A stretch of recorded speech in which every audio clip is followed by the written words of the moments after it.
The first book of Samuel, chapter 1. Now there was a certain man of Ramathaim Zophim of Mount Ephraim, and his name was Elkanah, the son of Jeroham, the son of Elihu, the son of Tohu, the son of Zoph, an Ephrathite. And he had 2 wives. The name of the one was Hannah, and the name of the other was Peninnah. And Peninnah had children, but Hannah had no children. And this man went up out of his city yearly to worship and to sacrifice unto the Lord of hosts in Shiloh. And the 2 sons of Eli, Hophni and Phinehas, the priests of the Lord, were there. And when the time was that Elkanah offered, he gave to Peninnah his wife and to all her sons and her daughters portions.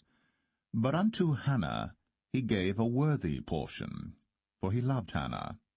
But the Lord had shut up her womb.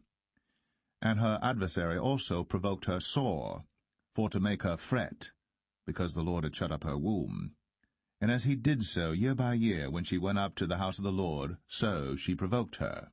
Therefore she wept, and did not eat. Then said Elkanah her husband to her, Hannah, why weepest thou? And why eatest thou not? And why is thy heart grieved? Am not I better to thee than 10 sons? So Hannah rose up after they had eaten in Shiloh, and after they had drunk. Now Eli the priest sat upon a seat by a post of the temple of the Lord. And she was in bitterness of soul, and prayed unto the Lord, and wept sore. And she vowed a vow, and said, O Lord of hosts, if thou wilt indeed look on the affliction of thine handmaid, and remember me, and not forget thine handmaid, but wilt give unto thine handmaid a man-child, then I will give him unto the Lord all the days of his life, and there shall no razor come upon his head. And it came to pass, as she continued praying before the Lord, that Eli marked her mouth. Now Hannah, she spake in her heart, only her lips moved, but her voice was not heard. Therefore Eli thought she had been drunken. And Eli said unto her, How long wilt thou be drunken? Put away thy wine from thee. And Hannah answered and said, No, my lord, I am a woman of a sorrowful spirit. I have drunk neither wine nor strong drink, but have poured out my soul before the Lord.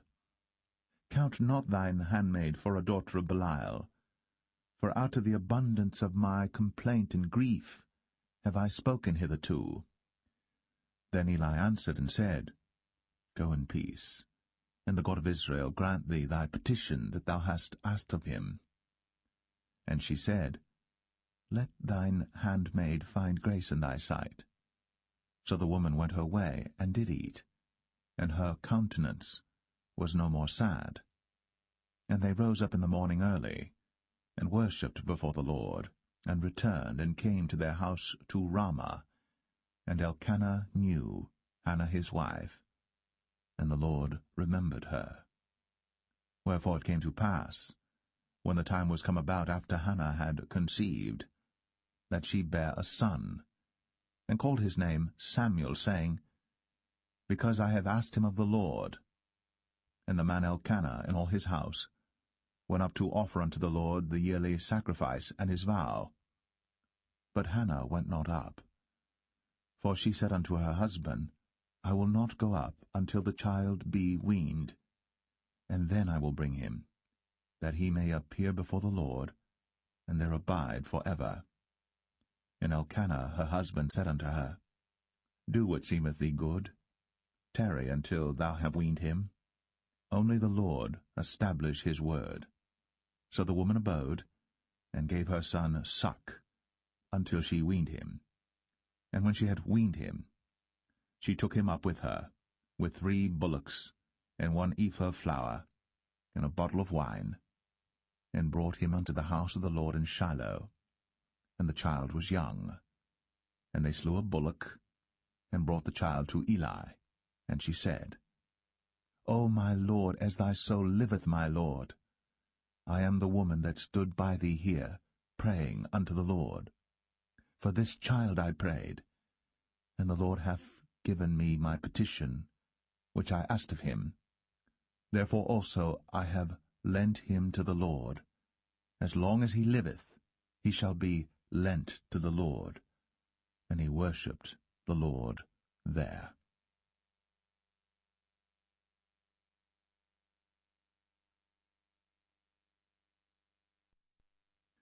1 Samuel chapter 2. And Hannah prayed and said, My heart rejoiceth in the Lord. Mine horn is exalted in the Lord.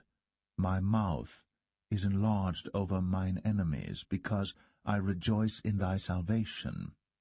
There is none holy as the Lord, for there is none beside thee. Neither is there any rock like our God. Talk no more so exceeding proudly. Let not arrogancy come out of your mouth.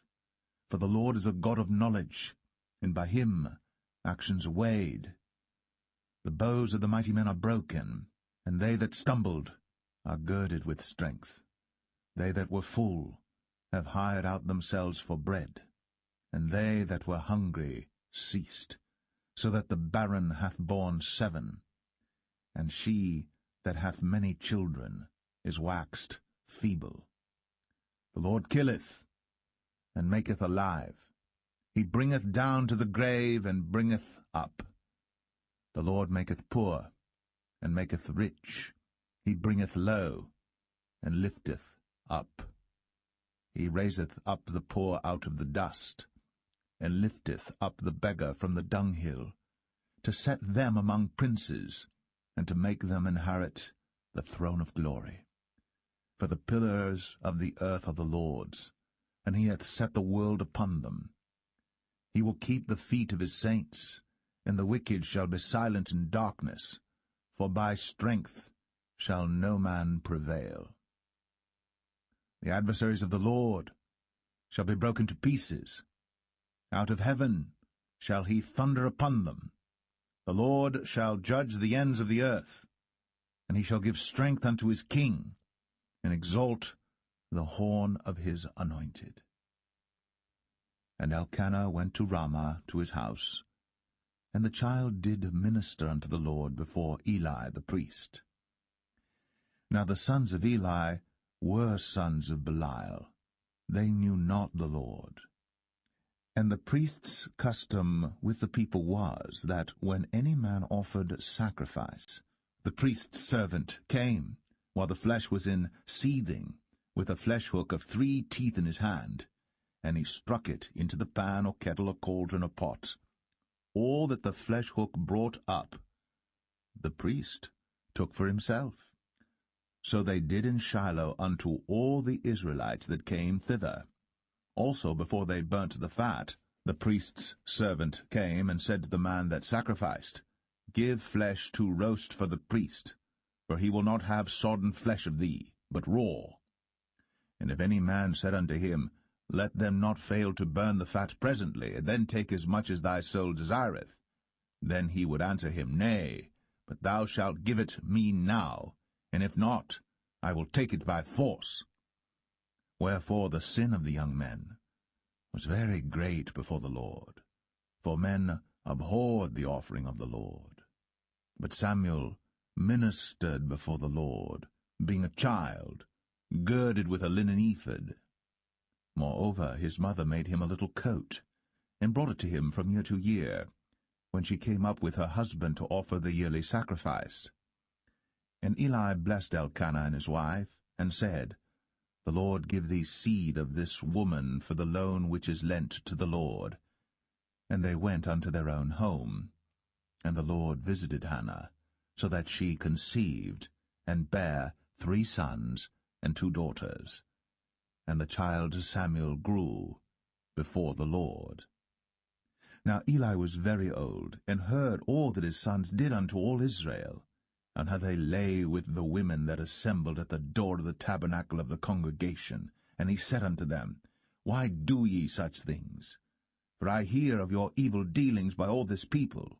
Nay, my sons, for it is no good report that I hear. Ye make the Lord's people to transgress. If one man sin against another, the judge shall judge him. But if a man sin against the Lord, who shall entreat for him? Notwithstanding, they hearken not unto the voice of their father, because the Lord would slay them. And the child Samuel grew on, and was in favor both with the Lord and also with men. And there came a man of God unto Eli, and said unto him, Thus saith the Lord, Did I plainly appear unto the house of thy father, when they were in Egypt, in Pharaoh's house? And did I choose him out of all the tribes of Israel to be my priest, to offer upon mine altar, to burn incense, to wear an ephod before me? And did I give unto the house of thy father all the offerings made by fire of the children of Israel? Wherefore kick ye at my sacrifice and at mine offering, which I have commanded in my habitation, and honourest thy sons above me, to make yourselves fat with the chiefest of all the offerings of Israel my people? Wherefore the Lord God of Israel saith, I said indeed that thy house and the house of thy father should walk before me for ever. But now the Lord saith, Be it far from me, for them that honour me I will honour, and they that despise me shall be lightly esteemed. Behold, the days come that I will cut off thine arm, and the arm of thy father's house, that there shall not be an old man in thine house. And thou shalt see an enemy in my habitation, in all the wealth which God shall give Israel. And there shall not be an old man in thine house for ever.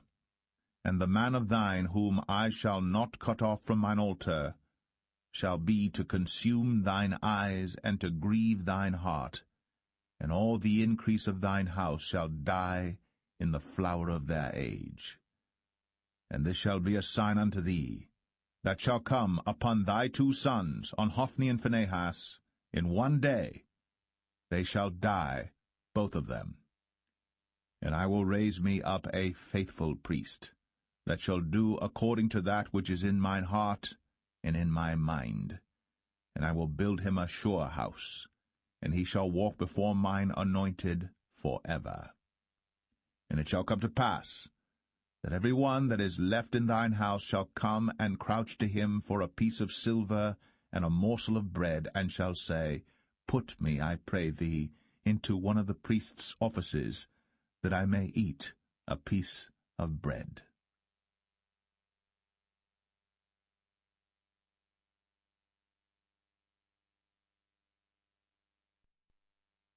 1 Samuel 3.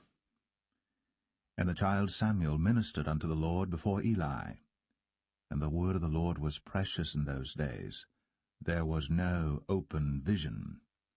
And it came to pass at that time, when Eli was laid down in his place, and his eyes began to wax dim, that he could not see, and ere the lamp of God went out in the temple of the Lord, where the ark of God was, and Samuel was laid down to sleep, that the Lord called Samuel, and he answered, Here am I. And he ran unto Eli, and said, Here am I, for thou calledst me. And he said, I called not, lie down again. And he went and lay down. And the Lord called yet again, Samuel. And Samuel arose and went to Eli, and said, Here am I, for thou didst call me. And he answered, I called not, my son, lie down again. Now Samuel did not yet know the Lord, neither was the word of the Lord yet revealed unto him.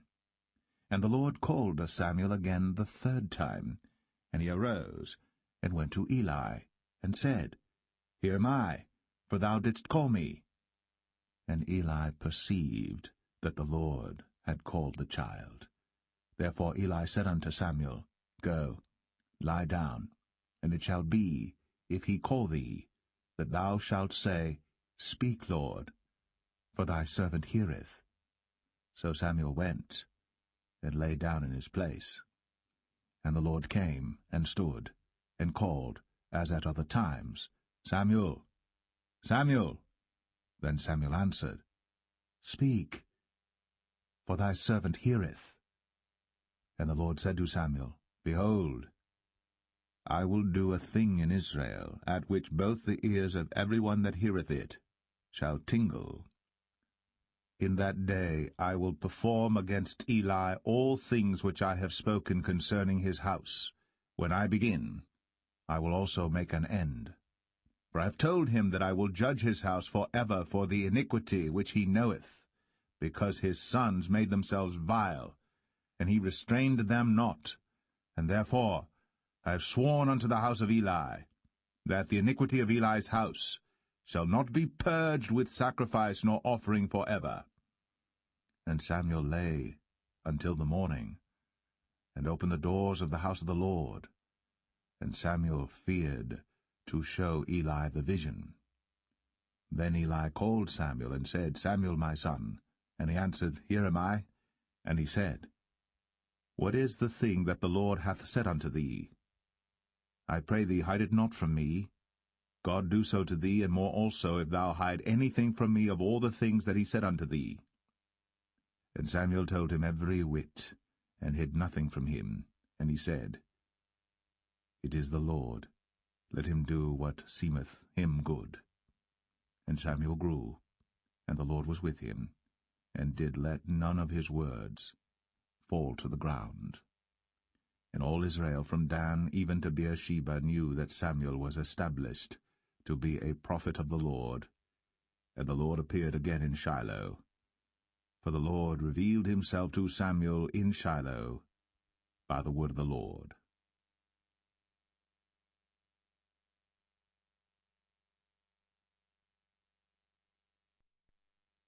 1 Samuel 4. And the word of Samuel came to all Israel. Now Israel went out against the Philistines to battle, and pitched beside Ebenezer. And the Philistines pitched in Aphek. And the Philistines put themselves in array against Israel. And when they joined battle, Israel was smitten before the Philistines, and they slew of the army in the field about 4,000 men. And when the people were come into the camp, the elders of Israel said, Wherefore hath the Lord smitten us today before the Philistines? Let us fetch the ark of the covenant of the Lord out of Shiloh unto us, that, when it cometh among us, it may save us out of the hand of our enemies. So the people sent to Shiloh, that they might bring from thence the ark of the covenant of the Lord of hosts, which dwelleth between the cherubims. And the two sons of Eli, Hophni and Phinehas, were there with the ark of the covenant of God. And when the ark of the covenant of the Lord came into the camp, all Israel shouted with a great shout, so that the earth rang again. And when the Philistines heard the noise of the shout, they said, What meaneth the noise of this great shout in the camp of the Hebrews? And they understood that the ark of the Lord was come into the camp. And the Philistines were afraid, for they said, God is come into the camp. And they said, Woe unto us, for there hath not been such a thing heretofore. Woe unto us! Who shall deliver us out of the hand of these mighty gods? These are the gods that smote the Egyptians with all the plagues in the wilderness. Be strong, and quit yourselves like men, O ye Philistines, that ye be not servants unto the Hebrews, as they have been to you. Quit yourselves like men, and fight. And the Philistines fought, and Israel was smitten, and they fled every man into his tent. And there was a very great slaughter, for there fell of Israel 30,000 footmen. And the ark of God was taken, and the two sons of Eli, Hophni and Phinehas, were slain. And there ran a man of Benjamin out of the army, and came to Shiloh the same day with his clothes rent, and with earth upon his head. And when he came, lo, Eli sat upon a seat by the wayside, watching, for his heart trembled for the ark of God. And when the man came into the city and told it, all the city cried out. And when Eli heard the noise of the crying, he said, What meaneth the noise of this tumult? And the man came in hastily, and told Eli. Now Eli was 98 years old, and his eyes were dim, that he could not see. And the man said unto Eli, I am he that came out of the army, and I fled today out of the army.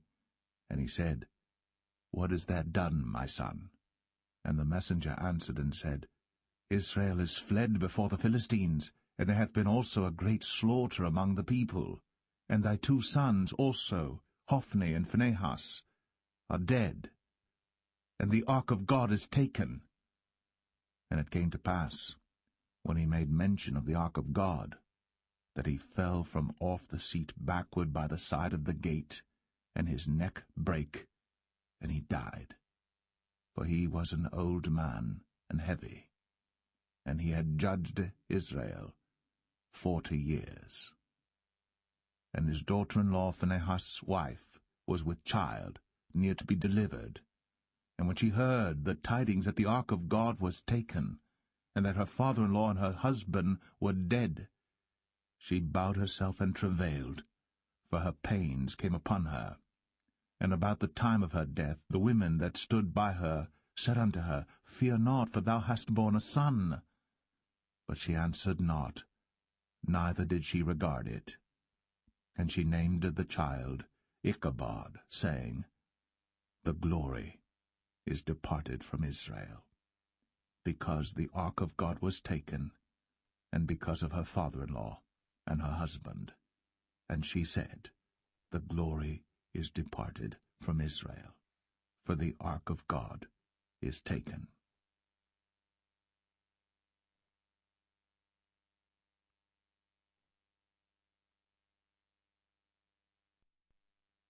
First Samuel 5. And the Philistines took the ark of God, and brought it from Ebenezer unto Ashdod. When the Philistines took the ark of God, they brought it into the house of Dagon, and set it by Dagon. And when they of Ashdod arose early on the morrow, behold, Dagon was fallen upon his face to the earth before the ark of the Lord. And they took Dagon, and set him in his place again. And when they arose early on the morrow morning, behold, Dagon was fallen upon his face to the ground before the ark of the Lord, and the head of Dagon, and both the palms of his hands were cut off upon the threshold. Only the stump of Dagon was left to him. Therefore neither the priests of Dagon, nor any that come into Dagon's house, tread on the threshold of Dagon in Ashdod unto this day. But the hand of the Lord was heavy upon them of Ashdod, and he destroyed them, and smote them with emerods, even Ashdod, and the coasts thereof. And when the men of Ashdod saw that it was so, they said, The ark of the God of Israel shall not abide with us, for his hand is sore upon us, and upon Dagon our God. They sent therefore, and gathered all the lords of the Philistines unto them, and said, What shall we do with the ark of the God of Israel? And they answered, Let the ark of the God of Israel be carried about unto Gath. And they carried the ark of the God of Israel about thither.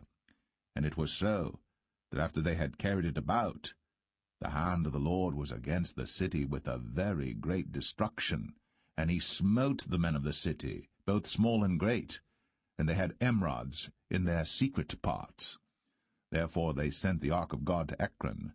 And it came to pass, as the ark of God came to Ekron, that the Ekronites cried out, saying, They have brought about the ark of the God of Israel to us, to slay us and our people. So they sent and gathered together all the lords of the Philistines, and said, Send away the ark of the God of Israel, and let it go again to his own place, that it slay us not and our people. For there was a deadly destruction throughout all the city. The hand of God was very heavy there. And the men that died not were smitten with the emerods, and the cry of the city went up to heaven.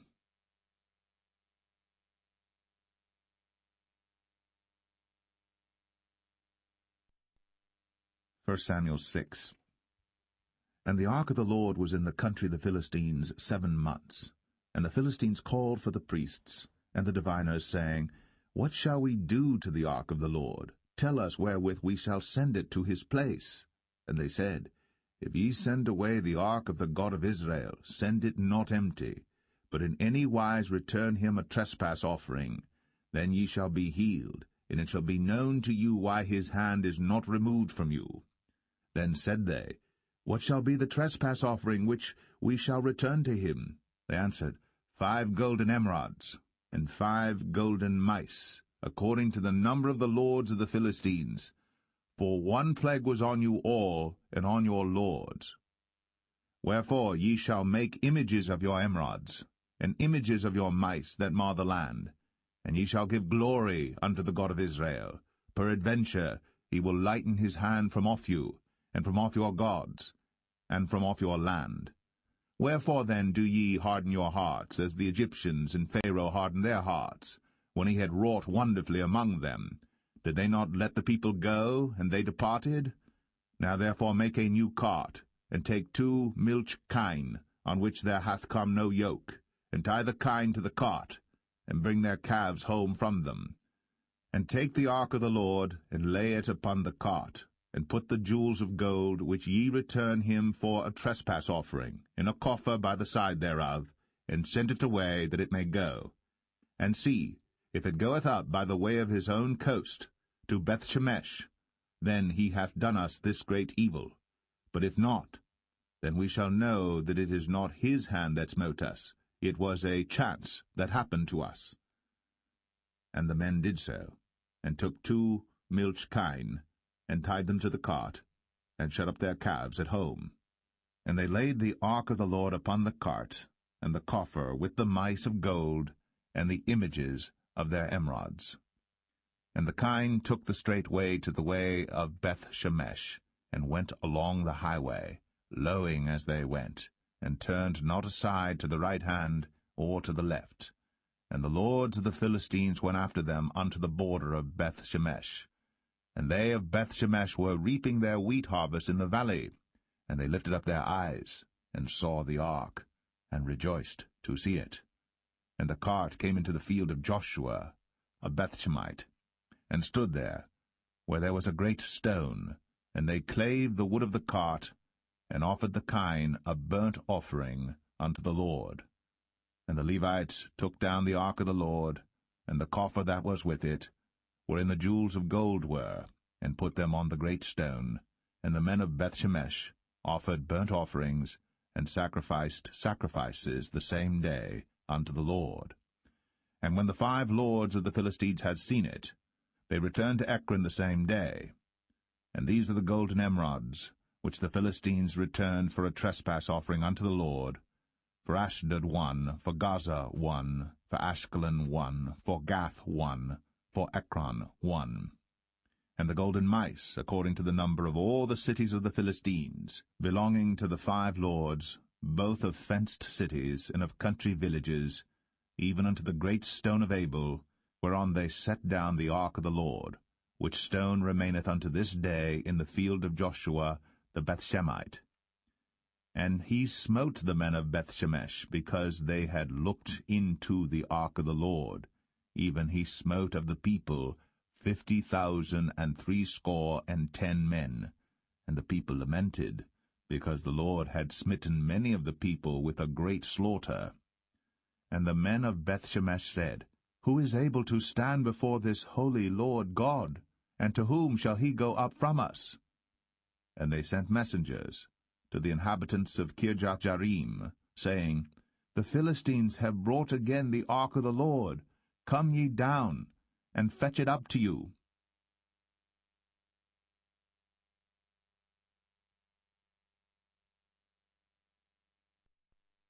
First Samuel 7.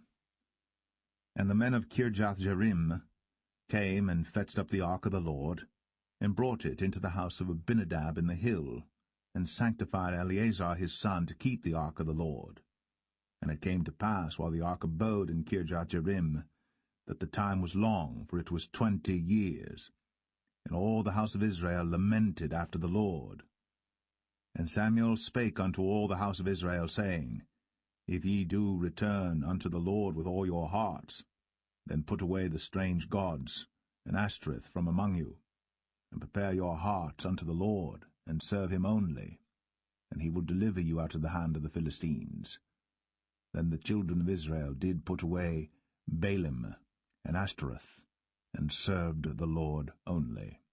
And Samuel said, Gather all Israel to Mizpeh, and I will pray for you unto the Lord.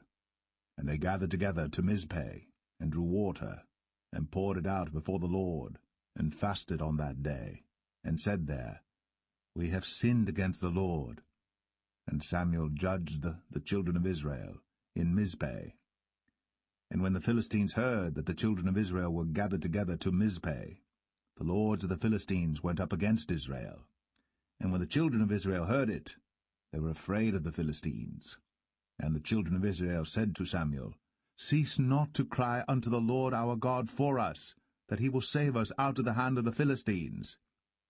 And Samuel took a sucking lamb, and offered it for a burnt offering holy unto the Lord. And Samuel cried unto the Lord for Israel. And the Lord heard him.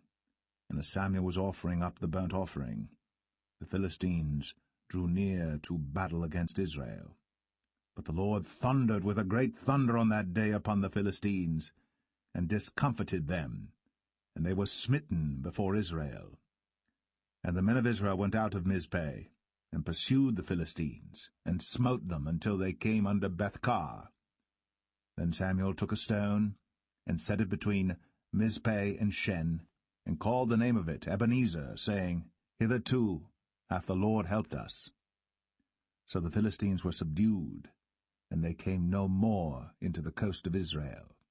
And the hand of the Lord was against the Philistines all the days of Samuel. And the cities which the Philistines had taken from Israel were restored to Israel, from Ekron even unto Gath. And the coasts thereof did Israel deliver out of the hands of the Philistines. And there was peace between Israel and the Amorites. And Samuel judged Israel all the days of his life. And he went from year to year in circuit to Bethel, and Gilgal, and Mizpeh, and judged Israel in all those places. And his return was to Ramah, for there was his house, and there he judged Israel, and there he built an altar unto the Lord.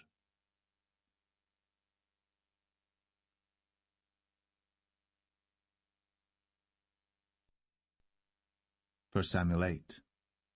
And it came to pass, when Samuel was old, that he made his sons judges over Israel. Now the name of his firstborn was Joel, and the name of his second Abiah. They were judges in Beersheba. And his sons walked not in his ways, but turned aside after lucre, and took bribes, and perverted judgment. And all the elders of Israel gathered themselves together, and came to Samuel unto Ramah, and said unto him, Behold, thou art old, and thy sons walk not in thy ways. Now make us a king to judge us like all the nations. But the thing displeased Samuel, when they said, Give us a king to judge us. And Samuel prayed unto the Lord. And the Lord said unto Samuel, Hearken unto the voice of the people, in all that they say unto thee. For they have not rejected thee, but they have rejected me, that I should not reign over them. According to all the works which they have done since the day that I brought them up out of Egypt, even unto this day, wherewith they have forsaken me, and served other gods, so do they also unto thee. Now therefore hearken unto their voice, howbeit yet protest solemnly unto them, and show them the manner of the king that shall reign over them. And Samuel told all the words of the Lord unto the people that asked of him a king. And he said, This will be the manner of the king that shall reign over you.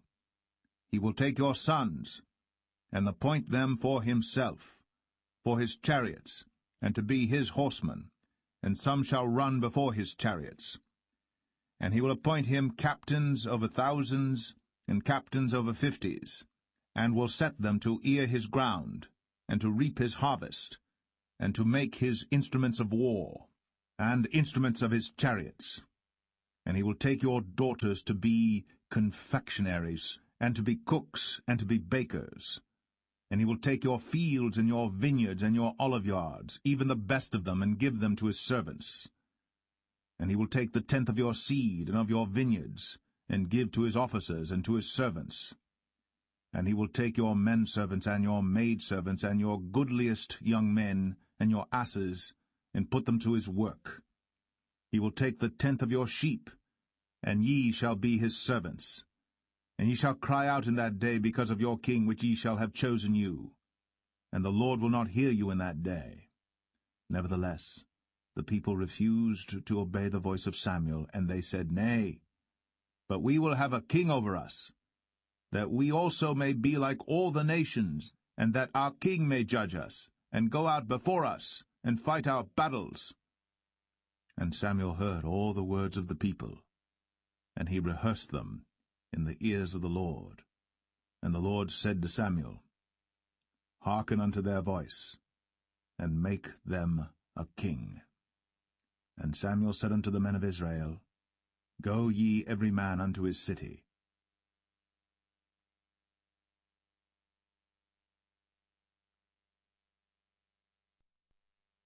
1 Samuel 9. Now there was a man of Benjamin, whose name was Kish, the son of Abiel, the son of Zeror, the son of Bechorath, the son of Aphiah, a Benjamite, a mighty man of power. And he had a son whose name was Saul, a choice young man, and a goodly. And there was not among the children of Israel a goodlier person than he. From his shoulders and upward he was higher than any of the people. And the asses of Kish, Saul's father, were lost. And Kish said to Saul his son, Take now one of the servants with thee, and arise, go seek the asses. And he passed through Mount Ephraim, and passed through the land of Shalisha. But they found them not. Then they passed through the land of Shalim, and there they were not. And he passed through the land of the Benjamites, but they found them not. And when they were come to the land of Zuph, Saul said to his servant that was with him, Come, and let us return, lest my father leave caring for the asses, and take thought for us. And he said unto him, Behold now, there is in this city a man of God, and he is an honorable man. All that he saith cometh surely to pass. Now let us go thither. Peradventure he can show us our way that we should go. Then said Saul to his servant, But behold, if we go, what shall we bring the man? For the bread is spent in our vessels, and there is not a present to bring to the man of God. What have we? And the servant answered Saul again, and said, Behold, I have here at hand the 4th part of a shekel of silver. That will I give to the man of God, to tell us our way. Before time in Israel, when a man went to inquire of God, thus he spake, Come, and let us go to the seer. For he that is now called a prophet was before time called a seer. Then said Saul to his servant, Well said, come, let us go. So they went unto the city where the man of God was. And as they went up the hill to the city, they found young maidens going out to draw water, and said unto them, Is the seer here? And they answered them, and said, He is, behold, he is before you. Make haste now, for he came today to the city, for there is a sacrifice of the people today in the high place. As soon as ye be come into the city, ye shall straightway find him, before he go up to the high place to eat. For the people will not eat until he come, because he doth bless the sacrifice, and afterwards they eat that be bidden. Now therefore get you up, for about this time ye shall find him. And they went up into the city. And when they were come into the city, behold, Samuel came out against them, for to go up to the high place. Now the Lord had told Samuel in his ear a day before Saul came, saying, Tomorrow, about this time, I will send thee a man out of the land of Benjamin, and thou shalt anoint him to be captain over my people Israel, that he may save my people out of the hand of the Philistines. For I have looked upon my people, because their cry is, Come unto me. And when Samuel saw Saul, the Lord said unto him, Behold the man whom I spake to thee of. This same shall reign over my people. Then Saul drew near to Samuel in the gate, and said, Tell me, I pray thee, where the seer's house is. And Samuel answered Saul, and said, I am the seer. Go up before me unto the high place. For ye shall eat with me today, and tomorrow I will let thee go, and will tell thee all that is in thine heart. And as for thine asses that were lost 3 days ago, set not thy mind on them, for they are found. And on whom is all the desire of Israel? Is it not on thee, and on all thy father's house? And Saul answered and said, Am not I a Benjamite, of the smallest of the tribes of Israel, and my family the least of all the families of the tribe of Benjamin? Wherefore then speakest thou so to me? And Samuel took Saul and his servant, and brought them into the parlour, and made them sit in the chiefest place among them that were bidden, which were about 30 persons. And Samuel said unto the cook, Bring the portion which I gave thee, of which I said unto thee, Set it by thee. And the cook took up the shoulder, and that which was upon it, and set it before Saul. And Samuel said, Behold that which is left, set it before thee, and eat. For unto this time hath it been kept for thee, since I said, I have invited the people. So Saul did eat with Samuel that day. And when they were come down from the high place into the city, Samuel communed with Saul upon the top of the house. And they arose early.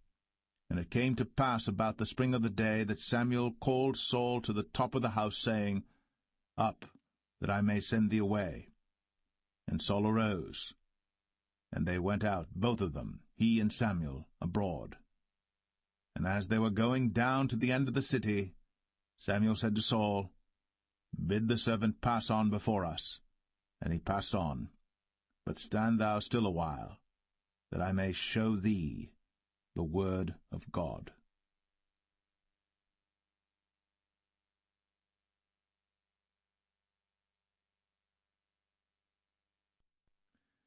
1 Samuel 10. Then Samuel took a vial of oil, and poured it upon his head, and kissed him, and said, Is it not because the Lord hath anointed thee to be captain over his inheritance? When thou art departed from me today, then thou shalt find 2 men by Rachel's sepulchre, in the border of Benjamin at Zelzah. And they will say unto thee, The asses which thou wentest to seek are found. And lo, thy father hath left the care of the asses, and sorroweth for you, saying, What shall I do for my son? Then shalt thou go on forward from thence, and thou shalt come to the plain of Tabor. And there shall meet thee 3 men going up to God to Bethel, one carrying 3 kids, and another carrying 3 loaves of bread, and another carrying a bottle of wine. And they will salute thee, and give thee 2 loaves of bread, which thou shalt receive of their hands. After that thou shalt come to the hill of God, where is the garrison of the Philistines. And it shall come to pass, when thou art come thither to the city, that thou shalt meet a company of prophets coming down from the high place, with a psaltery, and a tabret, and a pipe, and a harp before them, and they shall prophesy. And the Spirit of the Lord will come upon thee, and thou shalt prophesy with them, and shalt be turned into another man. And let it be, when these signs are come unto thee, that thou do as occasion serve thee, for God is with thee. And thou shalt go down before me to Gilgal, and behold, I will come down unto thee to offer burnt offerings, and to sacrifice sacrifices of peace offerings. 7 days shalt thou tarry, till I come to thee, and show thee what thou shalt do. And it was so that when he had turned his back to go from Samuel, God gave him another heart. And all those signs came to pass that day. And when they came thither to the hill, behold, a company of prophets met him, and the Spirit of God came upon him, and he prophesied among them. And it came to pass, when all that knew him beforetime saw that, behold, he prophesied among the prophets, then the people said one to another, What is this that is come unto the son of Kish? Is Saul also among the prophets? And one of the same place answered and said, But who is their father? Therefore it became a proverb, Is Saul also among the prophets? And when he had made an end of prophesying, he came to the high place. And Saul's uncle said unto him and to his servant, Whither went ye? And he said, To seek the asses. And when we saw that they were nowhere, we came to Samuel. And Saul's uncle said, Tell me, I pray thee, what Samuel said unto you. And Saul said unto his uncle, He told us plainly that the asses were found. But of the matter of the kingdom whereof Samuel spake, he told him not. And Samuel called the people together unto the Lord to Mizpeh, and said unto the children of Israel, Thus saith the Lord God of Israel, I brought up Israel out of Egypt, and delivered you out of the hand of the Egyptians, and out of the hand of all kingdoms, and of them that oppressed you. And ye have this day rejected your God, who himself saved you out of all your adversities and your tribulations. And ye have said unto him, Nay, but set a king over us. Now therefore present yourselves before the Lord by your tribes and by your thousands. And when Samuel had caused all the tribes of Israel to come near, the tribe of Benjamin was taken. When he had caused the tribe of Benjamin to come near by their families, the family of Matri was taken. And Saul the son of Kish was taken. And when they sought him, he could not be found. Therefore they inquired of the Lord further, if the man should yet come thither. And the Lord answered, Behold, he hath hid himself among the stuff. And they ran and fetched him thence. And when he stood among the people, he was higher than any of the people, from his shoulders and upward. And Samuel said to all the people, See ye him, whom the Lord hath chosen, that there is none like him among all the people? And all the people shouted and said, God save the king. Then Samuel told the people the manner of the kingdom, and wrote it in a book, and laid it up before the Lord. And Samuel sent all the people away, every man to his house. And Saul also went home to Gibeah, and there went with him a band of men, whose hearts God had touched. But the children of Belial said, How shall this man save us? And they despised him, and brought him no presents. But he held his peace.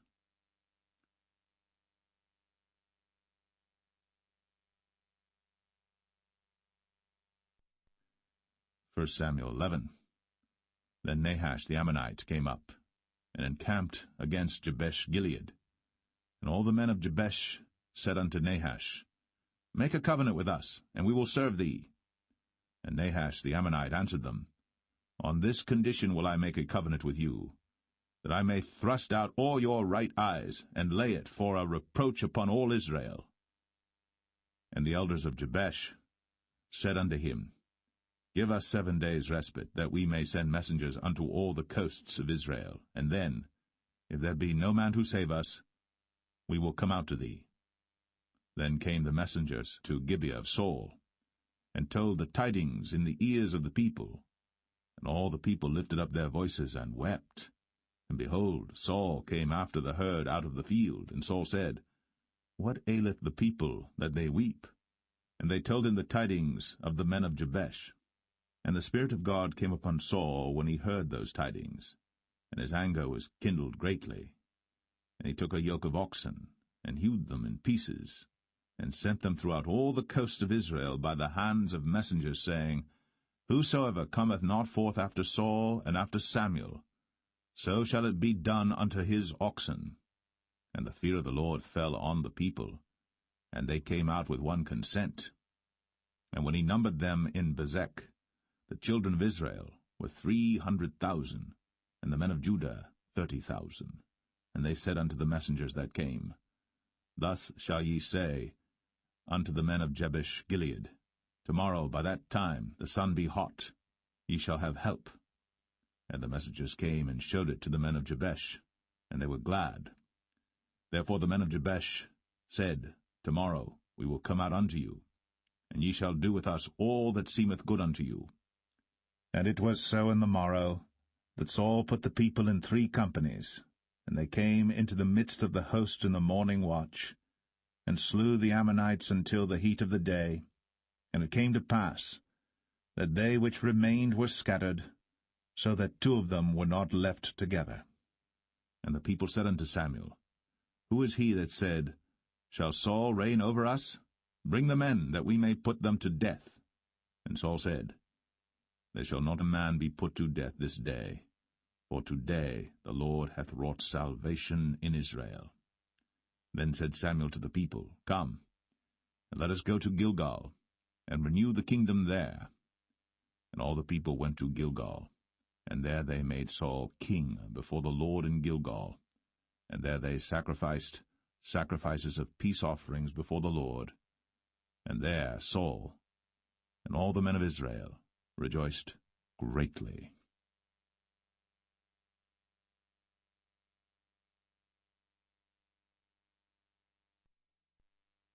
1 Samuel 12.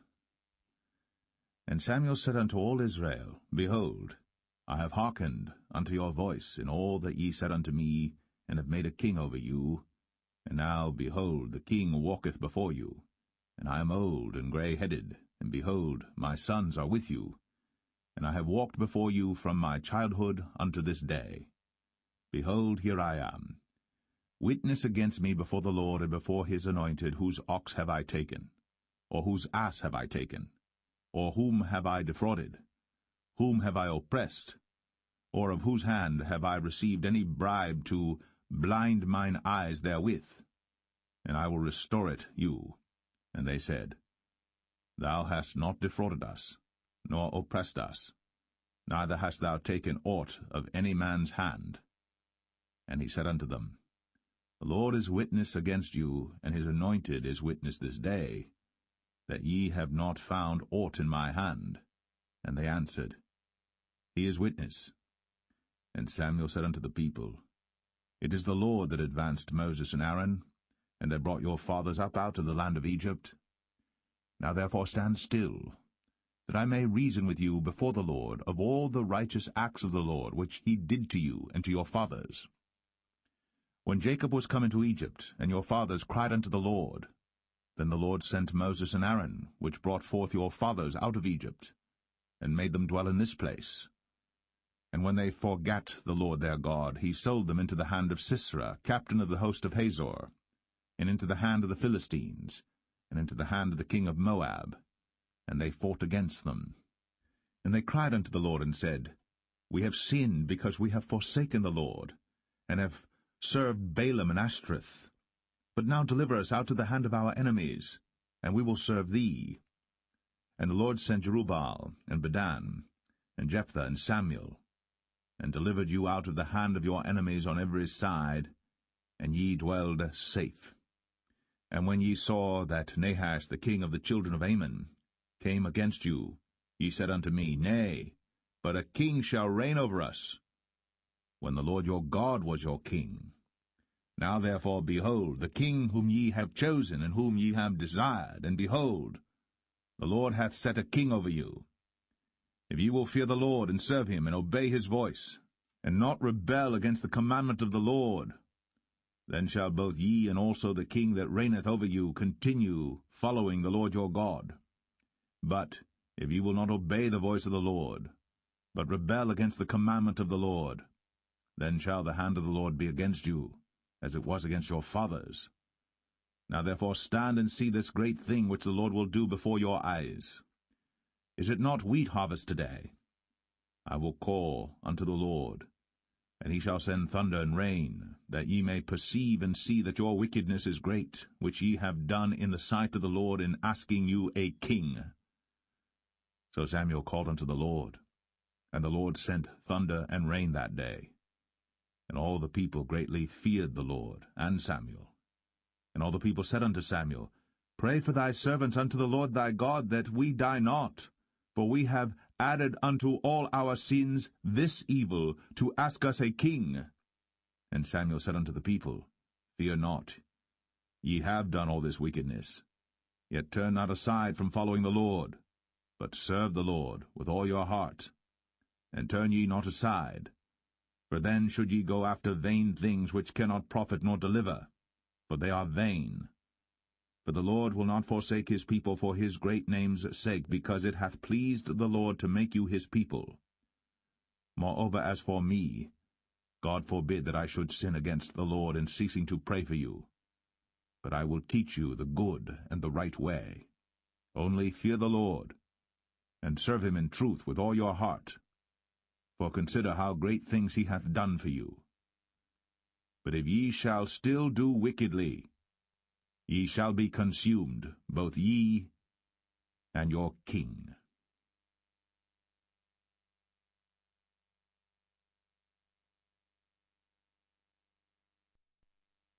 1 Samuel 13. Saul reigned 1 year. And when he had reigned 2 years over Israel, Saul chose him 3,000 men of Israel, whereof 2,000 were with Saul in Michmash and in Mount Bethel, and 1,000 were with Jonathan in Gibeah of Benjamin. And the rest of the people he sent every man to his tent. And Jonathan smote the garrison of the Philistines that was in Geba. And the Philistines heard of it. And Saul blew the trumpet throughout all the land, saying, Let the Hebrews hear. And all Israel heard say that Saul had smitten a garrison of the Philistines, and that Israel also was had in abomination with the Philistines. And the people were called together after Saul to Gilgal. And the Philistines gathered themselves together to fight with Israel, 30,000 chariots and 6,000 horsemen, and people as the sand which is on the seashore in multitude. And they came up, and pitched in Michmash, eastward from Bethaven. When the men of Israel saw that they were in a strait, for the people were distressed, then the people did hide themselves in caves, and in thickets, and in rocks, and in high places, and in pits. And some of the Hebrews went over Jordan to the land of Gad and Gilead. As for Saul, he was yet in Gilgal, and all the people followed him, trembling. And he tarried 7 days according to the set time that Samuel had appointed. But Samuel came not to Gilgal, and the people were scattered from him. And Saul said, Bring hither a burnt offering to me, and peace offerings. And he offered the burnt offering. And it came to pass that as soon as he had made an end of offering the burnt offering, behold, Samuel came. And Saul went out to meet him, that he might salute him. And Samuel said, What hast thou done? And Saul said, Because I saw that the people were scattered from me, and that thou camest not within the days appointed, and that the Philistines gathered themselves together at Michmash. Therefore said I, The Philistines will come down now upon me to Gilgal, and I have not made supplication unto the Lord. I forced myself therefore, and offered a burnt offering. And Samuel said to Saul, Thou hast done foolishly. Thou hast not kept the commandment of the Lord thy God, which he commanded thee. For now would the Lord have established thy kingdom upon Israel for ever. But now thy kingdom shall not continue. The Lord hath sought him a man after his own heart. And the Lord hath commanded him to be captain over his people, because thou hast not kept that which the Lord commanded thee. And Samuel arose, and gat him up from Gilgal unto Gibeah of Benjamin. And Saul numbered the people that were present with him about 600 men. And Saul and Jonathan his son, and the people that were present with him, abode in Gibeah of Benjamin. But the Philistines encamped in Michmash. And the spoilers came out of the camp of the Philistines in 3 companies. 1 company turned unto the way that leadeth to Ophrah, unto the land of Shual. And another company turned the way to Bethhoron, and another company turned to the way of the border that looketh to the valley of Zeboim, toward the wilderness. Now there was no smith found throughout all the land of Israel, for the Philistines said, Lest the Hebrews make them swords or spears. But all the Israelites went down to the Philistines to sharpen every man his share, and his coulter, and his axe, and his mattock. Yet they had a file for the mattocks, and for the coulters, and for the forks, and for the axes, and to sharpen the goads. So it came to pass in the day of battle that there was neither sword nor spear found in the hand of any of the people that were with Saul and Jonathan. But with Saul and with Jonathan his son was there found. And the garrison of the Philistines went out to the passage of Michmash.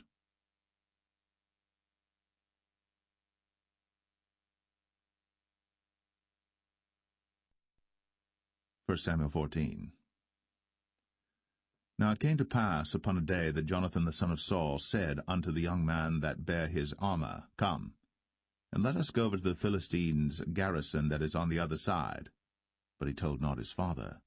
And Saul tarried in the uttermost part of Gibeah, under a pomegranate tree which is in Migron, and the people that were with him were about 600 men. And Ahiah, the son of Ahitub, Ichabod's brother, the son of Phinehas, the son of Eli, the Lord's priest in Shiloh, wearing an ephod. And the people knew not that Jonathan was gone. And between the passages, by which Jonathan sought to go over unto the Philistines' garrison, there was a sharp rock on the one side, and a sharp rock on the other side. And the name of the one was Bozez, and the name of the other Sinai. The forefront of the one was situate northward over against Michmash, and the other southward over against Gibeah. And Jonathan said to the young men that bare his armor, Come, and let us go over unto the garrison of these uncircumcised. It may be that the Lord will work for us, for there is no restraint to the Lord to save by many or by few.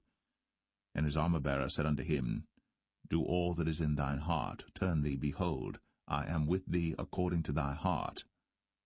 Then said Jonathan, Behold, we will pass over unto these men, and we will discover ourselves unto them.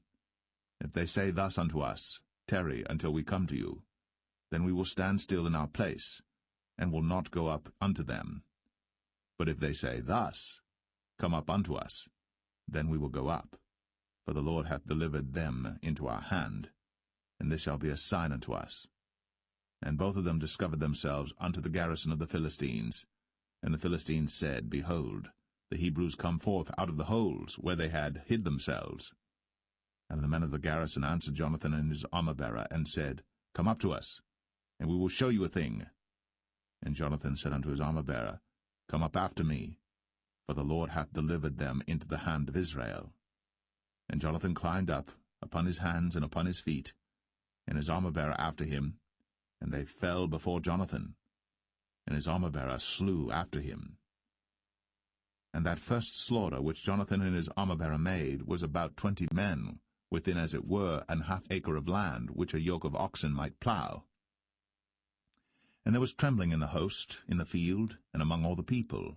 The garrison and the spoilers, they also trembled, and the earth quaked. So it was a very great trembling. And the watchmen of Saul and Gibeah of Benjamin looked, and behold, the multitude melted away, and they went on beating down one another. Then said Saul unto the people that were with him, Number now, and see who is gone from us.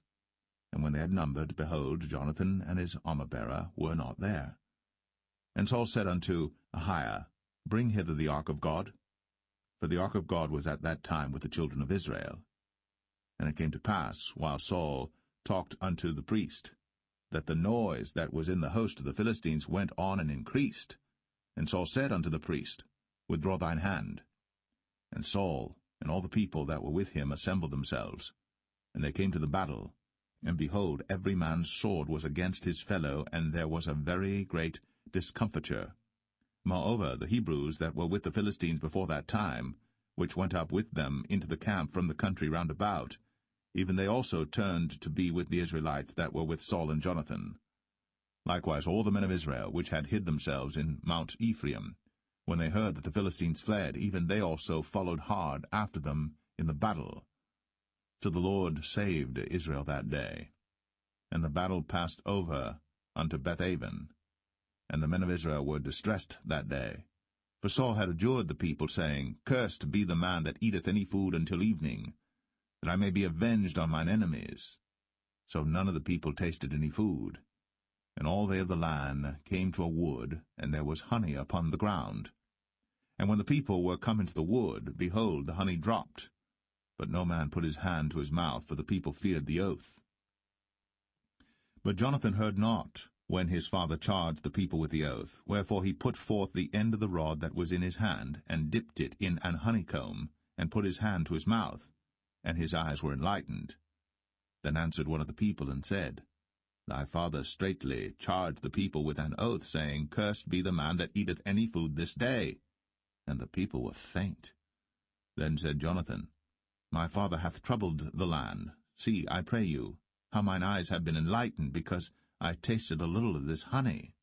How much more, if haply the people had eaten freely today of the spoil of their enemies which they found?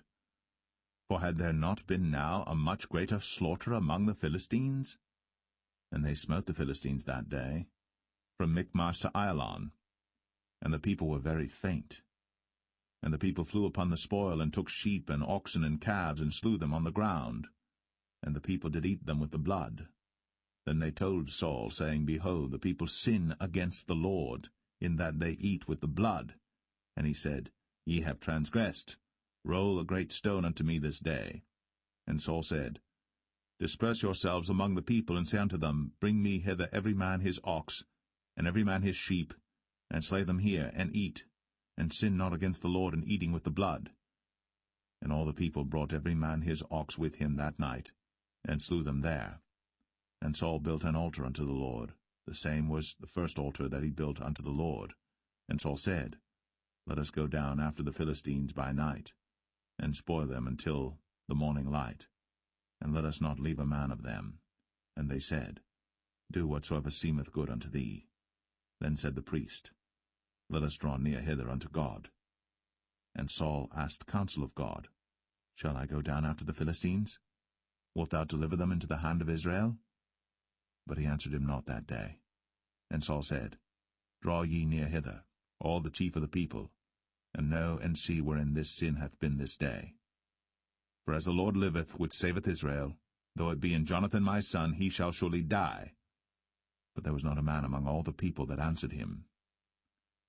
Then said he unto all Israel, Be ye on one side, and I and Jonathan my son will be on the other side.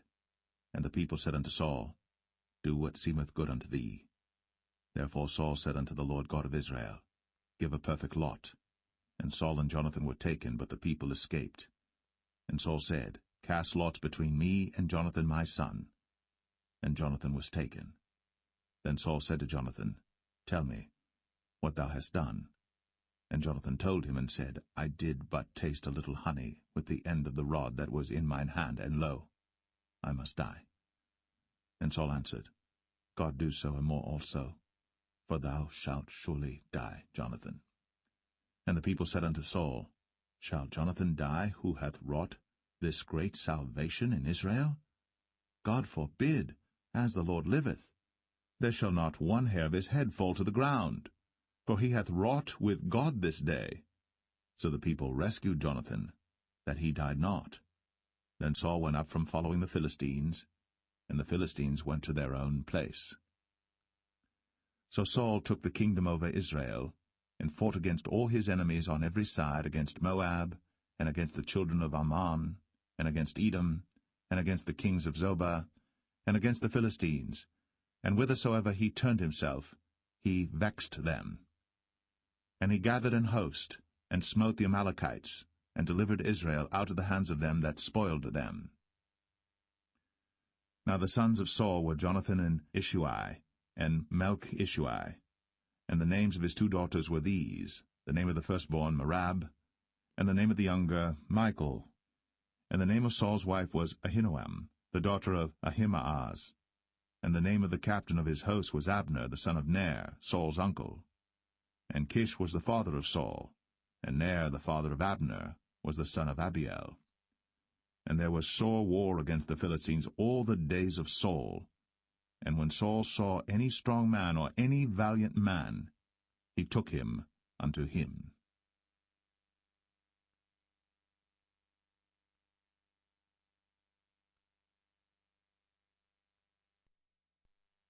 1 Samuel 15. Samuel also said unto Saul, The Lord sent me to anoint thee to be king over his people, over Israel. Now therefore hearken thou unto the voice of the words of the Lord. Thus saith the Lord of hosts, I remember that which Amalek did to Israel, how he laid wait for him in the way when he came up from Egypt. Now go, and smite Amalek, and utterly destroy all that they have, and spare them not, but slay both man and woman, infant and suckling, ox and sheep, camel and ass. And Saul gathered the people together, and numbered them in Telaim 200,000 footmen, and 10,000 men of Judah. And Saul came to a city of Amalek, and laid wait in the valley. And Saul said unto the Kenites, Go, depart, get you down from among the Amalekites, lest I destroy you with them. For ye showed kindness to all the children of Israel when they came up out of Egypt. So the Kenites departed from among the Amalekites. And Saul smote the Amalekites from Havilah until thou comest to Shur, that is over against Egypt. And he took Agag, the king of the Amalekites, alive, and utterly destroyed all the people with the edge of the sword. But Saul and the people spared Agag, and the best of the sheep, and of the oxen, and of the fatlings, and the lambs, and all that was good, and would not utterly destroy them. But everything that was vile and refuse, that they destroyed utterly. Then came the word of the Lord unto Samuel, saying, It repenteth me that I have set up Saul to be king, for he is turned back from following me, and hath not performed my commandments. And it grieved Samuel, and he cried unto the Lord all night. And when Samuel rose early to meet Saul in the morning, it was told Samuel, saying, Saul came to Carmel, and behold, he set him up a place, and is gone about, and passed on, and gone down to Gilgal. And Samuel came to Saul, and Saul said unto him, Blessed be thou of the Lord, I have performed the commandment of the Lord. And Samuel said, What meaneth then this bleating of the sheep in mine ears, and the lowing of the oxen which I hear? And Saul said, They have brought them from the Amalekites, for the people spared the best of the sheep and of the oxen to sacrifice unto the Lord thy God, and the rest we have utterly destroyed. Then Samuel said unto Saul, Stay, and I will tell thee what the Lord hath said to me this night. And he said unto him, Say on.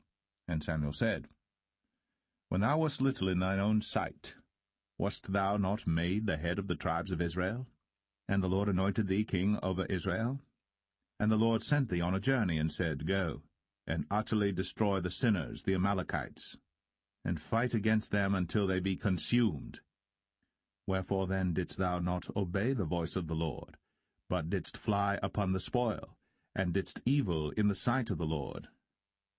And Saul said unto Samuel, Yea, I have obeyed the voice of the Lord, and have gone the way which the Lord sent me, and have brought Agag, the king of Amalek, and have utterly destroyed the Amalekites.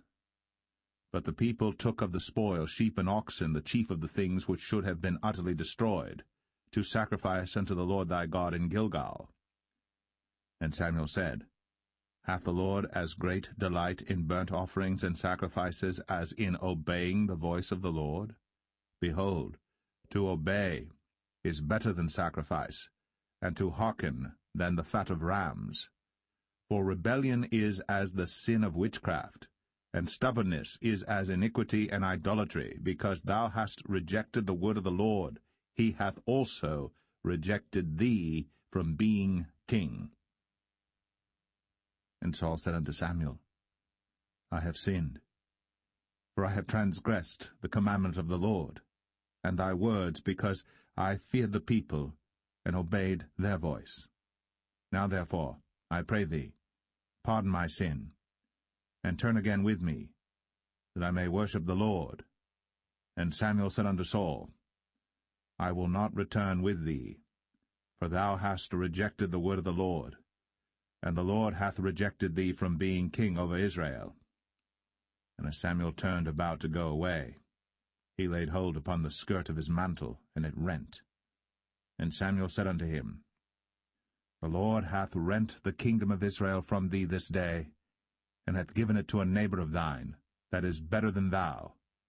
And also the strength of Israel will not lie nor repent, for he is not a man that he should repent.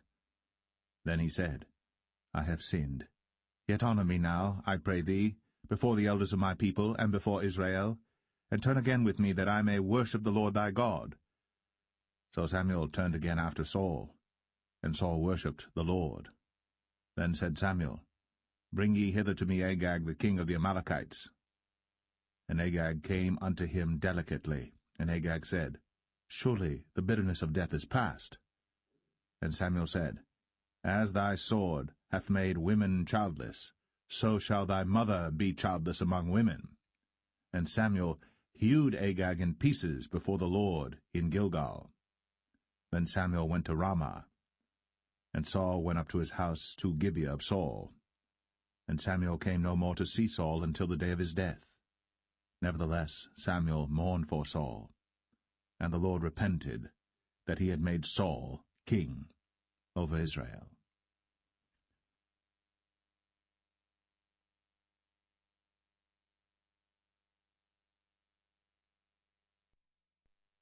1 Samuel 16. And the Lord said unto Samuel, How long wilt thou mourn for Saul, seeing I have rejected him from reigning over Israel? Fill thine horn with oil, and go. I will send thee to Jesse the Bethlehemite, for I have provided me a king among his sons. And Samuel said, How can I go? If Saul hear it, he will kill me. And the Lord said, Take an heifer with thee, and say, I am come to sacrifice to the Lord. And call Jesse to the sacrifice. And I will show thee what thou shalt do. and thou shalt anoint unto me him whom I name unto thee. And Samuel did that which the Lord spake, and came to Bethlehem.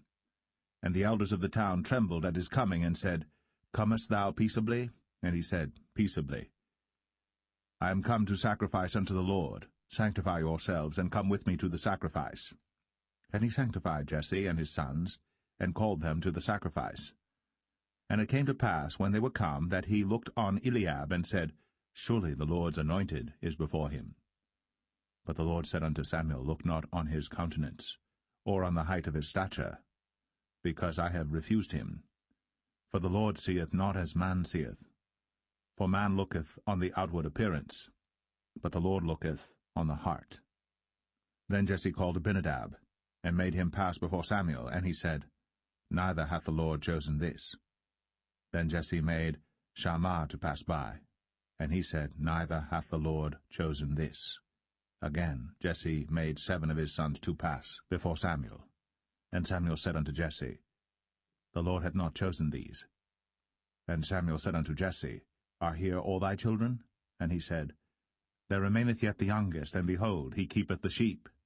And Samuel said unto Jesse, Send and fetch him, for we will not sit down till he come hither. And he sent and brought him in. Now he was ruddy, and withal of a beautiful countenance, and goodly to look to. And the Lord said, Arise, anoint him, for this is he. Then Samuel took the horn of oil, and anointed him in the midst of his brethren. And the Spirit of the Lord came upon David from that day forward. So Samuel rose up, and went to Ramah. But the Spirit of the Lord departed from Saul, and an evil spirit from the Lord troubled him. And Saul's servant said unto him, Behold now, an evil spirit from God troubleth thee. Let our Lord now command thy servants, which are before thee, to seek out a man who is a cunning player on an harp. And it shall come to pass, when the evil spirit from God is upon thee, that he shall play with his hand, and thou shalt be well. And Saul said unto his servants, Provide me now a man that can play well, and bring him to me. Then answered one of the servants, and said, Behold, I have seen a son of Jesse the Bethlehemite, that is cunning in playing, and a mighty valiant man, and a man of war, and prudent in matters, and a comely person. And the Lord is with him. Wherefore Saul sent messengers unto Jesse, and said, Send me David thy son, which is with the sheep. And Jesse took an ass laden with bread, and a bottle of wine, and a kid, and sent them by David his son unto Saul. And David came to Saul, and stood before him. And he loved him greatly, and he became his armor-bearer. And Saul sent to Jesse, saying, Let David, I pray thee, stand before me, for he hath found favor in my sight. And it came to pass, when the evil spirit from God was upon Saul, that David took an harp, and played with his hand. So Saul was refreshed, and was well, and the evil spirit departed from him.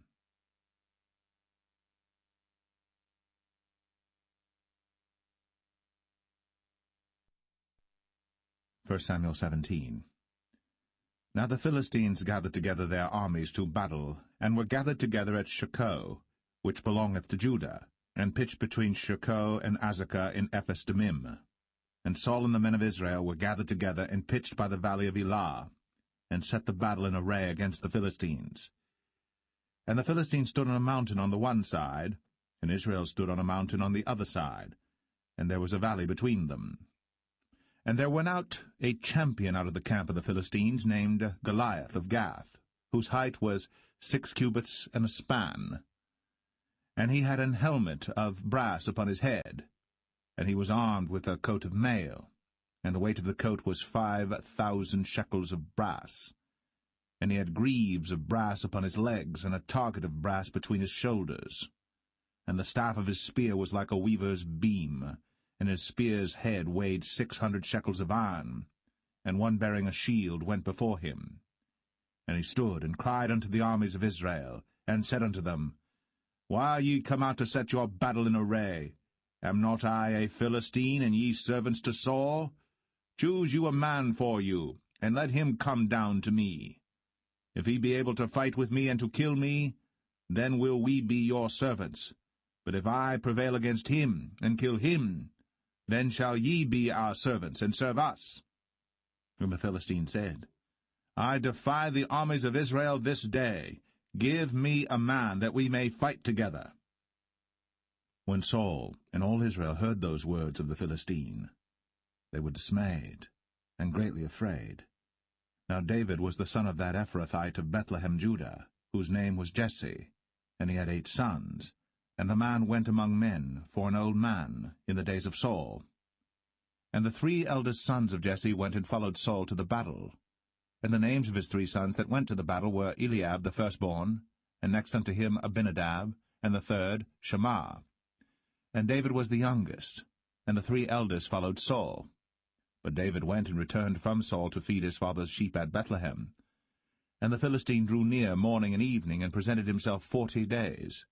And Jesse said unto David his son, Take now for thy brethren an ephah of this parched corn, and these 10 loaves, and run to the camp to thy brethren.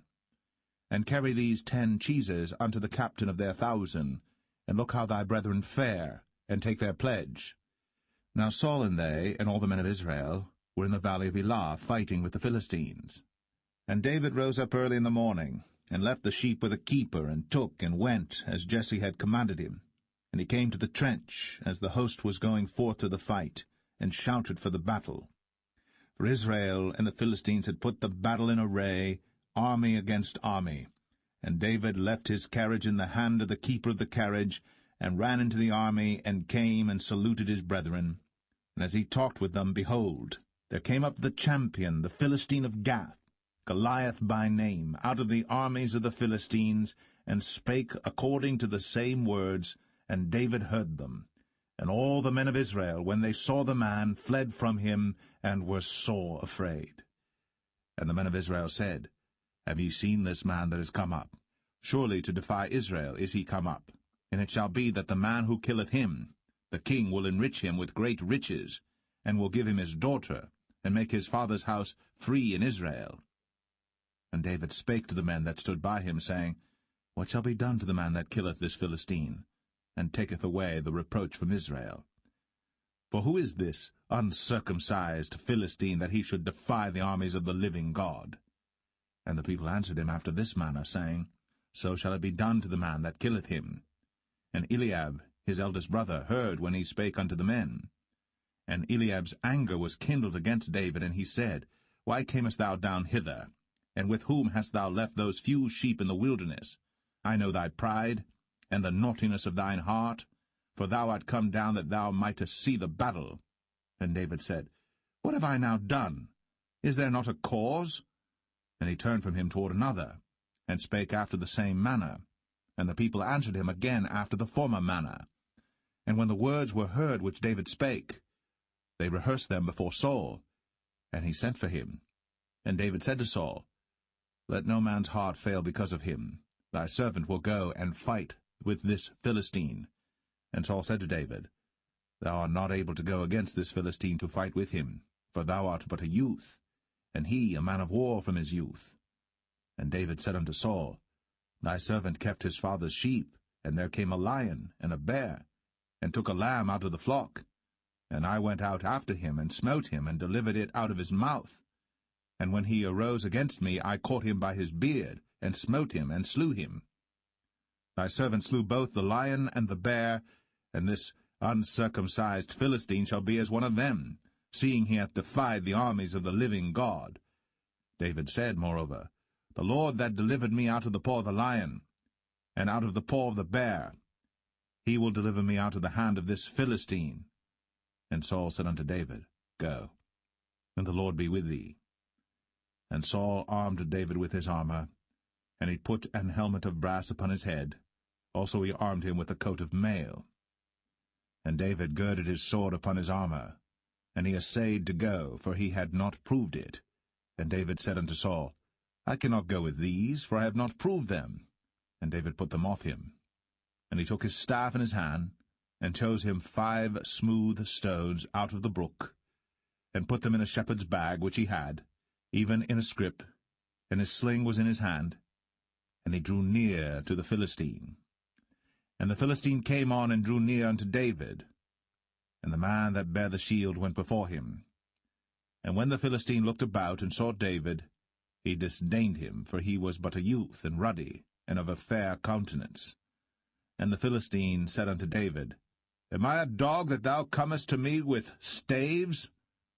And the Philistine cursed David by his gods.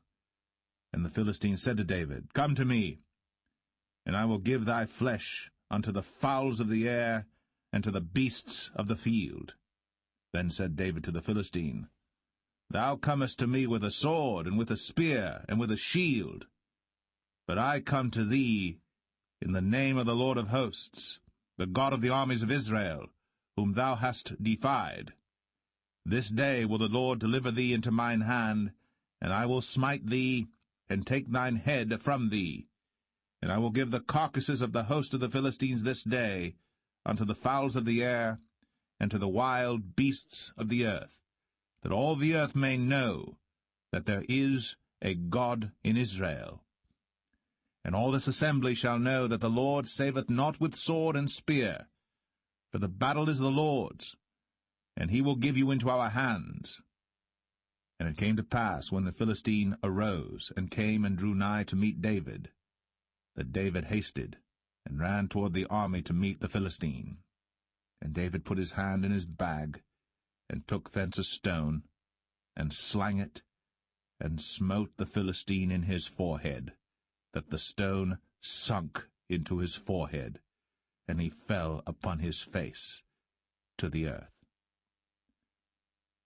So David prevailed over the Philistine with a sling and with a stone, and smote the Philistine, and slew him. But there was no sword in the hand of David. Therefore David ran, and stood upon the Philistine, and took his sword, and drew it out of the sheath thereof, and slew him, and cut off his head therewith. And when the Philistines saw their champion was dead, they fled. And the men of Israel and of Judah arose, and shouted, and pursued the Philistines until thou come to the valley, and to the gates of Ekron. And the wounded of the Philistines fell down by the way to Sharaim, even unto Gath and unto Ekron. And the children of Israel returned from chasing after the Philistines, and they spoiled their tents. And David took the head of the Philistine, and brought it to Jerusalem, but he put his armor in his tent. And when Saul saw David go forth against the Philistines, he said unto Abner, the captain of the host, Abner, whose son is this youth? And Abner said, As thy soul liveth, O king, I cannot tell. And the king said, Inquire thou whose son the stripling is. And as David returned from the slaughter of the Philistine, Abner took him, and brought him before Saul with the head of the Philistine in his hand. And Saul said to him, Whose son art thou, thou young man? And David answered, I am the son of thy servant Jesse, the Bethlehemite.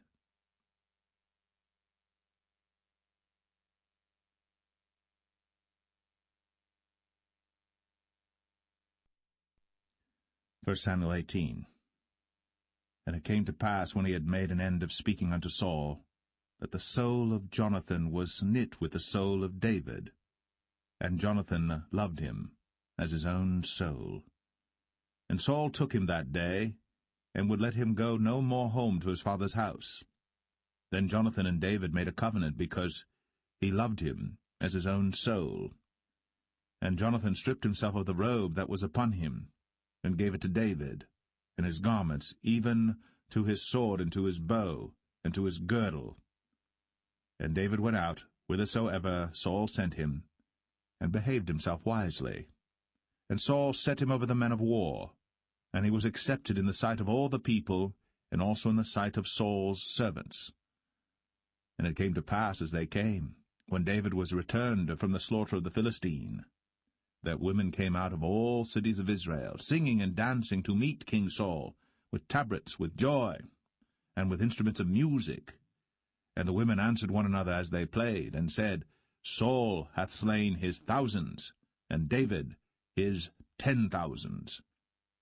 And Saul was very wroth, and the saying displeased him, and he said, They have ascribed unto David 10,000s, and to me they have ascribed but thousands. And what can he have more but the kingdom? And Saul eyed David from that day and forward. And it came to pass on the morrow that the evil spirit from God came upon Saul, and he prophesied in the midst of the house. And David played with his hand, as at other times. And there was a javelin in Saul's hand. And Saul cast the javelin, for he said, I will smite David even to the wall with it. And David avoided out of his presence twice. And Saul was afraid of David, because the Lord was with him, and was departed from Saul. Therefore Saul removed him from him, and made him his captain over 1,000. And he went out and came in before the people. And David behaved himself wisely in all his ways, and the Lord was with him. Wherefore when Saul saw that he behaved himself very wisely, he was afraid of him. But all Israel and Judah loved David, because he went out and came in before them. And Saul said to David, Behold my elder daughter Merab, her will I give thee to wife. Only be thou valiant for me, and fight the Lord's battles. For Saul said, Let not mine hand be upon him, but let the hand of the Philistines be upon him.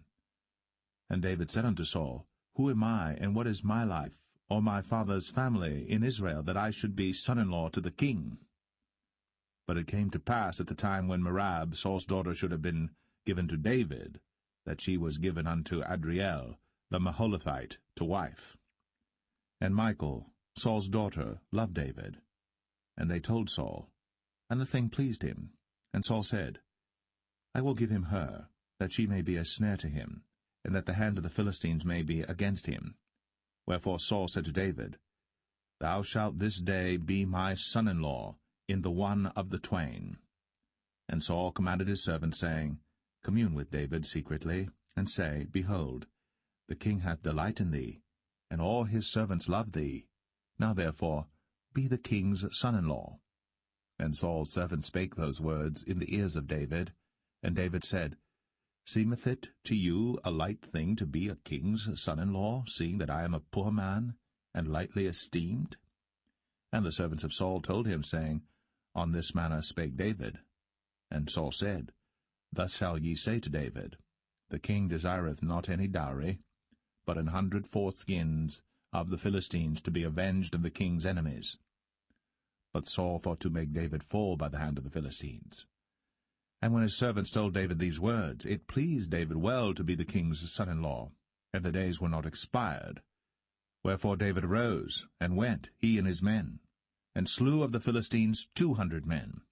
And David brought their foreskins, and they gave them in full tale to the king, that he might be the king's son-in-law. And Saul gave him Michal his daughter to wife. And Saul saw and knew that the Lord was with David, and that Michal, Saul's daughter, loved him. And Saul was yet the more afraid of David, and Saul became David's enemy continually. Then the princes of the Philistines went forth, and it came to pass after they went forth that David behaved himself more wisely than all the servants of Saul, so that his name was much set by.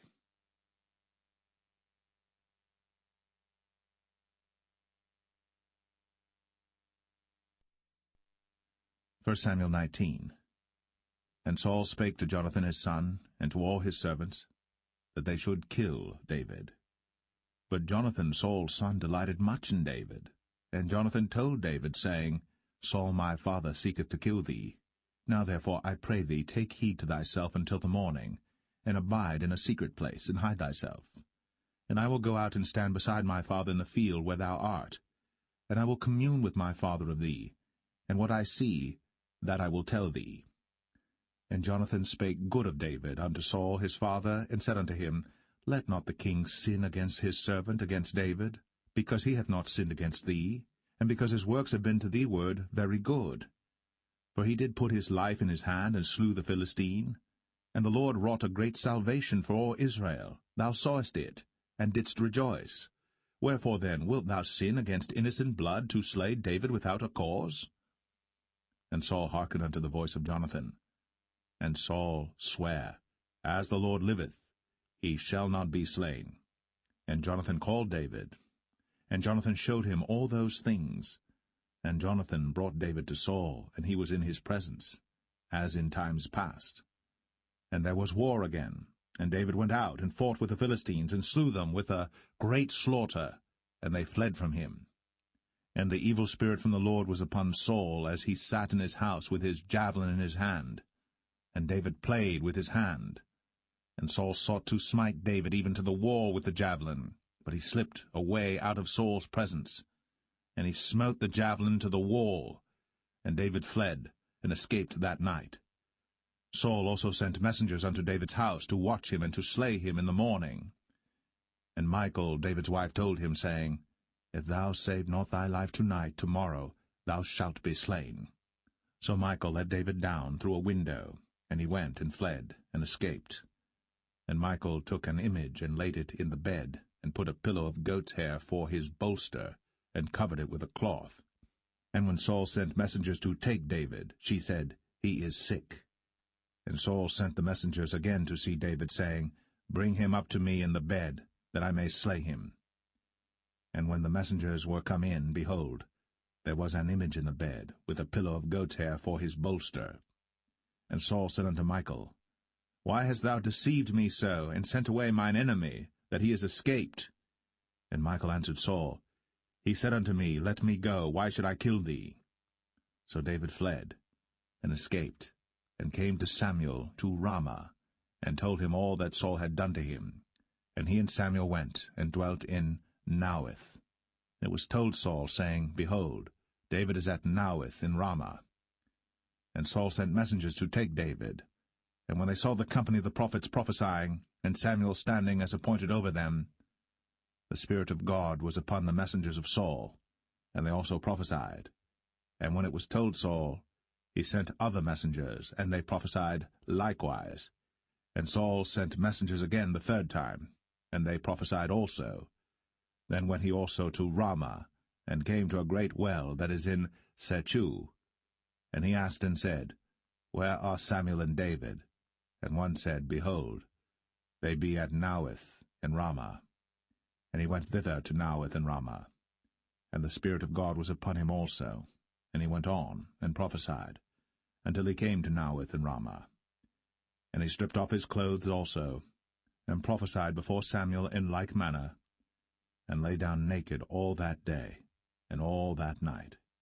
Wherefore they say, Is Saul also among the prophets?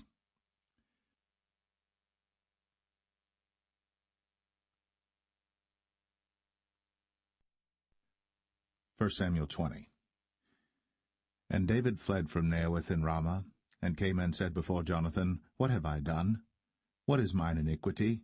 And what is my sin before thy father, that he seeketh my life?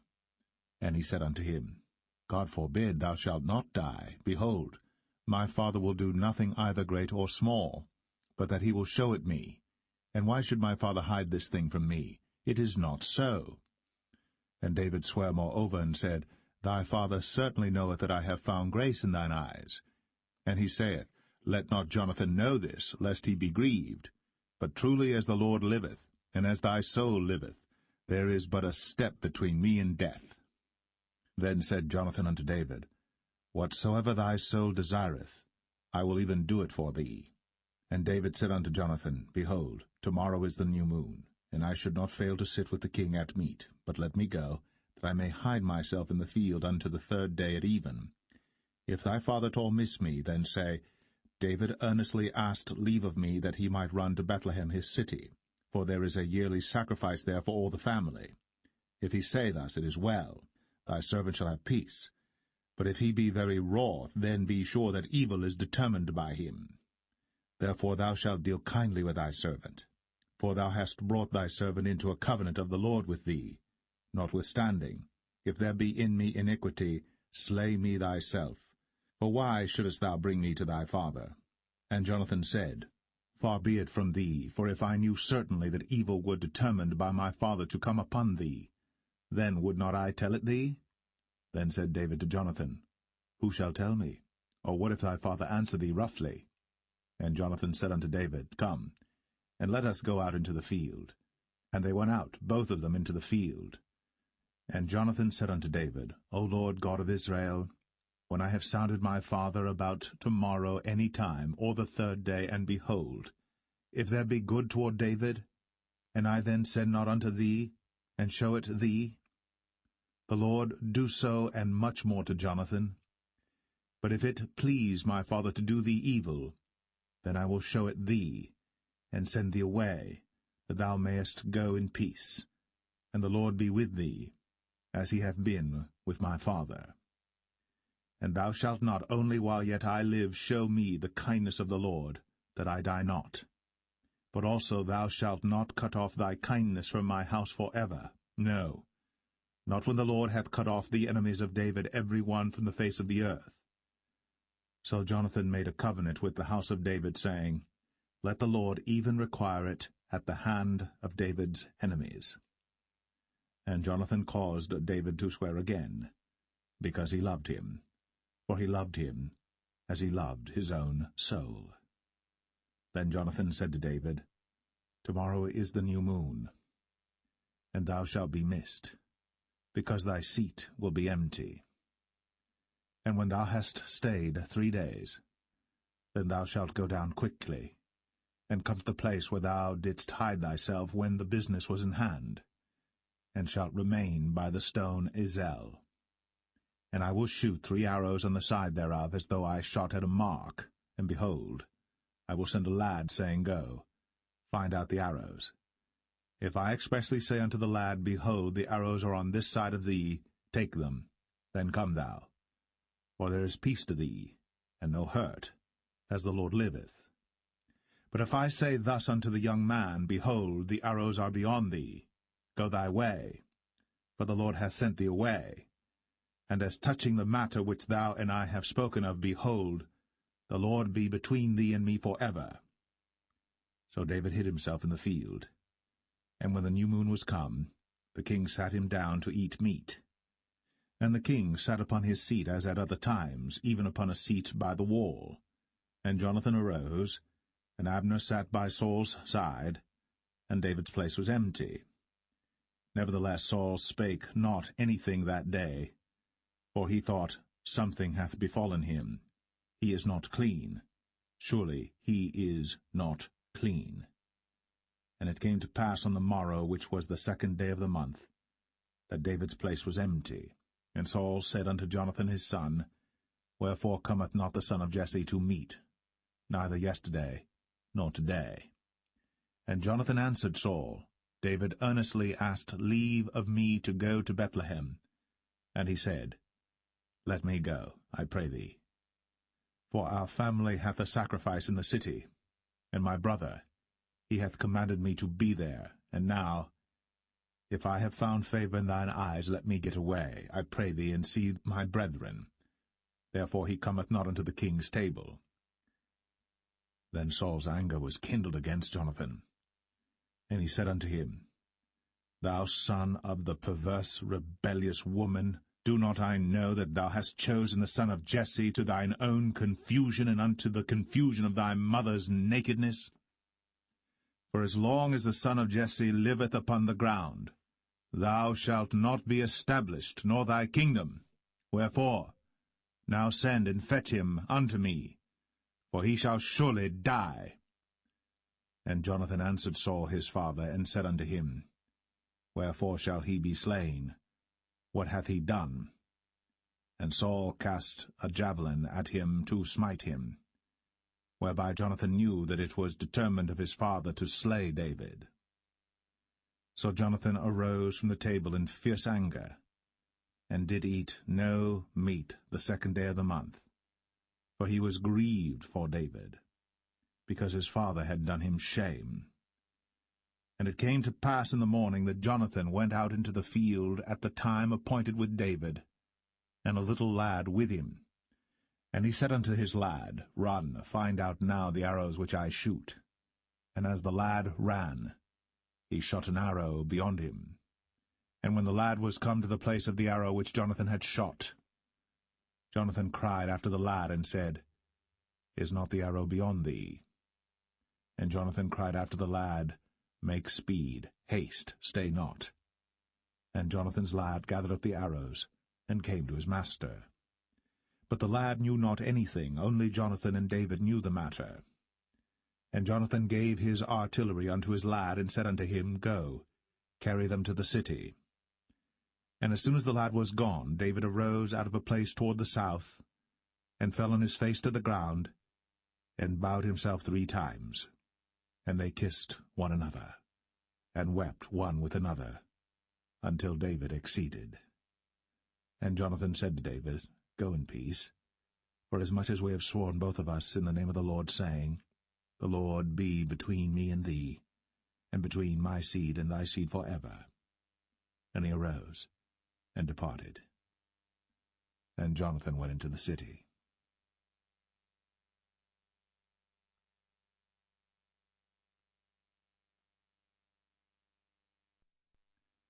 1 Samuel 21. Then came David to Nob, to Ahimelech the priest. And Ahimelech was afraid at the meeting of David, and said unto him, Why art thou alone, and no man with thee? And David said unto Ahimelech the priest, The king hath commanded me a business, and hath said unto me, Let no man know anything of the business whereabout I send thee, and what I have commanded thee. And I have appointed my servants to such and such a place. Now therefore, what is under thine hand? Give me 5 loaves of bread in mine hand, or what there is present. And the priest answered David, and said, There is no common bread under mine hand, but there is hallowed bread, if the young men have kept themselves at least from women. And David answered the priest, and said unto him, Of a truth, women have been kept from us, about these 3 days, since I came out. And the vessels of the young men are holy, and the bread is in a manner common, yea, though it was sanctified this day in the vessel. So the priests gave him hallowed bread, for there was no bread there but the showbread, that was taken from before the Lord, to put hot bread in the day when it was taken away. Now a certain man of the servants of Saul was there that day, detained before the Lord, and his name was Doeg, an Edomite, the chiefest of the herdmen that belonged to Saul. And David said unto Ahimelech, And is there not here under thine hand spear or sword? For I have neither brought my sword nor my weapons with me, because the king's business required haste. And the priest said, The sword of Goliath the Philistine, whom thou slewest in the valley of Elah, behold, it is here, wrapped in a cloth behind the ephod. If thou wilt take that, take it, for there is no other save that here. And David said, There is none like that, give it me. And David arose, and fled that day for fear of Saul, and went to Achish, the king of Gath. And the servants of Achish said unto him, Is not this David the king of the land? Did they not sing one to another of him in dances, saying, Saul hath slain his thousands, and David his 10,000s? And David laid up these words in his heart, and was sore afraid of Achish, the king of Gath. And he changed his behavior before them, and feigned himself mad in their hands, and scrabbled on the doors of the gate, and let his spittle fall down upon his beard. Then said Achish unto his servants, Lo, ye see the man is mad. Wherefore then have ye brought him to me? Have I need of madmen, that ye have brought this fellow to play the madman in my presence? Shall this fellow come into my house?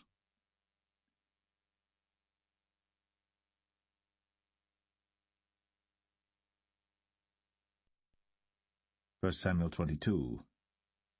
David therefore departed thence, and escaped to the cave Adullam. And when his brethren and all his father's house heard it, they went down thither to him, and every one that was in distress, and every one that was in debt, and every one that was discontented gathered themselves unto him. And he became a captain over them, and there were with him about 400 men. And David went thence to Mizpeh of Moab. And he said unto the king of Moab, Let my father and my mother, I pray thee, come forth, and be with you, till I know what God will do for me. And he brought them before the king of Moab, and they dwelt with him all the while that David was in the hold.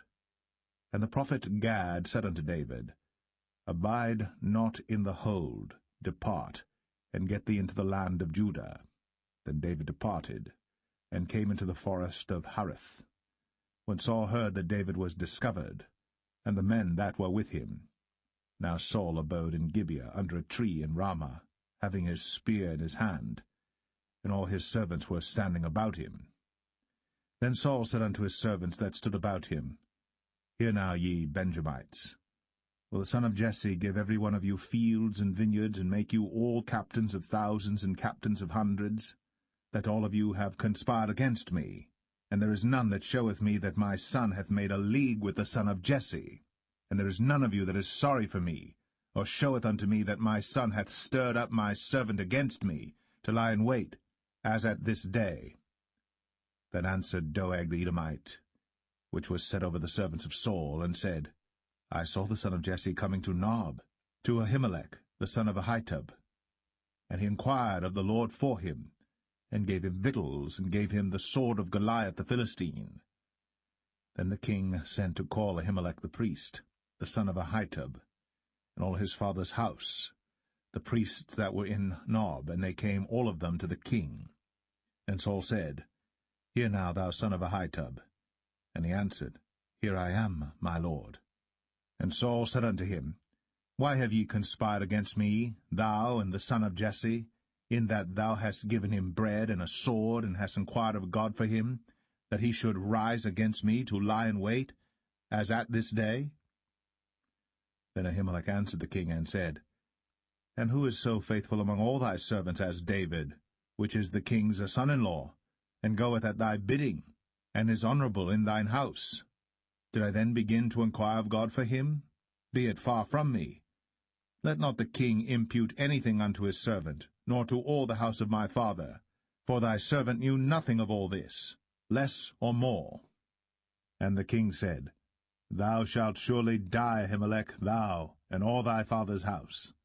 And the king said unto the footmen that stood about him, Turn, and slay the priests of the Lord, because their hand also is with David, and because they knew when he fled, and did not show it to me. But the servants of the king would not put forth their hand to fall upon the priests of the Lord. And the king said to Doeg, Turn thou, and fall upon the priests. And Doeg the Edomite turned, and he fell upon the priests, and slew on that day 75 persons that did wear a linen ephod.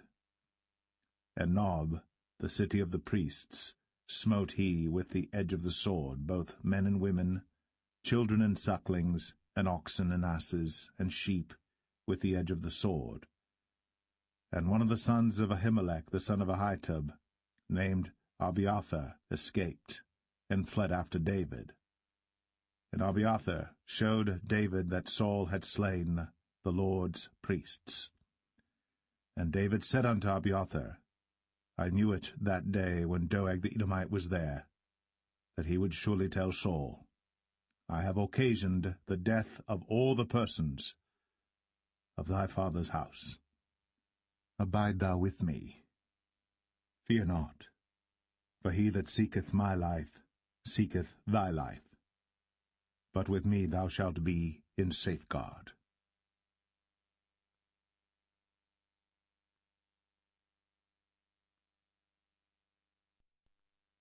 1 Samuel 23.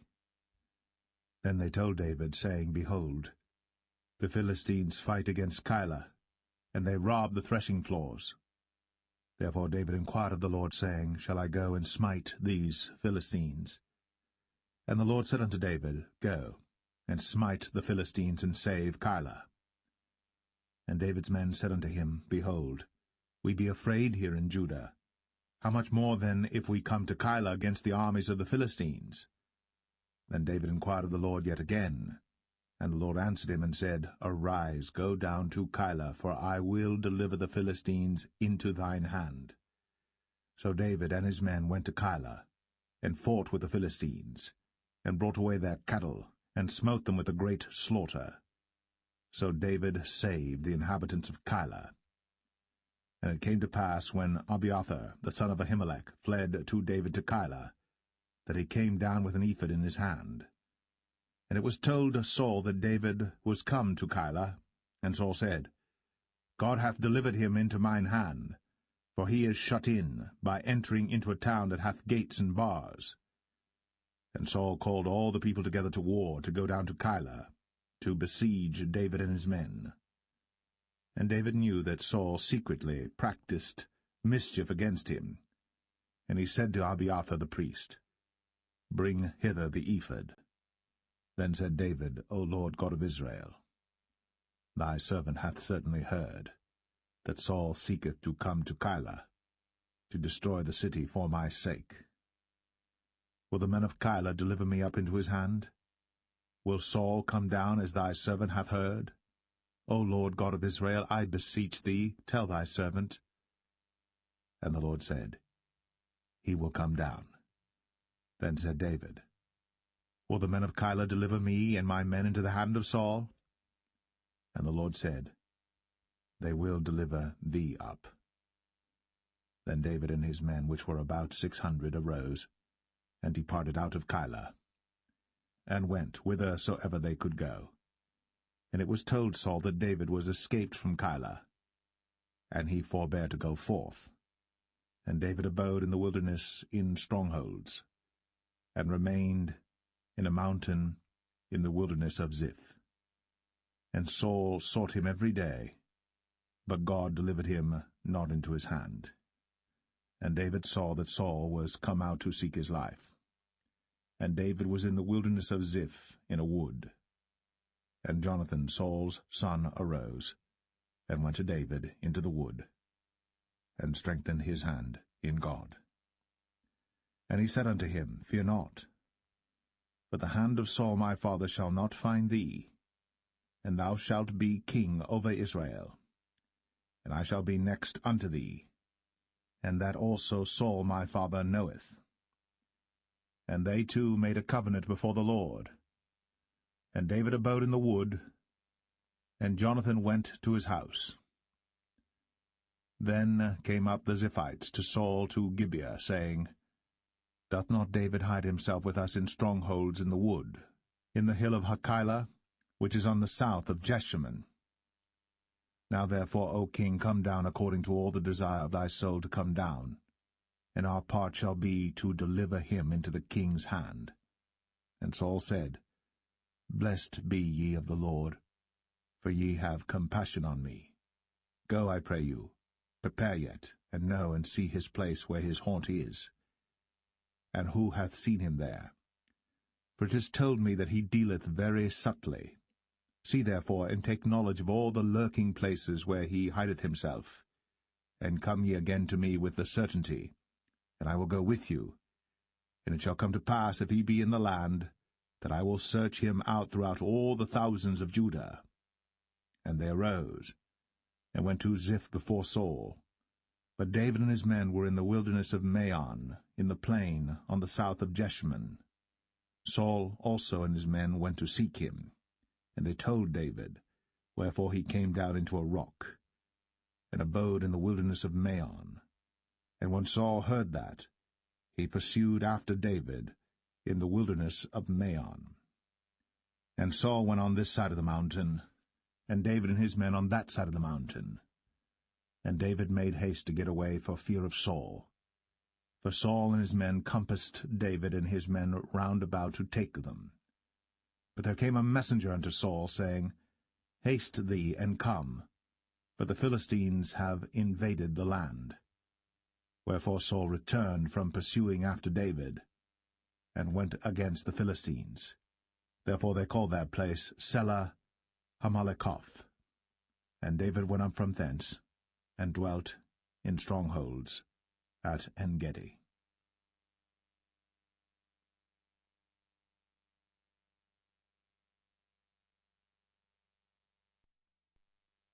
1 Samuel 24.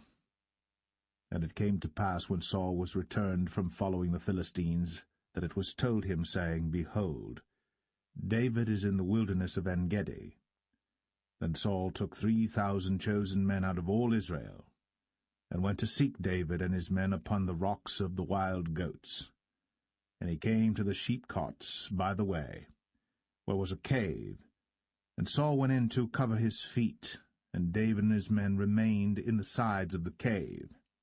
And the men of David said unto him, Behold the day of which the Lord said unto thee, Behold, I will deliver thine enemy into thine hand, that thou mayest do to him as it shall seem good unto thee. Then David arose, and cut off the skirt of Saul's robe privily. And it came to pass afterward that David's heart smote him, because he had cut off Saul's skirt.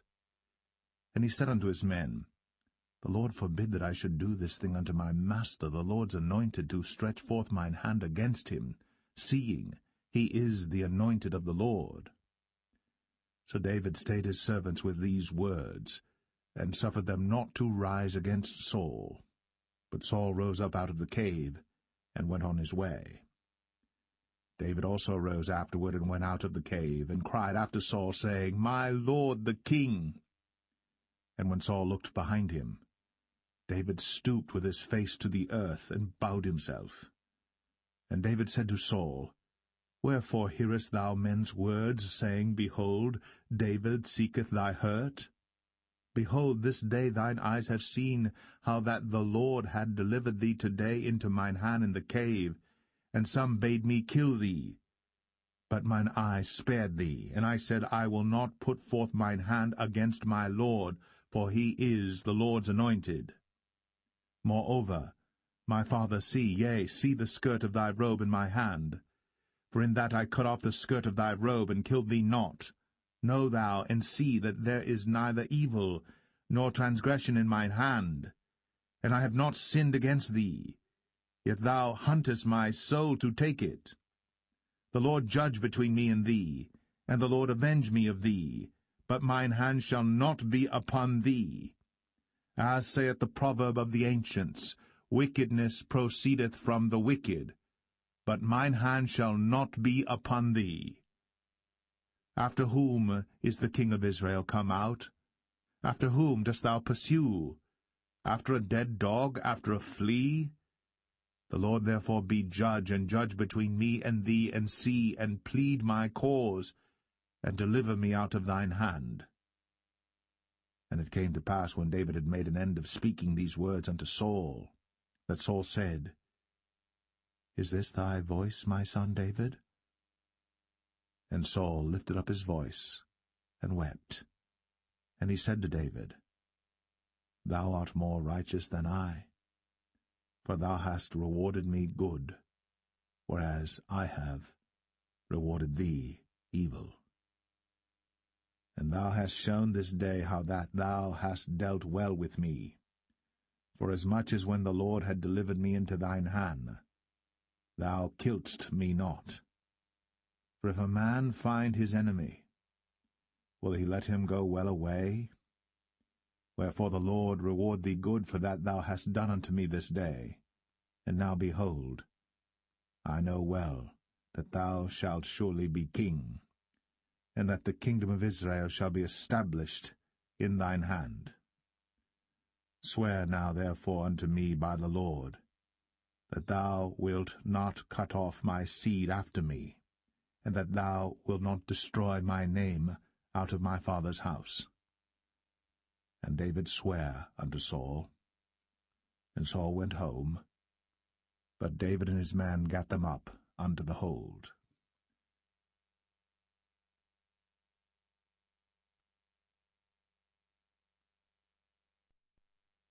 1 Samuel 25. And Samuel died, and all the Israelites were gathered together, and lamented him, and buried him in his house at Ramah.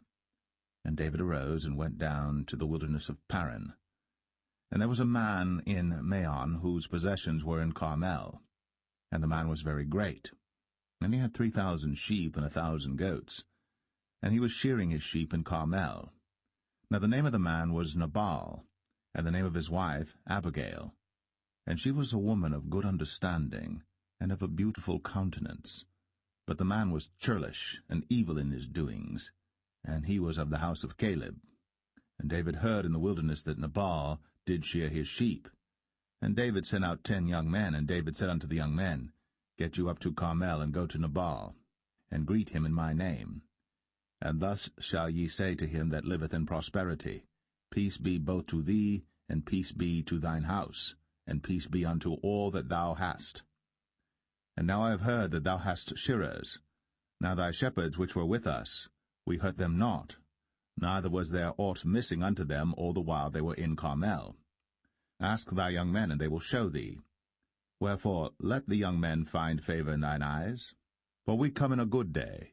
Give, I pray thee, whatsoever cometh to thine hand unto thy servants, and to thy son David.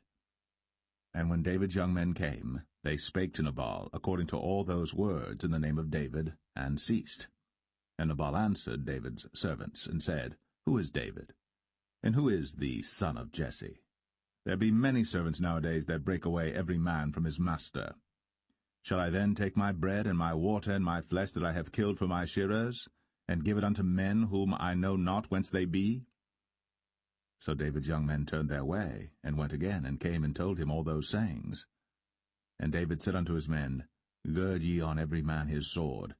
And they girded on every man his sword. And David also girded on his sword. And there went up after David about 400 men, and 200 abode by the stuff. But one of the young men told Abigail, Nabal's wife, saying, Behold, David sent messengers out of the wilderness to salute our master, and he railed on them. But the men were very good unto us, and we were not hurt, neither missed we any thing as long as we were conversant with them when we were in the fields. They were a wall unto us both by night and day. All the while we were with them keeping the sheep. Now therefore know and consider what thou wilt do, for evil is determined against our master, and against all his household. For he is such a son of Belial, that a man cannot speak to him. Then Abigail made haste, and took 200 loaves and 2 bottles of wine, and 5 sheep ready dressed, and 5 measures of parched corn, and 100 clusters of raisins, and 200 cakes of figs, and laid them on asses. And she said unto her servants, Go on before me, behold, I come after you. But she told not her husband Nabal. And it was so, as she rode on the ass, that she came down by the covert of the hill, and behold, David and his men came down against her, and she met them. Now David had said, Surely in vain have I kept all that this fellow hath in the wilderness, so that nothing was missed of all that pertained unto him, and he hath requited me evil for good. So, and more also do God unto the enemies of David, if I leave of all that pertain to him by the morning light any that pisseth against the wall.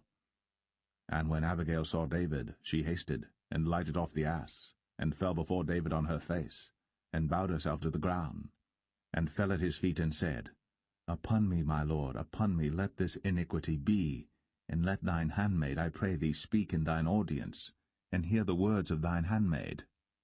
Let not, my lord, I pray thee, regard this man of Belial, even Nabal. For as his name is, so is he. Nabal is his name, and folly is with him.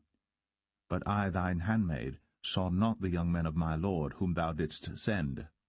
Now therefore, my lord, as the Lord liveth, and as thy soul liveth, seeing the Lord hath withholden thee from coming to shed blood, and from avenging thyself with thine own hand, now let thine enemies, and they that seek evil to my lord, be as Nabal. And now this blessing which thine handmaid hath brought unto my lord, let it even be given unto the young men that follow my lord. I pray thee, forgive the trespass of thine handmaid, for the Lord will certainly make my lord a sure house, because my lord fighteth the battles of the Lord, and evil hath not been found in thee all thy days.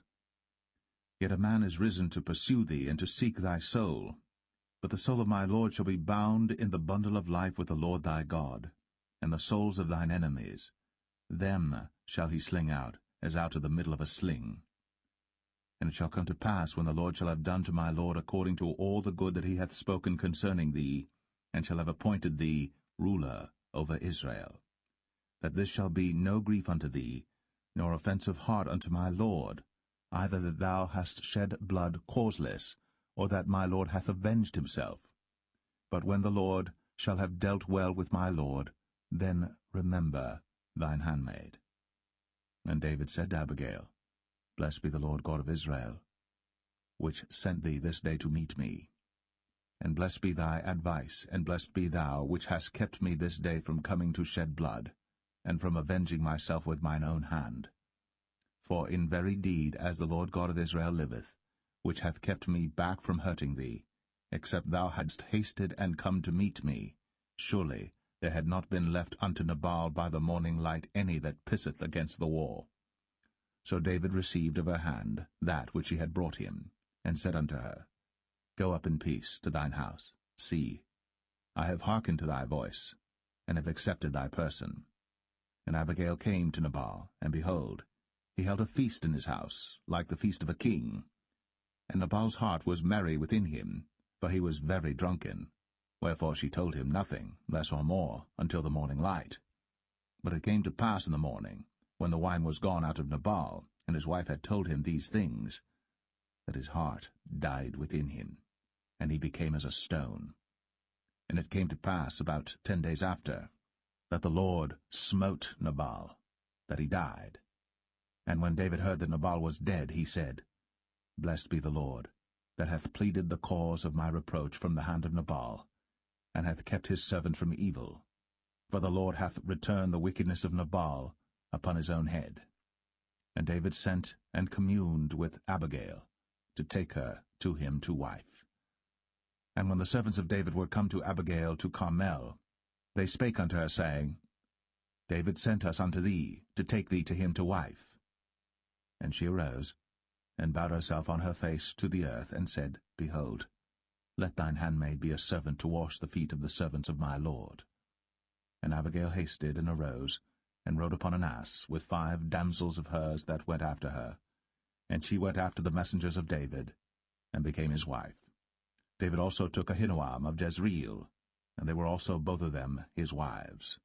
But Saul had given Michal his daughter, David's wife, to Phalti, the son of Laish, which was of Galim.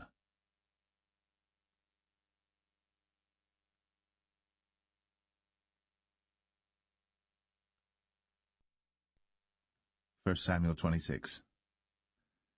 And the Ziphites came unto Saul to Gibeah, saying, Doth not David hide himself in the hill of Hachilah, which is before Jeshimon? Then Saul arose, and went down to the wilderness of Ziph, having 3,000 chosen men of Israel with him to seek David in the wilderness of Ziph. And Saul pitched in the hill of Hachilah, which is before Jeshimon, by the way. But David abode in the wilderness, and he saw that Saul came after him into the wilderness. David therefore sent out spies, and understood that Saul was come in very deed. And David arose, and came to the place where Saul had pitched. And David beheld the place where Saul lay, and Abner the son of Ner, the captain of his host. And Saul lay in the trench, and the people pitched round about him.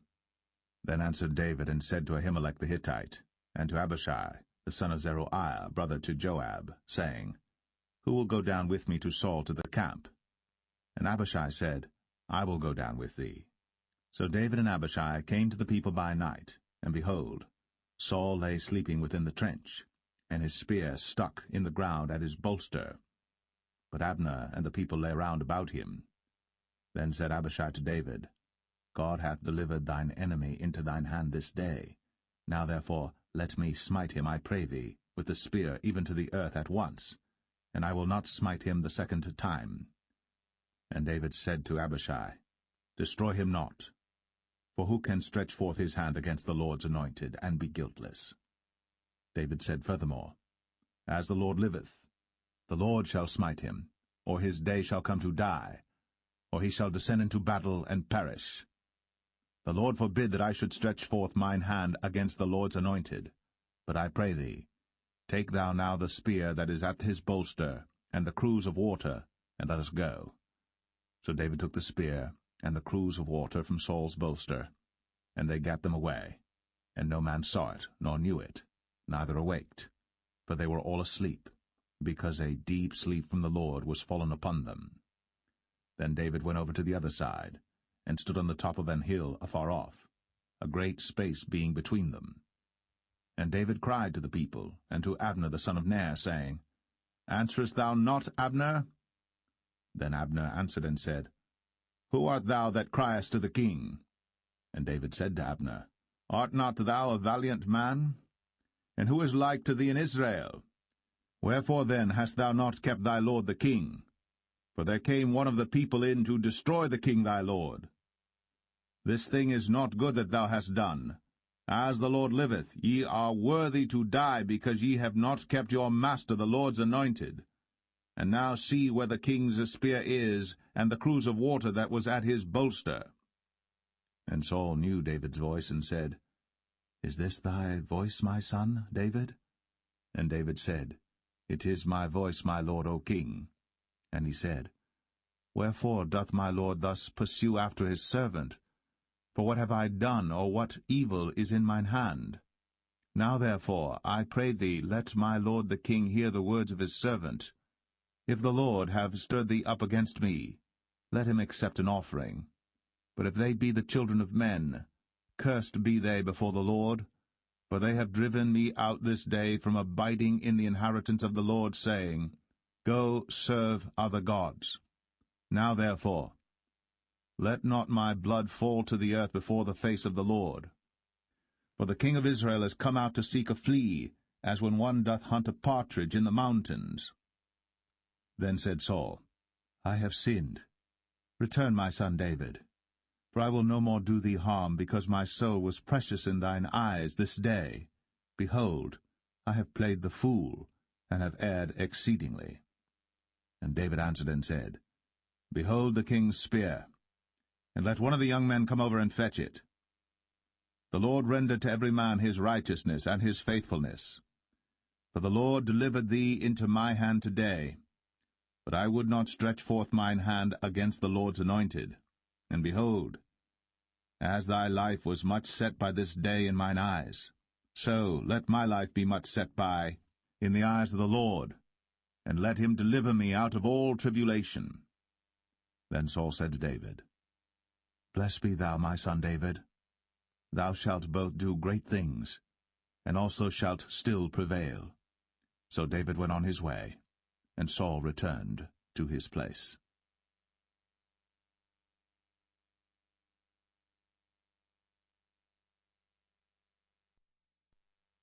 1 Samuel 27.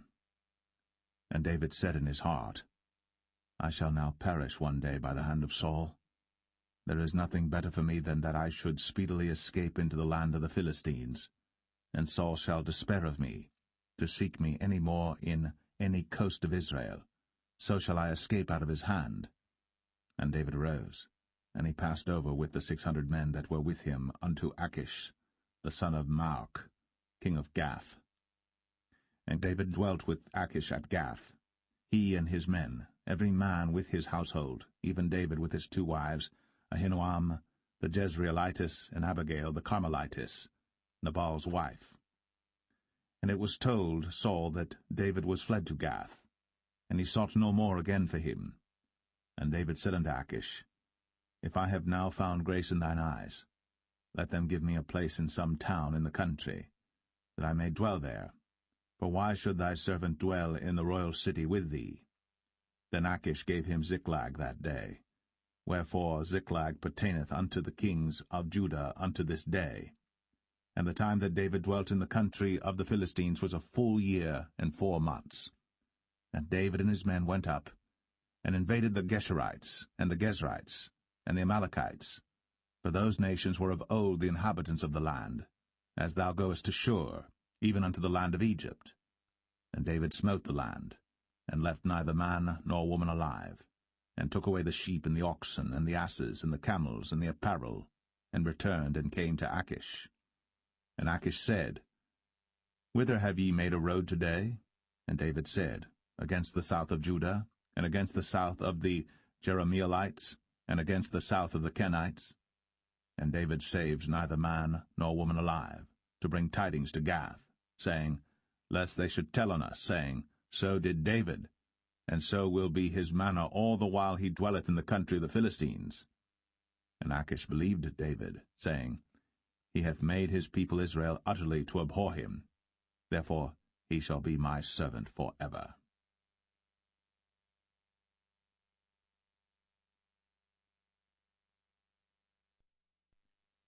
1 Samuel 28. And it came to pass in those days that the Philistines gathered their armies together for warfare, to fight with Israel. And Achish said unto David, Know thou assuredly that thou shalt go out with me to battle, thou and thy men. And David said to Achish, Surely thou shalt know what thy servant can do? And Achish said to David, Therefore will I make thee keeper of mine head for ever. Now Samuel was dead, and all Israel had lamented him and buried him in Ramah, even in his own city.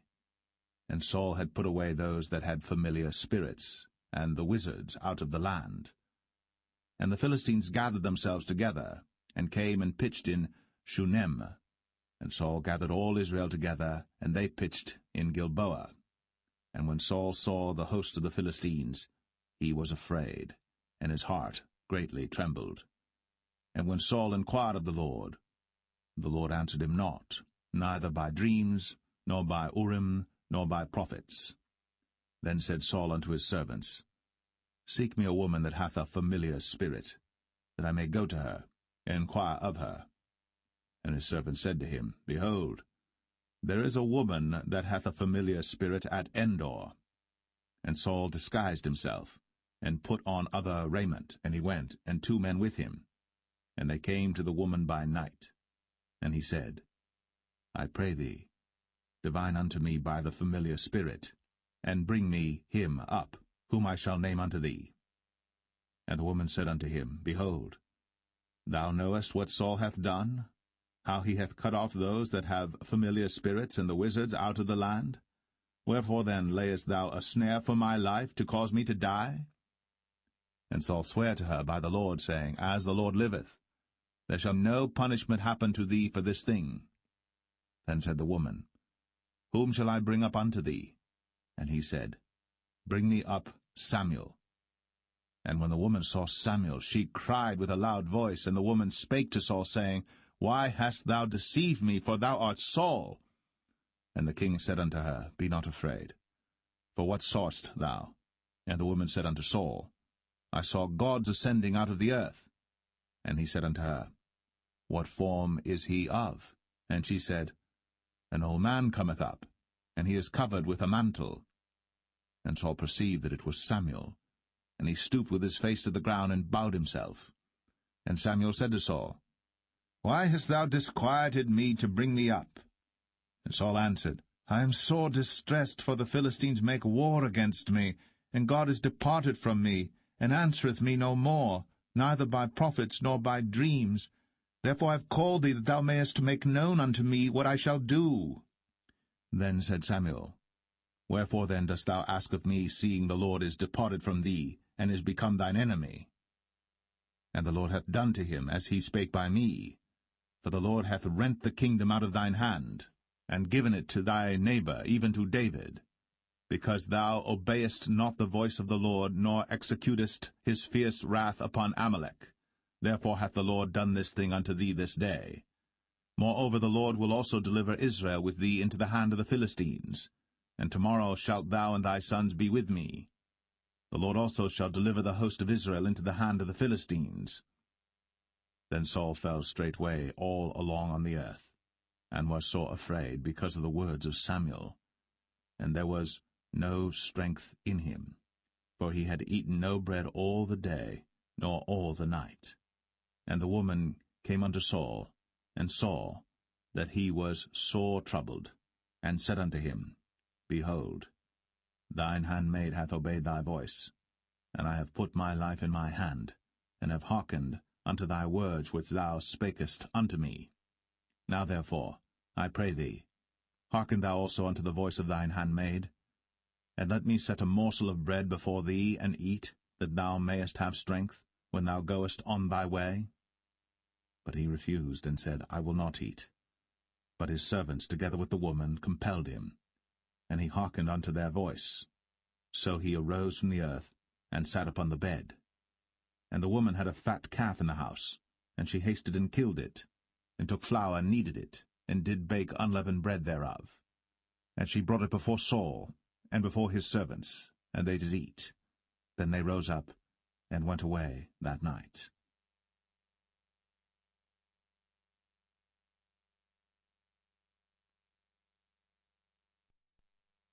1 Samuel 29. Now the Philistines gathered together all their armies to Aphek, and the Israelites pitched by a fountain which is in Jezreel. And the lords of the Philistines passed on by hundreds and by thousands, but David and his men passed on in the rearward with Achish. Then said the princes of the Philistines, What do these Hebrews here? And Achish said unto the princes of the Philistines, Is not this David the servant of Saul the king of Israel, which hath been with me these days, or these years? And I have found no fault in him since he fell unto me unto this day. And the princes of the Philistines were wroth with him. And the princes of the Philistines said unto him, Make this fellow return, that he may go again to his place, which thou hast appointed him. And let him not go down with us to battle, lest in the battle he be an adversary to us. For wherewith should he reconcile himself unto his master? Should it not be with the heads of these men? Is not this David, of whom they sang one to another in dances, saying, Saul slew his thousands, and David his 10,000s? Then Achish called David and said unto him, Surely as the Lord liveth, thou hast been upright, and thy going out and thy coming in with me in the host is good in my sight. For I have not found evil in thee since the day of thy coming unto me unto this day. Nevertheless the Lord's favour thee not. Wherefore now return and go in peace, that thou displease not the lords of the Philistines. And David said unto Achish, But what have I done? And what hast thou found in thy servant so long as I have been with thee unto this day, that I may not go fight against the enemies of my lord the king? And Achish answered and said to David, I know that thou art good in my sight, as an angel of God. Notwithstanding the princes of the Philistines have said, He shall not go up with us to the battle. Wherefore now rise up early in the morning with thy master's servants that are come with thee, and as soon as ye be up early in the morning and have light, depart. So David and his men rose up early to depart in the morning, to return into the land of the Philistines. And the Philistines went up to Jezreel.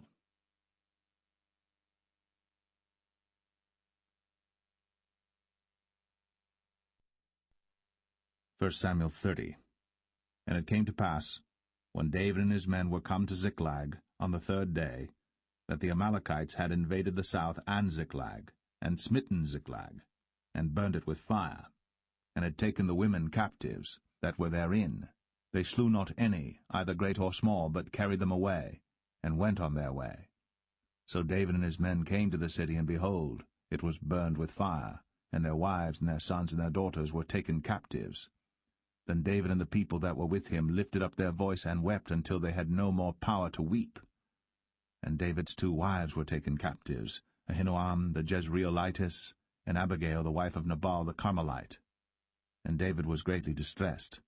For the people spake of stoning him, because the soul of all the people was grieved, every man for his sons and for his daughters. But David encouraged himself in the Lord his God. And David said to Abiathar the priest, Ahimelech's son, I pray thee, bring me hither the ephod. And Abiathar brought thither the ephod to David. And David inquired at the Lord, saying, Shall I pursue after this troop? Shall I overtake them? And he answered him, Pursue, for thou shalt surely overtake them, and without fail recover all.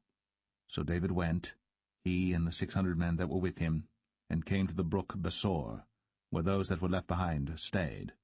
But David pursued, he and 400 men, for 200 abode behind, which were so faint that they could not go over the brook Besor. And they found an Egyptian in the field, and brought him to David, and gave him bread, and he did eat, and they made him drink water. And they gave him a piece of a cake of figs, and 2 clusters of raisins. And when he had eaten, his spirit came again to him, for he had eaten no bread, nor drunk any water 3 days and 3 nights. And David said unto him, To whom belongest thou, and whence art thou? And he said, I am a young man of Egypt, servant to an Amalekite, and my master left me, because 3 days agone I fell sick. We made an invasion upon the south of the Cherethites, and upon the coast which belongeth to Judah, and upon the south of Caleb, and we burned Ziklag with fire. And David said to him, Canst thou bring me down to this company? And he said, Swear unto me by God, that thou wilt neither kill me, nor deliver me into the hands of my master, and I will bring thee down to this company. And when he had brought him down, behold, they were spread abroad upon all the earth, eating and drinking and dancing, because of all the great spoil that they had taken out of the land of the Philistines, and out of the land of Judah. And David smote them from the twilight even unto the evening of the next day. And there escaped not a man of them, save 400 young men which rode upon camels and fled. And David recovered all that the Amalekites had carried away. And David rescued his 2 wives. And there was nothing lacking to them, neither small nor great, neither sons nor daughters, neither spoil nor anything that they had taken to them. David recovered all. And David took all the flocks and the herds, which they drave before those other cattle, and said, This is David's spoil. And David came to the 200 men, which were so faint that they could not follow David, whom they had made also to abide at the brook Besor. And they went forth to meet David, and to meet the people that were with him. And when David came near to the people, he saluted them. Then answered all the wicked men and men of Belial, of those that went with David, and said, Because they went not with us, we will not give them aught of the spoil that we have recovered, save to every man his wife and his children, that they may lead them away and depart. Then said David, Ye shall not do so, my brethren, with that which the Lord hath given us, who hath preserved us, and delivered the company that came against us into our hand. For who will hearken unto you in this matter? But as his part is that goeth down to the battle, so shall his part be that tarrieth by the stuff. They shall part alike. And it was so from that day forward that he made it a statute and an ordinance for Israel unto this day. And when David came to Ziklag, he sent of the spoil unto the elders of Judah, even to his friends, saying, Behold, a present for you of the spoil of the enemies of the Lord, to them which were in Bethel, and to them which were in South Ramoth, and to them which were in Jatir, and to them which were in Aroer, and to them which were in Siphmoth, and to them which were in Eshtemoa, and to them which were in Rakal, and to them which were in the cities of the Jerahmeelites, and to them which were in the cities of the Kenites, and to them which were in Hormah, and to them which were in Chor-Ashan, and to them which were in Athak, and to them which were in Hebron, and to all the places where David himself and his men were wont to haunt.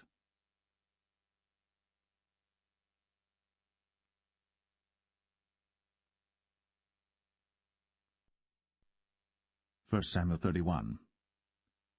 Now the Philistines fought against Israel, and the men of Israel fled from before the Philistines, and fell down slain in Mount Gilboa. And the Philistines followed hard upon Saul and upon his sons. And the Philistines slew Jonathan, and Abinadab, and Malchishua, Saul's sons. And the battle went sore against Saul, and the archers hit him, and he was sore wounded of the archers. Then said Saul unto his armor-bearer, Draw thy sword, and thrust me through therewith, lest these uncircumcised come and thrust me through and abuse me.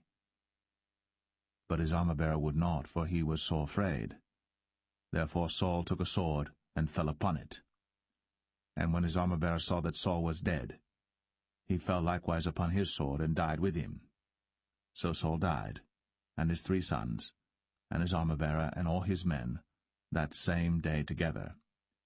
And when the men of Israel that were on the other side of the valley, and they that were on the other side Jordan, saw that the men of Israel fled, and that Saul and his sons were dead, they forsook the cities and fled. And the Philistines came and dwelt in them. And it came to pass on the morrow, when the Philistines came to strip the slain, that they found Saul and his 3 sons fallen in Mount Gilboa. And they cut off his head, and stripped off his armor, and sent into the land of the Philistines round about to publish it in the house of their idols, and among the people. And they put his armor in the house of Ashtoreth, and they fastened his body to the wall of Bethshan.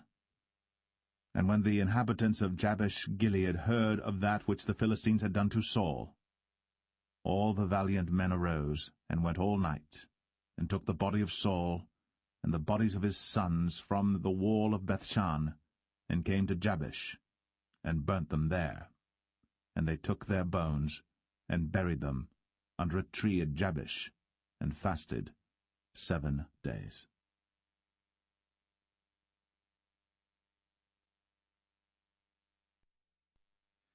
The second book of Samuel, chapter 1.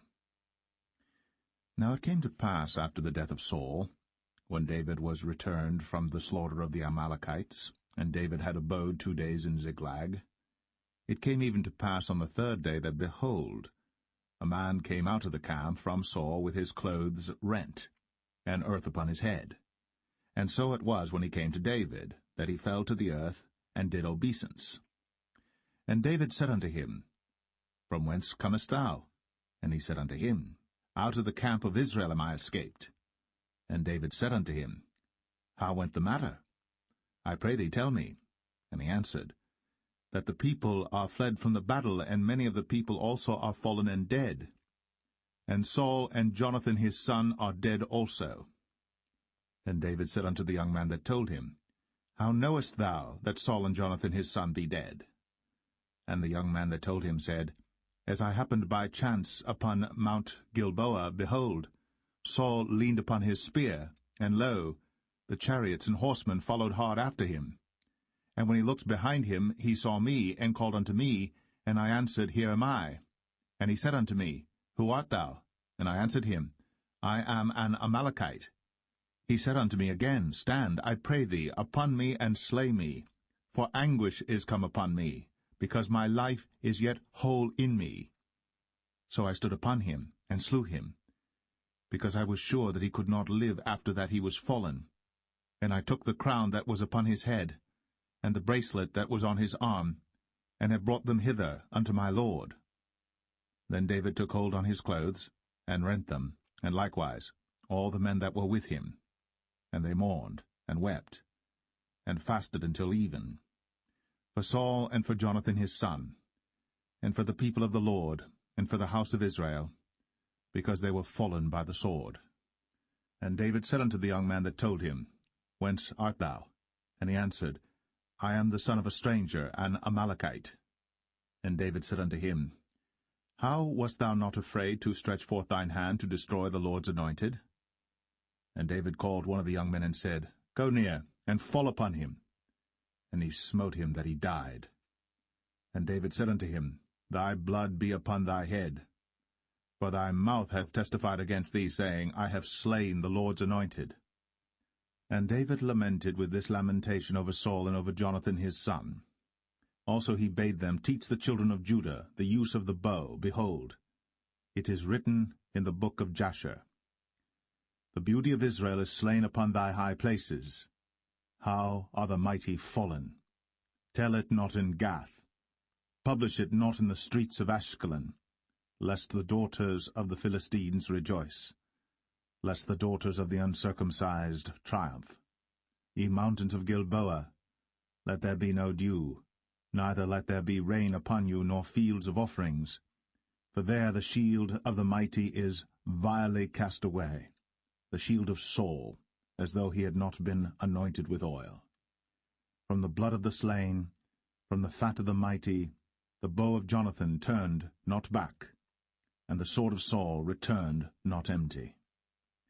Saul and Jonathan were lovely and pleasant in their lives, and in their death they were not divided. They were swifter than eagles. They were stronger than lions. Ye daughters of Israel, weep over Saul, who clothed you in scarlet, with other delights, who put on ornaments of gold upon your apparel. How are the mighty fallen in the midst of the battle, O Jonathan! Thou wast slain in thine high places. I am distressed for thee, my brother Jonathan. Very pleasant hast thou been unto me. Thy love to me was wonderful, passing the love of women. How are the mighty fallen, and the weapons of war perished!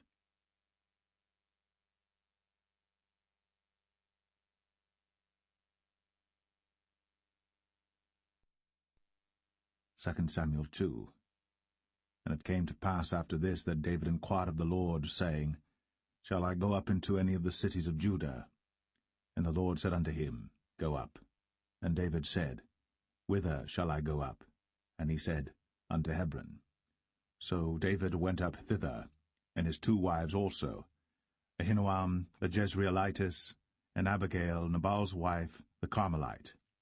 And his men that were with him did David bring up, every man with his household, and they dwelt in the cities of Hebron. And the men of Judah came, and there they anointed David king over the house of Judah. And they told David, saying, that the men of Jabesh-Gilead were they that buried Saul. And David sent messengers unto the men of Jabesh-Gilead, and said unto them, Blessed be ye of the Lord, that ye have shown this kindness unto your Lord, even unto Saul, and have buried him. And now the Lord show kindness and truth unto you, and I also will requite you this kindness, because ye have done this thing. Therefore now let your hands be strengthened, and be ye valiant. For your master Saul is dead, and also the house of Judah have anointed me king over them. But Abner, the son of Ner, captain of Saul's host, took Ishbosheth, the son of Saul, and brought him over to Mahanaim, and made him king over Gilead, and over the Asherites, and over Jezreel, and over Ephraim, and over Benjamin, and over all Israel. Ishbosheth, Saul's son, was 40 years old when he began to reign over Israel, and reigned 2 years. But the house of Judah followed David. And the time that David was king in Hebron over the house of Judah was 7 years and 6 months. And Abner the son of Ner, and the servants of Ishbosheth the son of Saul, went out from Mahanaim to Gibeon. And Joab the son of Zeruiah, and the servants of David went out, and met together by the pool of Gibeon. And they sat down, the one on the one side of the pool, and the other on the other side of the pool. And Abner said to Joab, Let the young men now arise, and play before us. And Joab said, Let them arise. Then there arose and went over by number 12 of Benjamin, which pertained to Ishbosheth the son of Saul, and 12 of the servants of David. And they caught every one his fellow by the head, and thrust his sword in his fellow's side, so they fell down together. Wherefore that place was called Helkath-Hazurim, which is in Gibeon. And there was a very sore battle that day, and Abner was beaten, and the men of Israel, before the servants of David. And there were 3 sons of Zeruiah there, Joab, and Abishai, and Asahel. And Asahel was as light of foot as a wild roe. And Asahel pursued after Abner, and in going he turned not to the right hand nor to the left from following Abner.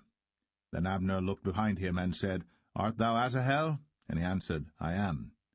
And Abner said to him, Turn thee aside to thy right hand or to thy left, and lay thee hold on one of the young men, and take thee his armor. But Asahel would not turn aside from following of him. And Abner said again to Asahel, Turn thee aside from following me. Wherefore should I smite thee to the ground? How then should I hold up my face to Joab thy brother? Howbeit he refused to turn aside. Wherefore Abner, with the hinder end of the spear, smote him under the 5th rib, that the spear came out behind him. And he fell down there, and died in the same place. And it came to pass, that as many as came to the place where Asahel fell down and died stood still. Joab also and Abishai pursued after Abner. And the sun went down when they were come to the hill of Ammah, that lieth before Giah by the way of the wilderness of Gibeon. And the children of Benjamin gathered themselves together after Abner, and became one troop, and stood on the top of an hill. Then Abner called to Joab and said, Shall the sword devour for ever? Knowest thou not that it will be bitterness in the latter end? How long shall it be then, ere thou bid the people return from following their brethren? And Joab said, As God liveth, unless thou hadst spoken. Surely then in the morning the people had gone up every one from following his brother. So Joab blew a trumpet, and all the people stood still, and pursued after Israel no more, neither fought they any more. And Abner and his men walked all that night through the plain, and passed over Jordan, and went through all Bithron, and they came to Mahanaim. And Joab returned from following Abner. And when he had gathered all the people together, there lacked of David's servants 19 men, and Asahel. But the servants of David had smitten of Benjamin, and of Abner's men, so that 360 men died. And they took up Asahel, and buried him in the sepulchre of his father, which was in Bethlehem. And Joab and his men went all night, and they came to Hebron at break of day.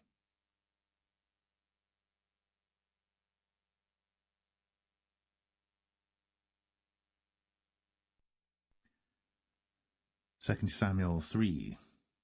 Now there was long war between the house of Saul and the house of David. But David waxed stronger and stronger, and the house of Saul waxed weaker and weaker. And unto David were sons born in Hebron, and his firstborn was Amnon, of Ahinoam the Jezreelitess, and his second Chileab, of Abigail the wife of Nabal the Carmelite, and the third Absalom, the son of Maacah, the daughter of Talmai, king of Geshur, and the fourth Adonijah, the son of Haggith, and the fifth Shephatiah, the son of Abital, and the sixth Ithream, by Eglah, David's wife. These were born to David in Hebron. And it came to pass, while there was war between the house of Saul and the house of David, that Abner made himself strong for the house of Saul. And Saul had a concubine, whose name was Rizpah, the daughter of Ai. And Ishbosheth said to Abner, Wherefore hast thou gone in unto my father's concubine? Then was Abner very wroth for the words of Ishbosheth, and said, Am I a dog's head, which against Judah do show kindness this day unto the house of Saul thy father, to his brethren, and to his friends, and have not delivered thee into the hand of David, that thou chargest me today with a fault concerning this woman? So do God to Abner, and more also, except as the Lord hath sworn to David, even so I do to him, to translate the kingdom from the house of Saul, and to set up the throne of David over Israel and over Judah, from Dan even to Beersheba. And he could not answer Abner a word again, because he feared him. And Abner sent messengers to David on his behalf, saying, Whose is the land? Saying also, Make thy league with me, and behold, my hand shall be with thee, to bring about all Israel unto thee. And he said, Well, I will make a league with thee. But one thing I require of thee, that is, thou shalt not see my face, except thou first bring Michal, Saul's daughter, when thou comest to see my face. And David sent messengers to Ishbosheth, Saul's son, saying, Deliver me my wife Michal, which I espoused to me, for 100 foreskins of the Philistines. And Ishbosheth sent and took her from her husband, even from Phaltiel, the son of Laish. And her husband went with her, along weeping, behind her to Bahurim. Then said Abner unto him, Go, return. And he returned. And Abner had communication with the elders of Israel, saying, Ye sought for David in times past to be king over you. Now then do it. For the Lord hath spoken of David, saying, By the hand of my servant David I will save my people Israel out of the hand of the Philistines, and out of the hand of all their enemies. And Abner also spake in the ears of Benjamin. And Abner went also to speak in the ears of David in Hebron all that seemed good to Israel, and that seemed good to the whole house of Benjamin. So Abner came to David to Hebron, and 20 men with him. And David made Abner and the men that were with him a feast. And Abner said unto David, I will arise and go, and will gather all Israel unto my lord the king, that they may make a league with thee, and that thou mayest reign over all that thine heart desireth. And David sent Abner away, and he went in peace. And behold, the servants of David and Joab came from pursuing a troop, and brought in a great spoil with them. But Abner was not with David in Hebron, for he had sent him away, and he was gone in peace. When Joab and all the host that was with him were come, they told Joab, saying, Abner the son of Ner came to the king, and he hath sent him away, and he is gone in peace. Then Joab came to the king and said, What hast thou done? Behold, Abner came unto thee. Why is it that thou hast sent him away, and he is quite gone? Thou knowest Abner the son of Ner, that he came to deceive thee, and to know thy going out and thy coming in, and to know all that thou doest. And when Joab was come out from David, he sent messengers after Abner, which brought him again from the well of Sirah. But David knew it not. And when Abner was returned to Hebron, Joab took him aside in the gate to speak with him quietly, and smote him there, under the 5th rib, that he died, for the blood of Asahel, his brother.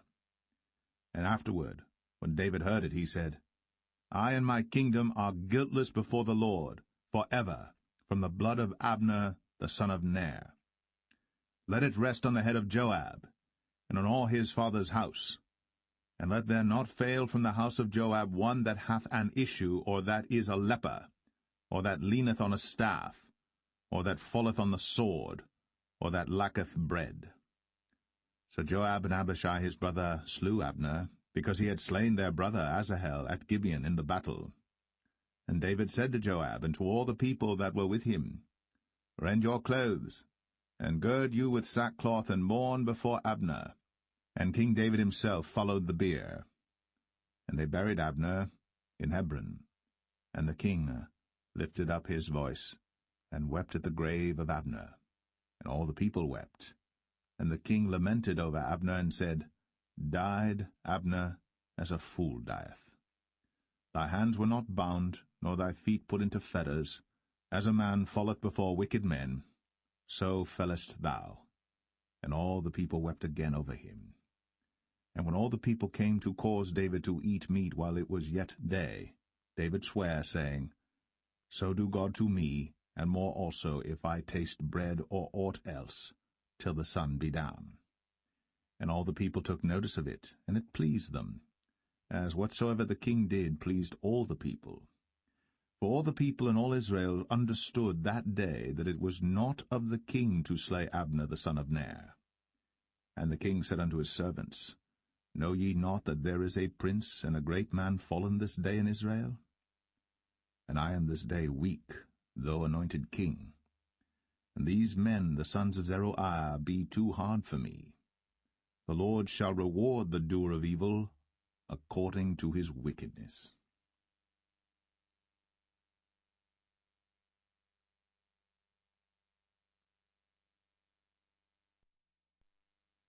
2 Samuel 4. And when Saul's son heard that Abner was dead in Hebron, his hands were feeble, and all the Israelites were troubled. And Saul's son had 2 men that were captains of bands. The name of the one was Baanah, and the name of the other Rechab, the sons of Rimmon, a Beerothite, of the children of Benjamin. For Beeroth also was reckoned to Benjamin. And the Beerothites fled to Gittaim, and were sojourners there until this day. And Jonathan, Saul's son, had a son that was lame of his feet. He was 5 years old when the tidings came of Saul and Jonathan out of Jezreel. And his nurse took him up, and fled. And it came to pass, as she made haste to flee, that he fell and became lame. And his name was Mephibosheth. And the sons of Rimmon the Beerothite, Rechab and Baanah, went, and came about the heat of the day to the house of Ishbosheth, who lay on a bed at noon. And they came thither into the midst of the house, as though they would have fetched wheat, and they smote him under the 5th rib, and Rechab and Baanah his brother escaped. For when they came into the house, he lay on his bed in his bedchamber, and they smote him, and slew him, and beheaded him, and took his head, and gat them away through the plain all night. And they brought the head of Ishbosheth unto David to Hebron, and said to the king, Behold, the head of Ishbosheth, the son of Saul, thine enemy, which sought thy life. And the Lord hath avenged my lord the king this day of Saul, and of his seed. And David answered Rechab and Baanah his brother, the sons of Rimmon the Beerothite, and said unto them, As the Lord liveth, who hath redeemed my soul out of all adversity? When one told me, saying, Behold, Saul is dead, thinking to have brought good tidings, I took hold of him, and slew him in Ziklag, who thought that I would have given him a reward for his tidings. How much more, when wicked men have slain a righteous person in his own house upon his bed? Shall I not therefore now require his blood of your hand, and take you away from the earth?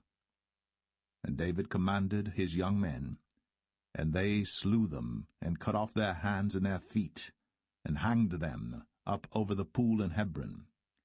But they took the head of Ishbosheth, and buried it in the sepulchre of Abner in Hebron.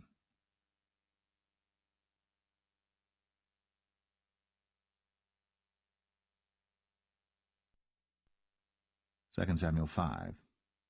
Then came all the tribes of Israel to David unto Hebron, and spake, saying, Behold, we are thy bone and thy flesh. Also in time past, when Saul was king over us, thou wast he that leddest out and broughtest in Israel. And the Lord said to thee, Thou shalt feed my people Israel, and thou shalt be a captain over Israel. So all the elders of Israel came to the king to Hebron, and King David made a league with them in Hebron before the Lord, and they anointed David king over Israel.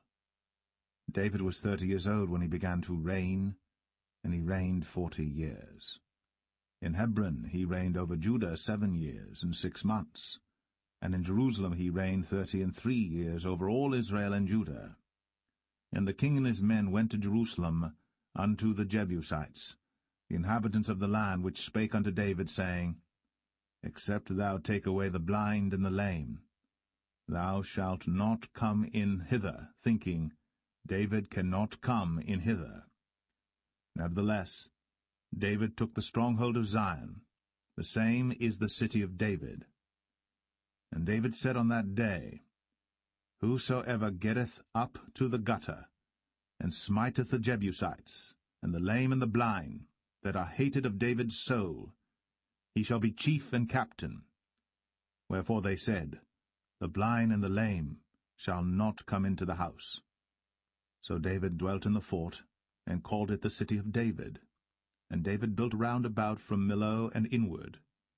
And David went on, and grew great, and the Lord God of hosts was with him. And Hiram king of Tyre sent messengers to David, and cedar trees, and carpenters, and masons, and they built David an house. And David perceived that the Lord had established him king over Israel, and that he had exalted his kingdom for his people Israel's sake. And David took him more concubines and wives out of Jerusalem, after he was come from Hebron, and there were yet sons and daughters born to David.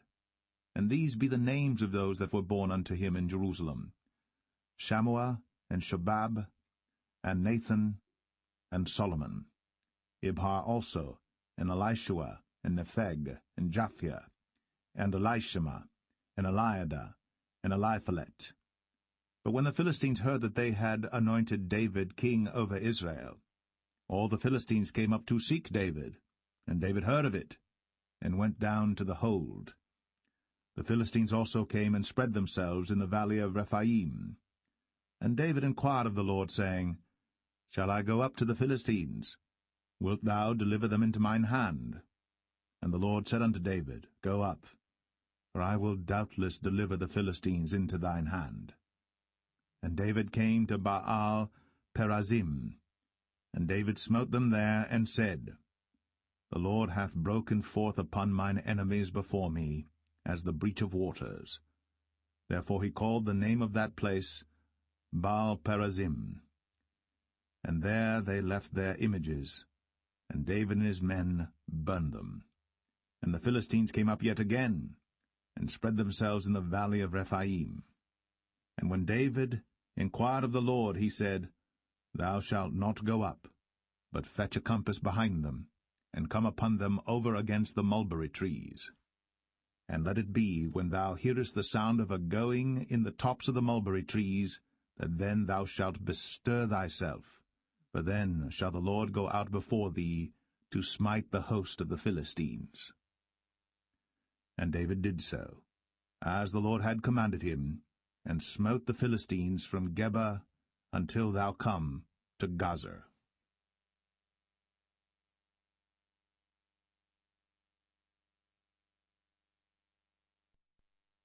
2 Samuel 6. Again David gathered together all the chosen men of Israel, 30,000. And David arose and went with all the people that were with him from Baale of Judah, to bring up from thence the ark of God, whose name is called by the name of the Lord of hosts, that dwelleth between the cherubims. And they set the ark of God upon a new cart, and brought it out of the house of Abinadab that was in Gibeah. And Uzzah and Ahio, the sons of Abinadab, drave the new cart. And they brought it out of the house of Abinadab, which was at Gibeah, accompanying the ark of God, and Ahio went before the ark. And David and all the house of Israel played before the Lord in all manner of instruments made of fir wood, even on harps, and on psalteries, and on timbrels, and on cornets, and on cymbals. And when they came to Nachon's threshing floor, Uzzah put forth his hand to the ark of God, and took hold of it, for the oxen shook it. And the anger of the Lord was kindled against Uzzah, and God smote him there for his error. And there he died by the ark of God. And David was displeased, because the Lord had made a breach upon Uzzah. And he called the name of the place Perez Uzzah to this day. And David was afraid of the Lord that day, and said, How shall the ark of the Lord come to me? So David would not remove the ark of the Lord unto him into the city of David, but David carried it aside into the house of Obed-Edom the Gittite. And the ark of the Lord continued in the house of Obed-Edom the Gittite 3 months. And the Lord blessed Obed-Edom and all his household. And it was told King David, saying, The Lord hath blessed the house of Obed-Edom, and all that pertaineth unto him, because of the ark of God. So David went and brought up the ark of God from the house of Obed-Edom into the city of David with gladness. And it was so, that when they that bare the ark of the Lord had gone 6 paces, he sacrificed oxen and fatlings. And David danced before the Lord with all his might. And David was girded with a linen ephod. So David and all the house of Israel brought up the ark of the Lord with shouting, and with the sound of the trumpet. And as the ark of the Lord came into the city of David, Michal, Saul's daughter, looked through a window, and saw King David leaping and dancing before the Lord. And she despised him in her heart. And they brought in the ark of the Lord, and set it in his place in the midst of the tabernacle that David had pitched for it. And David offered burnt offerings and peace offerings before the Lord. And as soon as David had made an end of offering burnt offerings and peace offerings, he blessed the people in the name of the Lord of hosts. And he dealt among all the people, even among the whole multitude of Israel, as well to the women as men, to every one a cake of bread, and a good piece of flesh, and a flagon of wine. So all the people departed every one to his house. Then David returned to bless his household, and Michal, the daughter of Saul, came out to meet David, and said, How glorious was the king of Israel today, who uncovered himself today in the eyes of the handmaids of his servants, as one of the vain fellows shamelessly uncovereth himself. And David said unto Michal, It was before the Lord which chose me before thy father, and before all his house, to appoint me ruler over the people of the Lord, over Israel. Therefore will I play before the Lord. And I will yet be more vile than thus, and will be base in mine own sight. And of the maidservants which thou hast spoken of them shall I be had in honor.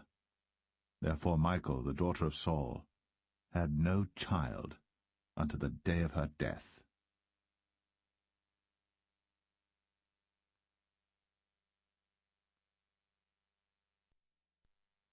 Second Samuel 7. And it came to pass, when the king sat in his house, and the Lord had given him rest round about from all his enemies, that the king said unto Nathan the prophet, See now, I dwell in an house of cedar, but the ark of God dwelleth within curtains. And Nathan said to the king, Go, do all that is in thine heart, for the Lord is with thee. And it came to pass that night that the word of the Lord came unto Nathan, saying, Go and tell my servant David, Thus saith the Lord, Shalt thou build me an house for me to dwell in? Whereas I have not dwelt in any house since the time that I brought up the children of Israel out of Egypt, even to this day, but have walked in a tent and in a tabernacle. In all the places wherein I have walked with all the children of Israel spake I a word with any of the tribes of Israel, whom I commanded to feed my people Israel, saying, Why build ye not me an house of cedar?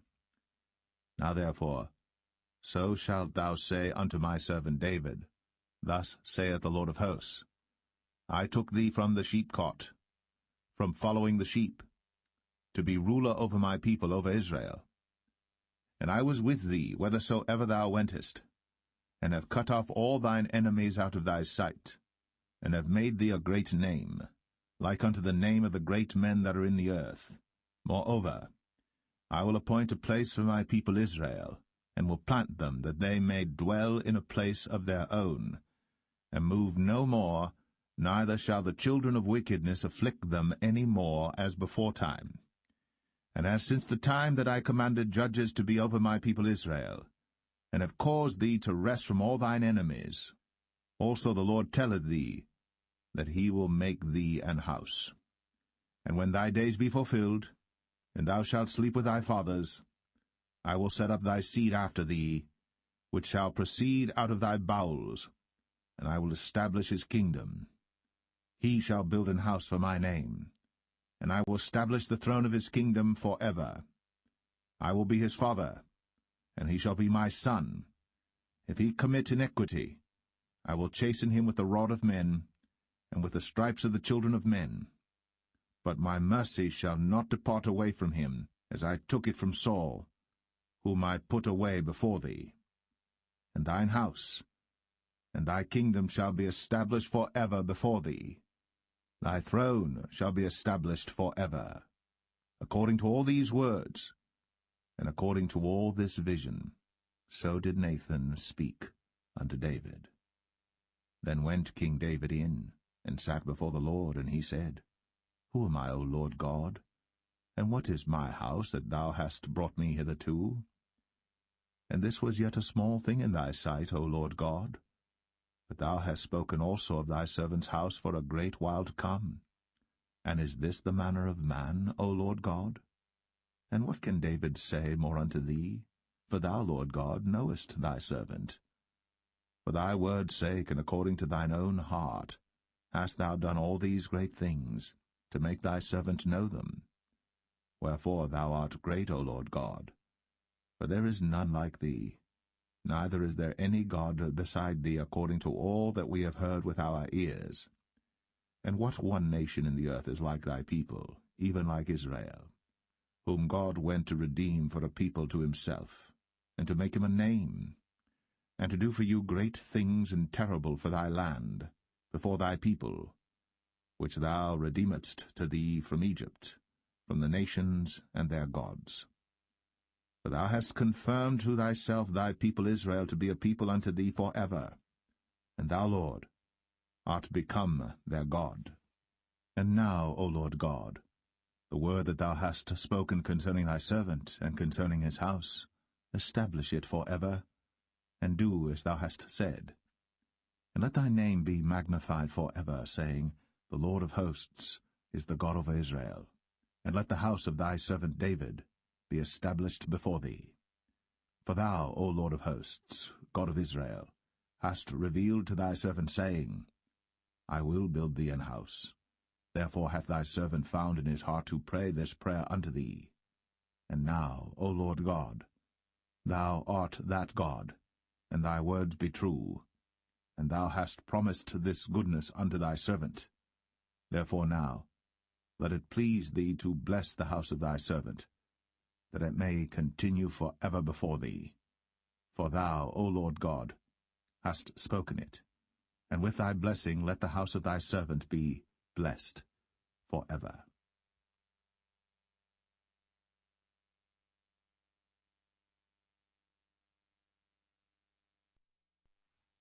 2 Samuel 8.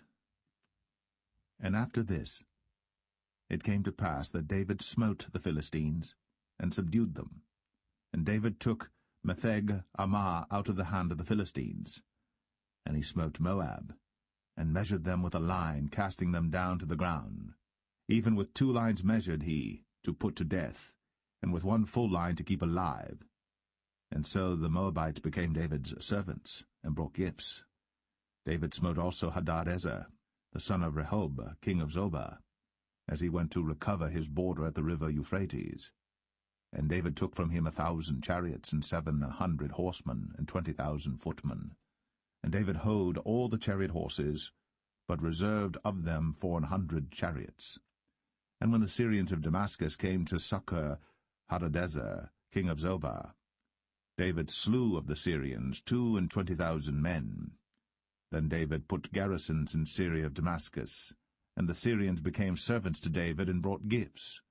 And the Lord preserved David whithersoever he went. And David took the shields of gold that were on the servants of Hadadezer, and brought them to Jerusalem. And from Betah and from Berothai, cities of Hadadezer, King David took exceeding much brass. When Toi, king of Hamath, heard that David had smitten all the host of Hadadezer, then Toi sent Joram his son unto King David to salute him and to bless him, because he had fought against Hadadezer, and smitten him. For Hadadezer had wars with Toi.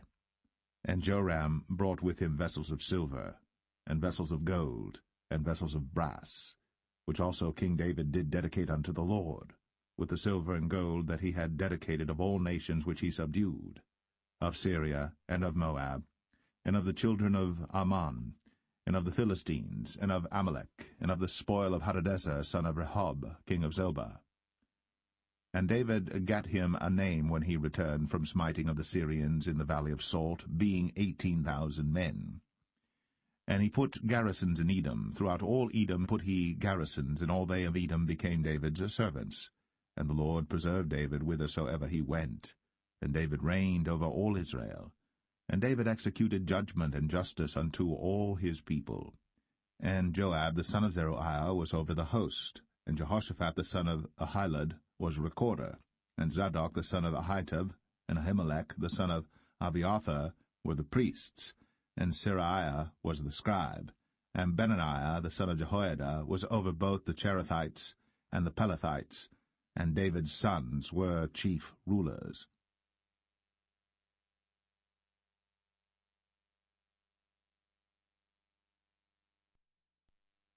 2 Samuel 9.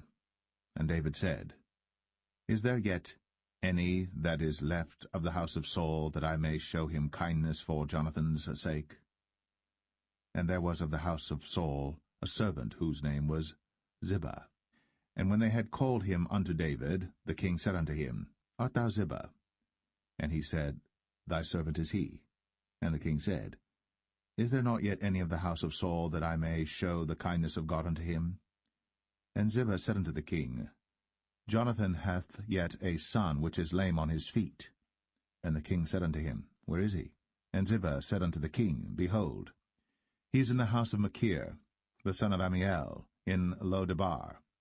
Then King David sent and fetched him out of the house of Machir, the son of Ammiel, from Lo-debar. Now when Mephibosheth, the son of Jonathan, the son of Saul, was come unto David, he fell on his face and did reverence. And David said, Mephibosheth. And he answered, Behold, thy servant. And David said unto him, Fear not, for I will surely show thee kindness for Jonathan thy father's sake, and will restore thee all the land of Saul thy father, and thou shalt eat bread at my table continually. And he bowed himself and said, What is thy servant, that thou shouldst look upon such a dead dog as I am? Then the king called to Ziba, Saul's servant, and said unto him, I have given unto thy master's son all that pertained to Saul, and to all his house. Thou therefore, and thy sons and thy servants, shall till the land for him, and thou shalt bring in the fruits, that thy master's son may have food to eat. But Mephibosheth, thy master's son, shall eat bread always at my table. Now Ziba had 15 sons and 20 servants. Then said Ziba unto the king, According to all that my lord the king hath commanded his servant, so shall thy servant do. As for Mephibosheth, said the king, he shall eat at my table as one of the king's sons. And Mephibosheth had a young son whose name was Micah. And all that dwelt in the house of Ziba were servants unto Mephibosheth. So Mephibosheth dwelt in Jerusalem, for he did eat continually at the king's table, and was lame on both his feet.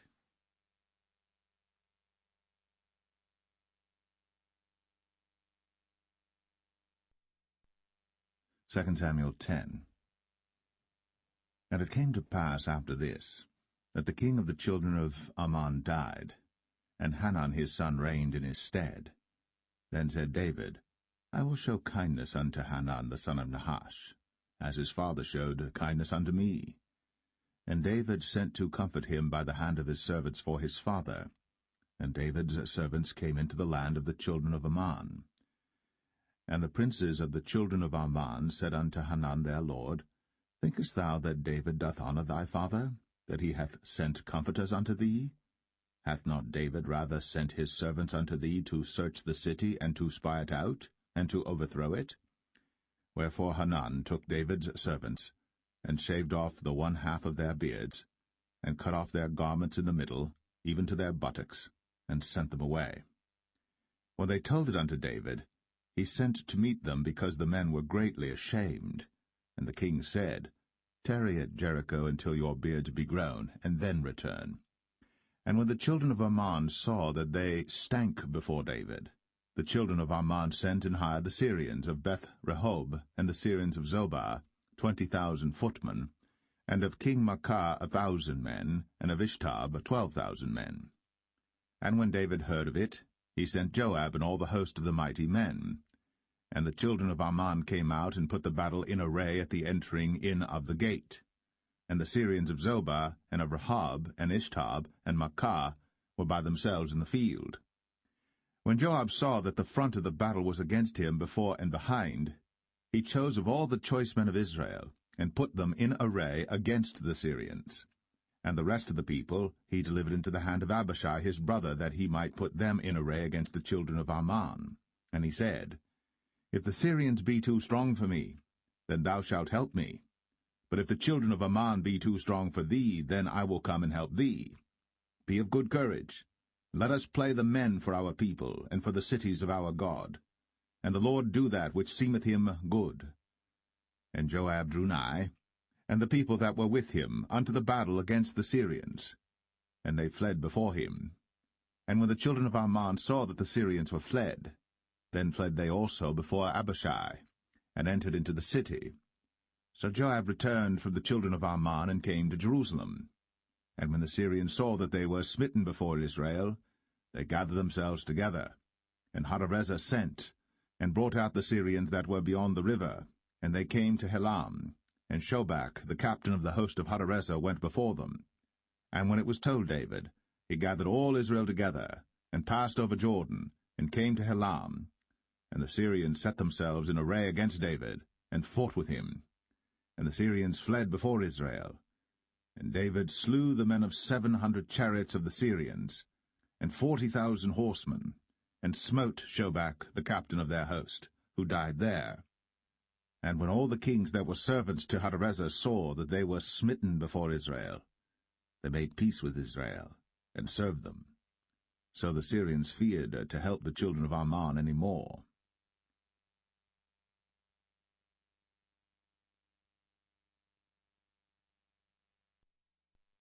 Second Samuel 11. And it came to pass, after the year was expired, at the time when kings go forth to battle, that David sent Joab and his servants with him, and all Israel. And they destroyed the children of Ammon, and besieged Rabbah. But David tarried still at Jerusalem. And it came to pass in an evening tide that David arose from off his bed, and walked upon the roof of the king's house. And from the roof he saw a woman washing herself, and the woman was very beautiful to look upon. And David sent and inquired after the woman. And one said, Is not this Bathsheba, the daughter of Eliam, the wife of Uriah the Hittite? And David sent messengers, and took her. And she came in unto him, and he lay with her. For she was purified from her uncleanness, and she returned unto her house. And the woman conceived, and sent and told David, and said, I am with child. And David sent to Joab, saying, Send me Uriah the Hittite. And Joab sent Uriah to David. And when Uriah was come unto him, David demanded of him how Joab did, and how the people did, and how the war prospered. And David said to Uriah, Go down to thy house, and wash thy feet. And Uriah departed out of the king's house, and there followed him a mess of meat from the king. But Uriah slept at the door of the king's house with all the servants of his lord, and went not down to his house. And when they had told David, saying, Uriah went not down unto his house, David said unto Uriah, Camest thou not from thy journey? Why then didst thou not go down unto thine house? And Uriah said unto David, The ark and Israel and Judah abide in tents, and my lord Joab and the servants of my lord are encamped in the open fields. Shall I then go into mine house to eat and to drink and to lie with my wife? As thou livest, and as thy soul liveth, I will not do this thing. And David said to Uriah, Tarry here today also, and tomorrow I will let thee depart. So Uriah abode in Jerusalem that day and the morrow. And when David had called him, he did eat and drink before him, and he made him drunk. And at even he went out to lie on his bed with the servants of his lord, but went not down to his house. And it came to pass in the morning that David wrote a letter to Joab, and sent it by the hand of Uriah. And he wrote in the letter, saying, Set ye Uriah in the forefront of the hottest battle, and retire ye from him, that he may be smitten and die. And it came to pass, when Joab observed the city, that he assigned Uriah unto a place where he knew that valiant men were. And the men of the city went out, and fought with Joab, and there fell some of the people of the servants of David, and Uriah the Hittite died also. Then Joab sent and told David all the things concerning the war, and charged the messenger, saying, When thou hast made an end of telling the matters of the war unto the king, and if so be that the king's wrath arise, and he say unto thee, Wherefore approached ye so nigh unto the city when ye did fight? Knew ye not that they would shoot from the wall? Who smote Abimelech, the son of Jerubbesheth? Did not a woman cast a piece of a millstone upon him from the wall, that he died in Thebez? Why went ye nigh the wall? Then say thou, Thy servant Uriah the Hittite is dead also. So the messenger went, and came and showed David all that Joab had sent him for. And the messenger said unto David, Surely the men prevailed against us, and came out unto us into the field, and we were upon them even unto the entering of the gate. And the shooters shot from off the wall upon thy servants, and some of the king's servants be dead, and thy servant Uriah the Hittite is dead also. Then David said unto the messenger, Thus shalt thou say unto Joab, Let not this thing displease thee, for the sword devoureth one as well as another. Make thy battle more strong against the city, and overthrow it, and encourage thou him. And when the wife of Uriah heard that Uriah her husband was dead, she mourned for her husband. And when the morning was past, David sent and fetched her to his house, and she became his wife, and bare him a son. But the thing that David had done displeased the Lord.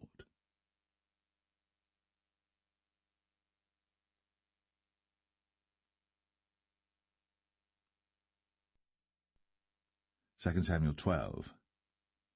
And the Lord sent Nathan unto David. And he came unto him, and said unto him, There were 2 men in one city, the one rich and the other poor. The rich man had exceeding many flocks and herds, but the poor man had nothing save one little ewe lamb, which he had bought and nourished up. And it grew up together with him, and with his children. It did eat of his own meat, and drank of his own cup, and lay in his bosom, and was unto him as a daughter. And there came a traveller unto the rich man, and he spared to take of his own flock and of his own herd to dress for the wayfaring man that was come unto him, but took the poor man's lamb, and dressed it for the man that was come to him. And David's anger was greatly kindled against the man, and he said to Nathan, As the Lord liveth, the man that hath done this thing shall surely die, and he shall restore the lamb 4-fold, because he did this thing, and because he had no pity. And Nathan said to David, Thou art the man. Thus saith the Lord God of Israel, I anointed thee king over Israel, and I delivered thee out of the hand of Saul. And I gave thee thy master's house, and thy master's wives into thy bosom, and gave thee the house of Israel and of Judah. And if that had been too little, I would moreover have given unto thee such and such things. Wherefore hast thou despised the commandment of the Lord to do evil in his sight? Thou hast killed Uriah the Hittite with the sword, and hast taken his wife to be thy wife, and hast slain him with the sword of the children of Ammon. Now, therefore, the sword shall never depart from thine house, because thou hast despised me, and hast taken the wife of Uriah the Hittite to be thy wife. Thus saith the Lord, Behold, I will raise up evil against thee out of thine own house, and I will take thy wives before thine eyes, and give them unto thy neighbor, and he shall lie with thy wives in the sight of this sun. For thou didst it secretly, but I will do this thing before all Israel, and before the sun. And David said unto Nathan, I have sinned against the Lord. And Nathan said unto David, The Lord also hath put away thy sin. Thou shalt not die. Howbeit, because by this deed thou hast given great occasion to the enemies of the Lord to blaspheme, the child also that is born unto thee shall surely die. And Nathan departed unto his house. And the Lord struck the child that Uriah's wife bare unto David, and it was very sick. David therefore besought God for the child. And David fasted, and went in, and lay all night upon the earth. And the elders of his house arose, and went to him, to raise him up from the earth. But he would not, neither did he eat bread with them. And it came to pass on the 7th day that the child died. And the servants of David feared to tell him that the child was dead, for they said, Behold, while the child was yet alive, we spake unto him, and he would not hearken unto our voice. How will he then vex himself, if we tell him that the child is dead? But when David saw that his servants whispered, David perceived that the child was dead.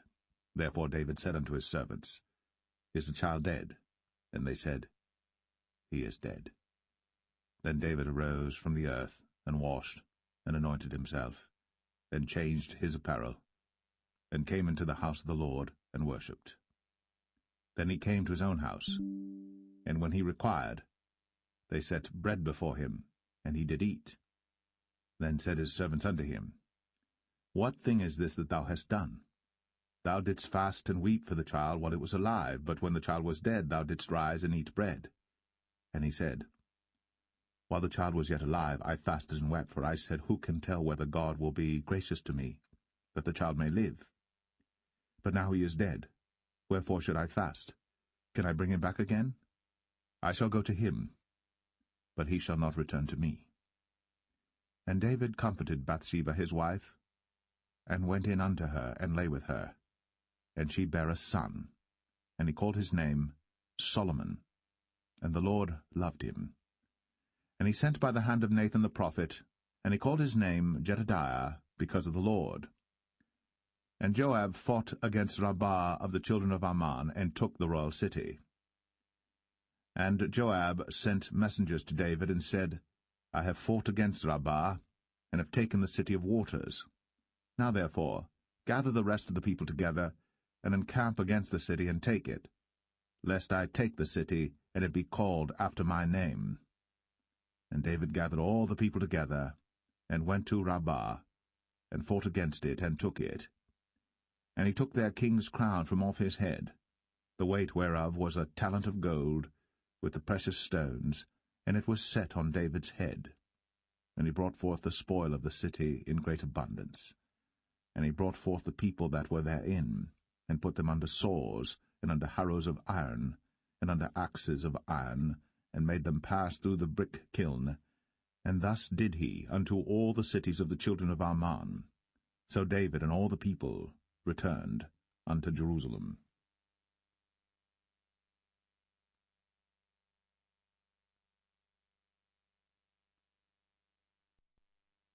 2 Samuel 13. And it came to pass after this, that Absalom the son of David had a fair sister whose name was Tamar, and Amnon the son of David loved her. And Amnon was so vexed that he fell sick for his sister Tamar, for she was a virgin, and Amnon thought it hard for him to do anything to her. But Amnon had a friend whose name was Jonadab, the son of Shimea, David's brother. And Jonadab was a very subtle man. And he said unto him, Why art thou, being the king's son, lean from day to day? Wilt thou not tell me? And Amnon said unto him, I love Tamar, my brother Absalom's sister. And Jonadab said unto him, Lay thee down on thy bed, and make thyself sick. And when thy father cometh to see thee, say unto him, I pray thee, let my sister Tamar come and give me meat, and dress the meat in my sight, that I may see it, and eat it at her hand. So Amnon lay down, and made himself sick. And when the king was come to see him, Amnon said unto the king, I pray thee, let Tamar my sister come, and make me a couple of cakes in my sight, that I may eat at her hand. Then David sent home to Tamar, saying, Go now to thy brother Amnon's house, and dress him meat. So Tamar went to her brother Amnon's house, and he was laid down. And she took flour, and kneaded it, and made cakes in his sight, and did bake the cakes. And she took a pan, and poured them out before him. But he refused to eat. And Amnon said, Have out all men from me. And they went out every man from him. And Amnon said unto Tamar, Bring the meat into the chamber, that I may eat of thine hand. And Tamar took the cakes which she had made, and brought them into the chamber to Amnon her brother. And when she had brought them unto him to eat, he took hold of her, and said unto her, Come, lie with me, my sister. And she answered him, Nay, my brother, do not force me. For no such thing ought to be done in Israel. Do not thou this folly. And I, whither shall I cause my shame to go? And as for thee, thou shalt be as one of the fools in Israel. Now therefore I pray thee, speak unto the king, for he will not withhold me from thee. Howbeit, he would not hearken unto her voice, but being stronger than she, forced her, and lay with her. Then Amnon hated her exceedingly, so that the hatred wherewith he hated her was greater than the love wherewith he had loved her. And Amnon said unto her, Arise, be gone. And she said unto him, There is no cause. This evil in sending me away is greater than the other that thou didst unto me. But he would not hearken unto her. Then he called his servant that ministered unto him, and said, Put now this woman out from me, and bolt the door after her. And she had a garment of divers colours upon her, for with such robes were the king's daughters that were virgins apparelled. Then his servant brought her out, and bolted the door after her.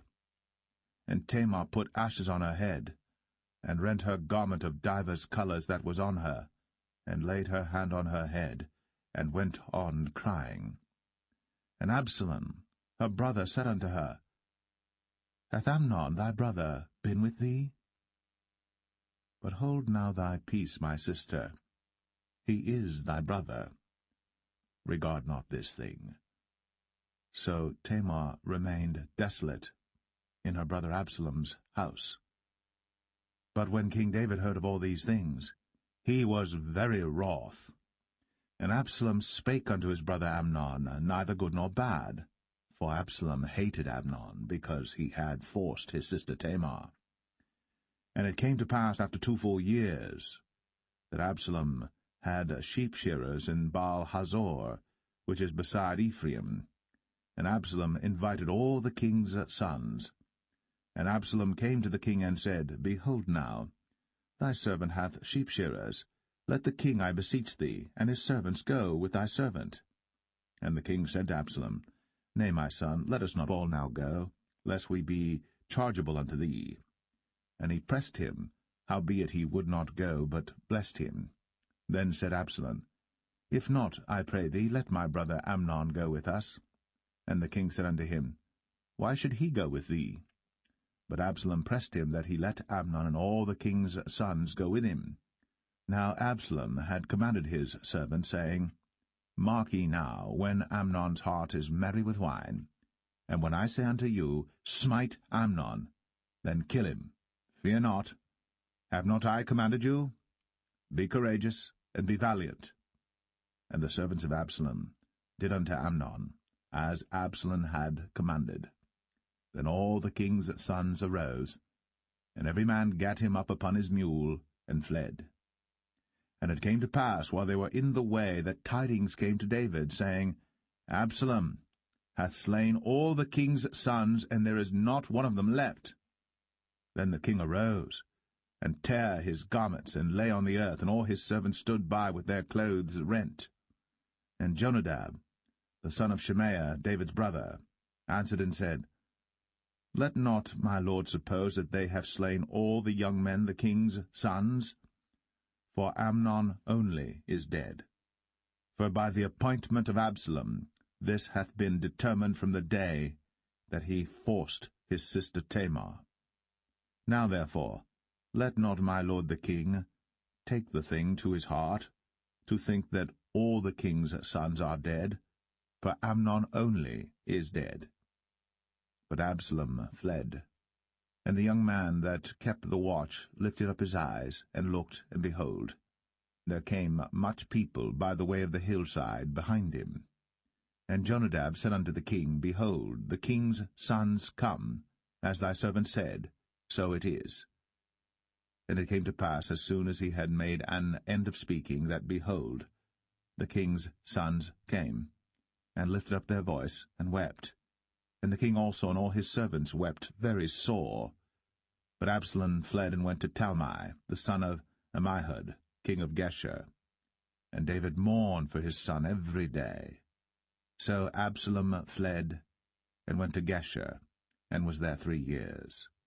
And the soul of King David longed to go forth unto Absalom, for he was comforted concerning Amnon, seeing he was dead.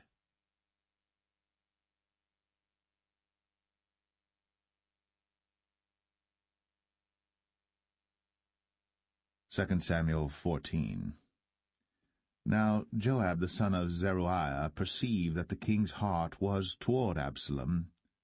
And Joab sent to Tekoa, and fetched thence a wise woman, and said unto her, I pray thee, feign thyself to be a mourner, and put on now mourning apparel, and anoint not thyself with oil, but be as a woman that had a long time mourned for the dead. And come to the king, and speak on this manner unto him. So Joab put the words in her mouth. And when the woman of Tekoa spake to the king, she fell on her face to the ground, and did obeisance, and said, Help, O king. And the king said unto her, What aileth thee? And she answered, I am indeed a widow woman, and mine husband is dead. And thy handmaid had 2 sons, and they 2 strove together in the field, and there was none to part them. But the one smote the other, and slew him. And behold, the whole family is risen against thine handmaid. And they said, Deliver him that smote his brother, that we may kill him for the life of his brother whom he slew. And we will destroy the heir also.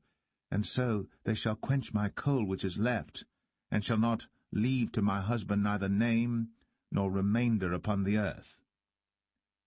And the king said unto the woman, Go to thine house, and I will give charge concerning thee. And the woman of Tekoa said unto the king, My lord, O king, the iniquity be on me, and on my father's house, and the king and his throne be guiltless.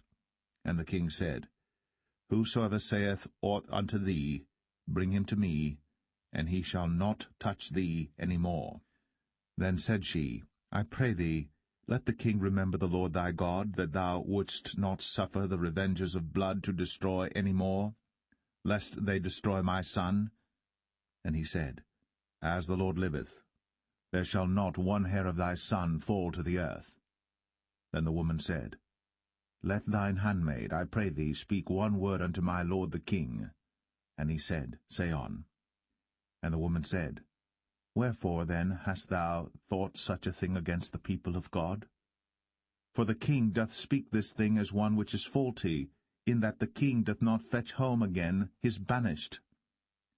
For we must needs die, and are as water spilt on the ground, which cannot be gathered up again.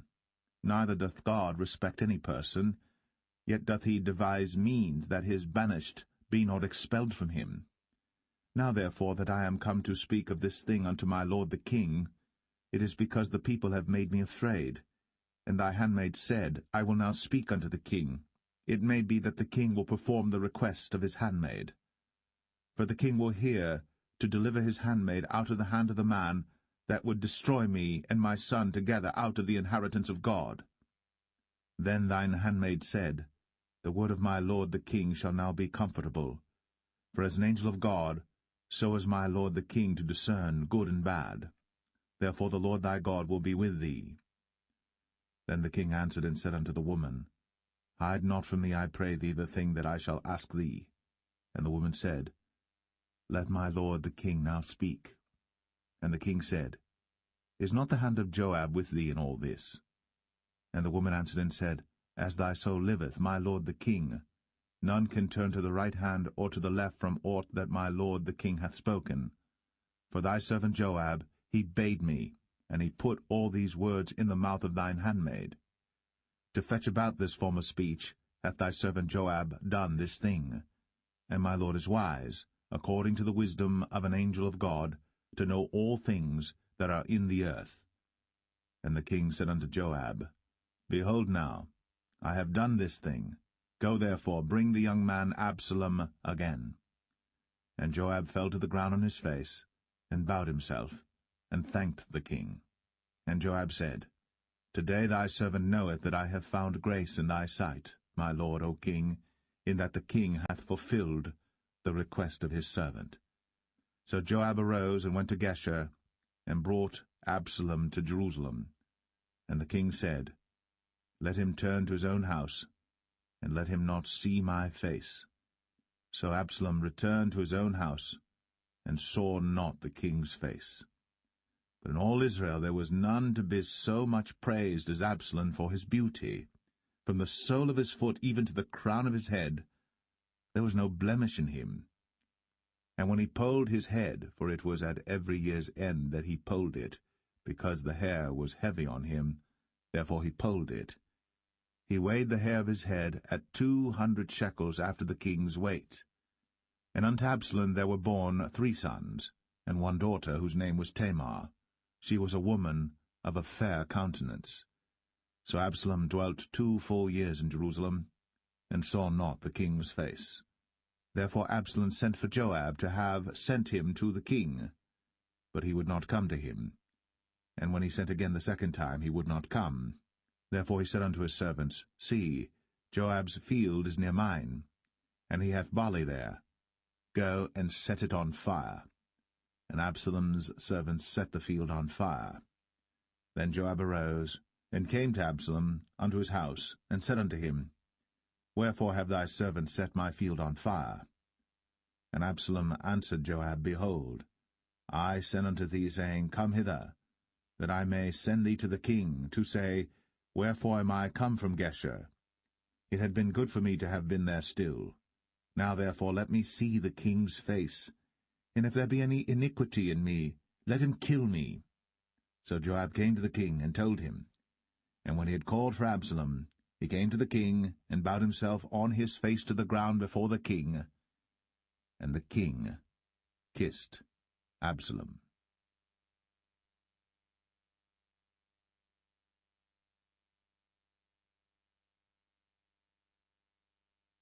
2 Samuel 15. And it came to pass after this, that Absalom prepared him chariots and horses, and 50 men to run before him. And Absalom rose up early, and stood beside the way of the gate. And it was so, that when any man that had a controversy came to the king for judgment, then Absalom called unto him, and said, Of what city art thou? And he said, Thy servant is of one of the tribes of Israel. And Absalom said unto him, See, thy matters are good and right, but there is no man deputed of the king to hear thee. Absalom said moreover, O that I were made judge in the land, that every man which hath any suit or cause might come unto me, and I would do him justice. And it was so, that when any man came nigh to him to do him obeisance, he put forth his hand, and took him, and kissed him. And on this manner did Absalom to all Israel that came to the king for judgment. So Absalom stole the hearts of the men of Israel. And it came to pass after 40 years that Absalom said unto the king, I pray thee, let me go and pay my vow, which I have vowed unto the Lord in Hebron. For thy servant vowed a vow while I abode at Geshur in Syria, saying, If the Lord shall bring me again indeed to Jerusalem, then I will serve the Lord. And the king said unto him, Go in peace. So he arose and went to Hebron. But Absalom sent spies throughout all the tribes of Israel, saying, As soon as ye hear the sound of the trumpet, then ye shall say, Absalom reigneth in Hebron.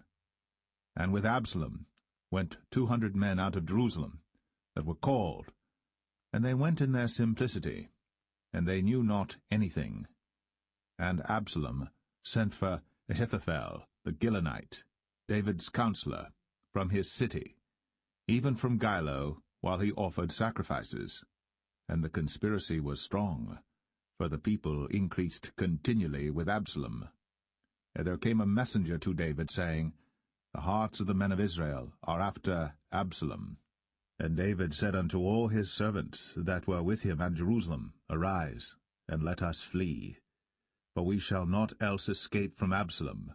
Make speed to depart, lest he overtake us suddenly, and bring evil upon us, and smite the city with the edge of the sword. And the king's servant said unto the king, Behold, thy servants are ready to do whatsoever my lord the king shall appoint. And the king went forth, and all his household after him. And the king left 10 women which were concubines to keep the house. And the king went forth, and all the people after him, and tarried in a place that was far off. And all his servants passed on beside him, and all the Cherethites, and all the Pelethites, and all the Gittites, 600 men which came after him from Gath, passed on before the king. Then said the king to Ittai the Gittite, Wherefore goest thou also with us? Return to thy place, and abide with the king, for thou art a stranger, and also an exile.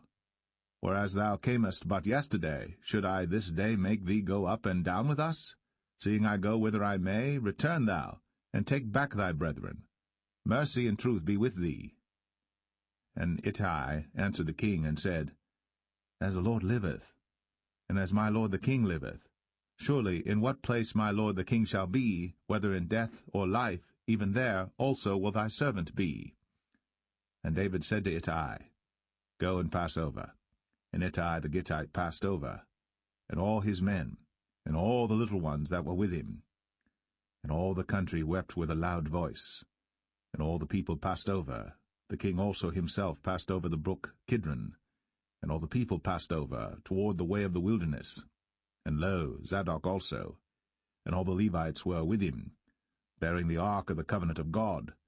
And they set down the ark of God, and Abiathar went up, until all the people had done passing out of the city. And the king said unto Zadok, Carry back the ark of God into the city. If I shall find favor in the eyes of the Lord, he will bring me again, and show me both it and his habitation. But if he thus say, I have no delight in thee, behold, here am I. Let him do to me as seemeth good unto him. The king said also unto Zadok the priest, Art not thou a seer? Return into the city in peace, and your 2 sons with you, Ahimaaz thy son, and Jonathan the son of Abiathar. See, I will tarry in the plain of the wilderness, until there come word from you to certify me. Zadok therefore and Abiathar carried the ark of God again to Jerusalem, and they tarried there. And David went up by the ascent of Mount Olivet, and wept as he went up, and had his head covered, and he went barefoot, and all the people that was with him covered every man his head, and they went up, weeping as they went up. And one told David, saying, Ahithophel is among the conspirators with Absalom. And David said, O Lord, I pray thee, turn the counsel of Ahithophel into foolishness. And it came to pass that when David was come to the top of the mount, where he worshipped God, behold, Hushai the Archite came to meet him with his coat rent, and earth upon his head. Unto whom David said, If thou passest on with me, then thou shalt be a burden unto me. But if thou return to the city, and say unto Absalom, I will be thy servant, O king, as I have been thy father's servant hitherto, so will I now also be thy servant. Then mayest thou for me defeat the counsel of Ahithophel. And hast thou not there with thee Zadok and Abiathar the priests? Therefore it shall be that what thing soever thou shalt hear out of the king's house, thou shalt tell it to Zadok and Abiathar the priests. Behold, they have there with them their 2 sons, Ahimaaz Zadok's son, and Jonathan Abiathar's son. And by them ye shall send unto me everything that ye can hear. So Hushai, David's friend, came into the city, and Absalom came into Jerusalem.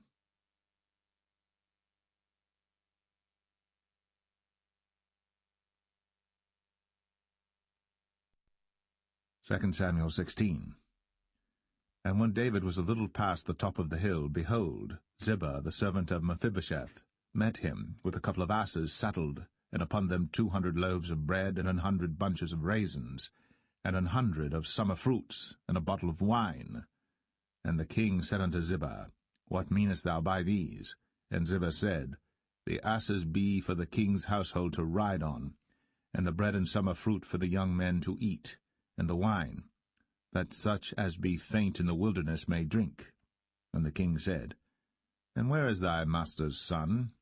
And Ziba said unto the king, Behold, he abideth at Jerusalem, for he said, Today shall the house of Israel restore me the kingdom of my father.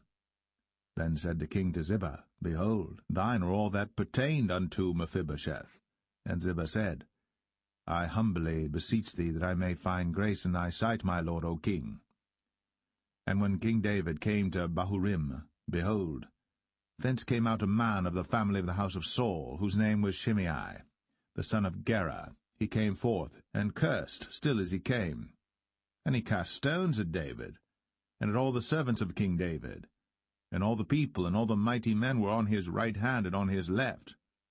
And thus said Shimei, when he cursed, Come out, thou bloody man, and thou man of Belial. The Lord hath returned upon thee all the blood of the house of Saul, in whose stead thou hast reigned. And the Lord hath delivered the kingdom into the hand of Absalom thy son, and behold, thou art taken in thy mischief, because thou art a bloody man. Then said Abishai the son of Zeruiah unto the king, Why should this dead dog curse my lord the king? Let me go over, I pray thee, and take off his head. And the king said, What have I to do with you, ye sons of Zeruiah? So let him curse, because the Lord hath said unto him, Curse David. Who shall then say, Wherefore hast thou done so? And David said to Abishai and to all his servants, Behold, my son, which came forth of my bowels, seeketh my life. How much more now may this Benjamite do it? Let him alone, and let him curse, for the Lord hath bidden him. It may be that the Lord will look on mine affliction, and that the Lord will requite me good for his cursing this day. And as David and his men went by the way, Shimei went along on the hill's side over against him, and cursed as he went, and threw stones at him, and cast dust. And the king and all the people that were with him came weary, and refreshed themselves there. And Absalom and all the people, the men of Israel, came to Jerusalem, and Ahithophel with him. And it came to pass, when Hushai the Archite, David's friend, was come unto Absalom, that Hushai said unto Absalom, God save the king, God save the king. And Absalom said to Hushai, Is this thy kindness to thy friend? Why wentest thou not with thy friend? And Hushai said unto Absalom, Nay, but whom the Lord and this people, and all the men of Israel choose, his will I be, and with him will I abide. And again, whom should I serve? Should I not serve in the presence of his son? As I have served in thy father's presence, so will I be in thy presence.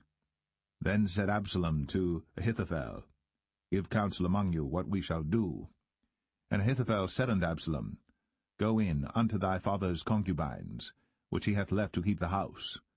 And all Israel shall hear that thou art abhorred of thy father. Then shall the hands of all that are with thee be strong. So they spread Absalom a tent upon the top of the house. And Absalom went in unto his father's concubines in the sight of all Israel.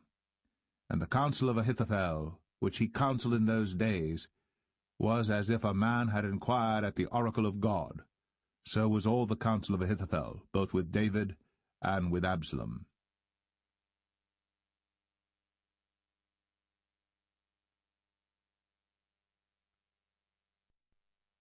2 Samuel 17.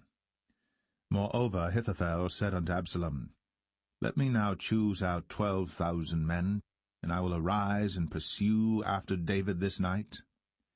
And I will come upon him while he is weary and weak-handed, and will make him afraid, and all the people that are with him shall flee, and I will smite the king only. And I will bring back all the people unto thee.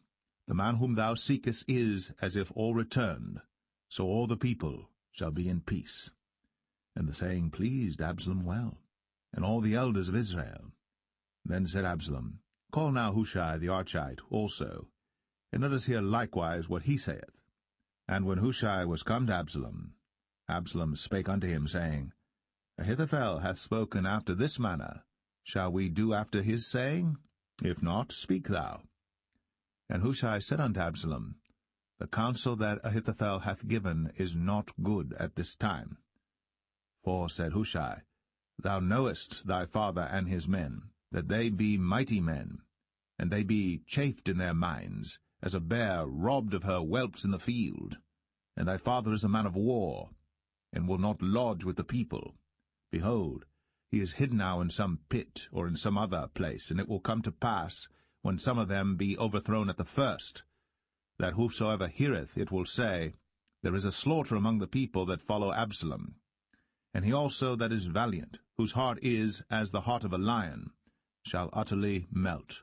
For all Israel knoweth that thy father is a mighty man, and they which be with him are valiant men. Therefore I counsel that all Israel be generally gathered unto thee, from Dan even to Beersheba, as the sand that is by the sea for multitude, and that thou go to battle in thine own person. So shall we come upon him in some place where he shall be found, and we will light upon him as the dew falleth on the ground, and of him, and of all the men that are with him, there shall not be left so much as one. Moreover, if he be gotten into a city, then shall all Israel bring ropes to that city, and we will draw it into the river, until there be not one small stone found there. And Absalom and all the men of Israel said, The counsel of Hushai the Archite is better than the counsel of Ahithophel. For the Lord had appointed to defeat the good counsel of Ahithophel, to the intent that the Lord might bring evil upon Absalom. Then said Hushai unto Zadok and to Abiathar the priests, Thus and thus did Ahithophel counsel Absalom and the elders of Israel, and thus have I counselled. Now therefore send quickly, and tell David, saying, Lodge not this night in the plains of the wilderness, but speedily pass over, lest the king be swallowed up, and all the people that are with him. Now Jonathan and Ahimaaz stayed by En-Rogel, for they might not be seen to come into the city. And a wench went and told them, and they went and told King David. Nevertheless a lad saw them and told Absalom. But they went both of them away quickly, and came to a man's house in Bahurim, which had a well in his court, whither they went down. And the woman took and spread a covering over the well's mouth, and spread ground corn thereon, and the thing was not known. And when Absalom's servants came to the woman to the house, they said, Where is Ahimaaz and Jonathan? And the woman said unto them, They be gone over the brook of water. And when they had sought and could not find them, they returned to Jerusalem. And it came to pass, after they were departed, that they came up out of the well, and went and told to King David, and said unto David, Arise, and pass quickly over the water, for thus hath Ahithophel counselled against you. Then David arose, and all the people that were with him, and they passed over Jordan. By the morning light there lacked not one of them that was not gone over Jordan. And when Ahithophel saw that his counsel was not followed, he saddled his ass and arose, and gat him home to his house, to his city, and put his household in order. and hanged himself, and died, and was buried in the sepulchre of his father. Then David came to Mahanaim, and Absalom passed over Jordan, he and all the men of Israel with him.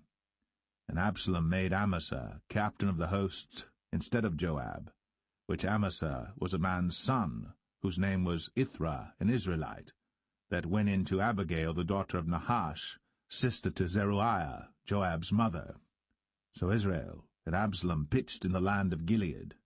And it came to pass, when David was come to Mahanaim, that Shobai the son of Nahash of Rabbah, of the children of Ammon, and Machir the son of Amiel of Lo-debar, and Barzillai the Gileadite of Rogelim, brought beds and basins and earthen vessels, and wheat and barley and flour, and parched corn and beans and lentils and parched pulse, and honey and butter and sheep and cheese of kine for David and for the people that were with him to eat.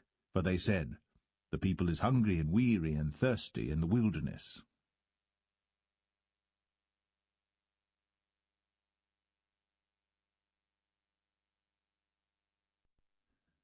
2 Samuel 18. And David numbered the people that were with him, and set captains of thousands and captains of hundreds over them. And David sent forth a third part of the people under the hand of Joab, and a third part under the hand of Abishai the son of Zeruiah, Joab's brother, and a third part under the hand of Ittai the Gittite. And the king said unto the people, I will surely go forth with you myself also. But the people answered, Thou shalt not go forth, for if we flee away, they will not care for us, neither, if half of us die, will they care for us. But now thou art worth 10,000 of us. Therefore now it is better that thou succour us out of the city. And the king said unto them, What seemeth you best, I will do. And the king stood by the gate side, and all the people came out by hundreds and by thousands. And the king commanded Joab and Abishai and Ittai, saying, Deal gently for my sake with the young man, even with Absalom. And all the people heard when the king gave all the captains charge concerning Absalom. So the people went out into the field against Israel, and the battle was in the wood of Ephraim, where the people of Israel were slain before the servants of David, and there was there a great slaughter that day of 20,000 men. For the battle was there scattered over the face of all the country, and the wood devoured more people that day than the sword devoured. And Absalom met the servants of David, and Absalom rode upon a mule, and the mule went under the thick boughs of a great oak, and his head caught hold of the oak, and he was taken up between the heaven and the earth, and the mule that was under him went away. And a certain man saw it, and told Joab, and said, Behold, I saw Absalom hanged in an oak. And Joab said unto the man that told him, And behold, thou sawest him, and why didst thou not smite him there to the ground? And I would have given thee 10 shekels of silver and a girdle. And the man said unto Joab, Though I should receive 1,000 shekels of silver in mine hand, yet would I not put forth mine hand against the king's son. For in our hearing the king charged thee and Abishai and Ittai, saying, Beware that none touch the young man Absalom. Otherwise I should have wrought falsehood against mine own life. For there is no matter hid from the king, and thou thyself wouldest have set thyself against me. Then said Joab, I may not tarry thus with thee. And he took 3 darts in his hand, and thrust them through the heart of Absalom, while he was yet alive, in the midst of the oak.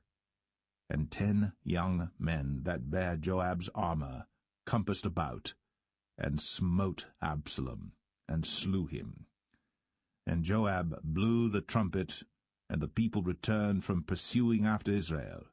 For Joab held back the people. And they took Absalom, and cast him into a great pit in the wood, and laid a very great heap of stones upon him. And all Israel fled, every one to his tent. Now Absalom, in his lifetime, had taken and reared up for himself a pillar which is in the king's dale, for he said, I have no son to keep my name in remembrance. And he called the pillar after his own name, and it is called unto this day Absalom's place. Then said Ahimaaz, the son of Zadok, Let me now run, and bear the king tidings, how that the Lord hath avenged him of his enemies. And Joab said unto him, Thou shalt not bear tidings this day, but thou shalt bear tidings another day. But this day thou shalt bear no tidings, because the king's son is dead. Then said Joab to Cushai, Go tell the king what thou hast seen. And Cushai bowed himself unto Joab, and ran. Then said Ahimaaz, the son of Zadok, yet again to Joab, But howsoever let me, I pray thee, also run after Cushai. And Joab said, Wherefore wilt thou run, my son, seeing that thou hast no tidings ready? But howsoever said he, Let me run. And he said unto him, Run. Then Ahimaaz ran by the way of the plain, and overran Cushai. And David sat between the two gates, and the watchman went up to the roof over the gate unto the wall, and lifted up his eyes, and looked, and behold, a man running alone.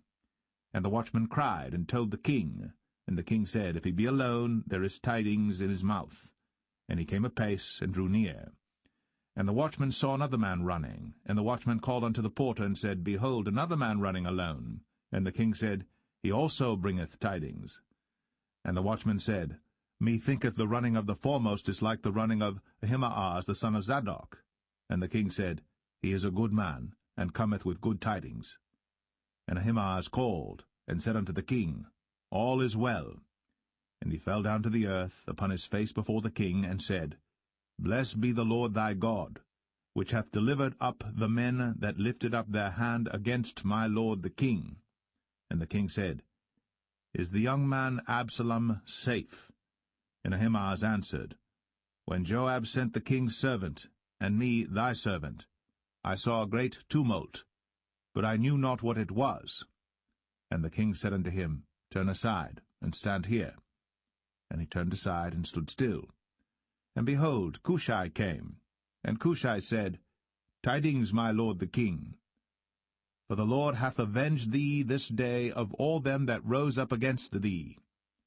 And the king said unto Cushai, Is the young man Absalom safe? And Cushai answered, The enemies of my lord the king, and all that rise against thee to do thee hurt, be as that young man is. And the king was much moved, and went up to the chamber over the gate, and wept. And as he went, thus he said, O my son Absalom, my son Absalom, would God I had died for thee, O Absalom, my son, my son.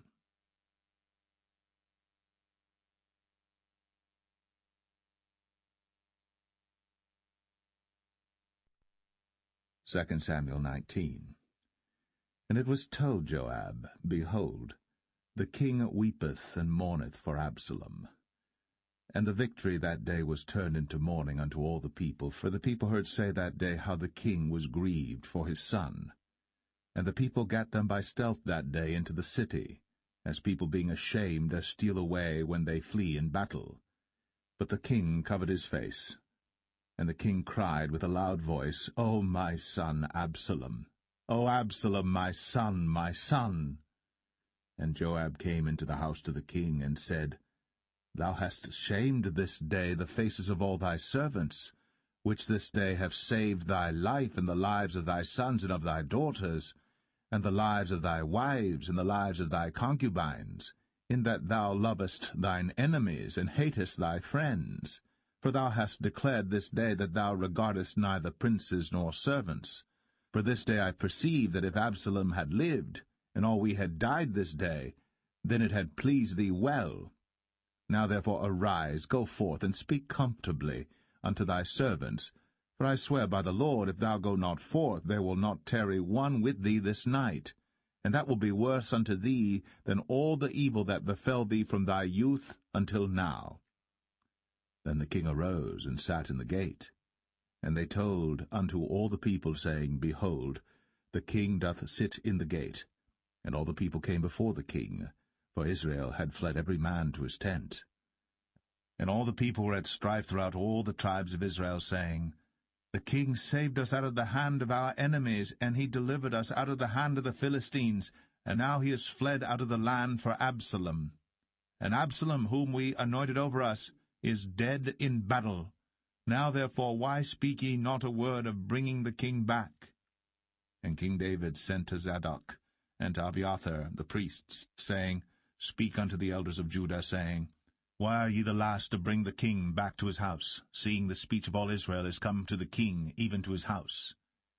Ye are my brethren, ye are my bones and my flesh, wherefore then are ye the last to bring back the king? And say ye to Amasa, Art thou not of my bone and of my flesh? God do so to me, and more also, if thou be not captain of the host before me continually in the room of Joab. And he bowed the heart of all the men of Judah, even as the heart of one man, so that they sent this word unto the king, Return thou, and all thy servants. So the king returned, and came to Jordan, and Judah came to Gilgal, to go to meet the king, to conduct the king over Jordan. And Shimei the son of Gera, a Benjamite, which was of Bahurim, hasted and came down with the men of Judah to meet King David. And there were 1,000 men of Benjamin with him, and Ziba the servant of the house of Saul, and his 15 sons and his 20 servants with him. And they went over Jordan before the king. And there went over a ferry boat to carry over the king's household, and to do what he thought good. And Shimei the son of Gera fell down before the king, as he was come over Jordan, and said unto the king, Let not my lord impute iniquity unto me, neither do thou remember that which thy servant did perversely the day that my lord the king went out of Jerusalem, that the king should take it to his heart. For thy servant doth know that I have sinned, therefore, behold, I am come the first this day of all the house of Joseph, to go down to meet my lord the king. But Abishai the son of Zeruiah answered and said, Shall not Shimei be put to death for this, because he cursed the Lord's anointed? And David said, What have I to do with you, ye sons of Zeruiah, that ye should this day be adversaries unto me? Shall there any man be put to death this day in Israel? For do not I know that I am this day king over Israel? Therefore the king said unto Shimei, Thou shalt not die. And the king sware unto him. And Mephibosheth, the son of Saul, came down to meet the king, and had neither dressed his feet, nor trimmed his beard, nor washed his clothes, from the day the king departed until the day he came again in peace. And it came to pass, when he was come to Jerusalem to meet the king, that the king said unto him, Wherefore wentest not thou with me, Mephibosheth? And he answered, My lord, O king, my servant deceived me. For thy servant said, I will saddle me an ass, that I may ride thereon, and go to the king, because thy servant is lame. And he hath slandered thy servant unto my lord the king. But my lord the king is as an angel of God. Do therefore what is good in thine eyes. For all of my father's house were but dead men before my lord the king. Yet didst thou set thy servant among them that did eat at thine own table? What right therefore have I yet to cry any more unto the king? And the king said unto him, Why speakest thou any more of thy matters? I have said, Thou and Ziba divide the land. And Mephibosheth said unto the king, Yea, let him take all, for as much as my lord the king is come again in peace unto his own house. And Barzillai the Gileadite came down from Rogelim, and went over Jordan with the king to conduct him over Jordan. Now Barzillai was a very aged man, even 80 years old, and he had provided the king of sustenance while he lay at Mahanaim, for he was a very great man. And the king said unto Barzillai, Come thou over with me, and I will feed thee with me in Jerusalem. And Barzillai said unto the king, How long have I to live, that I should go up with the king unto Jerusalem? I am this day 80 years old, and can I discern between good and evil? Can thy servant taste what I eat or what I drink? Can I hear any more the voice of singing men and singing women? Wherefore then should thy servant be yet a burden unto my lord the king? Thy servant will go a little way over Jordan with the king, and why should the king recompense it me with such a reward? Let thy servant, I pray thee, turn back again, that I may die in mine own city. and be buried by the grave of my father and of my mother. But behold thy servant Chimham, let him go over with my lord the king, and do to him what shall seem good unto thee. And the king answered, Chimham shall go over with me, and I will do to him that which shall seem good unto thee. And whatsoever thou shalt require of me, that will I do for thee. And all the people went over Jordan. And when the king was come over, the king kissed Barzillai, and blessed him, and he returned unto his own place. Then the king went on to Gilgal, and Chimham went on with him. And all the people of Judah conducted the king, and also half the people of Israel. And behold, all the men of Israel came to the king, and said unto the king, Why have our brethren the men of Judah stolen thee away, and have brought the king and his household and all David's men with him over Jordan? And all the men of Judah answered the men of Israel, Because the king is near of kin to us, wherefore then be ye angry for this matter? Have we eaten at all of the king's cost, or hath he given us any gift? And the men of Israel answered the men of Judah, and said, We have 10 parts in the king, and we have also more right in David than ye. Why then did ye despise us, that our advice should not be first had in bringing back our king? And the words of the men of Judah were fiercer than the words of the men of Israel.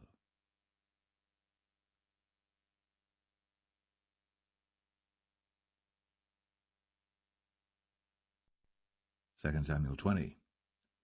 And there happened to be there a man of Belial, whose name was Sheba, the son of Bichri, a Benjamite. And he blew a trumpet, and said, We have no part in David, neither have we inheritance in the son of Jesse. Every man to his tents, O Israel. So every man of Israel went up from after David, and followed Sheba the son of Bichri. But the men of Judah clave unto their king, from Jordan even to Jerusalem. And David came to his house at Jerusalem.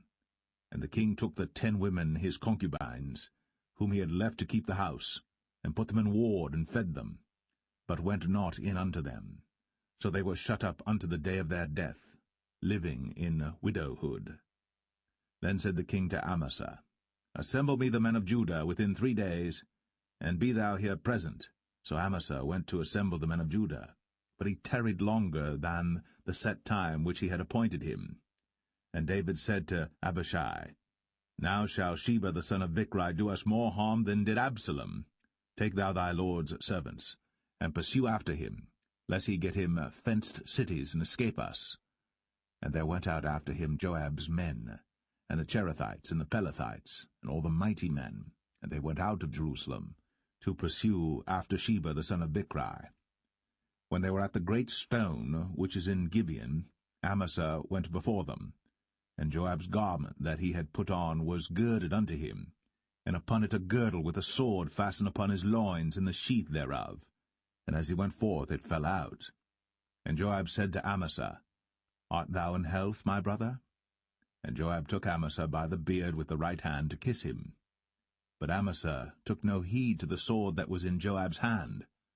So he smote him therewith in the 5th rib, and shed out his bowels to the ground, and struck him not again, and he died.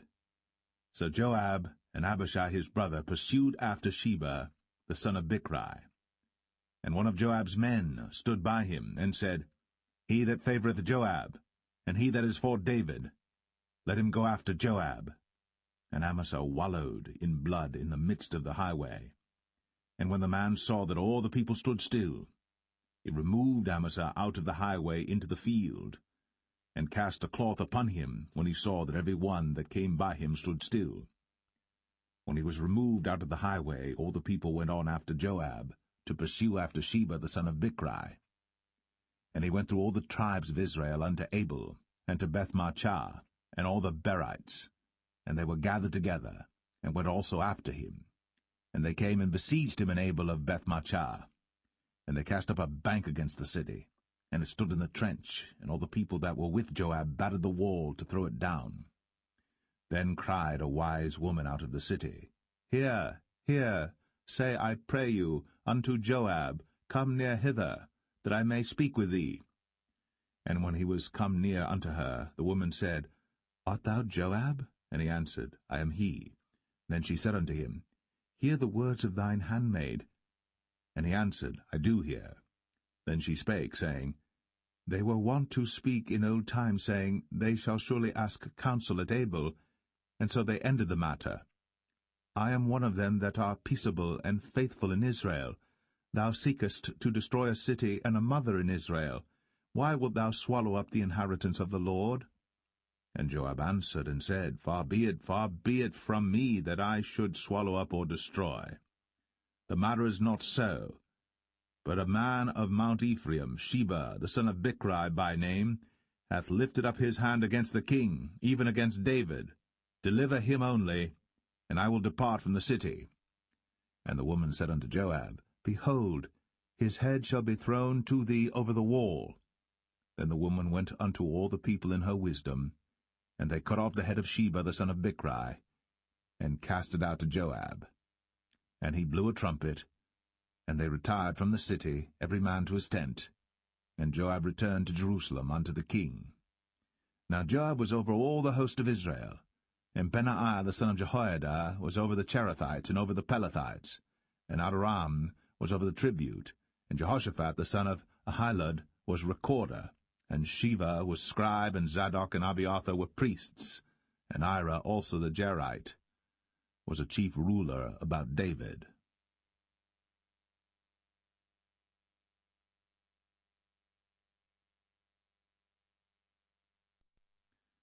2 Samuel 21. Then there was a famine in the days of David 3 years, year after year. And David inquired of the Lord.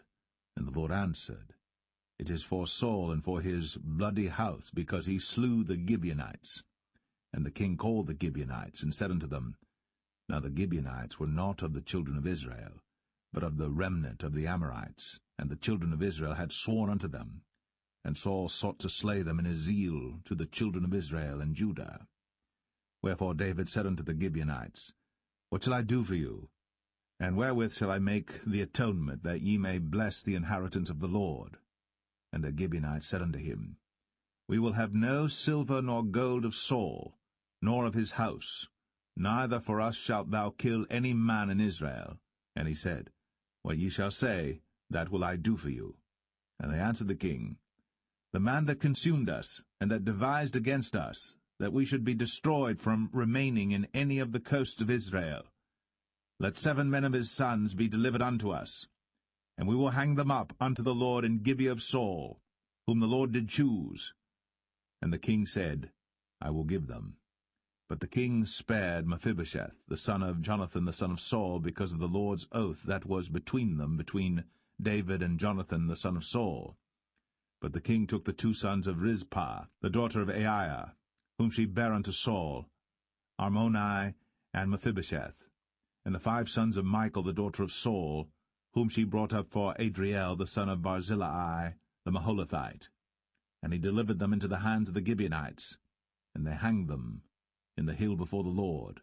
And they fell all 7 together, and were put to death in the days of harvest, in the first days, in the beginning of barley harvest. And Rizpah the daughter of Aiah took sackcloth, and spread it for her upon the rock, from the beginning of harvest until water dropped upon them out of heaven, and suffered neither the birds of the air to rest on them by day, nor the beast of the field by night. And it was told David what Rizpah the daughter of Aiah, the concubine of Saul, had done. And David went and took the bones of Saul, and the bones of Jonathan his son, from the men of Jabesh-Gilead, which had stolen them from the street of Bethshan, where the Philistines had hanged them, when the Philistines had slain Saul in Gilboa. And he brought up from thence the bones of Saul, and the bones of Jonathan his son, and they gathered the bones of them that were hanged. And the bones of Saul and Jonathan his son buried they in the country of Benjamin in Zelle, in the sepulchre of Kish his father. And they performed all that the king commanded, and after that God was entreated for the land.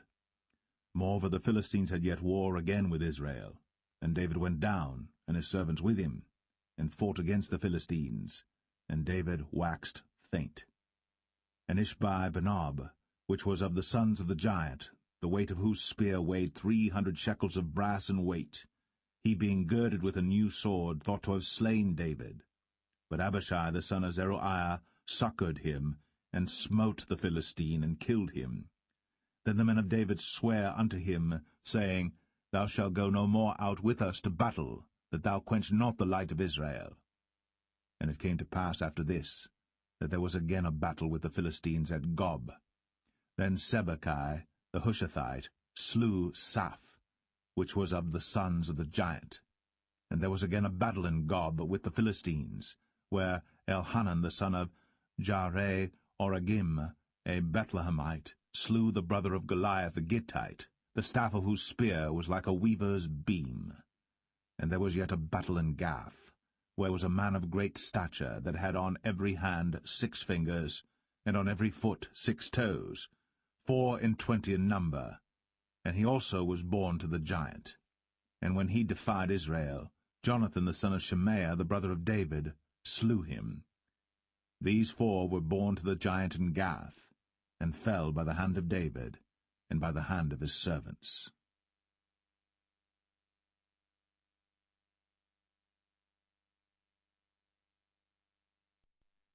2 Samuel 22.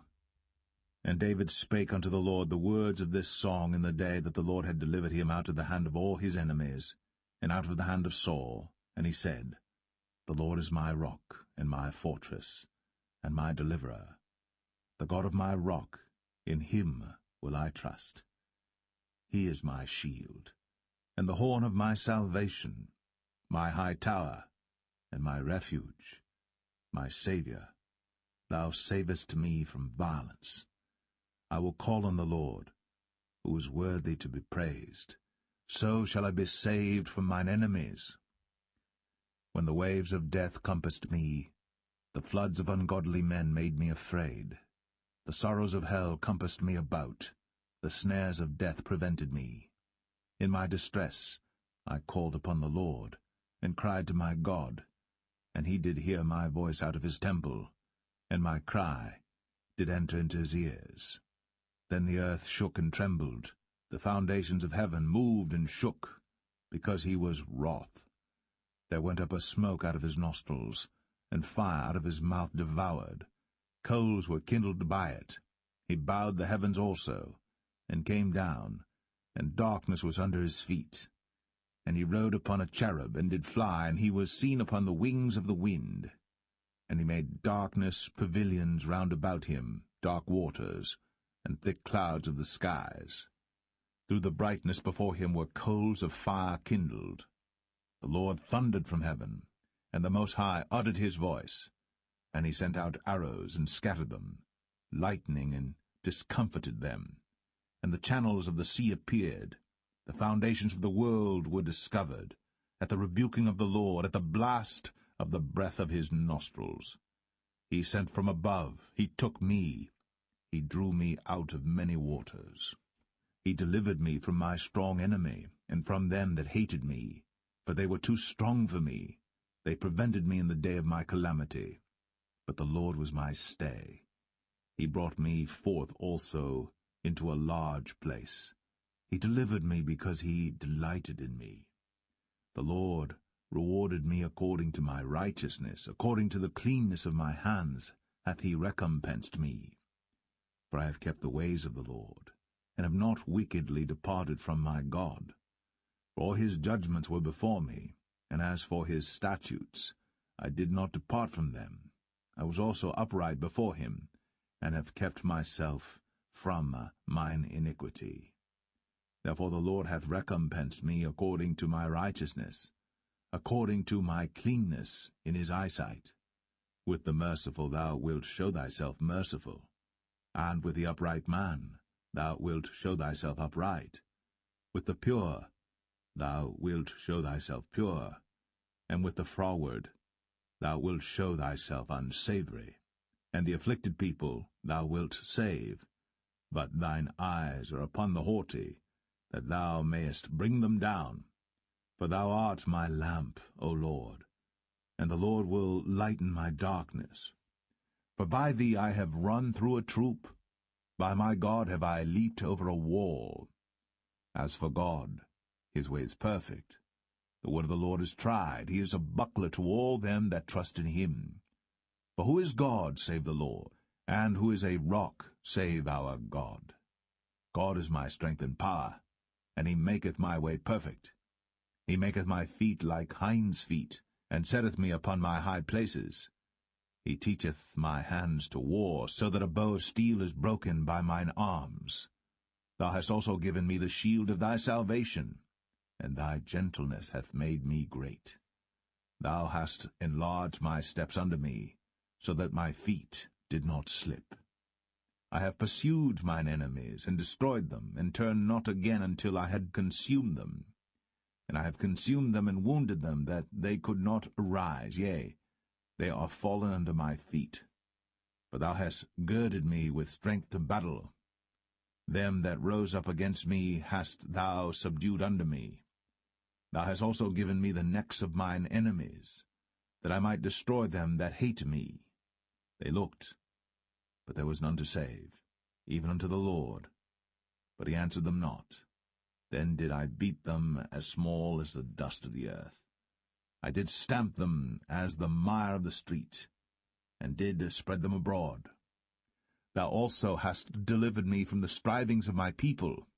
Thou hast kept me to be head of the heathen. A people which I knew not shall serve me.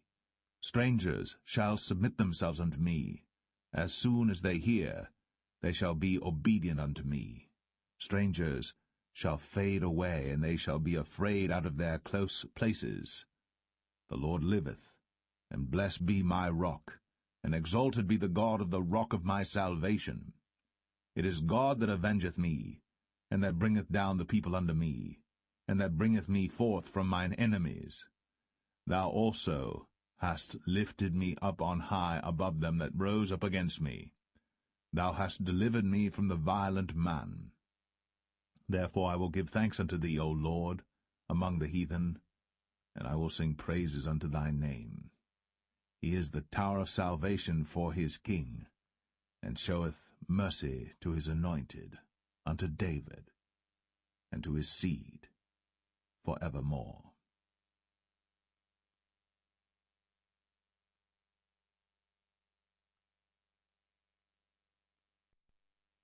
2 Samuel 23. Now these be the last words of David. David the son of Jesse said, and the man who was raised up on high, the anointed of the God of Jacob, and the sweet psalmist of Israel, said, The Spirit of the Lord spake by me, and his word was in my tongue.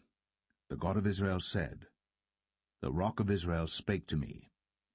He that ruleth over men must be just, ruling in the fear of God. And he shall be as the light of the morning, when the sun riseth, even a morning without clouds, as the tender grass springing out of the earth by clear shining after rain. Although my house be not so with God, yet he hath made with me an everlasting covenant, ordered in all things and sure. For this is all my salvation and all my desire, although he make it not to grow. But the sons of Belial shall be all of them as thorns thrust away, because they cannot be taken with hands. But the man that shall touch them must be fenced with iron, and the staff of a spear, and they shall be utterly burned with fire in the same place. These be the names of the mighty men whom David had. The Tachmonite, that sat in the seat, chief among the captains. The same was Adino, the Eznite. He lift up his spear against 800, whom he slew at one time. And after him was Eleazar the son of Dodo the Ahohite, one of the 3 mighty men with David, when they defied the Philistines that were there gathered together to battle, and the men of Israel were gone away. He arose, and smote the Philistines until his hand was weary, and his hand clave unto the sword. And the Lord wrought a great victory that day, and the people returned after him only to spoil. And after him was Shammah the son of Agi, the Harahite.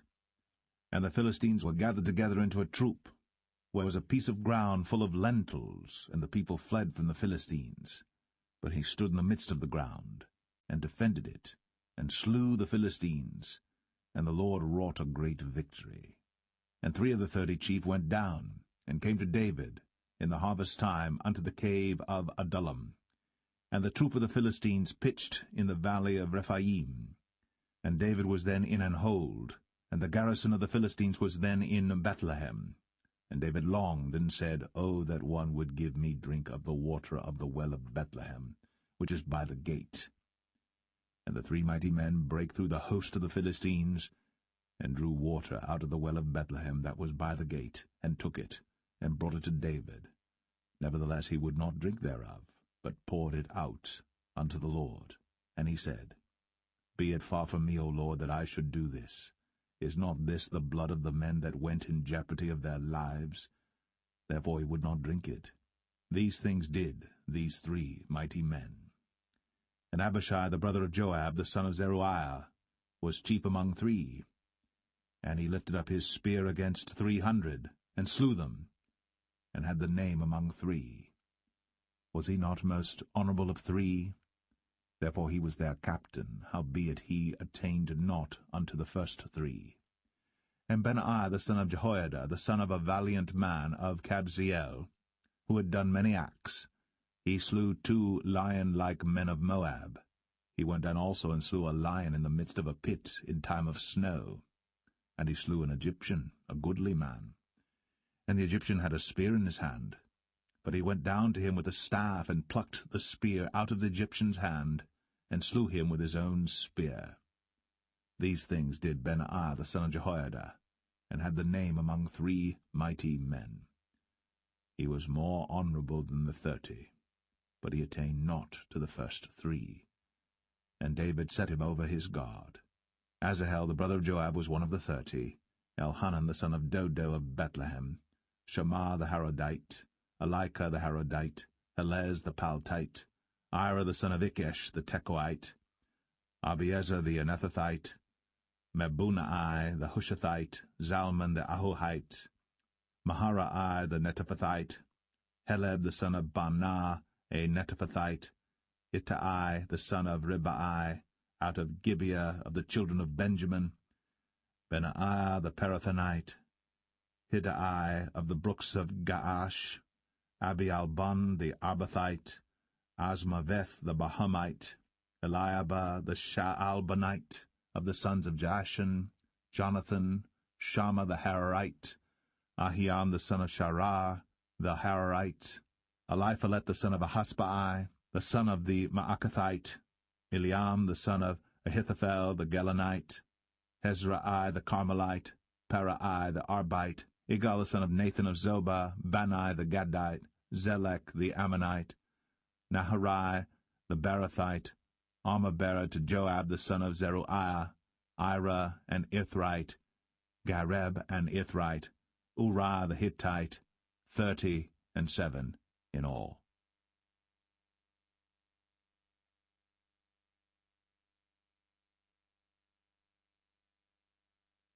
Second Samuel 24.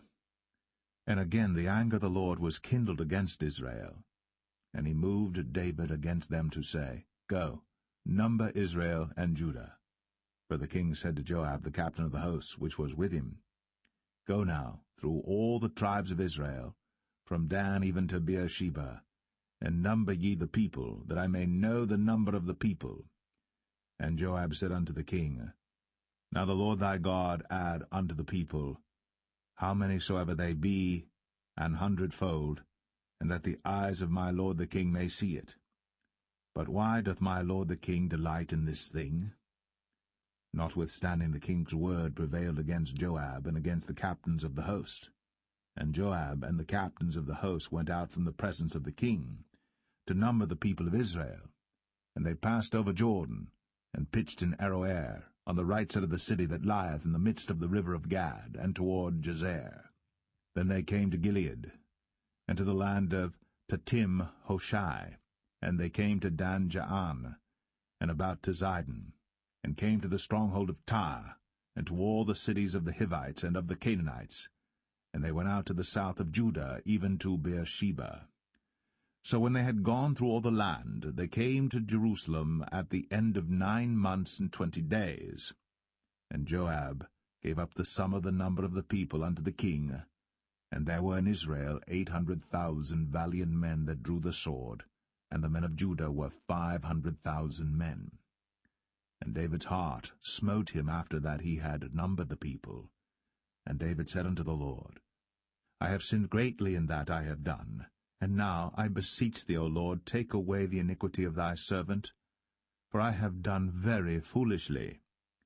For when David was up in the morning, the word of the Lord came unto the prophet Gad, David's seer, saying, Go and say unto David, Thus saith the Lord, I offer thee 3 things. Choose thee one of them, that I may do it unto thee. So Gad came to David and told him, and said unto him, Shall 7 years of famine come unto thee in thy land? Or wilt thou flee 3 months before thine enemies, while they pursue thee? Or that there be 3 days' pestilence in thy land? Now advise, and see what answer I shall return to him that sent me. And David said unto Gad, I am in a great strait. Let us fall now into the hand of the Lord, for his mercies are great, and let me not fall into the hand of man. So the Lord sent a pestilence upon Israel, from the morning even to the time appointed. And there died of the people from Dan even to Beersheba 70,000 men. And when the angel stretched out his hand upon Jerusalem to destroy it, the Lord repented him of the evil, and said to the angel that destroyed the people, It is enough. Stay now thine hand. And the angel of the Lord was by the threshing place of Araunah the Jebusite. And David spake unto the Lord when he saw the angel that smote the people, and said, Lo, I have sinned, and I have done wickedly. But these sheep, what have they done?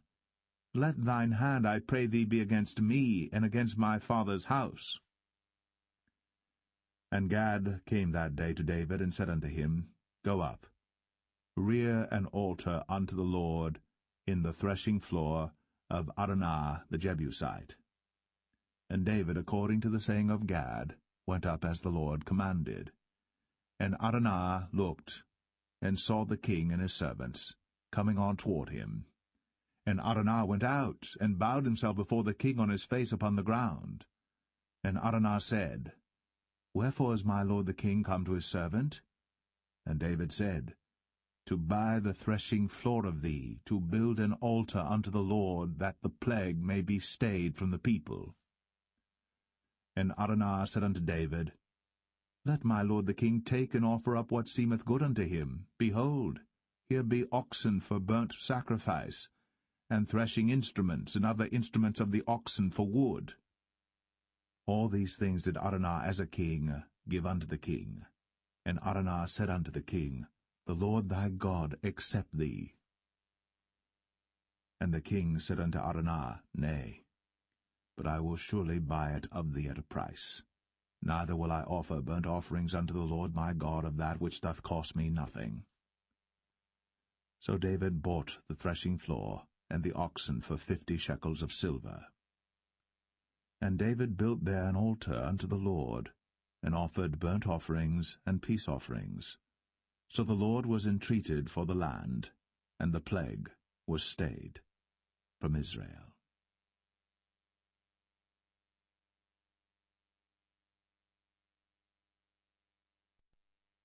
The first book of Kings, chapter 1.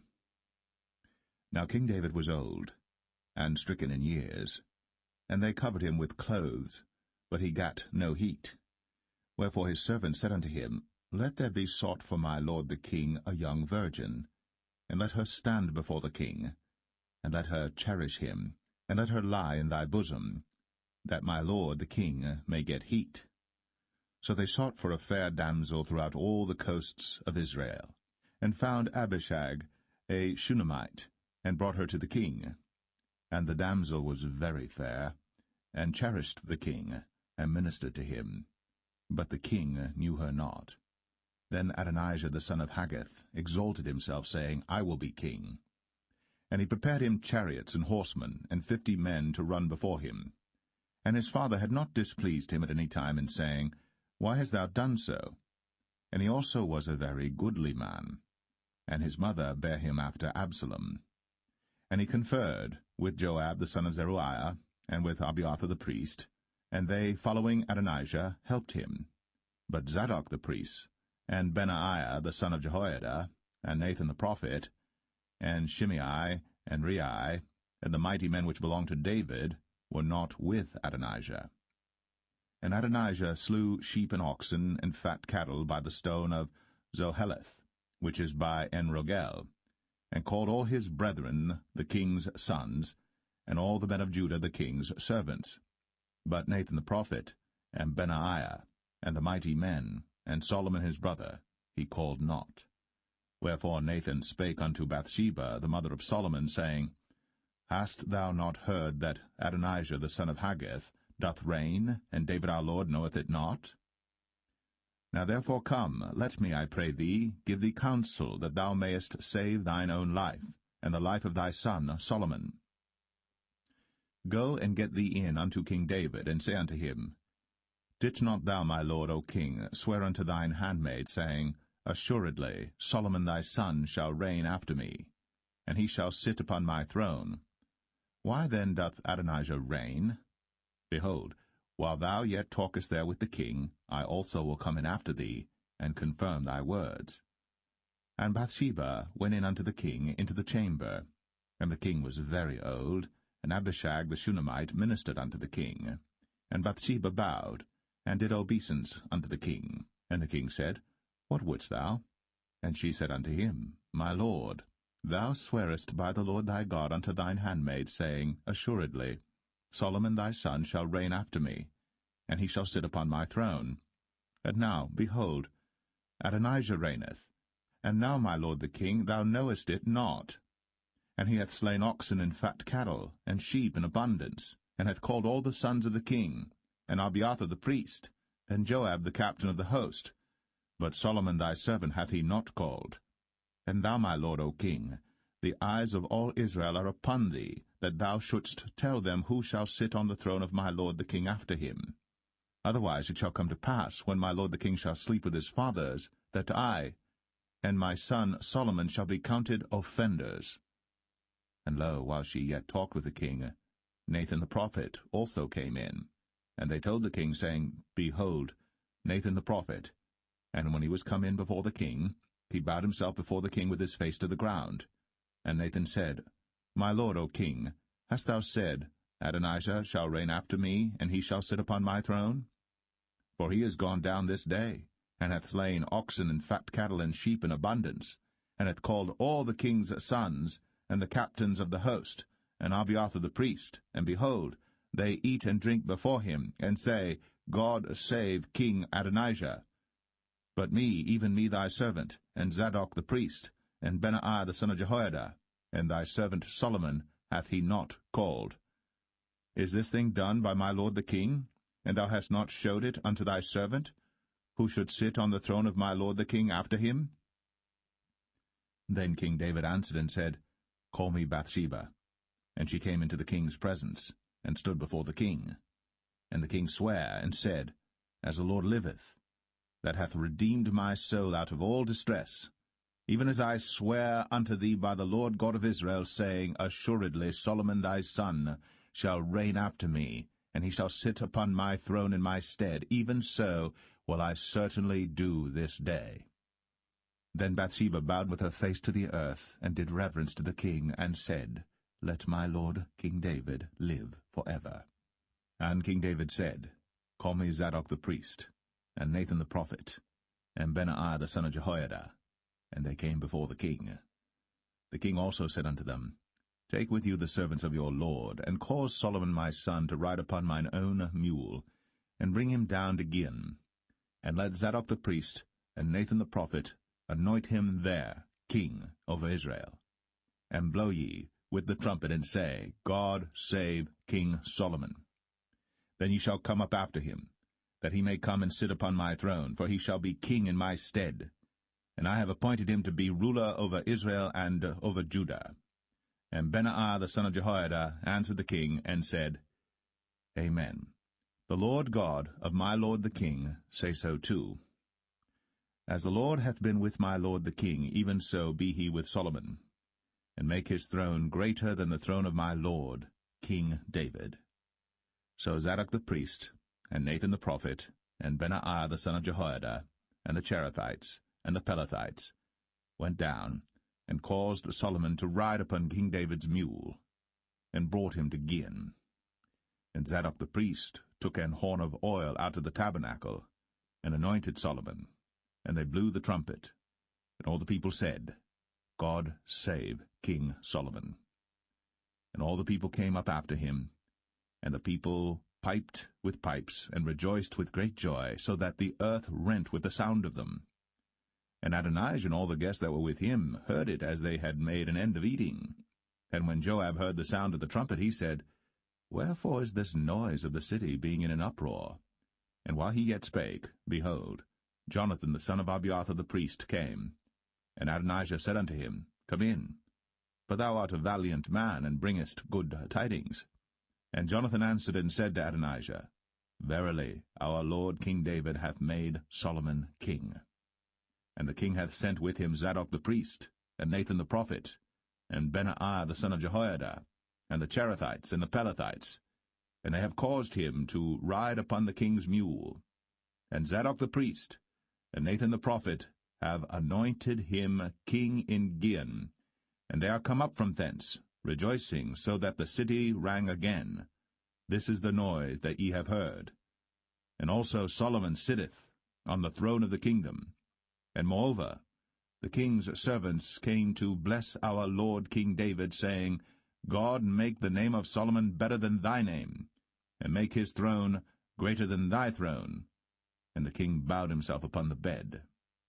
And also thus said the king, Blessed be the Lord God of Israel, which hath given one to sit on my throne this day, mine eyes even seeing it. And all the guests that were with Adonijah were afraid, and rose up, and went every man his way. And Adonijah feared because of Solomon, and arose, and went, and caught hold on the horns of the altar. And it was told Solomon, saying, Behold, Adonijah feareth King Solomon, for lo, he hath caught hold on the horns of the altar, saying, Let King Solomon swear unto me today, that he will not slay his servant with the sword. And Solomon said, If he will show himself a worthy man, there shall not an hair of him fall to the earth. But if wickedness shall be found in him, he shall die. So King Solomon sent, and they brought him down from the altar, and he came, and bowed himself to King Solomon. And Solomon said unto him, Go to thine house.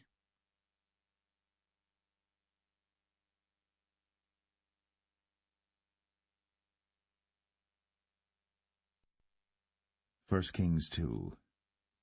Now the days of David drew nigh, that he should die. And he charged Solomon his son, saying, I go the way of all the earth.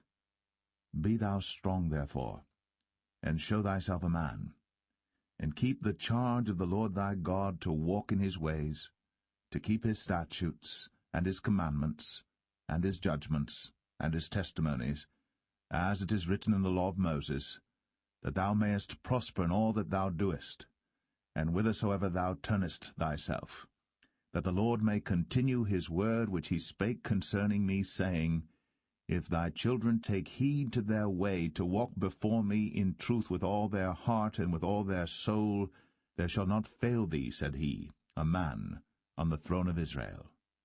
Moreover, thou knowest also what Joab the son of Zeruiah did to me, and what he did to the two captains of the host of Israel, unto Abner the son of Ner, and unto Amasa the son of Jether, whom he slew, and shed the blood of war in peace, and put the blood of war upon his girdle that was about his loins, and in his shoes that were on his feet.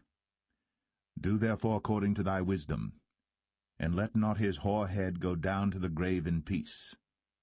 But show kindness unto the sons of Barzillai the Gileadite, and let them be of those that eat at thy table. For so they came to me when I fled because of Absalom thy brother. And behold, thou hast with thee Shimei the son of Gera, a Benjamite of Bahurim, which cursed me with a grievous curse, in the day when I went to Mahanaim. But he came down to meet me at Jordan, and I sware to him by the Lord, saying, I will not put thee to death with the sword. Now therefore hold him not guiltless, for thou art a wise man, and knowest what thou oughtest to do unto him. but his hoar head bring thou down to the grave with blood. So David slept with his fathers, and was buried in the city of David. And the days that David reigned over Israel were 40 years. 7 years reigned he in Hebron, and 33 years reigned he in Jerusalem. Then sat Solomon upon the throne of David his father, and his kingdom was established greatly. And Adonijah the son of Haggith came to Bathsheba, the mother of Solomon, and she said, Comest thou peaceably? And he said, Peaceably. He said, Moreover, I have somewhat to say unto thee. And she said, Say on. And he said, Thou knowest that the kingdom was mine, and that all Israel set their faces on me, that I should reign. Howbeit the kingdom is turned about, and is become my brother's, for it was his from the Lord. And now I ask one petition of thee, deny me not. And she said unto him, Say on. And he said, Speak, I pray thee, unto Solomon the king. For he will not say thee nay, that he give me Abishag the Shunammite to wife. And Bathsheba said, Well, I will speak for thee unto the king. Bathsheba therefore went unto King Solomon, to speak unto him for Adonijah. And the king rose up to meet her, and bowed himself unto her, and sat down on his throne, and caused a seat to be set for the king's mother. And she sat on his right hand. Then she said, I desire one small petition of thee. I pray thee, say me not nay. And the king said unto her, Ask on, my mother, for I will not say thee nay. And she said, Let Abishag the Shunammite be given to Adonijah thy brother to wife. And King Solomon answered and said unto his mother, And why dost thou ask Abishag the Shunammite for Adonijah? Ask for him the kingdom also? For he is mine elder brother, even for him, and for Abiathar the priest, and for Joab the son of Zeruiah. Then King Solomon sware by the Lord, saying, God do so to me, and more also, if Adonijah have not spoken this word against his own life. Now therefore, as the Lord liveth, which hath established me, and set me on the throne of David my father, and who hath made me an house, as he promised, Adonijah shall be put to death this day. And King Solomon sent by the hand of Benaiah the son of Jehoiada, and he fell upon him, that he died. And unto Abiathar the priest said the king, Get thee to Anathoth, unto thine own fields, for thou art worthy of death. But I will not at this time put thee to death, because thou bearest the ark of the Lord God before David my father, and because thou hast been afflicted in all wherein my father was afflicted. So Solomon thrust out Abiathar from being priest unto the Lord, that he might fulfill the word of the Lord, which he spake concerning the house of Eli in Shiloh. Then tidings came to Joab. For Joab had turned after Adonijah, though he turned not after Absalom. And Joab fled unto the tabernacle of the Lord, and caught hold on the horns of the altar.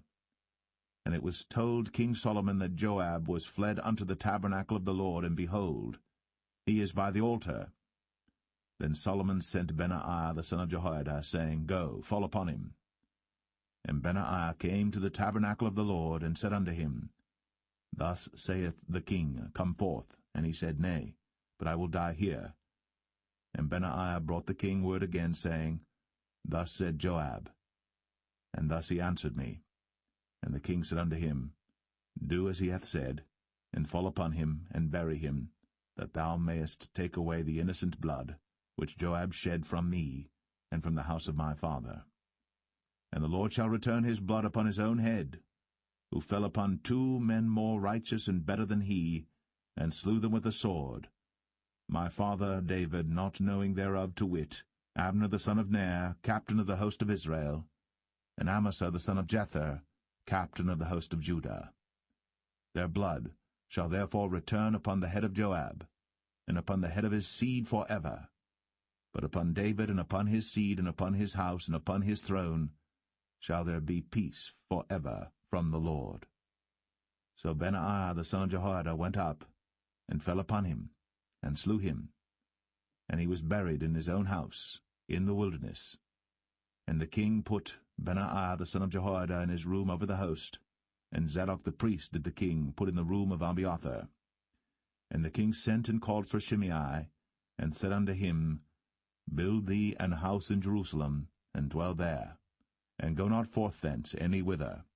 For it shall be, that on the day thou goest out, and passest over the brook Kidron, thou shalt know for certain that thou shalt surely die.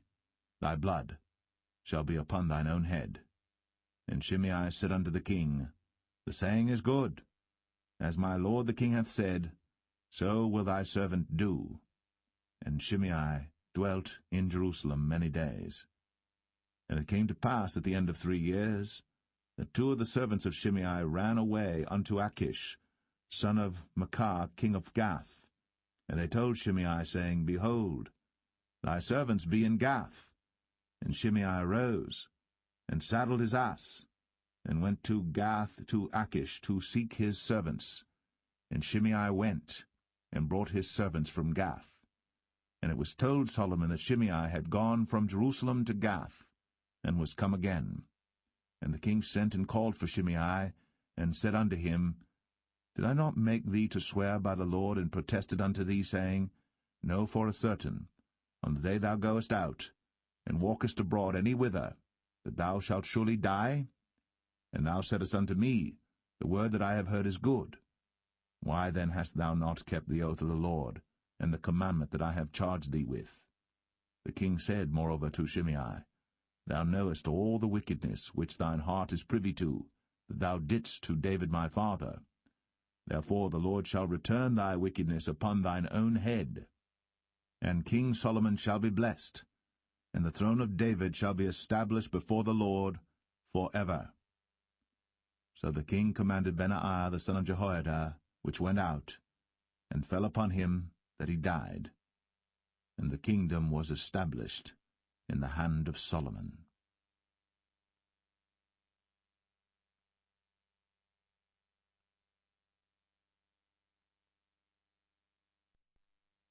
First Kings 3. And Solomon made affinity with Pharaoh king of Egypt, and took Pharaoh's daughter, and brought her into the city of David, until he had made an end of building his own house, and the house of the Lord, and the wall of Jerusalem round about. Only the people sacrificed in high places, because there was no house built unto the name of the Lord, until those days. And Solomon loved the Lord, walking in the statutes of David his father. Only he sacrificed and burnt incense in high places. And the king went to Gibeon to sacrifice there, for that was the great high place. 1,000 burnt offerings did Solomon offer upon that altar. In Gibeon the Lord appeared to Solomon in a dream by night, and God said, Ask what I shall give thee. And Solomon said, Thou hast shown unto thy servant David my father great mercy, according as he walked before thee in truth, and in righteousness, and in uprightness of heart with thee. And thou hast kept for him this great kindness, that thou hast given him a son, to sit on his throne, as it is this day. And now, O Lord my God, thou hast made thy servant king instead of David my father, and I am but a little child. I know not how to go out or come in. And thy servant is in the midst of thy people, which thou hast chosen, a great people, that cannot be numbered nor counted for multitude. Give therefore thy servant an understanding heart to judge thy people, that I may discern between good and bad. For who is able to judge this, thy so great a people? And the speech pleased the Lord, that Solomon had asked this thing. And God said unto him, Because thou hast asked this thing, and hast not asked for thyself long life, neither hast asked riches for thyself, nor hast asked the life of thine enemies, but hast asked for thyself understanding, to discern judgment. Behold, I have done according to thy words. Lo, I have given thee a wise and an understanding heart, so that there was none like thee before thee, neither after thee shall any arise like unto thee. And I have also given thee that which thou hast not asked, both riches and honour, so that there shall not be any among the kings like unto thee all thy days. and if thou wilt walk in my ways, to keep my statutes and my commandments, as thy father David did walk, then I will lengthen thy days. And Solomon awoke, and behold, it was a dream. And he came to Jerusalem, and stood before the ark of the covenant of the Lord, and offered up burnt offerings, and offered peace offerings, and made a feast to all his servants. Then came there 2 women that were harlots unto the king, and stood before him. And the one woman said, O my lord, I and this woman dwell in one house, and I was delivered of a child with her in the house. And it came to pass, the 3rd day after that I was delivered, that this woman was delivered also, and we were together. There was no stranger with us in the house, save we 2 in the house. And this woman's child died in the night, because she overlaid it. And she arose at midnight, and took my son from beside me while thine handmaid slept, and laid it in her bosom, and laid her dead child in my bosom. And when I rose in the morning to give my child suck, behold, it was dead. But when I had considered it in the morning, behold, it was not my son which I did bear. And the other woman said, Nay, but the living is my son, and the dead is thy son. And this said, No, but the dead is thy son, and the living is my son. Thus they spake before the king. Then said the king, The one saith, This is my son that liveth, and thy son is the dead. And the other saith, Nay, but thy son is the dead, and my son is the living. And the king said, Bring me a sword. And they brought a sword before the king. And the king said, Divide the living child in 2, and give half to the one, and half to the other. Then spake the woman, whose the living child was, unto the king. For her bowels yearned upon her son, and she said, O my lord, give her the living child, and in no wise slay it. But the other said, Let it be neither mine nor thine, but divide it. Then the king answered and said, Give her the living child, and in no wise slay it. She is the mother thereof. And all Israel heard of the judgment which the king had judged. And they feared the king, for they saw that the wisdom of God was in him, to do judgment.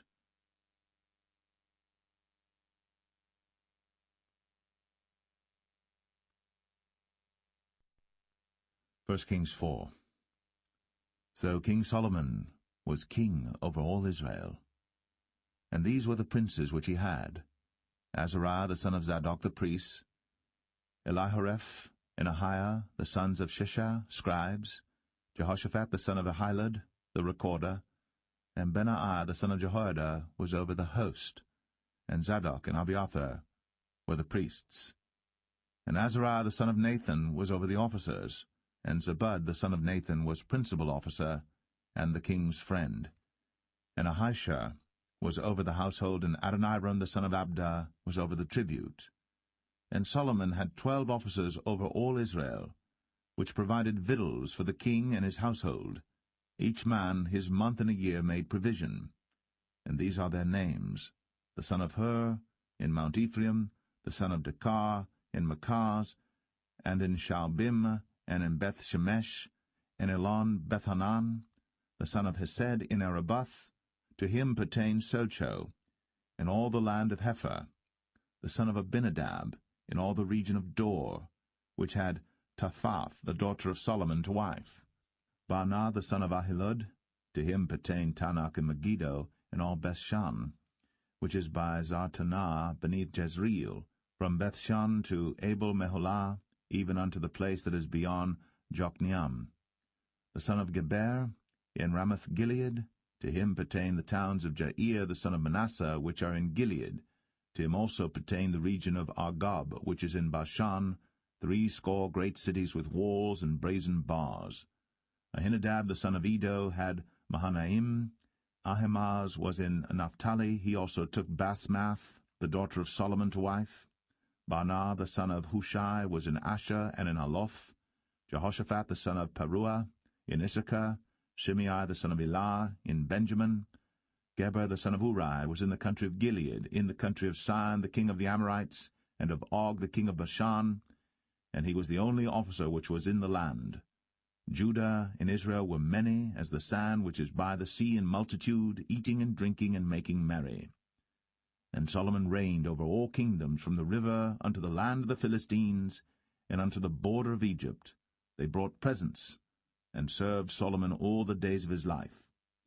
And Solomon's provisions for one day was 30 measures of fine flour, and 80 measures of meal, 10 fat oxen, and 20 oxen out of the pastures, and 100 sheep beside harts and roebucks, and fallow deer and fatted fowl. For he had dominion over all the region on this side the river, from Tiphsah even to Azar, over all the kings on this side the river, and he had peace on all sides round about him.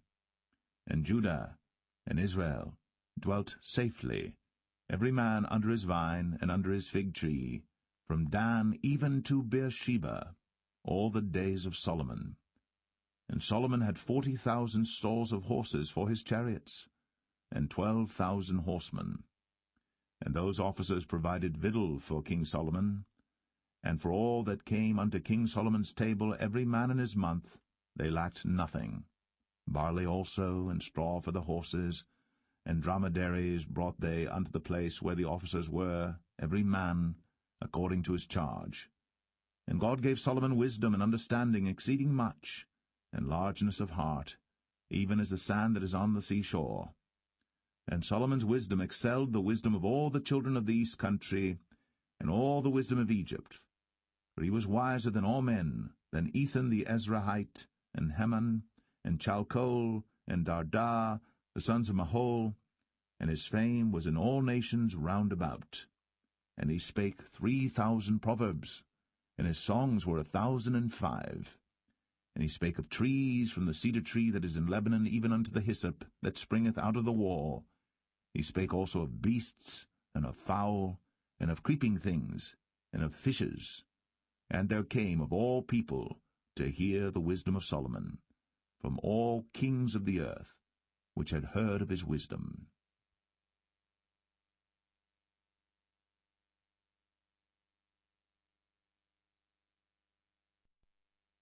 1 Kings 5. And Hiram king of Tyre sent his servants unto Solomon, for he had heard that they had anointed him king in the room of his father, for Hiram was ever a lover of David. And Solomon sent to Hiram, saying, Thou knowest how that David my father could not build an house unto the name of the Lord his God for the wars which were about him on every side, until the Lord put them under the soles of his feet. But now the Lord my God hath given me rest on every side, so that there is neither adversary nor evil occurrent. And behold, I purpose to build an house unto the name of the Lord my God, as the Lord spake unto David my father, saying, Thy son, whom I will set upon thy throne in thy room, he shall build an house unto my name. Now therefore command thou that they hew me cedar trees out of Lebanon, and my servants shall be with thy servants, and unto thee will I give hire for thy servants according to all that thou shalt appoint. For thou knowest that there is not among us any that can skill to hew timber like unto the Sidonians. And it came to pass, when Hiram heard the words of Solomon, that he rejoiced greatly, and said, Blessed be the Lord this day, which hath given unto David a wise son over this great people. And Hiram sent to Solomon, saying, I have considered the things which thou sentest to me for, and I will do all thy desire concerning timber of cedar, and concerning timber of fir. My servants shall bring them down from Lebanon unto the sea, and I will convey them by sea in floats unto the place that thou shalt appoint me, and will cause them to be discharged there. And thou shalt receive them, and thou shalt accomplish my desire in giving food for my household. So Hiram gave Solomon cedar trees and fir trees, according to all his desire. And Solomon gave Hiram 20,000 measures of wheat for food to his household, and 20 measures of pure oil. Thus gave Solomon to Hiram year by year. And the Lord gave Solomon wisdom, as he promised him. And there was peace between Hiram and Solomon, and they two made a league together. And King Solomon raised a levy out of all Israel, and the levy was 30,000 men. And he sent them to Lebanon, 10,000 a month by courses. A month they were in Lebanon, and 2 months at home, and Adoniram was over the levy. And Solomon had 70,000 that bare burdens, and 80,000 hewers in the mountains, beside the chief of Solomon's officers which were over the work, 3,300 which ruled over the people that wrought in the work. And the king commanded, and they brought great stones, costly stones, and hewed stones, to lay the foundation of the house. And Solomon's builders and Hiram's builders did hew them, and the stone squarers, so they prepared timber and stones to build the house.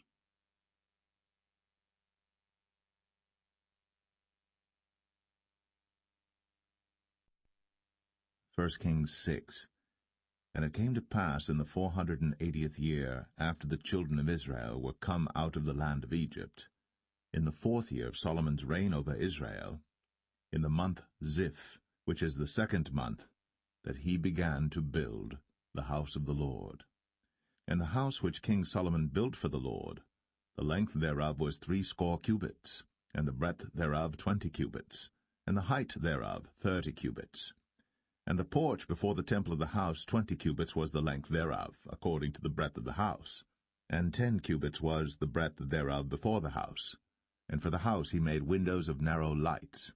And against the wall of the house he built chambers round about, against the walls of the house round about, both of the temple and of the oracle, and he made chambers round about. The nethermost chamber was 5 cubits broad, and the middle was 6 cubits broad, and the third was 7 cubits broad. For without, in the wall of the house, he made narrowed rests round about, that the beams should not be fastened in the walls of the house. And the house, when it was in building, was built of stone made ready before it was brought thither, so that there was neither hammer nor axe nor any tool of iron heard in the house, while it was in building. The door for the middle chamber was in the right side of the house, and they went up with winding stairs into the middle chamber, and out of the middle into the third. So he built the house, and finished it, and covered the house with beams and boards of cedar. And then he built chambers against all the house, 5 cubits high, and they rested on the house with timber of cedar. And the word of the Lord came to Solomon, saying, Concerning this house, which thou art in building, if thou wilt walk in my statutes, and execute my judgments, and keep all my commandments to walk in them, then will I perform my word with thee, which I spake unto David thy father, and I will dwell among the children of Israel, and will not forsake my people Israel. So Solomon built the house, and finished it. And he built the walls of the house within with boards of cedar, both the floor of the house and the walls of the ceiling, and he covered them on the inside with wood, and covered the floor of the house with planks of fir. And he built 20 cubits on the sides of the house, both the floor and the walls with boards of cedar, even built them for it within, even for the oracle, even for the most holy place. And the house, that is, the temple before it, was 40 cubits long, and the cedar of the house within was carved with knobs and open flowers. All was cedar. There was no stone seen. And the oracle he prepared in the house within, to set there the ark of the covenant of the Lord. And the oracle in the forepart was 20 cubits in length, and 20 cubits in breadth, and 20 cubits in the height thereof. And he overlaid it with pure gold, and so covered the altar which was of cedar. So Solomon overlaid the house within with pure gold, and he made a partition by the chains of gold before the oracle, and he overlaid it with gold. And the whole house he overlaid with gold until he had finished all the house. Also the whole altar that was by the oracle he overlaid with gold. And within the oracle he made 2 cherubims of olive tree, each 10 cubits high, and 5 cubits was the one wing of the cherub, and 5 cubits the other wing of the cherub. From the uttermost part of the one wing unto the uttermost part of the other were 10 cubits, and the other cherub was 10 cubits. Both the cherubims were of one measure and one size. The height of the one cherub was 10 cubits, and so was it of the other cherub. And he set the cherubims within the inner house, and they stretched forth the wings of the cherubims, so that the wing of the one touched the one wall, and the wing of the other cherub touched the other wall, and their wings touched one another in the midst of the house. And he overlaid the cherubims with gold, And he carved all the walls of the house round about with carved figures of cherubims, and palm trees, and open flowers, within and without. And the floor of the house he overlaid with gold, within and without. And for the entering of the oracle he made doors of olive tree. The lintel and side posts were a fifth part of the wall. The two doors also were of olive tree, and he carved upon them carvings of cherubims and palm trees and open flowers, and overlaid them with gold, and spread gold upon the cherubims and upon the palm trees. So also made he for the door of the temple posts of olive tree, a fourth part of the wall. And the two doors were of fir tree. The two leaves of the one door were folding, and the two leaves of the other door were folding. And he carved thereon cherubims and palm trees and open flowers, and covered them with gold, fitted upon the carved work.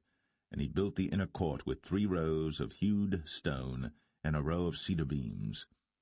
In the 4th year was the foundation of the house of the Lord laid, in the month Ziph.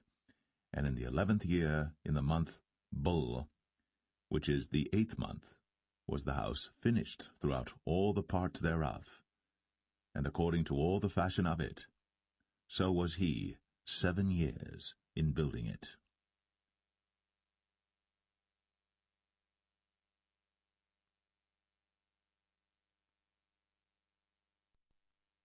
1 Kings 7.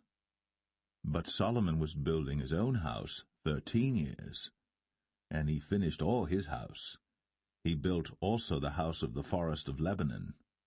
The length thereof was 100 cubits, and the breadth thereof 50 cubits, and the height thereof 30 cubits, upon 4 rows of cedar pillars, with cedar beams upon the pillars. And it was covered with cedar above, upon the beams, that lay on 45 pillars, 15 in a row. And there were windows in 3 rows, and light was against light in 3 ranks. And all the doors and posts were square, with the windows, and light was against light in 3 ranks. And he made a porch of pillars. The length thereof was 50 cubits, and the breadth thereof 30 cubits, and the porch was before them. And the other pillars and the thick beam were before them. Then he made a porch for the throne where he might judge, even the porch of judgment, and it was covered with cedar from one side of the floor to the other. And his house where he dwelt had another court within the porch, which was of the like work. Solomon made also an house for Pharaoh's daughter, whom he had taken to wife, like unto this porch. All these were of costly stones, according to the measures of hewed stones, sawed with saws, within and without, even from the foundation unto the coping, and so on the outside toward the great court. And the foundation was of costly stones, even great stones, stones of 10 cubits, and stones of 8 cubits. And above were costly stones after the measures of hewed stones and cedars. And the great court round about was with 3 rows of hewed stones, and a row of cedar beams, both for the inner court of the house of the Lord, and for the porch of the house. And King Solomon sent and fetched Hiram out of Tyre. He was a widow's son of the tribe of Naphtali, and his father was a man of Tyre, a worker in brass, and he was filled with wisdom and understanding and cunning, to work all works in brass. And he came to King Solomon, and wrought all his work. For he cast 2 pillars of brass of 18 cubits high apiece, and a line of 12 cubits did compass either of them about. And he made 2 chapiters of molten brass, to set upon the tops of the pillars. The height of the one chapiter was 5 cubits, and the height of the other chapiter was 5 cubits. And nets of checker work, and wreaths of chain work, for the chapiters which were upon the top of the pillars, 7 for the one chapiter, and 7 for the other chapiter. And he made the pillars, and 2 rows round about upon the one network, to cover the chapiters that were upon the top, with pomegranates. And so did he for the other chapiter. And the chapiters that were upon the top of the pillars were of lily work in the porch 4 cubits. And the chapiters upon the 2 pillars had pomegranates also above, over against the belly which was by the network. And the pomegranates were 200 in rows round about upon the other chapiter. And he set up the pillars in the porch of the temple. And he set up the right pillar, and called the name thereof Jachin. And he set up the left pillar, and called the name thereof Boaz. And upon the top of the pillars was lily work. so was the work of the pillars finished. And he made a molten sea, 10 cubits from the one brim to the other. It was round all about, and his height was 5 cubits, and a line of 30 cubits did compass it round about. And under the brim of it round about there were knobs compassing it, 10 in a cubit, compassing the sea round about. The knobs were cast in 2 rows when it was cast. It stood upon 12 oxen, 3 looking toward the north, and 3 looking toward the west, and 3 looking toward the south, and 3 looking toward the east. And the sea was set above, upon them, and all their hinder parts were inward. And it was an handbreadth thick, and the brim thereof was wrought like the brim of a cup, with flowers of lilies. It contained 2,000 baths. And he made 10 bases of brass. 4 cubits was the length of one base, and 4 cubits the breadth thereof, and 3 cubits the height of it. And the work of the bases was on this manner. They had borders, and the borders were between the ledges. And on the borders that were between the ledges were lions, oxen, and cherubims. And upon the ledges there was a base above, and beneath the lions and oxen were certain additions made of thin work. And every base had 4 brazen wheels, and plates of brass, and the 4 corners thereof had undersetters. Under the laver were undersetters molten, at the side of every addition. And the mouth of it within the chapiter, and above was a cubit, but the mouth thereof was round after the work of the base, a cubit and an half. And also upon the mouth of it were gravings with their borders, 4 square, not round. And under the borders were 4 wheels, and the axle trees of the wheels were joined to the base. And the height of a wheel was a cubit and a half a cubit. And the work of the wheels was like the work of a chariot wheel. Their axle trees and their naves and their felloes and their spokes were all molten. And there were 4 undersetters to the 4 corners of one base, and the undersetters were of the very base itself. And in the top of the base was there a round compass of half a cubit high, and on the top of the base the ledges thereof, and the borders thereof were of the same. For on the plates of the ledges thereof, and on the borders thereof, he graved cherubims, lions, and palm trees, according to the proportion of every one, and additions round about. After this manner he made the 10 bases. All of them had 1 casting, 1 measure, and 1 size. Then made he 10 lavers of brass. 1 laver contained 40 baths, and every laver was 4 cubits. And upon every one of the 10 bases 1 laver. And he put 5 bases on the right side of the house, and 5 on the left side of the house, and he set the sea on the right side of the house eastward over against the south. And Hiram made the lavers, and the shovels, and the basins. So Hiram made an end of doing all the work that he made King Solomon for the house of the Lord.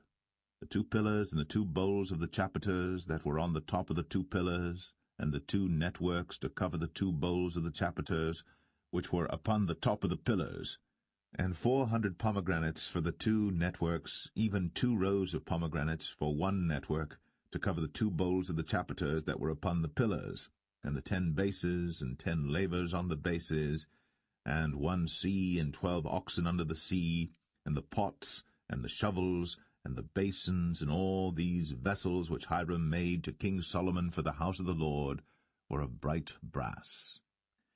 In the plain of Jordan did the king cast them, in the clay ground between Succoth and Zarthan. And Solomon left all the vessels unweighed, because they were exceeding many, neither was the weight of the brass found out. And Solomon made all the vessels that pertained unto the house of the Lord, the altar of gold, and the table of gold whereupon the showbread was, and the candlesticks of pure gold, 5 on the right side and 5 on the left, before the oracle, with the flowers and the lamps and the tongs of gold, and the bowls and the snuffers and the basins and the spoons and the censers of pure gold, and the hinges of gold, both for the doors of the inner house, the most holy place, and for the doors of the house, to wit, of the temple. So was ended all the work that King Solomon made for the house of the Lord. And Solomon brought in the things which David his father had dedicated, even the silver, and the gold, and the vessels, did he put among the treasures of the house of the Lord.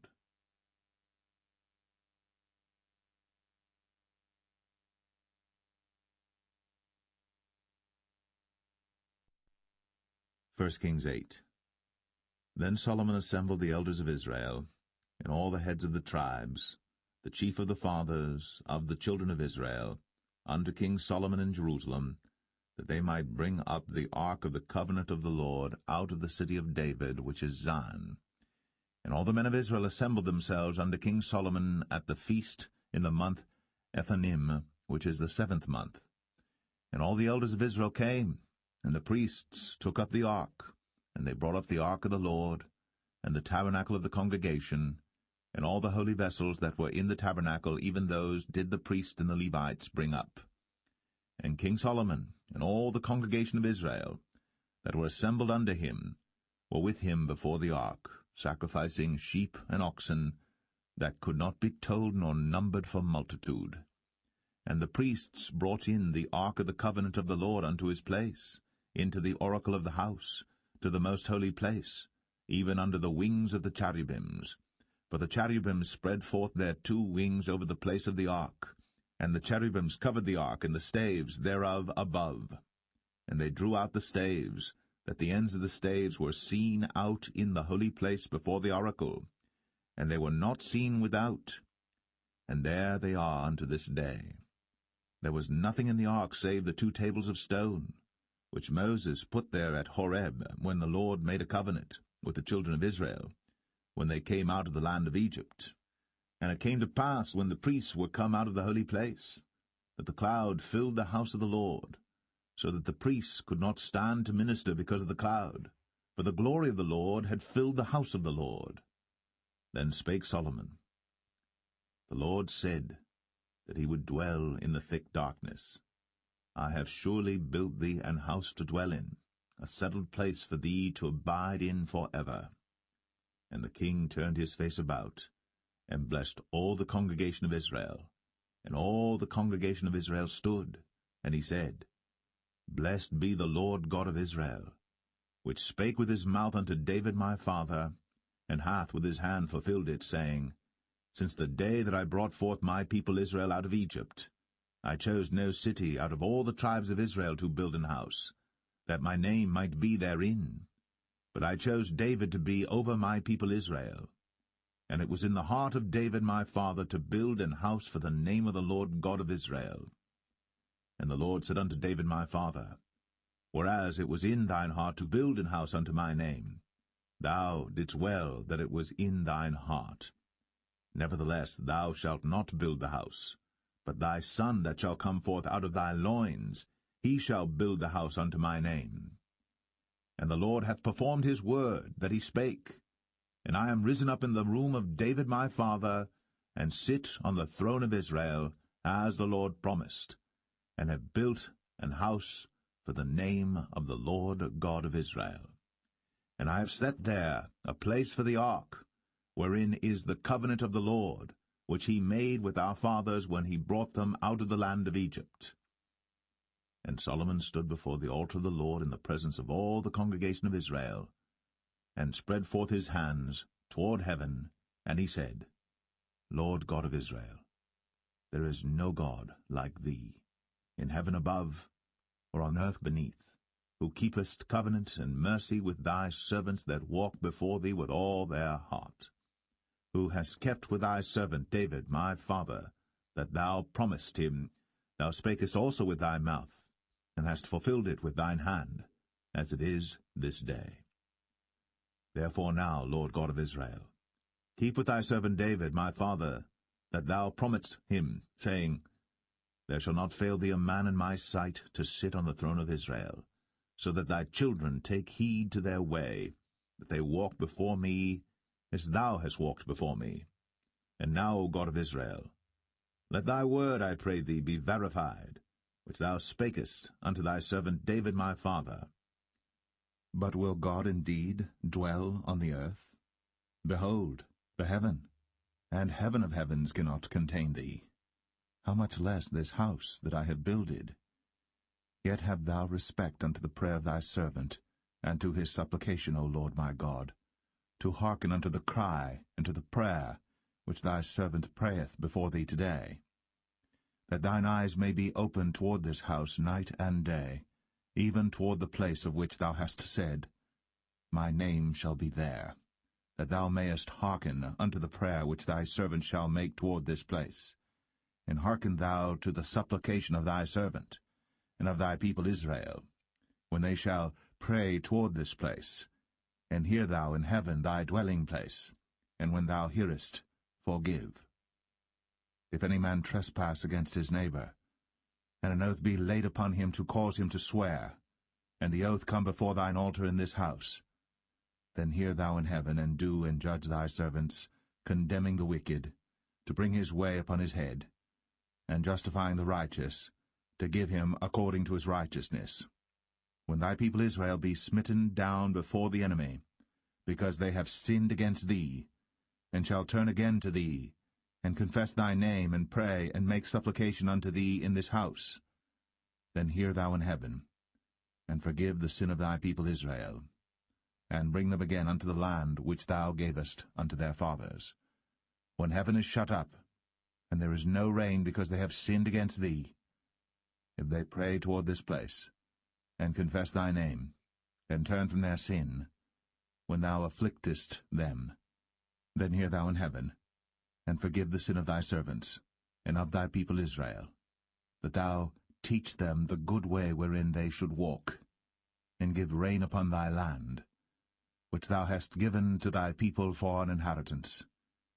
If there be in the land famine, if there be pestilence, blasting, mildew, locust, or if there be caterpillar, if their enemy besiege them in the land of their cities, whatsoever plague, whatsoever sickness there be, what prayer and supplication soever be made by any man, or by all thy people Israel, which shall know every man the plague of his own heart, and spread forth his hands toward this house, then hear thou in heaven thy dwelling place, and forgive, and do, and give to every man according to his ways, whose heart thou knowest, for thou, even thou only, knowest the hearts of all the children of men, that they may fear thee all the days that they live in the land which thou gavest unto our fathers.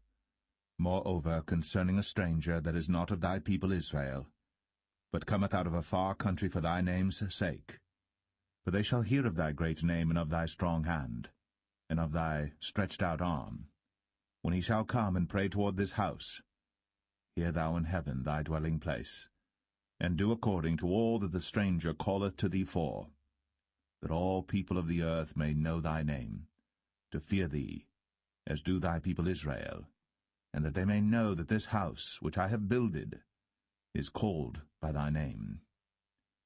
If thy people go out to battle against their enemy, whithersoever thou shalt send them, and shall pray unto the Lord toward the city which thou hast chosen, and toward the house that I have built for thy name, then hear thou in heaven their prayer, and their supplication, and maintain their cause. If they sin against thee, for there is no man that sinneth not, and thou be angry with them, and deliver them to the enemy, so that they carry them away captives unto the land of the enemy, far or near. Yet if they shall bethink themselves in the land whither they were carried captives, and repent, and make supplication unto thee in the land of them that carried them captives, saying, We have sinned, and have done perversely, we have committed wickedness, and so return unto thee with all their heart, and with all their soul, in the land of their enemies, which led them away captive, and pray unto thee toward their land, which thou gavest unto their fathers, the city which thou hast chosen, and the house which I have built for thy name. Then hear thou their prayer, and their supplication in heaven thy dwelling place, and maintain their cause, and forgive thy people that have sinned against thee, and all their transgressions wherein they have transgressed against thee, and give them compassion before them who carry them captive, that they may have compassion on them.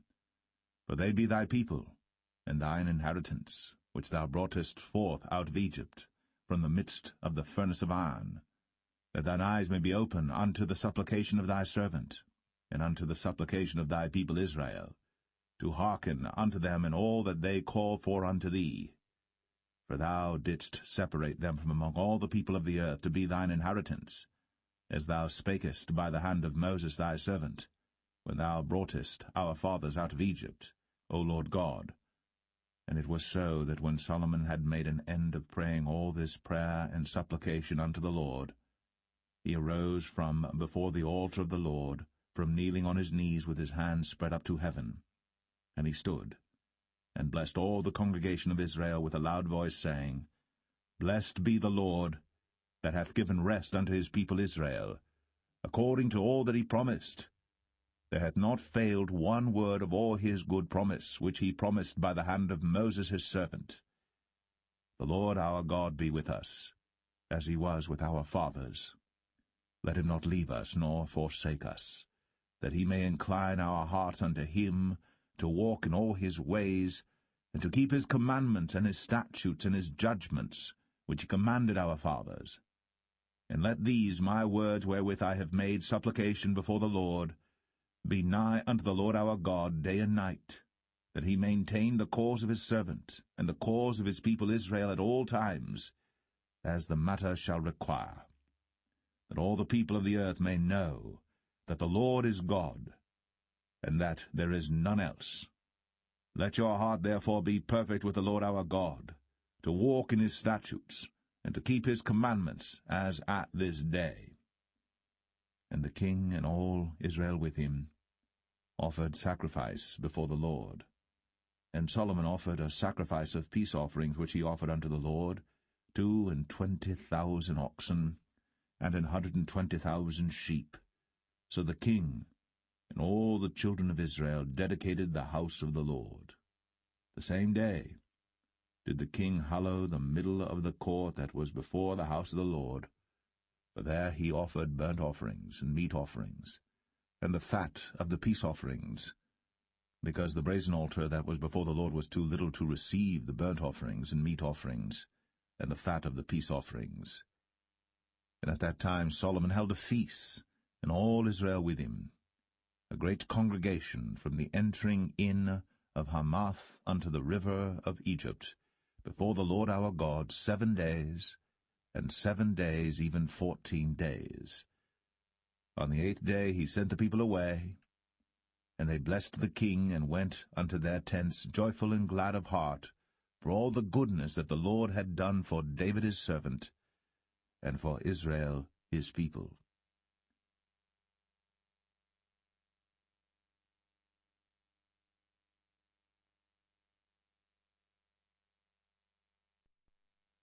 First Kings 9. And it came to pass, when Solomon had finished the building of the house of the Lord, and the king's house, and all Solomon's desire which he was pleased to do, that the Lord appeared to Solomon the second time, as he had appeared unto him at Gibeon. And the Lord said unto him, I have heard thy prayer and thy supplication that thou hast made before me. I have hallowed this house which thou hast built, to put my name there for ever, and mine eyes and mine heart shall be there perpetually. And if thou wilt walk before me, as David thy father walked, in integrity of heart, and in uprightness, to do according to all that I have commanded thee, and wilt keep my statutes and my judgments, then I will establish the throne of thy kingdom upon Israel forever, as I promised to David thy father, saying, There shall not fail thee a man upon the throne of Israel. But if ye shall at all turn from following me, ye or your children, and will not keep my commandments and my statutes which I have set before you, but go and serve other gods, and worship them, then will I cut off Israel out of the land which I have given them, and this house which I have hallowed for my name will I cast out of my sight, and Israel shall be a proverb and a byword among all people. And at this house which is high, every one that passeth by it shall be astonished, and shall hiss, and they shall say, Why hath the Lord done thus unto this land, and to this house? And they shall answer, Because they forsook the Lord their God, who brought forth their fathers out of the land of Egypt, and had taken hold upon other gods, and have worshipped them, and served them. Therefore hath the Lord brought upon them all this evil. And it came to pass at the end of 20 years, when Solomon had built the 2 houses, the house of the Lord, and the king's house. Now Hiram the king of Tyre had furnished Solomon with cedar trees and fir trees, and with gold according to all his desire. that then King Solomon gave Hiram 20 cities in the land of Galilee. And Hiram came out from Tyre to see the cities which Solomon had given him, and they pleased him not. And he said, What cities are these which thou hast given me, my brother? And he called them the land of Cabul unto this day. And Hiram sent to the king 60 talents of gold. And this is the reason of the levy which King Solomon raised, for to build the house of the Lord and his own house, and Millo, and the wall of Jerusalem, and Hazor, and Megiddo, and Gezer. For Pharaoh king of Egypt had gone up and taken Gezer, and burnt it with fire, and slain the Canaanites that dwelt in the city, and given it for a present unto his daughter Solomon's wife. And Solomon built Gezer, and Beth-horon the nether, and Baalath, and Tadmor in the wilderness in the land, and all the cities of store that Solomon had, and cities for his chariots, and cities for his horsemen, and that which Solomon desired to build in Jerusalem, and in Lebanon, and in all the land of his dominion. And all the people that were left of the Amorites, Hittites, Perizzites, Hivites, and Jebusites, which were not of the children of Israel, their children that were left after them in the land, whom the children of Israel also were not able utterly to destroy, upon those did Solomon levy a tribute of bondservice unto this day. But of the children of Israel did Solomon make no bondmen, but they were men of war, and his servants, and his princes, and his captains, and rulers of his chariots, and his horsemen. These were the chief of the officers that were over Solomon's work, 550, which bare rule over the people that wrought in the work. But Pharaoh's daughter came up out of the city of David unto her house, which Solomon had built for her. Then did he build Millo. And 3 times in a year did Solomon offer burnt offerings and peace offerings upon the altar which he built unto the Lord. And he burnt incense upon the altar that was before the Lord. So he finished the house. And King Solomon made a navy of ships in Ezion-Geber, which is beside Eloth, on the shore of the Red Sea, in the land of Edom. And Hiram sent in the navy his servants, shipmen that had knowledge of the sea, with the servants of Solomon. And they came to Ophir, and fetched from thence gold 420 talents, and brought it to King Solomon.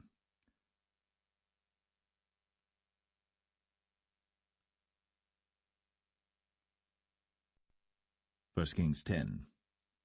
And when the queen of Sheba heard of the fame of Solomon concerning the name of the Lord, she came to prove him with hard questions.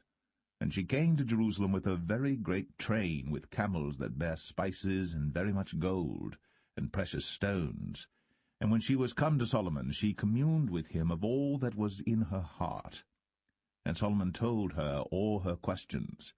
There was not anything hid from the king which he told her not. And when the queen of Sheba had seen all Solomon's wisdom, and the house that he had built, and the meat of his table, and the sitting of his servants, and the attendance of his ministers, and their apparel, and his cupbearers, and his ascent by which he went up unto the house of the Lord, there was no more spirit in her. And she said to the king, It was a true report that I heard in mine own land of thy acts and of thy wisdom. Howbeit, I believed not the word until I came, and mine eyes had seen it, and behold, the half was not told me. Thy wisdom and prosperity exceedeth the fame which I heard. Happy are thy men, happy are these thy servants, which stand continually before thee, and that hear thy wisdom. Blessed be the Lord thy God, which delighteth in thee, to set thee on the throne of Israel, because the Lord loved Israel for ever. Therefore made he thee king, to do judgment and justice. And she gave the king 120 talents of gold, and of spices, very great store, and precious stones. There came no more such abundance of spices as these which the queen of Sheba gave to King Solomon. And the navy also of Hiram that brought gold from Ophir, brought in from Ophir great plenty of almug trees and precious stones. And the king made of the almug trees pillars for the house of the Lord, and for the king's house, harps also, and psalteries for singers. There came no such almug trees, nor were seen unto this day. And King Solomon gave unto the queen of Sheba all her desire, whatsoever she asked, beside that which Solomon gave her of his royal bounty. So she turned, and went to her own country, she and her servants. Now the weight of gold that came to Solomon in 1 year was 666 talents of gold. Beside that he had of the merchantmen, and of the traffic of the spice merchants, and of all the kings of Arabia, and of the governors of the country. And King Solomon made 200 targets of beaten gold. 600 shekels of gold went to 1 target. And he made 300 shields of beaten gold. 3 pound of gold went to 1 shield, and the king put them in the house of the forest of Lebanon. Moreover, the king made a great throne of ivory, and overlaid it with the best gold. The throne had 6 steps, and the top of the throne was round behind, and there were stays on either side on the place of the seat, and 2 lions stood beside the stays, and 12 lions stood there on the one side, and on the other upon the 6 steps. There was not the like made in any kingdom. And all King Solomon's drinking vessels were of gold, and all the vessels of the house of the forest of Lebanon were of pure gold. None were of silver. It was nothing accounted of in the days of Solomon. For the king had at sea a navy of Tarshish, with the navy of Hiram. Once in 3 years came the navy of Tarshish, bringing gold and silver, ivory, and apes and peacocks. So King Solomon exceeded all the kings of the earth for riches and for wisdom. And all the earth sought to Solomon, to hear his wisdom which God had put in his heart. And they brought every man his present, vessels of silver, and vessels of gold, and garments, and armor, and spices, horses, and mules, a rate year by year. And Solomon gathered together chariots and horsemen, and he had 1,400 chariots, and 12,000 horsemen, whom he bestowed in the cities for chariots, and with the king at Jerusalem. And the king made silver to be in Jerusalem as stones, and cedars made he to be as the sycamore trees that are in the vale for abundance. And Solomon had horses brought out of Egypt, and linen yarn. The king's merchants received the linen yarn at a price. And a chariot came up and went out of Egypt for 600 shekels of silver, and an horse for 150. And so for all the kings of the Hittites, and for the kings of Syria, did they bring them out by their means.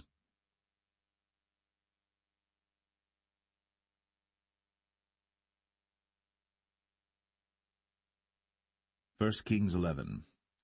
But King Solomon loved many strange women, together with the daughter of Pharaoh, women of the Moabites, Ammonites, Edomites, Zidonians, and Hittites.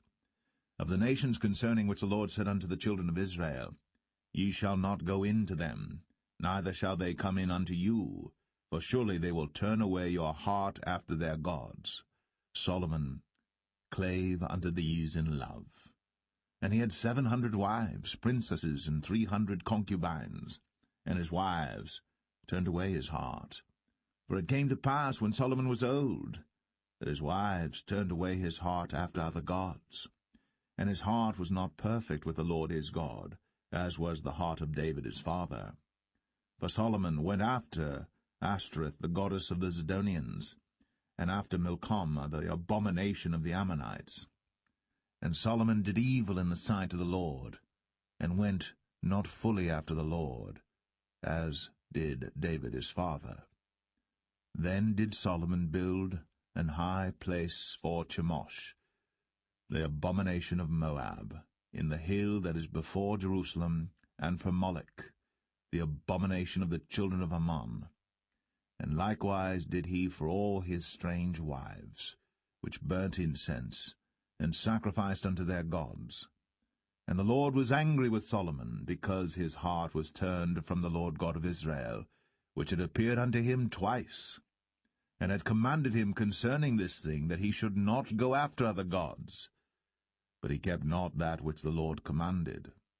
Wherefore the Lord said unto Solomon, Forasmuch as this is done of thee, and thou hast not kept my covenant and my statutes, which I have commanded thee, I will surely rend the kingdom from thee, and will give it to thy servant. Notwithstanding, in thy days, I will not do it for David thy father's sake, but I will rend it out of the hand of thy son. Howbeit, I will not rend away all the kingdom, but will give one tribe to thy son, for David my servant's sake, and for Jerusalem's sake, which I have chosen. And the Lord stirred up an adversary unto Solomon, Hadad the Edomite. He was of the king's seed in Edom. For it came to pass, when David was in Edom, and Joab, the captain of the host, was gone up to bury the slain, after he had smitten every male in Edom. For 6 months did Joab remain there with all Israel, until he had cut off every male in Edom. That Hadad fled, he and certain Edomites of his father's servants with him, to go into Egypt, Hadad being yet a little child. And they arose out of Midian, and came to Paran. And they took men with them out of Paran, and they came to Egypt, unto Pharaoh king of Egypt, which gave him an house, and appointed him victuals, and gave him land. And Hadad found great favour in the sight of Pharaoh, so that he gave him to wife the sister of his own wife, the sister of Tahpenes the queen. And the sister of Tahpenes bare him Genubath his son, whom Tahpenes weaned in Pharaoh's house. And Genubath was in Pharaoh's household among the sons of Pharaoh. And when Hadad heard in Egypt that David slept with his fathers, and that Joab the captain of the host was dead, Hadad said to Pharaoh, Let me depart, that I may go to mine own country. Then Pharaoh said unto him, But what hast thou lacked with me, that, behold, thou seekest to go to thine own country? And he answered, Nothing. Howbeit, let me go in any wise. And God stirred him up another adversary, Rezon the son of Eliadah, which fled from his lord Hadadezer king of Zobah. And he gathered men unto him, and became captain over a band, when David slew them of Zobah. And they went to Damascus, and dwelt therein, and reigned in Damascus. And he was an adversary to Israel all the days of Solomon, beside the mischief that Hadad did. And he abhorred Israel, and reigned over Syria. And Jeroboam the son of Nebat, an Ephrathite of Zeradah, Solomon's servant, whose mother's name was Zeruiah, a widow woman, even he lifted up his hand against the king. And this was the cause that he lifted up his hand against the king. Solomon built Millo, and repaired the breaches of the city of David his father. And the man Jeroboam was a mighty man of valour. And Solomon, seeing the young man that he was industrious, he made him ruler over all the charge of the house of Joseph. And it came to pass at that time, when Jeroboam went out of Jerusalem, that the prophet Ahijah the Shilonite found him in the way, and he had clad himself with a new garment. And they two were alone in the field. And Ahijah caught the new garment that was on him, and rent it in 12 pieces. And he said to Jeroboam, Take thee 10 pieces, for thus saith the Lord, the God of Israel, Behold, I will rend the kingdom out of the hand of Solomon, and will give 10 tribes to thee. But he shall have 1 tribe for my servant David's sake, and for Jerusalem's sake, the city which I have chosen out of all the tribes of Israel, because that they have forsaken me, and have worshipped Ashtoreth, the goddess of the Zidonians, Chemosh, the god of the Moabites, and Milcom, the god of the children of Ammon, and have not walked in my ways, to do that which is right in mine eyes, and to keep my statutes and my judgments, as did David his father. Howbeit, I will not take the whole kingdom out of his hand, but I will make him prince all the days of his life, for David my servant's sake, whom I chose, because he kept my commandments and my statutes. But I will take the kingdom out of his son's hand, and will give it unto thee, even 10 tribes. And unto his son will I give 1 tribe, that David my servant may have a light always before me in Jerusalem, the city which I have chosen me, to put my name there. And I will take thee, and thou shalt reign according to all that thy soul desireth, and shalt be king over Israel. And it shall be, if thou wilt hearken unto all that I command thee, and wilt walk in my ways, and do that is right in my sight, to keep my statutes and my commandments, as David my servant did, that I will be with thee, and build thee a sure house, as I built for David, and will give Israel unto thee. And I will for this afflict the seed of David, but not forever. Solomon sought therefore to kill Jeroboam. And Jeroboam arose and fled into Egypt unto Shishak king of Egypt, and was in Egypt until the death of Solomon. And the rest of the acts of Solomon, and all that he did, and his wisdom, are they not written in the book of the acts of Solomon? And the time that Solomon reigned in Jerusalem over all Israel was 40 years. And Solomon slept with his fathers, and was buried in the city of David his father, and Rehoboam his son reigned in his stead.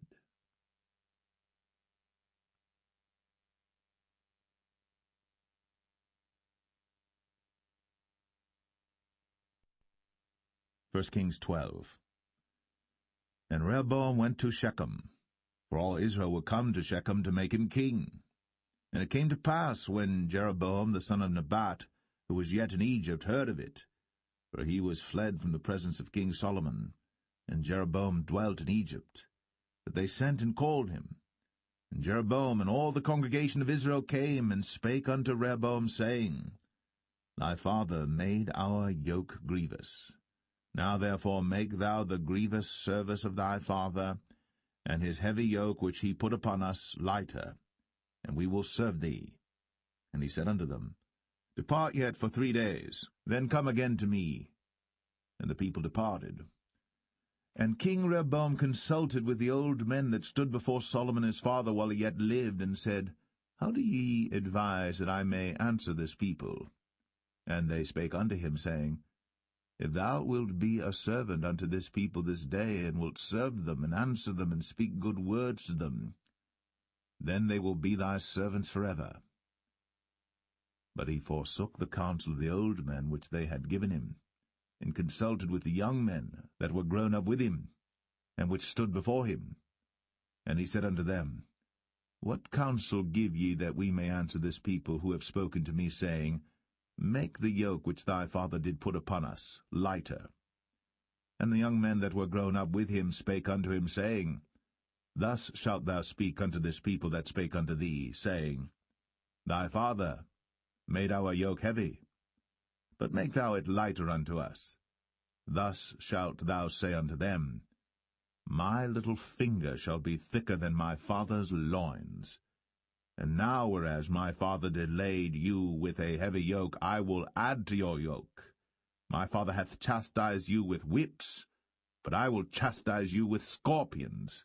So Jeroboam and all the people came to Rehoboam the 3rd day, as the king had appointed, saying, Come to me again the 3rd day. And the king answered the people roughly, and forsook the old men's counsel that they gave him, and spake to them after the counsel of the young men, saying, My father made your yoke heavy, and I will add to your yoke. My father also chastised you with whips, but I will chastise you with scorpions. Wherefore the king hearkened not unto the people, for the cause was from the Lord, that he might perform his saying, which the Lord spake by Ahijah the Shilonite unto Jeroboam the son of Nebat. So when all Israel saw that the king hearkened not unto them, the people answered the king, saying, What portion have we in David? Neither have we inheritance in the son of Jesse. To your tents, O Israel. Now see to thine own house, David. So Israel departed unto their tents. But as for the children of Israel which dwelt in the cities of Judah, Rehoboam reigned over them. Then King Rehoboam sent Adoram, who was over the tribute, and all Israel stoned him with stones, that he died. Therefore King Rehoboam made speed to get him up to his chariot, to flee to Jerusalem. So Israel rebelled against the house of David unto this day. And it came to pass, when all Israel heard that Jeroboam was come again, that they sent and called him unto the congregation, and made him king over all Israel. There was none that followed the house of David, but the tribe of Judah only. And when Rehoboam was come to Jerusalem, he assembled all the house of Judah with the tribe of Benjamin, 180,000 chosen men which were warriors, to fight against the house of Israel, to bring the kingdom again to Rehoboam the son of Solomon. But the word of God came unto Shemaiah the man of God, saying, Speak unto Rehoboam the son of Solomon, king of Judah, and unto all the house of Judah and Benjamin, and to the remnant of the people, saying, Thus saith the Lord, Ye shall not go up, nor fight against your brethren the children of Israel. Return every man to his house, for this thing is from me. They hearkened therefore to the word of the Lord, and returned to depart according to the word of the Lord. Then Jeroboam built Shechem in Mount Ephraim, and dwelt therein, and went out from thence, and built Penuel. And Jeroboam said in his heart, Now shall the kingdom return to the house of David. If this people go up to do sacrifice in the house of the Lord at Jerusalem, then shall the heart of this people turn again unto their Lord, even unto Rehoboam king of Judah, and they shall kill me, and go again to Rehoboam king of Judah. Whereupon the king took counsel, and made 2 calves of gold, and said unto them, It is too much for you to go up to Jerusalem. Behold thy gods, O Israel, which brought thee up out of the land of Egypt. And he set the one in Bethel, and the other put he in Dan. And this thing became a sin, for the people went to worship before the one, even unto Dan. And he made an house of high places, and made priests of the lowest of the people, which were not of the sons of Levi. And Jeroboam ordained a feast in the 8th month, on the 15th day of the month, like unto the feast that is in Judah. And he offered upon the altar. So did he in Bethel, sacrificing unto the calves that he had made. And he placed in Bethel the priests of the high places which he had made. So he offered upon the altar which he had made in Bethel the 15th day of the 8th month, even in the month which he had devised of his own heart, and ordained a feast unto the children of Israel. And he offered upon the altar, and burnt incense.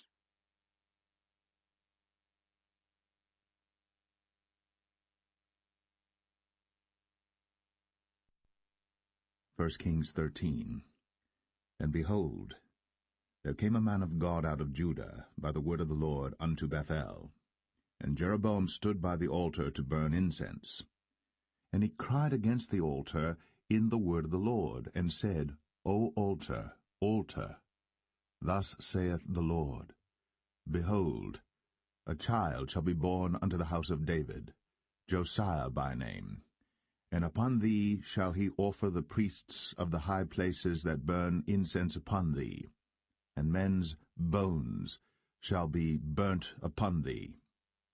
And he gave a sign the same day, saying, This is the sign which the Lord hath spoken. Behold, the altar shall be rent, and the ashes that are upon it shall be poured out.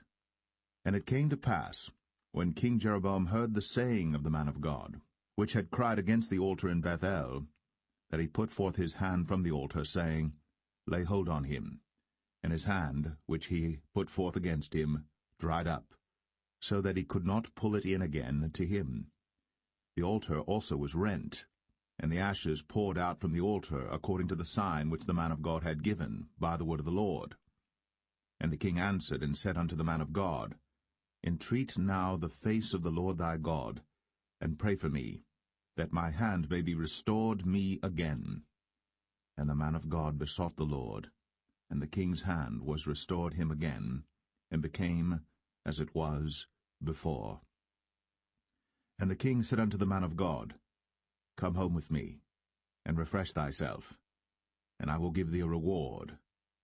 And the man of God said unto the king, If thou wilt give me half thine house, I will not go in with thee, neither will I eat bread nor drink water in this place. For so was it charged me by the word of the Lord, saying, Eat no bread, nor drink water, nor turn again by the same way that thou camest. So he went another way, and returned not by the way that he came to Bethel. Now there dwelt an old prophet in Bethel, and his sons came and told him all the works that the man of God had done that day in Bethel, the words which he had spoken unto the king. Them they told also to their father. And their father said unto them, What way went he? For his sons had seen what way the man of God went, which came from Judah. And he said unto his sons, Saddle me the ass. So they saddled him the ass, and he rode thereon, and went after the man of God, and found him sitting under an oak. And he said unto him, Art thou the man of God that camest from Judah? And he said, I am. Then he said unto him, Come home with me, and eat bread. And he said, I may not return with thee, nor go in with thee, neither will I eat bread nor drink water with thee in this place. For it was said to me by the word of the Lord, Thou shalt eat no bread, nor drink water there, nor turn again to go by the way that thou camest. He said unto him, I am a prophet, also as thou art. And an angel spake unto me by the word of the Lord, saying, Bring him back with thee into thine house, that he may eat bread and drink water. But he lied unto him. So he went back with him, and did eat bread in his house, and drank water. And it came to pass, as they sat at the table, that the word of the Lord came unto the prophet that brought him back. And he cried unto the man of God that came from Judah, saying, Thus saith the Lord, For as much as thou hast disobeyed the mouth of the Lord, and hast not kept the commandment which the Lord thy God commanded thee, but camest back, and hast eaten bread, and drunk water in the place, of the which the Lord did say to thee, Eat no bread, and drink no water, thy carcass shall not come unto the sepulchre of thy fathers. And it came to pass, after he had eaten bread, and after he had drunk, that he saddled for him the ass, to wit, for the prophet whom he had brought back. And when he was gone, a lion met him by the way, and slew him. And his carcass was cast in the way, and the ass stood by it. The lion also stood by the carcass. And behold, men passed by, and saw the carcass cast in the way, and the lion standing by the carcass. And they came and told it in the city where the old prophet dwelt. And when the prophet that brought him back from the way heard thereof, he said, It is the man of God who was disobedient unto the word of the Lord. Therefore the Lord hath delivered him unto the lion, which hath torn him and slain him according to the word of the Lord, which he spake unto him. And he spake to his son, saying, Saddle me the ass. And they saddled him. And he went and found his carcass cast in the way, and the ass and the lion standing by the carcass. The lion had not eaten the carcass, nor torn the ass. And the prophet took up the carcass of the man of God, and laid it upon the ass, and brought it back. And the old prophet came to the city to mourn and to bury him. And he laid his carcass in his own grave. And they mourned over him, saying, Alas, my brother! And it came to pass, after he had buried him, that he spake to his son, saying, When I am dead, then bury me in the sepulchre wherein the man of God is buried. Lay my bones beside his bones. For the saying which he cried by the word of the Lord against the altar in Bethel, and against all the houses of the high places which are in the cities of Samaria, shall surely come to pass.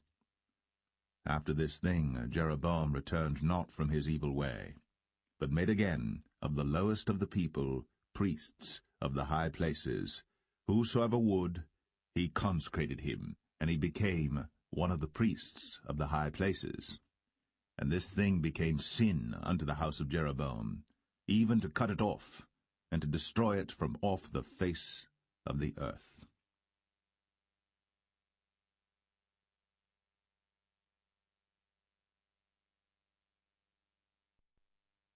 1 Kings 14. At that time Abijah, the son of Jeroboam, fell sick.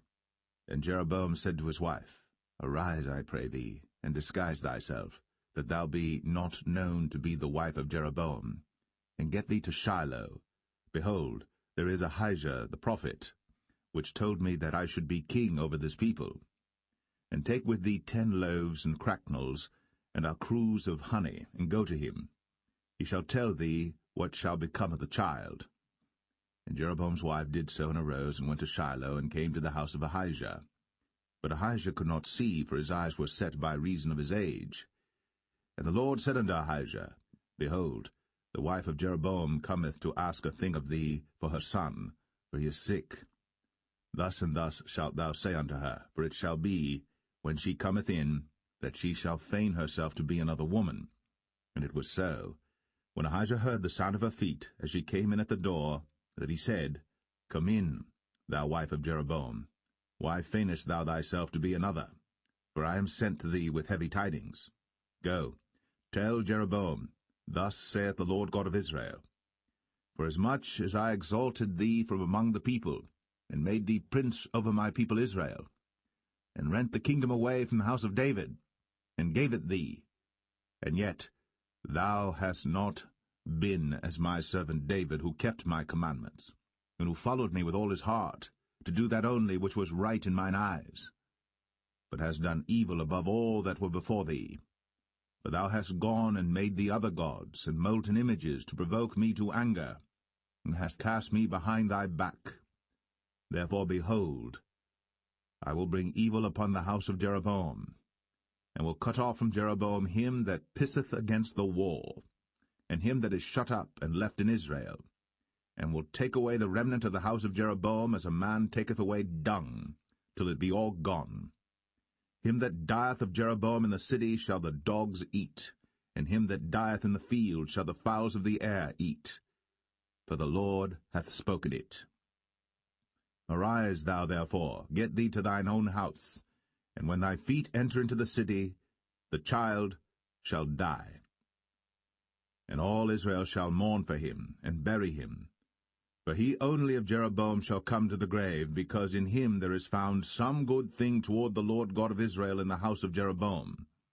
Moreover, the Lord shall raise him up a king over Israel, who shall cut off the house of Jeroboam that day.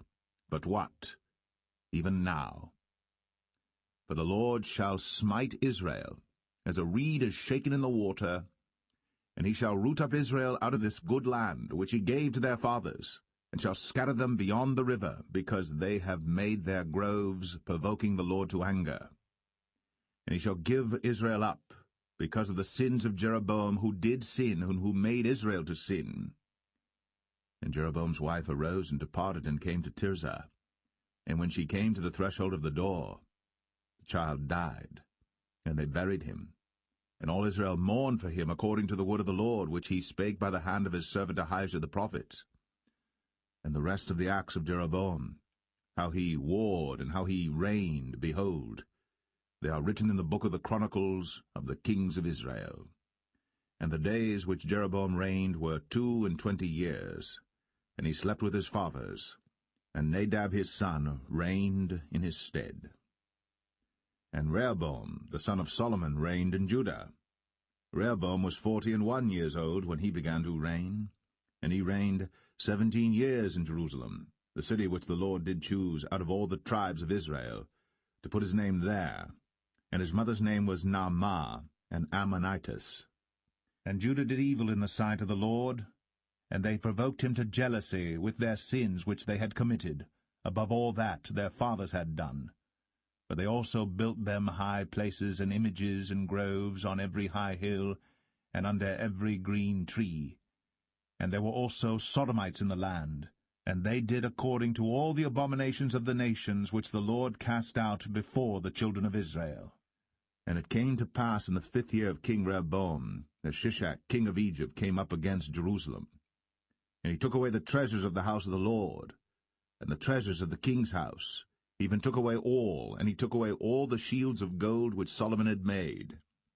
And King Rehoboam made in their stead brazen shields, and committed them unto the hands of the chief of the guard which kept the door of the king's house. And it was so, when the king went into the house of the Lord, that the guard bare them and brought them back into the guard chamber.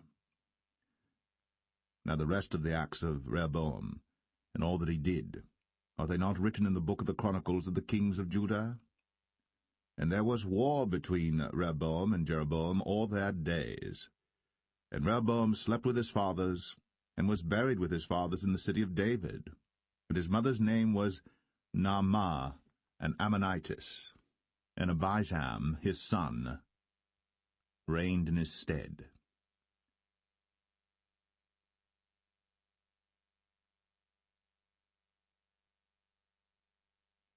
1 Kings 15. Now in the 18th year of King Jeroboam, the son of Nebat, reigned Abijam over Judah. 3 years reigned he in Jerusalem, and his mother's name was Maachah, the daughter of Abishalom. And he walked in all the sins of his father which he had done before him, and his heart was not perfect with the Lord his God, as the heart of David his father. Nevertheless, for David's sake did the Lord his God give him a lamp in Jerusalem to set up his son after him, and to establish Jerusalem, because David did that which was right in the eyes of the Lord, and turned not aside from anything that he commanded him all the days of his life, save only in the matter of Uriah the Hittite. And there was war between Rehoboam and Jeroboam all the days of his life. Now the rest of the acts of Abijam, and all that he did, are they not written in the book of the Chronicles of the kings of Judah? And there was war between Abijam and Jeroboam. And Abijam slept with his fathers, and they buried him in the city of David, and Asa, his son, reigned in his stead. And in the 20th year of Jeroboam, king of Israel, reigned Asa over Judah. And 41 years reigned he in Jerusalem. And his mother's name was Maachah, the daughter of Abishalom. And Asa did that which was right in the eyes of the Lord, as did David his father. And he took away the Sodomites out of the land, and removed all the idols that his fathers had made. And also Maachah his mother, even her he removed from being queen, because she had made an idol in the grove. And Asa destroyed her idol, and burned it by the brook Kidron. But the high places were not removed. Nevertheless Asa's heart was perfect with the Lord all his days. And he brought in the things which his father had dedicated, and the things which himself had dedicated, into the house of the Lord, silver and gold and vessels. And there was war between Asa and Baasha, king of Israel, all their days. And Baasha, king of Israel, went up against Judah, and built Ramah, that he might not suffer any to go out or come in to Asa, king of Judah. Then Asa took all the silver and the gold that were left in the treasures of the house of the Lord, and the treasures of the king's house, and delivered them into the hand of his servants. And King Asa sent them to Ben-Hadad, the son of Tabrimon, the son of Hezion, king of Syria, that dwelt at Damascus, saying, There is a league between me and thee, and between my father and thy father. Behold, I have sent unto thee a present of silver and gold. Come, and break thy league with Baasha king of Israel, that he may depart from me. So Ben-Hadad hearkened unto King Asa, and sent the captains of the hosts which he had against the cities of Israel, and smote Ijon and Dan and Abel-Beth-Maachah and all Cinneroth, with all the land of Naphtali. And it came to pass, when Baasha heard thereof, that he left off building of Ramah, and dwelt in Tirzah. Then King Asa made a proclamation throughout all Judah, none was exempted. And they took away the stones of Ramah, and the timber thereof, wherewith Baasha had builded. And King Asa built with them Geba of Benjamin, and Mizpah. The rest of all the acts of Asa, and all his might, and all that he did, and the cities which he built, are they not written in the book of the Chronicles of the kings of Judah? Nevertheless, in the time of his old age, he was diseased in his feet. And Asa slept with his fathers, and was buried with his fathers in the city of David his father, and Jehoshaphat his son reigned in his stead. And Nadab the son of Jeroboam began to reign over Israel in the 2nd year of Asa king of Judah, and reigned over Israel 2 years. And he did evil in the sight of the Lord, and walked in the way of his father, and in his sin wherewith he made Israel to sin. And Baasha the son of Ahijah of the house of Issachar conspired against him. And Baasha smote him at Gibbethon, which belonged to the Philistines, for Nadab and all Israel laid siege to Gibbethon. Even in the 3rd year of Asa king of Judah did Baasha slay him, and reigned in his stead. And it came to pass when he reigned, that he smote all the house of Jeroboam. He left not to Jeroboam any that breathed, until he had destroyed him, according unto the saying of the Lord, which he spake by his servant Ahijah the Shilonite. Because of the sins of Jeroboam which he sinned, and which he made Israel sin, by his provocation wherewith he provoked the Lord God of Israel to anger. Now the rest of the acts of Nadab, and all that he did, are they not written in the book of the Chronicles of the kings of Israel? And there was war between Asa and Baasha, king of Israel, all their days. In the 3rd year of Asa, king of Judah, began Baasha the son of Ahijah to reign over all Israel in Tirzah 24 years. And he did evil in the sight of the Lord, and walked in the way of Jeroboam, and in his sin wherewith he made Israel to sin.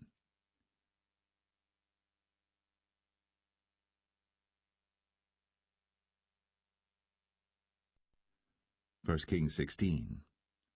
Then the word of the Lord came to Jehu the son of Hanani against Baasha, saying, Forasmuch as I exalted thee out of the dust, and made thee prince over my people Israel, and thou hast walked in the way of Jeroboam, and hast made my people Israel to sin, to provoke me to anger with their sins, behold, I will take away the posterity of Baasha, and the posterity of his house, and will make thy house like the house of Jeroboam the son of Nebat.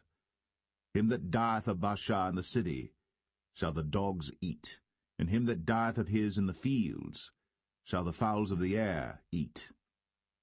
Now the rest of the acts of Baasha, and what he did, and his might, are they not written in the book of the Chronicles of the kings of Israel?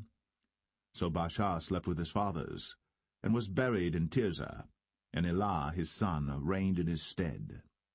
And also by the hand of the prophet Jehu, the son of Hanani, came the word of the Lord against Baasha, and against his house, even for all the evil that he did in the sight of the Lord in provoking him to anger, with the work of his hands, in being like the house of Jeroboam, and because he killed him.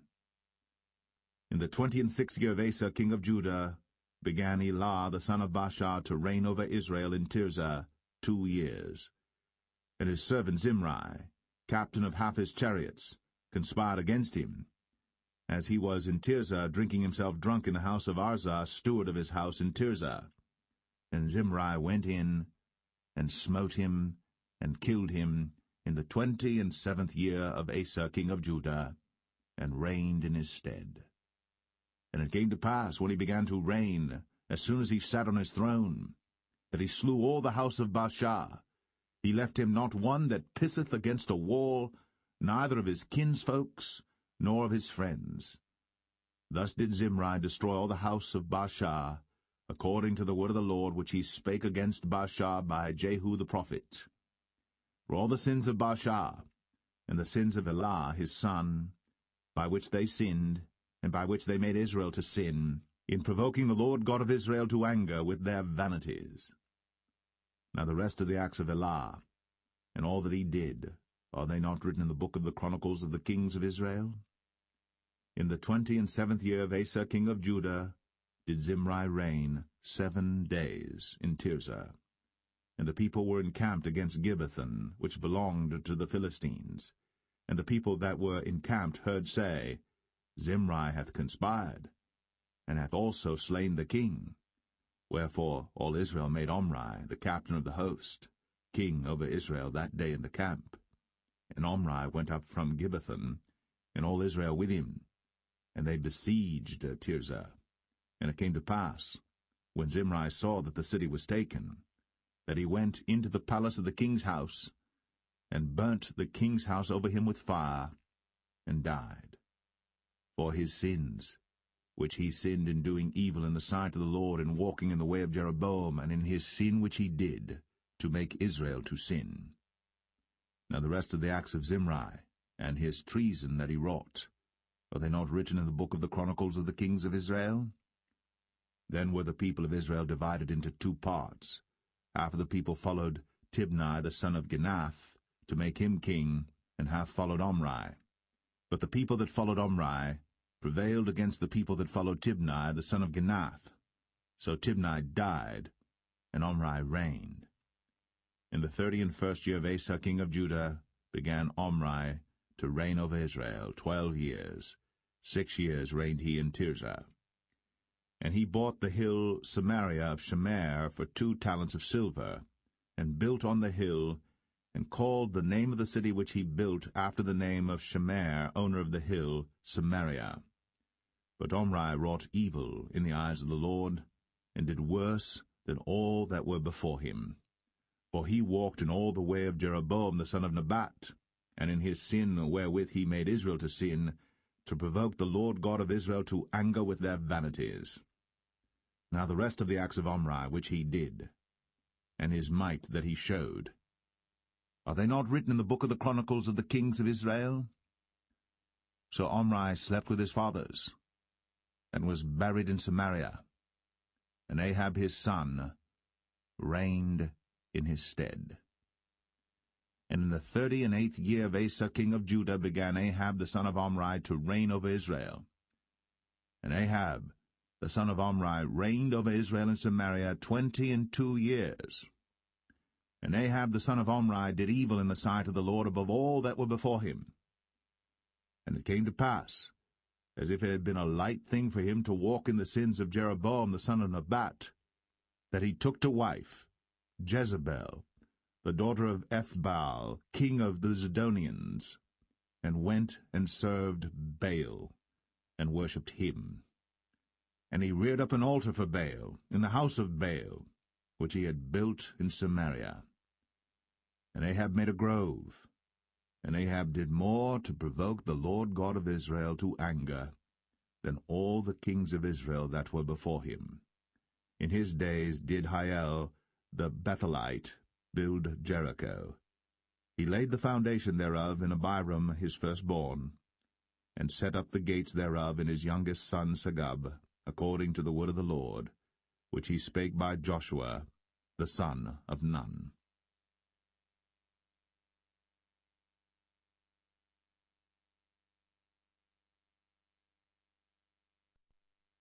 1 Kings 17. And Elijah the Tishbite, who was of the inhabitants of Gilead, said unto Ahab, As the Lord God of Israel liveth, before whom I stand, there shall not be dew nor rain these years, but according to my word. And the word of the Lord came unto him, saying, Get thee hence, and turn thee eastward, and hide thyself by the brook Cherith, that is before Jordan. And it shall be that thou shalt drink of the brook, and I have commanded the ravens to feed thee there. So he went and did according unto the word of the Lord, for he went and dwelt by the brook Cherith, that is before Jordan. And the ravens brought him bread and flesh in the morning, and bread and flesh in the evening, and he drank of the brook. And it came to pass after a while that the brook dried up, because there had been no rain in the land. And the word of the Lord came unto him, saying, Arise, get thee to Zarephath, which belongeth to Zidon, and dwell there. Behold, I have commanded a widow woman there to sustain thee. So he arose and went to Zarephath. And when he came to the gate of the city, behold, the widow woman was there gathering of sticks. And he called to her, and said, Fetch me, I pray thee, a little water in a vessel, that I may drink.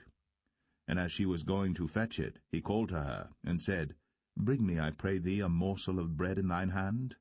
And she said, As the Lord thy God liveth, I have not a cake, but an handful of meal in a barrel, and a little oil in a cruse, and behold, I am gathering 2 sticks, that I may go in and dress it for me, and my son, that we may eat it, and die.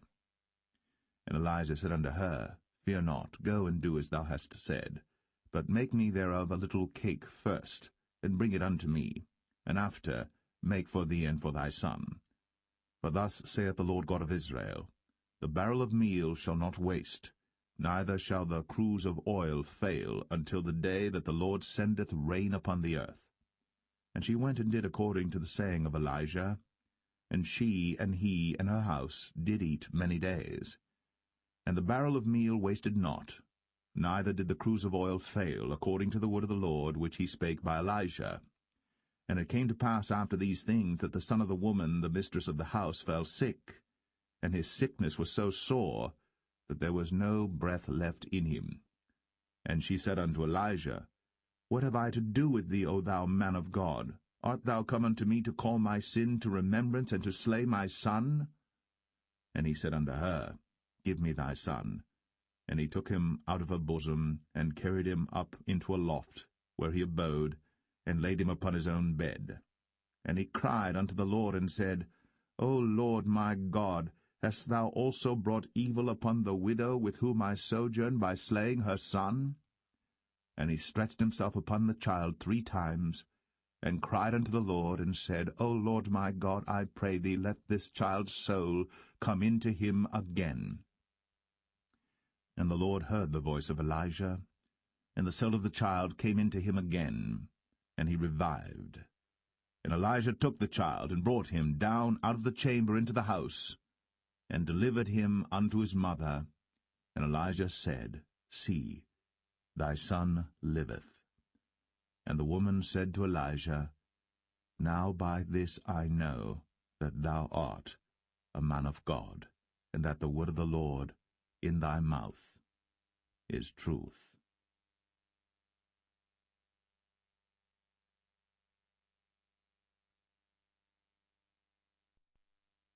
1 Kings 18. And it came to pass, after many days, that the word of the Lord came to Elijah in the 3rd year, saying, Go, show thyself unto Ahab, and I will send rain upon the earth. And Elijah went to show himself unto Ahab. And there was a sore famine in Samaria. And Ahab called Obadiah, which was the governor of his house. Now Obadiah feared the Lord greatly.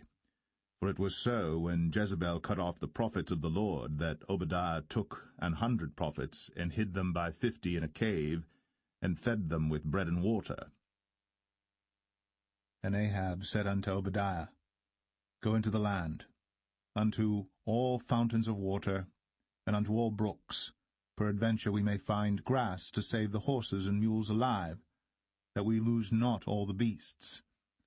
So they divided the land between them to pass throughout it. Ahab went one way by himself, and Obadiah went another way by himself. And as Obadiah was in the way, behold, Elijah met him, and he knew him, and fell on his face, and said, Art thou that my lord Elijah? And he answered him, I am. Go tell thy lord, Behold, Elijah is here. And he said, What have I sinned that thou wouldst deliver thy servant into the hand of Ahab, to slay me? As the Lord thy God liveth, there is no nation or kingdom whither my lord hath not sent to seek thee. And when they said, He is not there, he took an oath of the kingdom and nation that they found thee not. And now thou sayest, Go tell thy lord, Behold, Elijah is here. And it shall come to pass, as soon as I am gone from thee, that the Spirit of the Lord shall carry thee whither I know not. And so when I come and tell Ahab, and he cannot find thee, he shall slay me. But I thy servant fear the Lord from my youth. Was it not told my lord what I did when Jezebel slew the prophets of the Lord, how I hid 100 men of the Lord's prophets by 50 in a cave, and fed them with bread and water? And now thou sayest, Go tell thy lord, Behold, Elijah is here, and he shall slay me? And Elijah said, As the Lord of hosts liveth, before whom I stand, I will surely show myself unto him today. So Obadiah went to meet Ahab, and told him. And Ahab went to meet Elijah. And it came to pass, when Ahab saw Elijah, that Ahab said unto him, Art thou he that troubleth Israel? And he answered, I have not troubled Israel, but thou and thy father's house, in that ye have forsaken the commandments of the Lord, and thou hast followed Baalim. Now therefore send and gather to me all Israel unto Mount Carmel, and the prophets of Baal 450, and the prophets of the groves 400, which eat at Jezebel's table. So Ahab sent unto all the children of Israel, and gathered the prophets together unto Mount Carmel. And Elijah came unto all the people, and said, How long halt ye between 2 opinions? If the Lord be God, follow him. But if Baal, then follow him. And the people answered him not a word.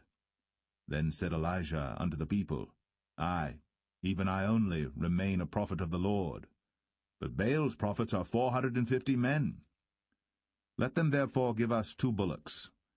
And let them choose 1 bullock from themselves, and cut it in pieces, and lay it on wood, and put no fire under. And I will dress the other bullock, and lay it on wood, and put no fire under.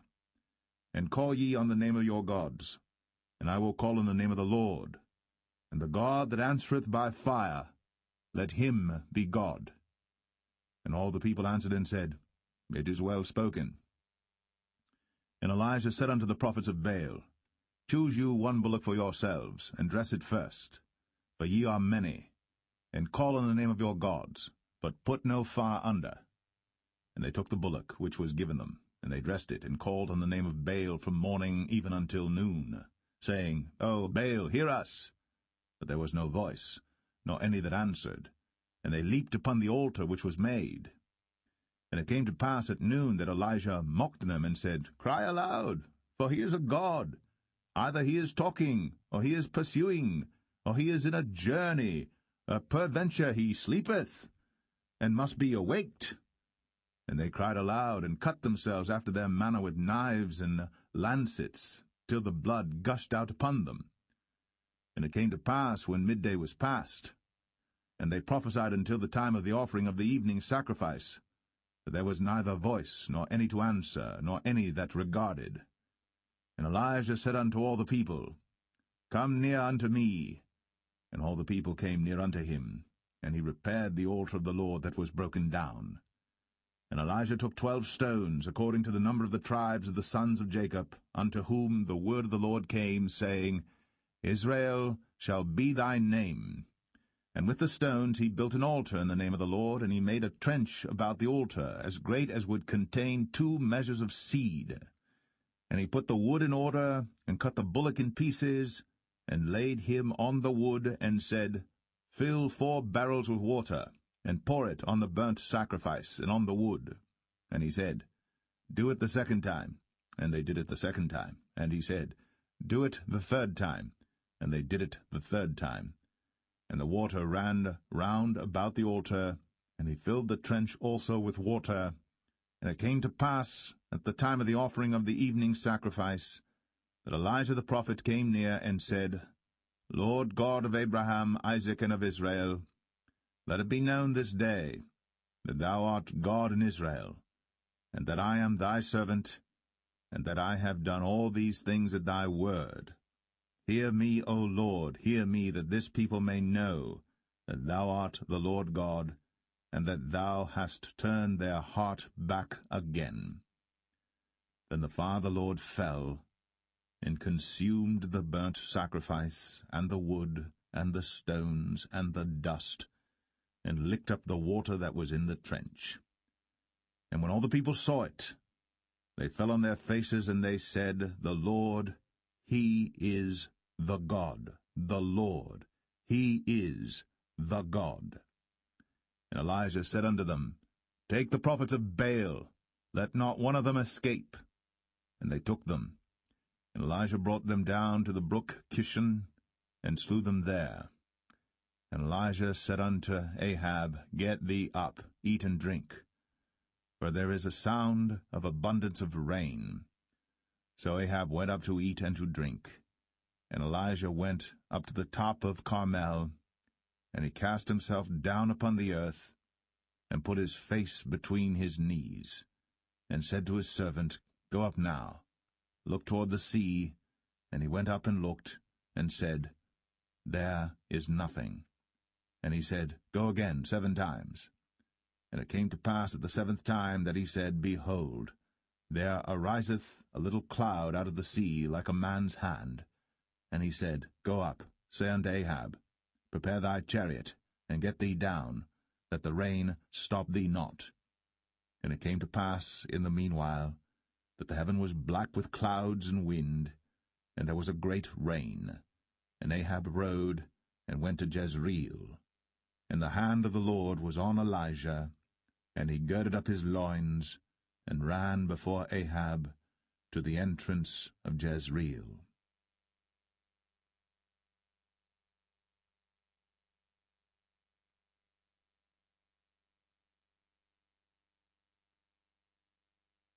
First Kings 19. And Ahab told Jezebel all that Elijah had done, and withal how he had slain all the prophets with the sword. Then Jezebel sent a messenger unto Elijah, saying, So let the gods do to me, and more also, if I make not thy life as the life of one of them by tomorrow about this time. And when he saw that, he arose, and went for his life, and came to Beersheba, which belongeth to Judah, and left his servant there. But he himself went a day's journey into the wilderness, and came and sat down under a juniper tree. And he requested for himself that he might die, and said, It is enough. Now, O Lord, take away my life, for I am not better than my fathers. And as he lay and slept under a juniper tree, behold, then an angel touched him, and said unto him, Arise and eat. And he looked, and behold, there was a cake baked on the coals, and a cruse of water at his head. And he did eat and drink, and laid him down again. And the angel of the Lord came again the second time, and touched him, and said, Arise and eat, because the journey is too great for thee. And he arose, and did eat and drink, and went in the strength of that meat 40 days, and 40 nights, unto Horeb the mount of God. And he came thither unto a cave, and lodged there. And behold, the word of the Lord came to him, and he said unto him, What doest thou here, Elijah? And he said, I have been very jealous for the Lord God of hosts, for the children of Israel have forsaken thy covenant, thrown down thine altars, and slain thy prophets with the sword, and I, even I only am left, and they seek my life to take it away. And he said, Go forth, and stand upon the mount before the Lord. And behold, the Lord passed by, and a great and strong wind rent the mountains, and brake in pieces the rocks before the Lord. But the Lord was not in the wind.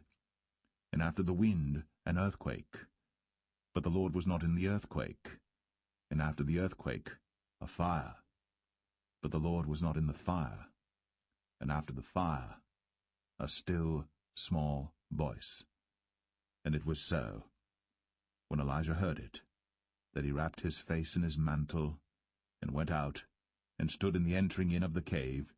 And behold, there came a voice unto him, and said, What doest thou here, Elijah?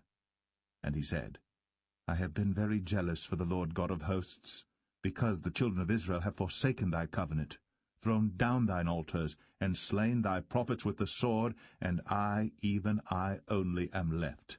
And they seek my life, to take it away. And the Lord said unto him, Go, return on thy way to the wilderness of Damascus, and when thou comest, anoint Hazael to be king over Syria.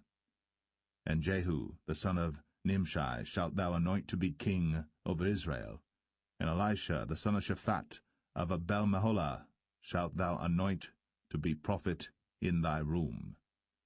And it shall come to pass that him that escapeth the sword of Hazael shall Jehu slay, and him that escapeth from the sword of Jehu shall Elisha slay.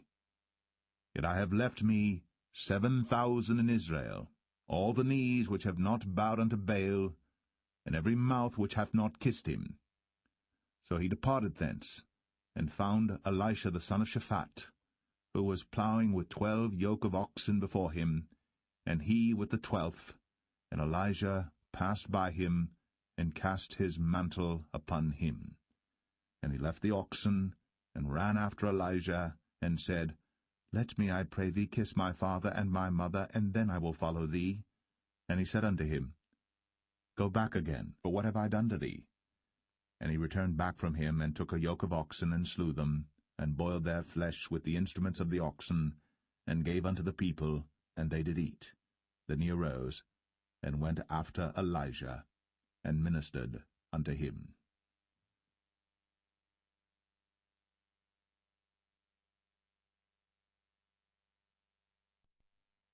1 Kings 20. And Ben-Hadad the king of Syria gathered all his host together, and there were 32 kings with him, and horses and chariots, and he went up and besieged Samaria, and warred against it. And he sent messengers to Ahab king of Israel into the city, and said unto him, Thus saith Ben-Hadad, Thy silver and thy gold is mine, thy wives also and thy children, even the goodliest, are mine. And the king of Israel answered and said, My lord, O king, according to thy saying, I am thine, and all that I have. And the messengers came again and said, Thus speaketh Ben-Hadad, saying, Although I have sent unto thee, saying, Thou shalt deliver me thy silver and thy gold and thy wives and thy children. Yet I will send my servants unto thee tomorrow about this time, and they shall search thine house, and the houses of thy servants. And it shall be that whatsoever is pleasant in thine eyes, they shall put it in their hand, and take it away. Then the king of Israel called all the elders of the land, and said, Mark, I pray you, and see how this man seeketh mischief, for he sent unto me for my wives, and for my children, and for my silver, and for my gold, and I denied him not. And all the elders and all the people said unto him, Hearken not unto him, nor consent. Wherefore he said unto the messengers of Ben-hadad, Tell my lord the king, all that thou didst send for to thy servant at the first, I will do, but this thing I may not do. And the messengers departed, and brought him word again. And Ben-hadad sent unto him, and said, The gods do so unto me, and more also, if the dust of Samaria shall suffice for handfuls for all the people that follow me. And the king of Israel answered and said, Tell him, Let not him that girdeth on his harness boast himself, as he that putteth it off. And it came to pass, when Ben-hadad heard this message, as he was drinking, he and the kings in the pavilions, that he said unto his servants, Set yourselves in array. And they set themselves in array against the city. And behold, there came a prophet unto Ahab king of Israel, saying, Thus saith the Lord, Hast thou seen all this great multitude? Behold, I will deliver it into thine hand this day, and thou shalt know that I am the Lord. And Ahab said, By whom? And he said, Thus saith the Lord, Even by the young men of the princes of the provinces. Then he said, Who shall order the battle? And he answered, Thou. Then he numbered the young men of the princes of the provinces, and they were 232, and after them he numbered all the people, even all the children of Israel, being 7,000. And they went out at noon. But Ben-hadad was drinking himself drunk in the pavilions, he and the kings, the 32 kings that helped him. And the young men of the princes of the provinces went out first, and Ben-hadad sent out, and they told him, saying, There are men come out of Samaria. And he said, Whether they be come out for peace, take them alive, or whether they be come out for war, take them alive. So these young men of the princes of the provinces came out of the city, and the army which followed them, and they slew every one his man, and the Syrians fled. And Israel pursued them, and Ben-hadad the king of Syria escaped on an horse with the horsemen. And the king of Israel went out, and smote the horses and chariots, and slew the Syrians with a great slaughter. And the prophet came to the king of Israel, and said unto him, Go, strengthen thyself, and mark and see what thou doest. For at the return of the year the king of Syria will come up against thee. And the servants of the king of Syria said unto him, Their gods are gods of the hills, therefore they were stronger than we. But let us fight against them in the plain, and surely we shall be stronger than they. And do this thing, take the kings away, every man out of his place, and put captains in their rooms.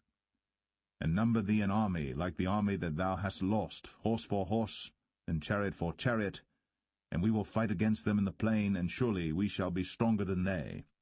And he hearkened unto their voice, and did so. And it came to pass, at the return of the year, that Ben-hadad numbered the Syrians, and went up to Aphek to fight against Israel. And the children of Israel were numbered, and were all present, and went against them.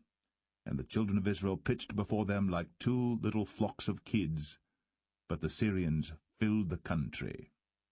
And there came a man of God, and spake unto the king of Israel, and said, Thus saith the Lord, Because the Syrians have said, The Lord is God of the hills, but he is not God of the valleys. Therefore will I deliver all this great multitude into thine hand, and ye shall know that I am the Lord. And they pitched one over against the other 7 days, and so it was, that in the 7th day the battle was joined, and the children of Israel slew of the Syrians 100,000 footmen in 1 day. But the rest fled to Aphek into the city, and there a wall fell upon 27,000 of the men that were left. And Ben-hadad fled, and came into the city, into an inner chamber. And his servants said unto him, Behold now, we have heard that the kings of the house of Israel are merciful kings. Let us, I pray thee, put sackcloth on our loins, and ropes upon our heads, and go out to the king of Israel. Peradventure he will save thy life. So they girded sackcloth on their loins, and put ropes on their heads, and came to the king of Israel, and said, Thy servant Ben-hadad saith, I pray thee, let me live. And he said, Is he yet alive? He is my brother. Now the men did diligently observe whether anything would come from him, and did hastily catch it. And they said, Thy brother Ben-hadad. Then he said, Go ye, bring him. Then Ben-hadad came forth to him, and he caused him to come up into the chariot. And Ben-hadad said unto him, The cities which my father took from thy father I will restore, and thou shalt make streets for thee in Damascus, as my father made in Samaria. Then said Ahab, I will send thee away with this covenant. So he made a covenant with him, and sent him away. And a certain man of the sons of the prophets said unto his neighbor in the word of the Lord, Smite me, I pray thee. And the man refused to smite him. Then said he unto him, Because thou hast not obeyed the voice of the Lord, behold, as soon as thou art departed from me, a lion shall slay thee. And as soon as he was departed from him, a lion found him and slew him. Then he found another man, and said, Smite me, I pray thee. And the man smote him, so that in smiting he wounded him. So the prophet departed, and waited for the king by the way, and disguised himself with ashes upon his face. And as the king passed by, he cried unto the king, and he said, Thy servant went out into the midst of the battle, and behold, a man turned aside, and brought a man unto me, and said, Keep this man. If by any means he be missing, then shall thy life be for his life, or else thou shalt pay a talent of silver. And as thy servant was busy here and there, he was gone.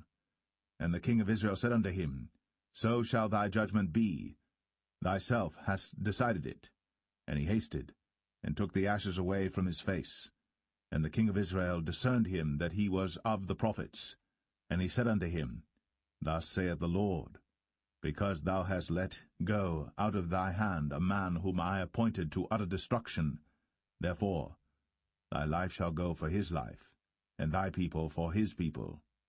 And the king of Israel went to his house, heavy and displeased, and came to Samaria.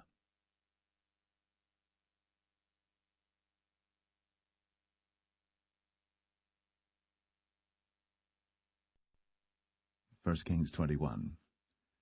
And it came to pass after these things that Naboth the Jezreelite had a vineyard which was in Jezreel, hard by the palace of Ahab king of Samaria.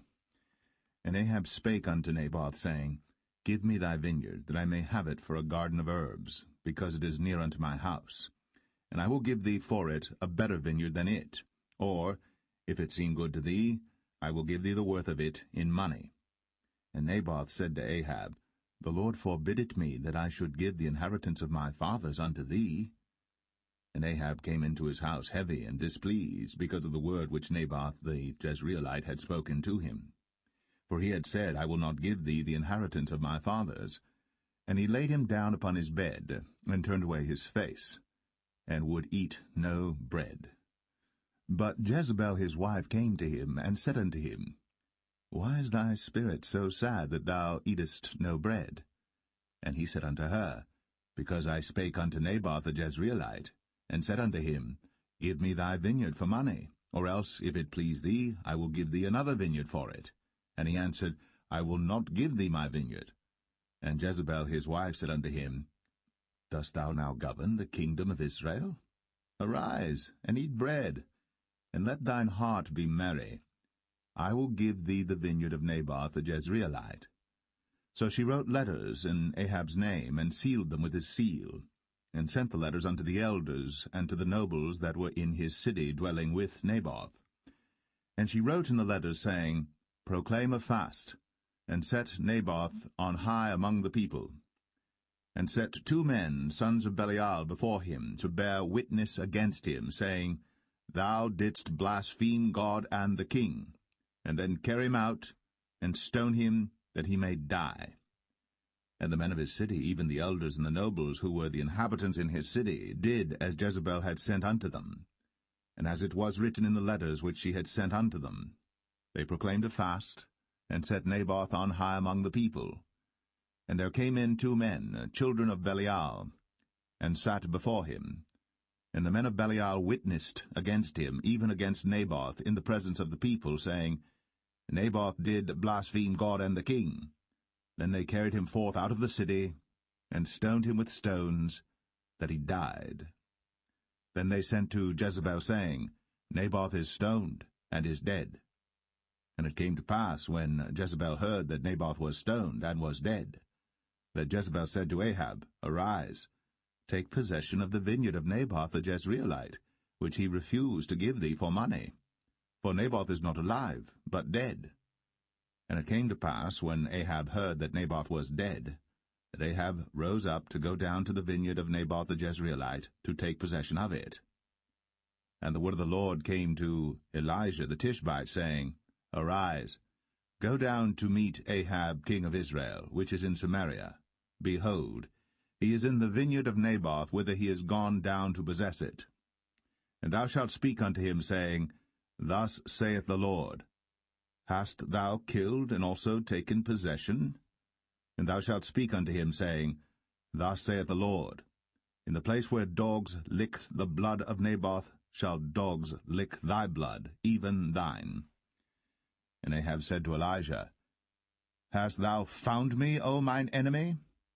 And he answered, I have found thee, because thou hast sold thyself to work evil in the sight of the Lord. Behold, I will bring evil upon thee, and will take away thy posterity, and will cut off from Ahab him that pisseth against the wall, and him that is shut up and left in Israel, and will make thine house like the house of Jeroboam the son of Nebat, and like the house of Baasha the son of Ahijah, for the provocation wherewith thou hast provoked me to anger, and made Israel to sin. And of Jezebel also spake the Lord, saying, The dogs shall eat Jezebel by the wall of Jezreel. Him that dieth of Ahab in the city the dogs shall eat, and him that dieth in the field shall the fowls of the air eat. But there was none like unto Ahab, which did sell himself to work wickedness in the sight of the Lord, whom Jezebel his wife stirred up.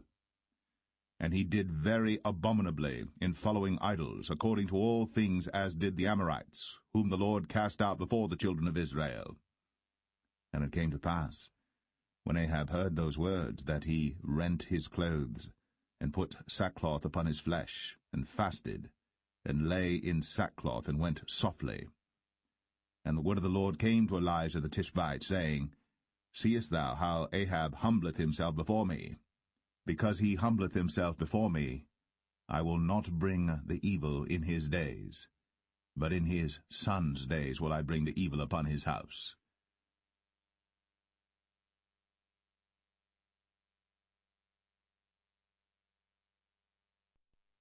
1 Kings 22. And they continued 3 years without war between Syria and Israel. And it came to pass in the 3rd year that Jehoshaphat the king of Judah came down to the king of Israel. And the king of Israel said unto his servants, Know ye that Ramoth and Gilead is ours, and we be still, and take it not out of the hand of the king of Syria? And he said unto Jehoshaphat, Wilt thou go with me to battle to Ramoth Gilead? And Jehoshaphat said to the king of Israel, I am as thou art, my people as thy people, my horses as thy horses. And Jehoshaphat said unto the king of Israel, Inquire, pray thee, at the word of the Lord today. Then the king of Israel gathered the prophets together, about 400 men, and said unto them, Shall I go against Ramoth Gilead to battle, or shall I forbear? And they said, Go up, for the Lord shall deliver it into the hand of the king. And Jehoshaphat said, Is there not here a prophet of the Lord besides, that we might inquire of him? And the king of Israel said unto Jehoshaphat, There is yet one man, Micaiah the son of Imlah, by whom we may inquire of the Lord. But I hate him, for he doth not prophesy good concerning me, but evil. And Jehoshaphat said, Let not the king say so. Then the king of Israel called an officer, and said, Hasten hither Micaiah the son of Imlah. And the king of Israel and Jehoshaphat the king of Judah sat each on his throne, having put on their robes in a void place in the entrance of the gate of Samaria. And all the prophets prophesied before them. And Zedekiah the son of Chenaanah made him horns of iron, and he said, Thus saith the Lord, With these shalt thou push the Syrians until thou have consumed them. And all the prophets prophesied so, saying, Go up to Ramoth-Gilead, and prosper, for the Lord shall deliver it into the king's hand. And the messenger that was gone to call Micaiah spake unto him, saying, Behold now, the words of the prophets declare good unto the king with one mouth. Let thy word, I pray thee, be like the word of one of them, and speak that which is good. And Micaiah said, As the Lord liveth, what the Lord saith unto me, that will I speak. So he came to the king. And the king said unto him, Micaiah, shall we go against Ramoth-Gilead to battle, or shall we forbear? And he answered him, Go, and prosper, for the Lord shall deliver it into the hand of the king. And the king said unto him, How many times shall I adjure thee that thou tell me nothing but that which is true in the name of the Lord? And he said, I saw all Israel scattered upon the hills, as sheep that have not a shepherd. And the Lord said, These have no master. Let them return every man to his house in peace. And the king of Israel said unto Jehoshaphat, Did I not tell thee that he would prophesy no good concerning me, but evil? And he said, Hear thou therefore the word of the Lord. I saw the Lord sitting on his throne, and all the host of heaven standing by him on his right hand and on his left. And the Lord said, Who shall persuade Ahab that he may go up and fall at Ramoth-Gilead? And one said on this manner, and another said on that manner. And there came forth a spirit, and stood before the Lord, and said, I will persuade him. And the Lord said unto him, Wherewith? And he said, I will go forth, and I will be a lying spirit in the mouth of all his prophets. And he said, Thou shalt persuade him, and prevail also. Go forth, and do so. Now therefore, behold, the Lord hath put a lying spirit in the mouth of all these thy prophets, and the Lord hath spoken evil concerning thee. But Zedekiah the son of Chenaanah went near, and smote Micaiah on the cheek, and said, Which way went the Spirit of the Lord from me to speak unto thee? And Micaiah said, Behold, thou shalt see in that day, when thou shalt go into an inner chamber to hide thyself. And the king of Israel said, Take Micaiah, and carry him back unto Amon, the governor of the city, and to Joash the king's son, and say, Thus saith the king, Put this fellow in the prison, and feed him with bread of affliction and with water of affliction, until I come in peace. And Micaiah said, If thou return at all in peace, the Lord hath not spoken by me. And he said, Hearken, O people, every one of you. So the king of Israel and Jehoshaphat the king of Judah went up to Ramoth-Gilead. And the king of Israel said unto Jehoshaphat, I will disguise myself, and enter into battle.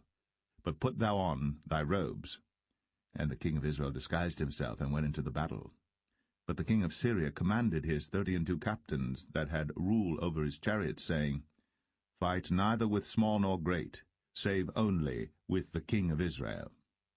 And it came to pass, when the captains of the chariots saw Jehoshaphat, that they said, Surely it is the king of Israel. And they turned aside to fight against him. And Jehoshaphat cried out. And it came to pass, when the captains of the chariots perceived that it was not the king of Israel, that they turned back from pursuing him. And a certain man drew a bow at a venture, and smote the king of Israel between the joints of the harness. Wherefore he said unto the driver of his chariots, Turn thy hand, and carry me out of the host, for I am wounded. And the battle increased that day. And the king was stayed up in his chariot against the Syrians, and died at even. And the blood ran out of the wound into the midst of the chariot. And there went a proclamation throughout the host about the going down of the sun, saying, Every man to his city, and every man to his own country. So the king died, and was brought to Samaria, and they buried the king in Samaria. And one washed the chariot in the pool of Samaria, and the dogs licked up his blood, and they washed his armor, according unto the word of the Lord which he spake. Now the rest of the acts of Ahab, and all that he did, and the ivory house which he made, and all the cities that he built, are they not written in the book of the Chronicles of the kings of Israel? So Ahab slept with his fathers, And Ahaziah his son reigned in his stead. And Jehoshaphat the son of Asa began to reign over Judah in the 4th year of Ahab king of Israel. Jehoshaphat was 35 years old when he began to reign, and he reigned 25 years in Jerusalem. And his mother's name was Azubah, the daughter of Shilhi. And he walked in all the ways of Asa his father. He turned not aside from it, doing that which was right in the eyes of the Lord. Nevertheless the high places were not taken away, but the people offered and burnt incense yet in the high places. And Jehoshaphat made peace with the king of Israel. Now the rest of the acts of Jehoshaphat, and his might that he showed, and how he warred, are they not written in the book of the Chronicles of the kings of Judah? And the remnant of the Sodomites, which remained in the days of his father Asa, he took out of the land. There was then no king in Edom, a deputy was king. Jehoshaphat made ships of Tarshish to go to Ophir for gold, but they went not, for the ships were broken at Ezion-Geber. Then said Ahaziah the son of Ahab unto Jehoshaphat, Let my servants go with thy servants in the ships. But Jehoshaphat would not. And Jehoshaphat slept with his fathers, and was buried with his fathers in the city of David his father. And Jehoram his son reigned in his stead. Ahaziah the son of Ahab began to reign over Israel in Samaria the 17th year of Jehoshaphat king of Judah, and reigned 2 years over Israel. And he did evil in the sight of the Lord, and walked in the way of his father, and in the way of his mother, and in the way of Jeroboam the son of Nebat, who made Israel to sin. For he served Baal, and worshipped him, and provoked to anger the Lord God of Israel, according to all that his father had done.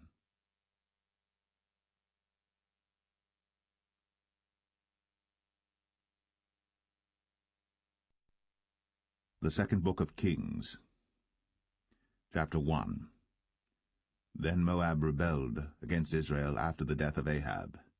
And Ahaziah fell down through a lattice in his upper chamber that was in Samaria, and was sick. And he sent messengers, and said unto them, Go, inquire of Baal-zebub, the god of Ekron, whether I shall recover of this disease. But the angel of the Lord said to Elijah the Tishbite, Arise, go up to meet the messengers of the king of Samaria, and say unto them, Is it not because there is not a God in Israel that ye go to inquire of Baal-zebub, the god of Ekron? Now therefore thus saith the Lord, Thou shalt not come down from that bed on which thou art gone up, but shalt surely die. And Elijah departed. And when the messengers turned back unto him, he said unto them, Why are ye now turned back? And they said unto him, There came a man up to meet us, and said unto us, Go, turn again unto the king that sent you, and say unto him, Thus saith the Lord, Is it not because there is not a God in Israel that thou sendest to inquire of Baal-zebub, the god of Ekron? Therefore thou shalt not come down from that bed on which thou art gone up, but shalt surely die. And he said unto them, What manner of man was he which came up to meet you, and told you these words? And they answered him, He was an hairy man, and girt with a girdle of leather about his loins. And he said, It is Elijah the Tishbite. Then the king sent unto him a captain of 50 with his 50. And he went up to him, and behold, he sat on the top of an hill.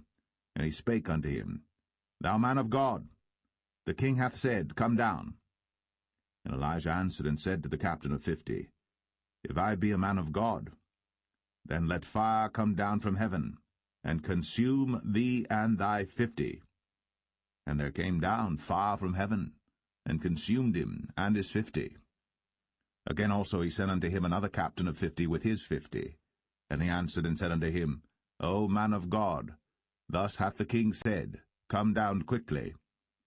And Elijah answered and said unto them, If I be a man of God, let fire come down from heaven, and consume thee and thy 50.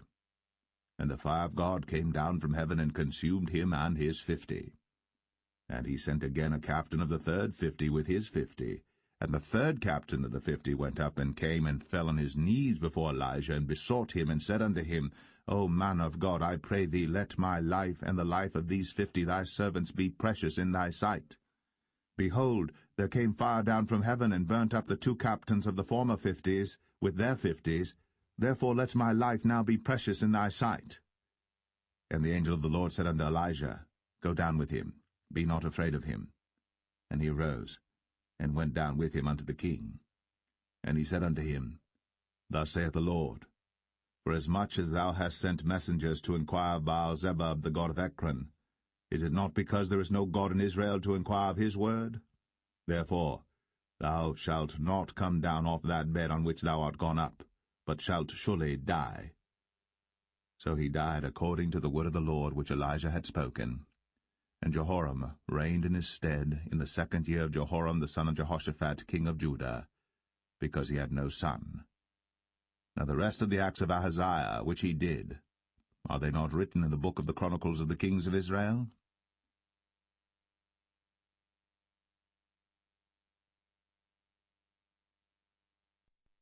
Second Kings 2.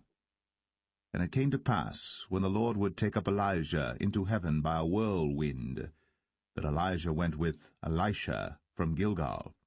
And Elijah said unto Elisha, Tarry here, I pray thee, for the Lord hath sent me to Bethel. And Elisha said unto him, As the Lord liveth, and as thy soul liveth, I will not leave thee. So they went down to Bethel. And the sons of the prophets that were at Bethel came forth to Elisha, and said unto him, Knowest thou that the Lord will take away thy master from thy head today? And he said, Yea, I know it.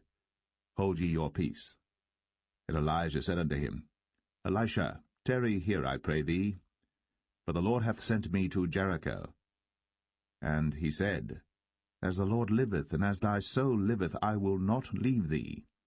So they came to Jericho. And the sons of the prophets that were at Jericho came to Elisha, and said unto him, Knowest thou that the Lord will take away thy master from thy head today?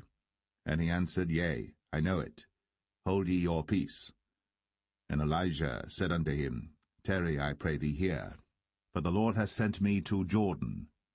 And he said, As the Lord liveth, and as thy soul liveth, I will not leave thee. And they two went on. And 50 men of the sons of the prophets went, and stood to view afar off. And they too stood by Jordan. And Elijah took his mantle, and wrapped it together, and smote the waters, and they were divided hither and thither, so that they too went over on dry ground. And it came to pass, when they were gone over, that Elijah said unto Elisha, Ask what I shall do for thee, before I be taken away from thee. And Elisha said, I pray thee, let a double portion of thy spirit be upon me. And he said, Thou hast asked a hard thing. Nevertheless, if thou see me when I am taken from thee, it shall be so unto thee. But if not, it shall not be so. And it came to pass, as they still went on and talked, that, behold, there appeared a chariot of fire, and horses of fire, and parted them both asunder. And Elijah went up by a whirlwind into heaven.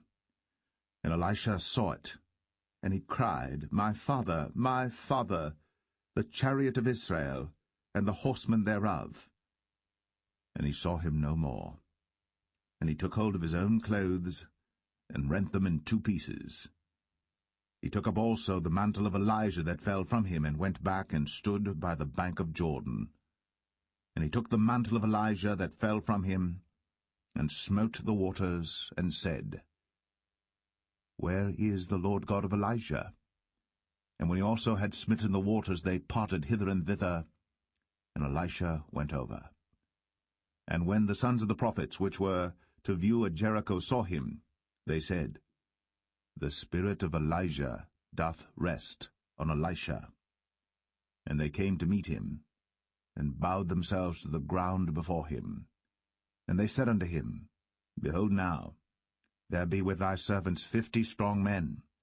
Let them go, we pray thee, and seek thy master, lest peradventure the Spirit of the Lord hath taken him up, and cast him upon some mountain, or into some valley. And he said, Ye shall not send. And when they urged him till he was ashamed, he said, Send. They sent therefore 50 men, and they sought 3 days, but found him not. And when they came again to him, for he tarried at Jericho, he said unto them, Did I not say unto you, Go not? And the men of the city said unto Elisha, Behold, I pray thee, the situation of this city is pleasant, as my Lord seeth, but the water is not, and the ground barren. And he said, Bring me a new cruse, and put salt therein. And they brought it to him. And he went forth unto the spring of the waters, and cast the salt in there, and said, Thus saith the Lord, I have healed these waters. There shall not be from thence any more death or barren land. So the waters were healed unto this day, according to the saying of Elisha which he spake. And he went up from thence unto Bethel, and as he was going up by the way, there came forth little children out of the city, and mocked him, and said unto him, Go up, thou bald head, go up, thou bald head. And he turned back, and looked on them, and cursed them in the name of the Lord. And there came forth 2 she-bears out of the wood, and tare 42 children of them. And he went from thence to Mount Carmel, and from thence he returned to Samaria.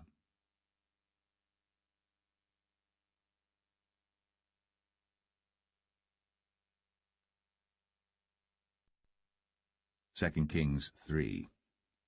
Now Jehoram the son of Ahab began to reign over Israel in Samaria the 18th year of Jehoshaphat king of Judah, and reigned 12 years. And he wrought evil in the sight of the Lord, but not like his father and like his mother. For he put away the image of Baal that his father had made. Nevertheless he cleaved unto the sins of Jeroboam the son of Nebat, which made Israel to sin. He departed not therefrom. And Mesha king of Moab was a sheepmaster, and rendered unto the king of Israel 100,000 lambs and 100,000 rams with the wool. But it came to pass, when Ahab was dead, that the king of Moab rebelled against the king of Israel. And King Jehoram went out of Samaria the same time, and numbered all Israel. And he went and sent to Jehoshaphat the king of Judah, saying, The king of Moab hath rebelled against me. Wilt thou go with me against Moab to battle? And he said, I will go up. I am as thou art, my people as thy people, and my horses as thy horses. And he said, Which way shall we go up? And he answered, The way through the wilderness of Edom. So the king of Israel went, and the king of Judah, and the king of Edom, and they fetched a compass of 7 days' journey, and there was no water for the host, and for the cattle that followed them. And the king of Israel said, Alas, that the Lord hath called these 3 kings together to deliver them into the hand of Moab. But Jehoshaphat said, Is there not here a prophet of the Lord, that we may inquire of the Lord by him? And one of the king of Israel's servants answered and said, Here is Elisha the son of Shaphat, which poured water on the hands of Elijah. And Jehoshaphat said, The word of the Lord is with him. So the king of Israel and Jehoshaphat and the king of Edom went down to him. And Elisha said unto the king of Israel, What have I to do with thee? Get thee to the prophets of thy father, and to the prophets of thy mother. And the king of Israel said unto him, Nay, for the Lord hath called these 3 kings together to deliver them into the hand of Moab. And Elisha said, As the Lord of hosts liveth, before whom I stand, surely, were it not that I regard the presence of Jehoshaphat the king of Judah, I would not look toward thee, nor see thee. But now bring me a minstrel. And it came to pass, when the minstrel played, that the hand of the Lord came upon him. And he said, Thus saith the Lord, Make this valley full of ditches. For thus saith the Lord, Ye shall not see wind, neither shall ye see rain, yet that valley shall be filled with water, that ye may drink, both ye, and your cattle, and your beasts. And this is but a light thing in the sight of the Lord. He will deliver the Moabites also into your hand.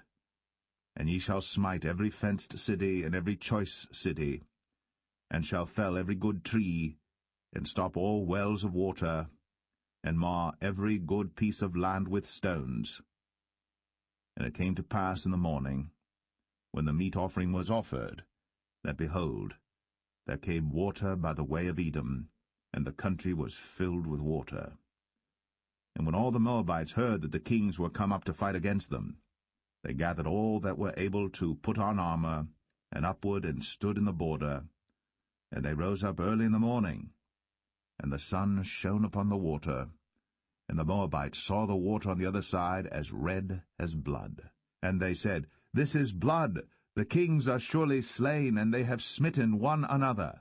Now, therefore, Moab to the spoil.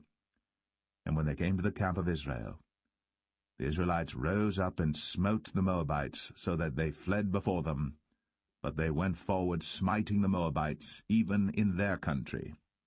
And they beat down the cities, and on every good piece of land cast every man his stone, and filled it.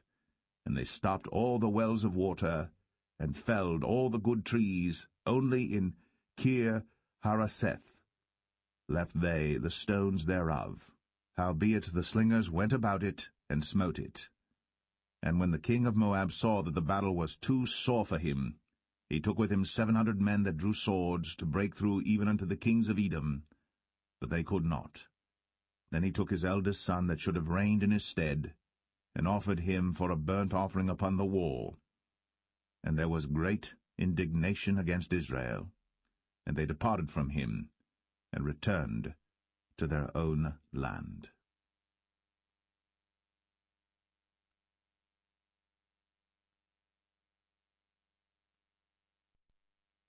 2 Kings 4.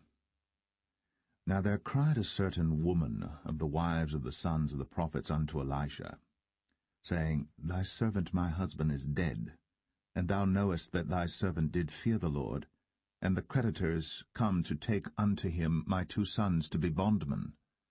And Elisha said unto her, What shall I do for thee? Tell me, what hast thou in the house? And she said, Thine handmaid hath not anything in the house, save a pot of oil. Then he said, Go borrow thee vessels abroad of all thy neighbors, even empty vessels, borrow not a few. And when thou art come in, thou shalt shut the door upon thee and upon thy sons, and shalt pour out into all those vessels, and thou shalt set aside that which is full. So she went from him, and shut the door upon her and upon her sons, who brought the vessels to her, and she poured out. And it came to pass, when the vessels were full, that she said unto her son, Bring me yet a vessel. And he said unto her, There is not a vessel more. And the oil stayed. Then she came and told the man of God, and he said, Go sell the oil, and pay thy debt, and live thou and thy children of the rest. And it fell on a day that Elisha passed to Shunem, where was a great woman, and she constrained him to eat bread. And so it was, that as oft as he passed by, he turned in thither to eat bread. And she said unto her husband, Behold now, I perceive that this is an holy man of God, which passeth by us continually.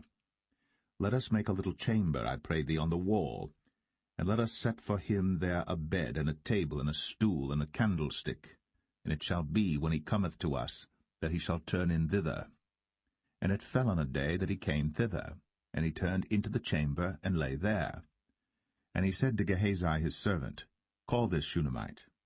And when he had called her, she stood before him. And he said unto him, Say now unto her, Behold, thou hast been careful for us with all this care. What is to be done for thee? Wouldest thou be spoken for to the king or to the captain of the host? And she answered, I dwell among mine own people. And he said, What then is to be done for her? And Gehazi answered, Verily, she hath no child, and her husband is old. And he said, Call her. And when he had called her, she stood in the door. And he said, About this season, according to the time of life, thou shalt embrace a son. And she said, Nay, my lord, thou man of God, do not lie unto thine handmaid. And the woman conceived, and bare a son at that season that Elisha had said unto her, according to the time of life. And when the child was grown, it fell on a day that he went out to his father to the reapers. And he said unto his father, My head, my head. And he said to a lad, Carry him to his mother. And when he had taken him, and brought him to his mother, he sat on her knees till noon, and then died. And she went up, and laid him on the bed of the man of God, and shut the door upon him, and went out.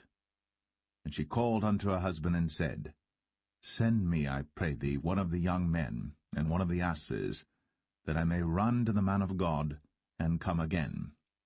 And he said, Wherefore wilt thou go to him today? It is neither new moon nor Sabbath. And she said, It shall be well. Then she saddled an ass, and said to her servant, Drive, and go forward. Slack not thy riding for me, except I bid thee. So she went, and came unto the man of God to Mount Carmel.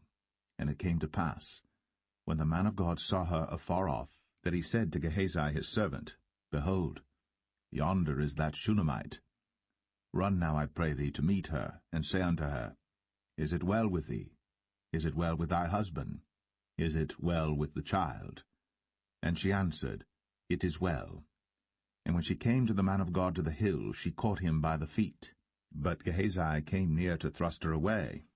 And the man of God said, Let her alone, for her soul is vexed within her. And the Lord hath hid it from me, and hath not told me. Then she said, Did I desire a son of my Lord? Did I not say, Do not deceive me? Then he said to Gehazi, Gird up thy loins, and take my staff in thine hand, and go thy way. If thou meet any man, salute him not, and if any salute thee, answer him not again. And lay my staff upon the face of the child. And the mother of the child said, As the Lord liveth, and as thy soul liveth, I will not leave thee. And he arose and followed her. And Gehazi passed on before them, and laid the staff upon the face of the child. But there was neither voice nor hearing. Wherefore he went again to meet him, and told him, saying, The child is not awaked.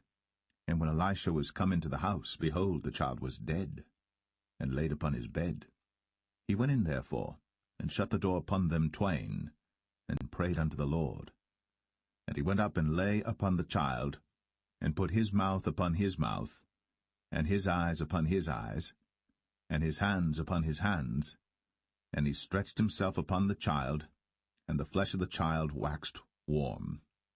Then he returned, and walked in the house to and fro, and went up and stretched himself upon him. And the child sneezed 7 times. And the child opened his eyes. And he called Gehazi, and said, Call this Shunammite. So he called her. And when she was come in unto him, he said, Take up thy son. Then she went in, and fell at his feet, and bowed herself to the ground, and took up her son, and went out. And Elisha came again to Gilgal, and there was a dearth in the land. And the sons of the prophets were sitting before him. And he said unto his servant, Set on the great pot, and seethe pottage for the sons of the prophets. And one went out into the field to gather herbs, and found a wild vine, and gathered thereof wild gourds his lapful, and came and shred them into the pot of pottage, for they knew them not. So they poured out for the men to eat. And it came to pass, as they were eating of the pottage, that they cried out and said, O thou man of God, there is death in the pot. And they could not eat thereof. But he said, Then bring meal. And he cast it into the pot. And he said, Pour out for the people, that they may eat. And there was no harm in the pot.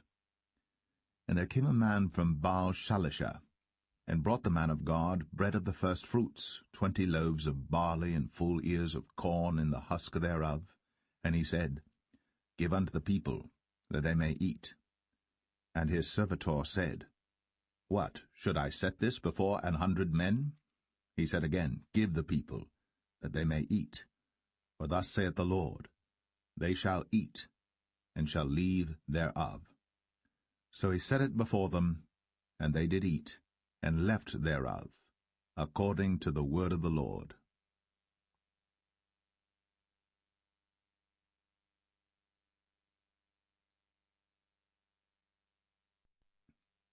2 Kings 5. Now Naaman, captain of the host of the king of Syria, was a great man with his master, and honorable, because by him the Lord had given deliverance unto Syria.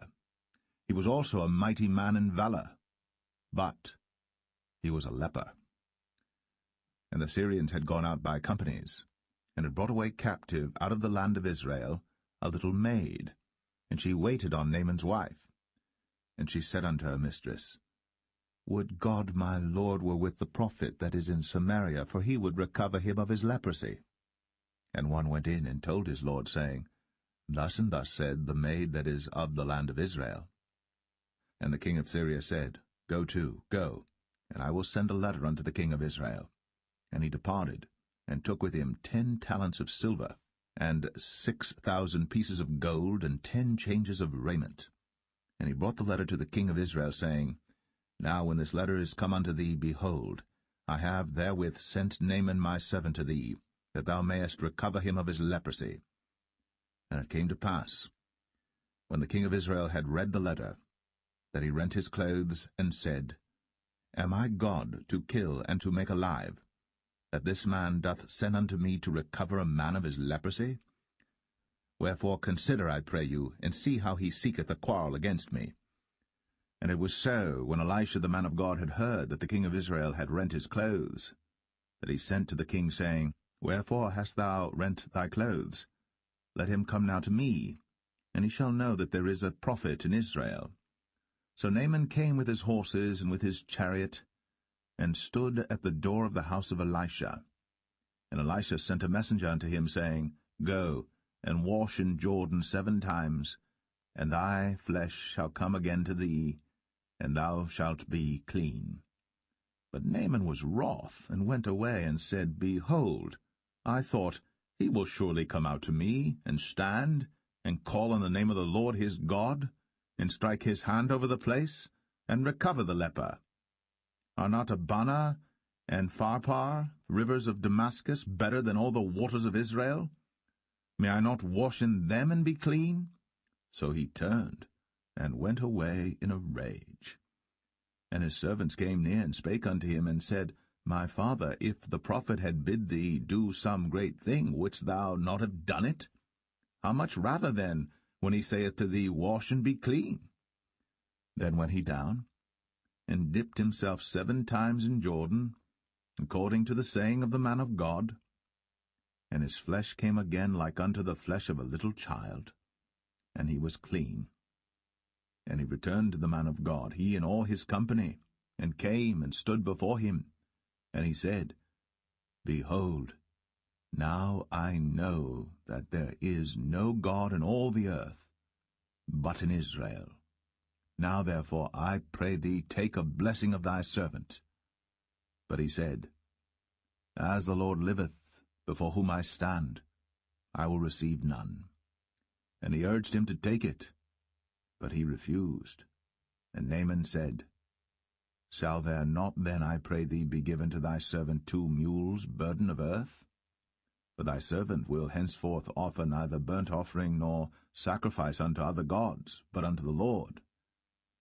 In this thing the Lord pardon thy servant, that when my master goeth into the house of Rimmon to worship there, and he leaneth on my hand, and I bow myself in the house of Rimmon, when I bow down myself in the house of Rimmon, the Lord pardon thy servant in this thing. And he said unto him, Go in peace. So he departed from him a little way. But Gehazi, the servant of Elisha, the man of God, said, Behold, my master hath spared Naaman this Syrian in not receiving at his hands that which he brought. But as the Lord liveth, I will run after him, and take somewhat of him. So Gehazi followed after Naaman. And when Naaman saw him running after him, he lighted down from the chariot to meet him, and said, Is all well? And he said, All is well. My master hath sent me, saying, Behold, even now there be come to me from Mount Ephraim 2 young men of the sons of the prophets. Give them, I pray thee, a talent of silver, and 2 changes of garments. And Naaman said, Be content, take 2 talents. And he urged him, and bound 2 talents of silver in 2 bags, with 2 changes of garments, and laid them upon 2 of his servants, and they bare them before him. And when he came to the tower, he took them from their hand, and bestowed them in the house. And he let the men go, and they departed. But he went in and stood before his master. And Elisha said unto him, Whence comest thou, Gehazi? And he said, Thy servant went no whither. And he said unto him, Went not mine heart with thee, when the man turned again from his chariot to meet thee? Is it a time to receive money, and to receive garments and oliveyards, and vineyards, and sheep, and oxen, and men servants, and maidservants? The leprosy therefore of Naaman shall cleave unto thee, and unto thy seed for ever. And he went out from his presence, a leper as white as snow.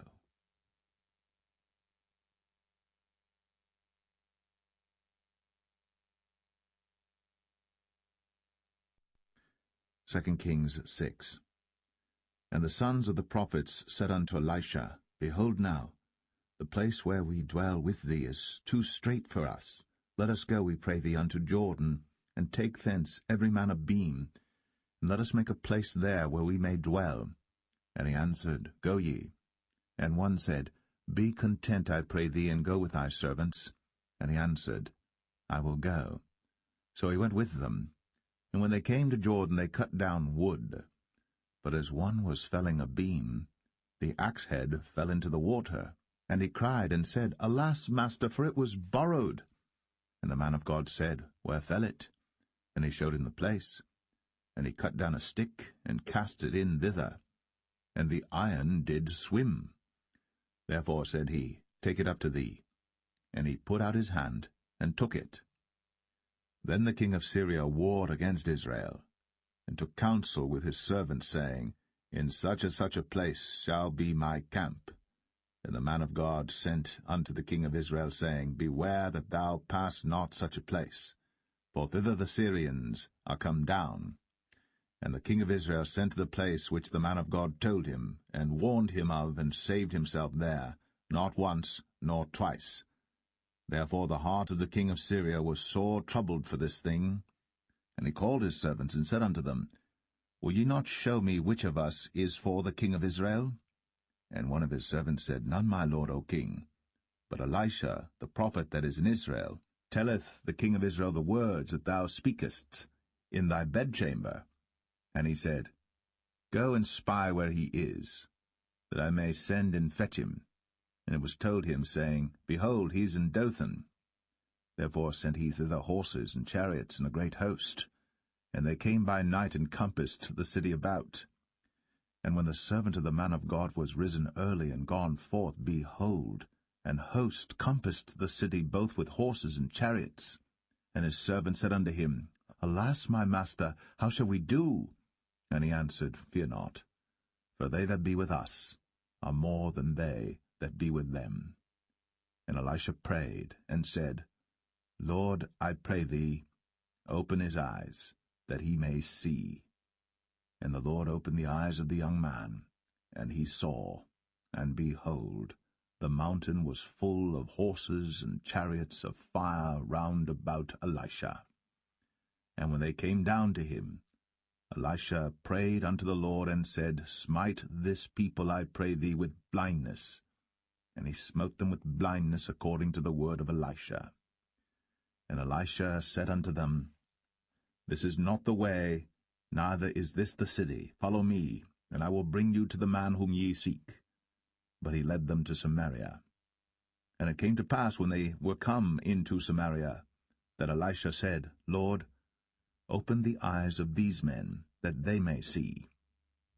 And the Lord opened their eyes, and they saw, and behold, they were in the midst of Samaria. And the king of Israel said unto Elisha, when he saw them, My father, shall I smite them? Shall I smite them? And he answered, Thou shalt not smite them. Wouldst thou smite those whom thou hast taken captive with thy sword and with thy bow? Set bread and water before them, that they may eat and drink, and go to their master. And he prepared great provision for them. And when they had eaten and drunk, he sent them away, and they went to their master. So the bands of Syria came no more into the land of Israel. And it came to pass after this that Ben-Hadad, king of Syria, gathered all his host, and went up, and besieged Samaria. And there was a great famine in Samaria, and behold, they besieged it, until an ass's head was sold for 80 pieces of silver, and the 4th part of a cab of dove's dung for 5 pieces of silver. And as the king of Israel was passing by upon the wall, they cried a woman unto him, saying, Help my lord, O king. And he said, If the Lord do not help thee, whence shall I help thee? Out of the barn floor, out of the winepress? And the king said unto her, What aileth thee? And she answered, This woman said unto me, Give thy son, that we may eat him today, and we will eat my son tomorrow. So we boiled my son, and did eat him. And I said unto her on the next day, Give thy son, that we may eat him. And she hath hid her son. And it came to pass, when the king heard the words of the woman, that he rent his clothes, and he passed by upon the wall. And the people looked, and behold, he had sackcloth within upon his flesh. Then he said, God do so, and more also to me, if the head of Elisha the son of Shaphat shall stand on him this day. But Elisha sat in his house, and the elders sat with him. And the king sent a man from before him. But ere the messenger came to him, he said to the elders, See ye how this son of a murderer hath sent to take away mine head? Look, when the messenger cometh, shut the door, and hold him fast at the door. Is not the sound of his master's feet behind him? And while he yet talked with them, behold, the messenger came down unto him, and he said, Behold, this evil is of the Lord. What should I wait for the Lord any longer?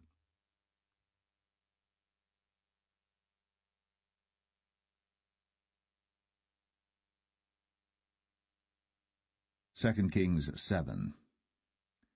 Then Elisha said, Hear ye the word of the Lord. Thus saith the Lord, Tomorrow about this time shall a measure of fine flour be sold for a shekel, and 2 measures of barley for a shekel, in the gate of Samaria. Then a lord, on whose hand the king leaned, answered the man of God, and said, Behold, if the Lord would make windows in heaven, might this thing be? And he said, Behold, thou shalt see it with thine eyes, but shalt not eat thereof. And there were 4 leprous men at the entering in of the gate, and they said one to another, Why sit we here until we die? If we say we will enter into the city, then the famine is in the city, and we shall die there. And if we sit still here, we die also.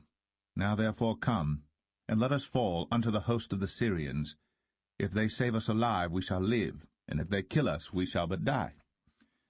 And they rose up in the twilight, to go unto the camp of the Syrians.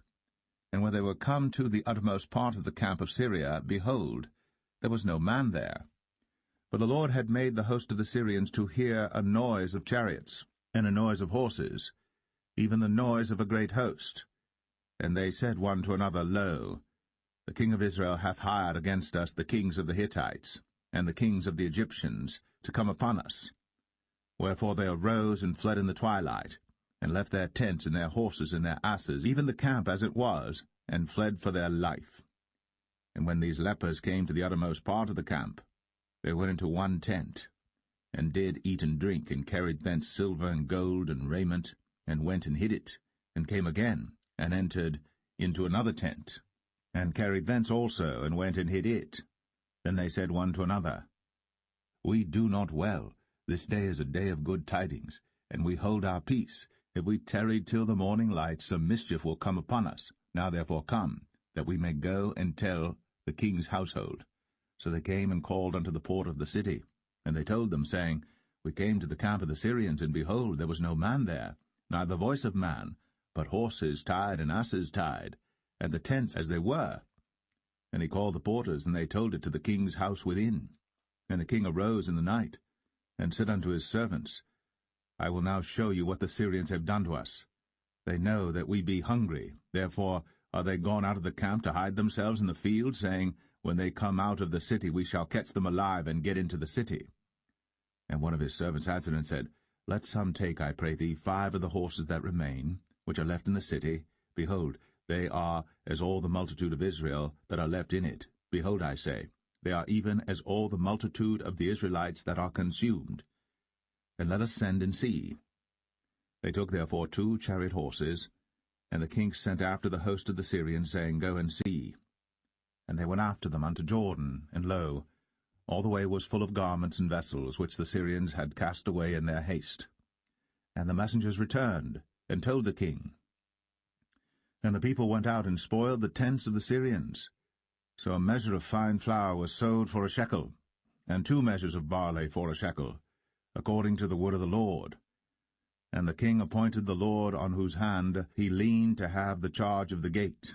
And the people trod upon him in the gate, and he died, as the man of God had said, who spake when the king came down to him.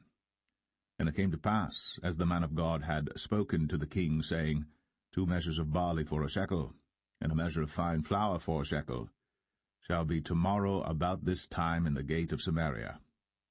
And that Lord answered the man of God, and said, Now behold, if the Lord should make windows in heaven, might such a thing be? And he said, Behold, thou shalt see it with thine eyes, but shalt not eat thereof. And so it fell out unto him, for the people trod upon him in the gate, and he died.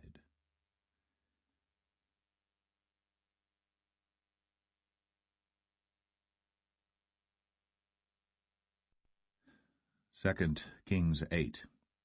Then spake Elisha unto the woman, whose son he had restored to life, saying, Arise, and go thou and thine household, and sojourn wheresoever thou canst sojourn. For the Lord hath called for a famine, and it shall also come upon the land 7 years. And the woman arose, and did after the saying of the man of God. And she went with her household, and sojourned in the land of the Philistines 7 years. And it came to pass at the 7 years' end, that the woman returned out of the land of the Philistines. And she went forth to cry unto the king for her house and for her land. And the king talked with Gehazi, the servant of the man of God, saying, Tell me, I pray thee, all the great things that Elisha hath done. And it came to pass, as he was telling the king how he had restored a dead body to life, that, behold, the woman, whose son he had restored to life, cried to the king for her house and for her land. And Gehazi said, My lord, O king, this is the woman, and this is her son, whom Elisha restored to life. And when the king asked the woman, she told him. So the king appointed unto her a certain officer, saying, Restore all that was hers, and all the fruits of the field, since the day that she left the land, even until now. And Elisha came to Damascus, and Benhadad the king of Syria was sick. And it was told him, saying, The man of God is come hither. And the king said unto Hazael, Take a present in thine hand, and go, meet the man of God, and inquire of the Lord by him, saying, Shall I recover of this disease?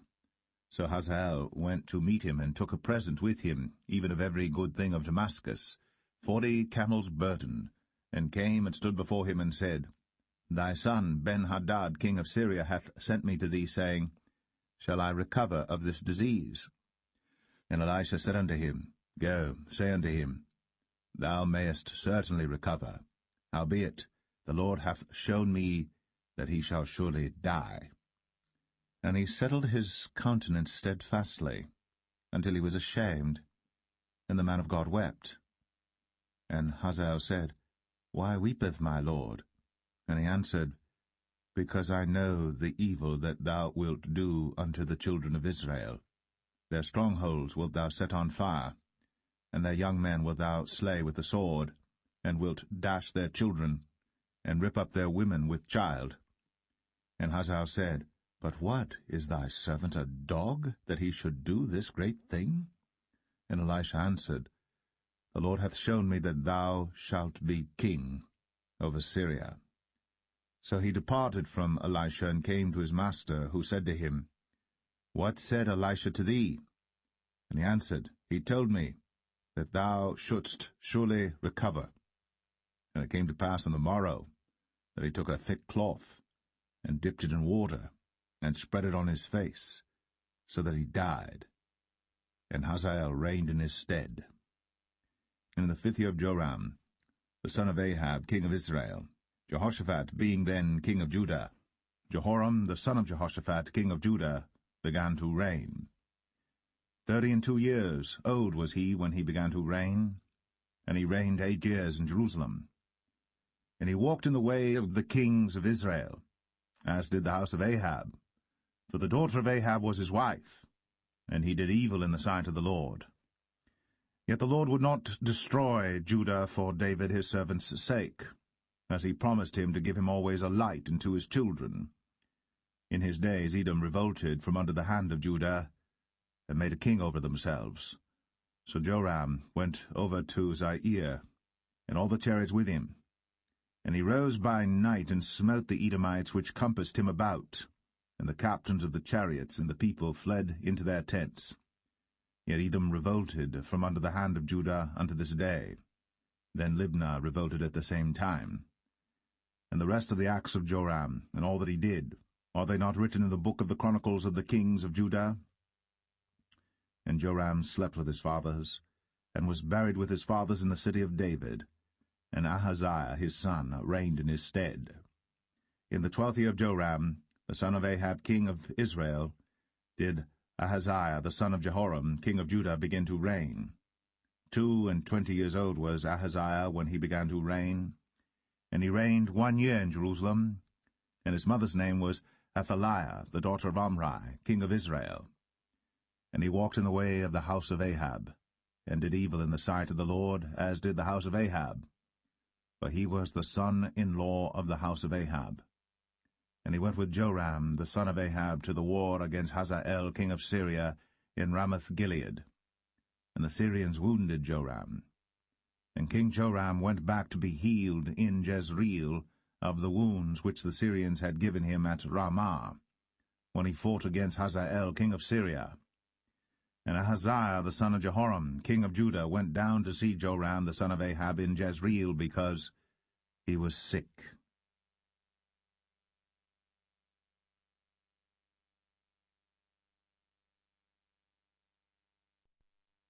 2 Kings 9. And Elisha the prophet called one of the children of the prophets, and said unto him, Gird up thy loins, and take this box of oil in thine hand, and go to Ramoth-Gilead. And when thou comest thither, look out there Jehu the son of Jehoshaphat the son of Nimshi, and go in, and make him arise up from among his brethren, and carry him to an inner chamber. Then take the box of oil, and pour it on his head, and say, Thus saith the Lord, I have anointed thee king over Israel. Then open the door, and flee, and tarry not. So the young man, even the young man the prophet, went to Ramoth-Gilead. And when he came, behold, the captains of the host were sitting. And he said, I have an errand to thee, O captain. And Jehu said, Unto which of all us? And he said, To thee, O captain. And he arose and went into the house. And he poured the oil on his head, and said unto him, Thus saith the Lord God of Israel, I have anointed thee king over the people of the Lord, even over Israel. And thou shalt smite the house of Ahab thy master, that I may avenge the blood of my servants the prophets, and the blood of all the servants of the Lord, at the hand of Jezebel. For the whole house of Ahab shall perish, and I will cut off from Ahab him that pisseth against the wall, and him that is shut up and left in Israel.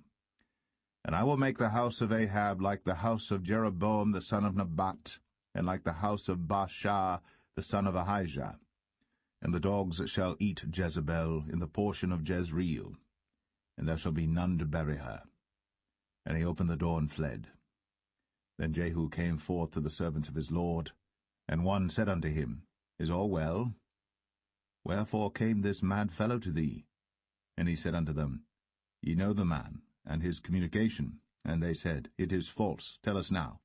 And he said, Thus and thus spake he to me, saying, Thus saith the Lord, I have anointed thee king over Israel. Then they hasted, and took every man his garment, and put it under him on the top of the stairs, and blew with trumpets, saying, Jehu is king. So Jehu, the son of Jehoshaphat, the son of Nimshi, conspired against Joram. Now Joram had kept Ramoth-Gilead, he and all Israel, because of Hazael king of Syria. But King Joram was returned to be healed in Jezreel of the wounds which the Syrians had given him, when he fought with Hazael king of Syria.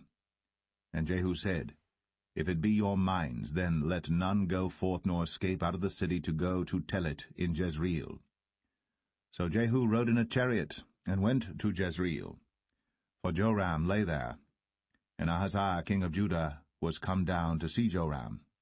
And there stood a watchman on the tower in Jezreel. And he spied the company of Jehu as he came, and said, I see a company. And Joram said, Take an horseman, and send to meet them, and let him say, Is it peace? So there went one on horseback to meet him, and said, Thus saith the king, Is it peace? And Jehu said, What hast thou to do with peace? Turn thee behind me. And the watchman told, saying, The messenger came to them, but he cometh not again. Then he sent out a second on horseback, which came to them, and said, Thus saith the king, Is it peace? And Jehu answered, What hast thou to do with peace? Turn thee behind me.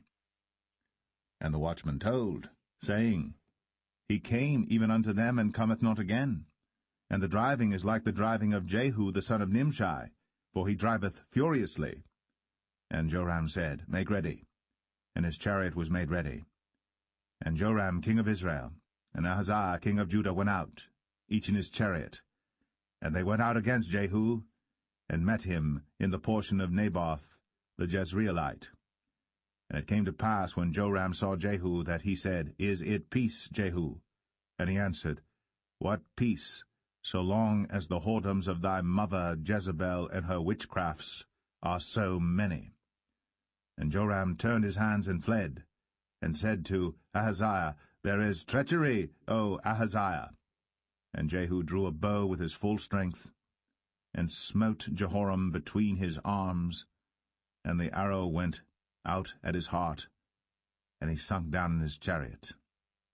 Then said Jehu to Bidkar his captain, Take up, and cast him in the portion of the field of Naboth the Jezreelite. Remember how that when I and thou rode together after Ahab his father, the Lord laid this burden upon him. Surely I have seen yesterday the blood of Naboth and the blood of his sons, saith the Lord. And I will requite thee in this plat, saith the Lord. Now therefore take and cast him into the plat of ground, according to the word of the Lord. But when Ahaziah the king of Judah saw this, he fled by the way of the garden house. And Jehu followed after him, and said, Smite him also in the chariot. And they did so at the going up to Gur, which is by Ibleam. And he fled to Megiddo, and died there. And his servants carried him in a chariot to Jerusalem, and buried him in his sepulchre with his fathers in the city of David. And in the 11th year of Joram the son of Ahab began Ahaziah to reign over Judah. And when Jehu was come to Jezreel, Jezebel heard of it, and she painted her face, and tired her head, and looked out at a window. And as Jehu entered in at the gate, she said, Had Zimri peace, who slew his master? And he lifted up his face to the window, and said, Who is on my side? Who?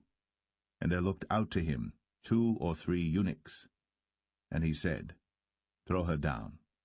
So they threw her down, and some of her blood was sprinkled on the wall, and on the horses, and he trode her under foot. And when he was come in, he did eat and drink, and said, Go, see now this cursed woman, and bury her, for she is a king's daughter. And they went to bury her. But they found no more of her than the skull, and the feet, and the palms of her hands.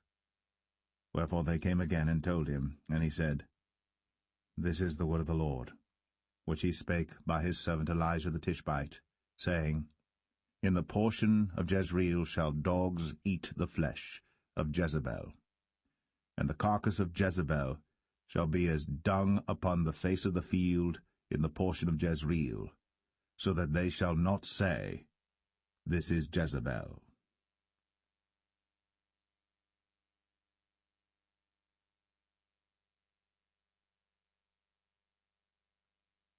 2 Kings 10.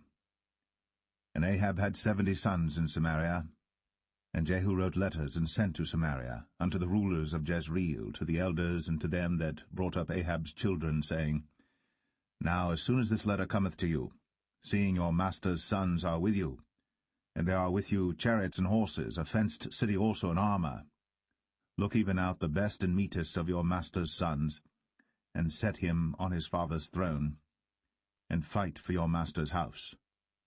But they were exceedingly afraid, and said, Behold, 2 kings stood not before him. How then shall we stand? And he that was over the house, and he that was over the city, the elders also, and the bringers up of the children, sent to Jehu, saying, We are thy servants, and will do all that thou shalt bid us. We will not make any king. Do thou that which is good in thine eyes. Then he wrote a letter the second time to them, saying, If ye be mine, and if ye will hearken unto my voice, take ye the heads of the men your master's sons, and come to me to Jezreel by tomorrow this time. Now the king's sons, being 70 persons, were with the great men of the city, which brought them up. And it came to pass, when the letter came to them, that they took the king's sons, and slew 70 persons, and put their heads in baskets, and sent him them to Jezreel. And there came a messenger, and told him, saying, They have brought the heads of the king's sons. And he said, Lay ye them in 2 heaps at the entering in of the gate until the morning. And it came to pass in the morning, that he went out, and stood, and said to all the people, Ye be righteous, behold, I conspired against my master, and slew him. But who slew all these? Know now, that there shall fall unto the earth nothing of the word of the Lord, which the Lord spake concerning the house of Ahab. For the Lord hath done that which he spake by his servant Elijah. So Jehu slew all that remained of the house of Ahab in Jezreel, and all his great men, and his kinsfolks, and his priests, until he left him none remaining. And he rose and departed, and came to Samaria, and as he was, at the shearing house in the way. Jehu met with the brethren of Ahaziah king of Judah, and said, Who are ye? And they answered, We are the brethren of Ahaziah, and we go down to salute the children of the king, and the children of the queen. And he said, Take them alive. And they took them alive, and slew them at the pit of the shearing house, even 42 men, neither left he any of them. And when he was departed thence, he lighted on Jehonadab, the son of Rechab, coming to meet him. And he saluted him, and said to him, Is thine heart right, as my heart is with thy heart? And Jehonadab answered, It is. If it be, give me thine hand. And he gave him his hand. And he took him up to him into the chariot.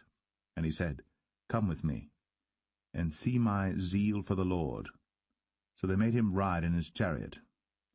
And when he came to Samaria, he slew all that remained unto Ahab in Samaria, till he had destroyed him, according to the saying of the Lord, which he spake to Elijah. And Jehu gathered all the people together, and said unto them, Ahab served Baal a little, but Jehu shall serve him much. Now therefore call unto me all the prophets of Baal, all his servants, and all his priests, let none be wanting. For I have a great sacrifice to do to Baal. Whosoever shall be wanting, he shall not live. But Jehu did it in subtlety, to the intent that he might destroy the worshippers of Baal. And Jehu said, Proclaim a solemn assembly for Baal. And they proclaimed it. And Jehu sent through all Israel, and all the worshippers of Baal came, so that there was not a man left that came not. And they came into the house of Baal, and the house of Baal was full from one end to another. And he said unto him that was over the vestry, Bring forth vestments for all the worshippers of Baal. And he brought them forth vestments. And Jehu went, and Jehonadab the son of Rechab, into the house of Baal, and said unto the worshippers of Baal, Search, and look that there be here with you none of the servants of the Lord, but the worshippers of Baal only. And when they went in to offer sacrifices and burnt offerings, Jehu appointed 80 men without, and said, If any of the men whom I have brought into your hands escape, he that letteth him go, his life shall be for the life of him. And it came to pass, as soon as he had made an end of offering the burnt offering, that Jehu said to the guard and to the captains, Go in, and slay them, let none come forth. And they smote them with the edge of the sword, and the guard and the captains cast them out, and went to the city of the house of Baal. And they brought forth the images out of the house of Baal, and burned them. And they brake down the image of Baal, and brake down the house of Baal, and made it a draught house unto this day. Thus Jehu destroyed Baal out of Israel. Howbeit, from the sins of Jeroboam the son of Nebat, who made Israel to sin, Jehu departed not from after them, to wit, the golden calves that were in Bethel, and that were in Dan. And the Lord said unto Jehu, Because thou hast done well in executing that which is right in mine eyes, and hast done unto the house of Ahab according to all that was in mine heart, thy children of the 4th generation shall sit on the throne of Israel. But Jehu took no heed to walk in the law of the Lord God of Israel with all his heart, for he departed not from the sins of Jeroboam, which made Israel to sin. In those days the Lord began to cut Israel short. And Hazael smote them in all the coasts of Israel, from Jordan eastward, all the land of Gilead, the Gadites, and the Reubenites, and the Manassites, from Aroer, which is by the river Arnon, even Gilead and Bashan. Now the rest of the acts of Jehu, and all that he did, and all his might, are they not written in the book of the chronicles of the kings of Israel?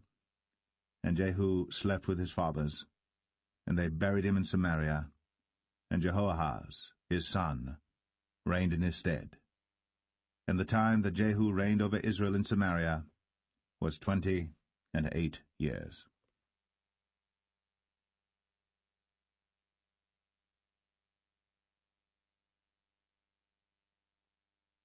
2 Kings 11.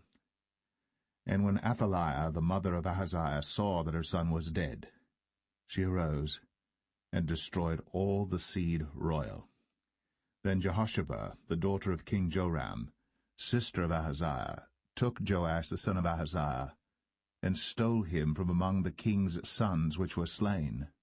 And they hid him, even him and his nurse, in the bedchamber from Athaliah, so that he was not slain. And he was with her hid in the house of the Lord 6 years. And Athaliah did reign over the land. And the 7th year Jehoiada sent and fetched the rulers over hundreds, with the captains and the guard, and brought them to him into the house of the Lord, and made a covenant with them, and took an oath of them in the house of the Lord, and showed them the king's son. And he commanded them, saying, This is the thing that ye shall do. A third part of you that enter in on the Sabbath shall even be keepers of the watch of the king's house, and a third part shall be at the gate of Sur, and a third part at the gate behind the guard. So shall ye keep the watch of the house, that it be not broken down. And 2 parts of all you that go forth on the Sabbath, even they shall keep the watch of the house of the Lord about the king. And ye shall compass the king round about, every man with his weapons in his hand. And he that cometh within the ranges, let him be slain. And be ye with the king, as he goeth out, and as he cometh in. And the captains over the hundreds did according to all things that Jehoiada the priest commanded. And they took every man his men, that were to come in on the Sabbath, with them that should go out on the Sabbath, and came to Jehoiada the priest. And to the captains over hundreds did the priest give King David's spears and shields, that were in the temple of the Lord. And the guard stood, every man with his weapons in his hand, round about the king, from the right corner of the temple to the left corner of the temple, along by the altar and the temple. And he brought forth the king's son, and put the crown upon him, and gave him the testimony, and then made him king, and anointed him. And they clapped their hands, and said, God save the king. And when Athaliah heard the noise of the guard and of the people, she came to the people into the temple of the Lord. And when she looked, behold, the king stood by a pillar, as the manner was, and the princes and the trumpeters by the king, and all the people of the land rejoiced, and blew with trumpets. And Athaliah rent her clothes, and cried, Treason! Treason! But Jehoiada the priest commanded the captains of the hundreds, the officers of the host, and said unto them, Have her forth without the ranges, and him that followeth her kill with the sword. For the priest had said, Let her not be slain in the house of the Lord. And they laid hands on her, and she went by the way by the which the horses came into the king's house, and there was she slain. And Jehoiada made a covenant between the Lord and the king and the people, that they should be the Lord's people, between the king also and the people. And all the people of the land went into the house of Baal, and brake it down. His altars and his images brake they in pieces thoroughly, and slew Mattan the priest of Baal before the altars, and the priest appointed officers over the house of the Lord. And he took the rulers of 100s, and the captains, and the guard, and all the people of the land. And they brought down the king from the house of the Lord, and came by the way of the gate of the guard to the king's house. And he sat on the throne of the kings. And all the people of the land rejoiced, and the city was in quiet. And they slew Athaliah with the sword beside the king's house. 7 years old was Jehoash when he began to reign.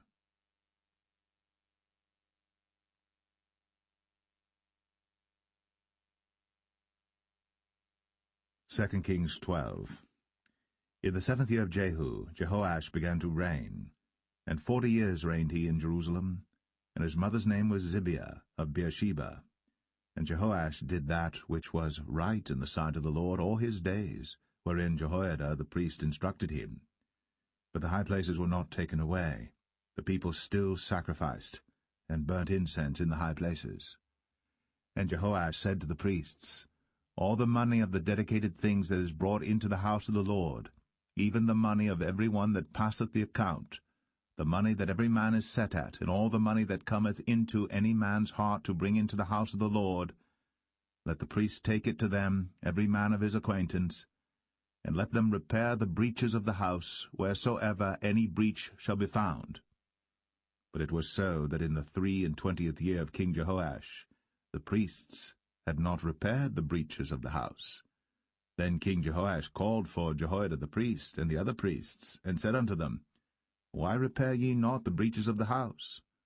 Now therefore receive no more money of your acquaintance, but deliver it for the breaches of the house. And the priests consented to receive no more money of the people, neither to repair the breaches of the house. But Jehoiada the priest took a chest, and bored a hole in the lid of it, and set it beside the altar, on the right side as one cometh into the house of the Lord. And the priests that kept the door put therein all the money that was brought into the house of the Lord. And it was so, when they saw that there was much money in the chest, that the king's scribe and the high priest came up, and they put up in bags, and told the money that was found in the house of the Lord. And they gave the money, being told, into the hands of them that did the work, that had the oversight of the house of the Lord. And they laid it out to the carpenters and builders that wrought upon the house of the Lord, and to masons and hewers of stone, and to buy timber and hewed stone to repair the breaches of the house of the Lord, and for all that was laid out for the house to repair it. Howbeit, there were not made for the house of the Lord bowls of silver, snuffers, basins, trumpets, any vessels of gold, or vessels of silver, of the money that was brought into the house of the Lord. But they gave that to the workmen, and repaired therewith the house of the Lord. Moreover, they reckoned not with the men, into whose hand they delivered the money to be bestowed on workmen, for they dealt faithfully. The trespass money and the sin money was not brought into the house of the Lord, it was the priests. Then Hazael king of Syria went up, and fought against Gath, and took it. And Hazael set his face, to go up to Jerusalem. And Jehoash king of Judah took all the hallowed things that Jehoshaphat, and Jehoram, and Ahaziah his fathers, kings of Judah, had dedicated, and his own hallowed things, and all the gold that was found in the treasures of the house of the Lord and in the king's house, and sent it to Hazael king of Syria. And he went away from Jerusalem. And the rest of the acts of Joash, and all that he did, are they not written in the book of the chronicles of the kings of Judah? And his servants arose, and made a conspiracy, and slew Joash in the house of Millo, which goeth down to Silla. For Josachar the son of Shemaeth, and Jehozabad the son of Shomer, his servants, smote him, and he died. And they buried him with his fathers in the city of David.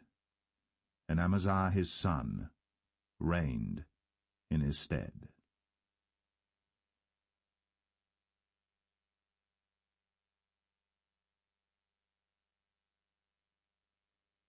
Second Kings 13.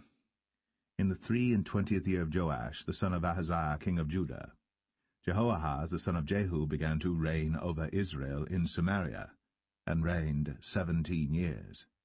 And he did that which was evil in the sight of the Lord, and followed the sins of Jeroboam the son of Nebat, which made Israel to sin. He departed not therefrom.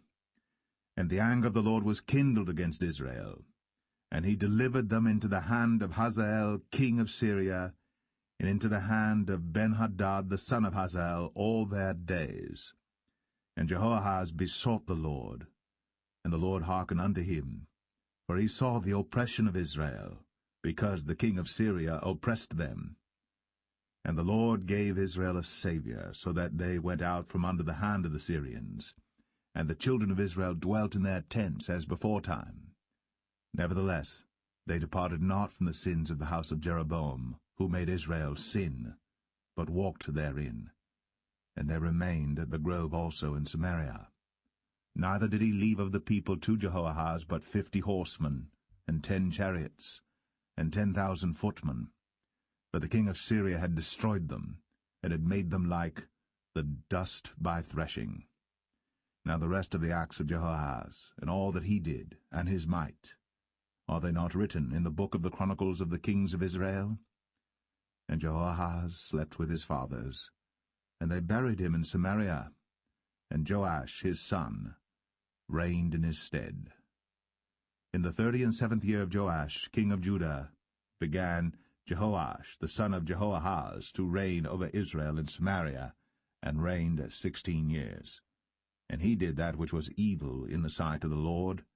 He departed not from all the sins of Jeroboam the son of Nebat, who made Israel sin, but he walked therein.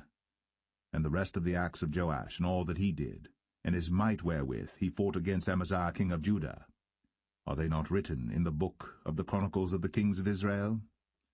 And Joash slept with his fathers, and Jeroboam sat upon his throne, and Joash was buried in Samaria with the kings of Israel.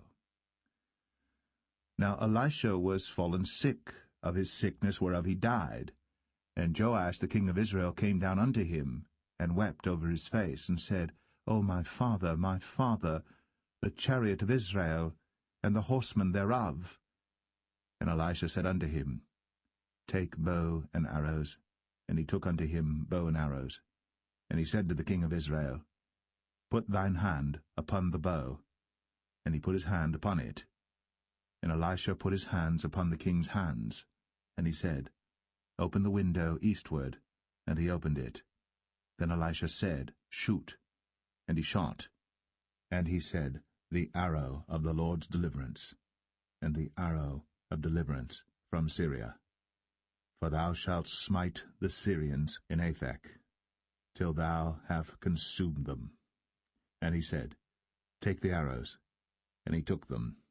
And he said unto the king of Israel, Smite upon the ground. And he smote thrice, and stayed. And the man of God was wroth with him, and said, Thou shouldst have smitten 5 or 6 times. Then hadst thou smitten Syria till thou hadst consumed it, whereas now thou shalt smite Syria but thrice. And Elisha died, and they buried him. And the bands of the Moabites invaded the land at the coming in of the year. And it came to pass, as they were burying a man, that, behold, they spied a band of men, and they cast the man into the sepulchre of Elisha. And when the man was let down and touched the bones of Elisha, he revived and stood up on his feet. But Hazael, king of Syria, oppressed Israel all the days of Jehoahaz. And the Lord was gracious unto them, and had compassion on them, and had respect unto them, because of his covenant with Abraham, Isaac, and Jacob, and would not destroy them, neither cast he them from his presence as yet. So Hazael, king of Syria, died, and Ben-Hadad, his son, reigned in his stead. And Jehoash, the son of Jehoahaz, took again out of the hand of Ben-Hadad, the son of Hazael, the cities which he had taken out of the hand of Jehoahaz his father by war. 3 times did Joash beat him, and recovered the cities of Israel.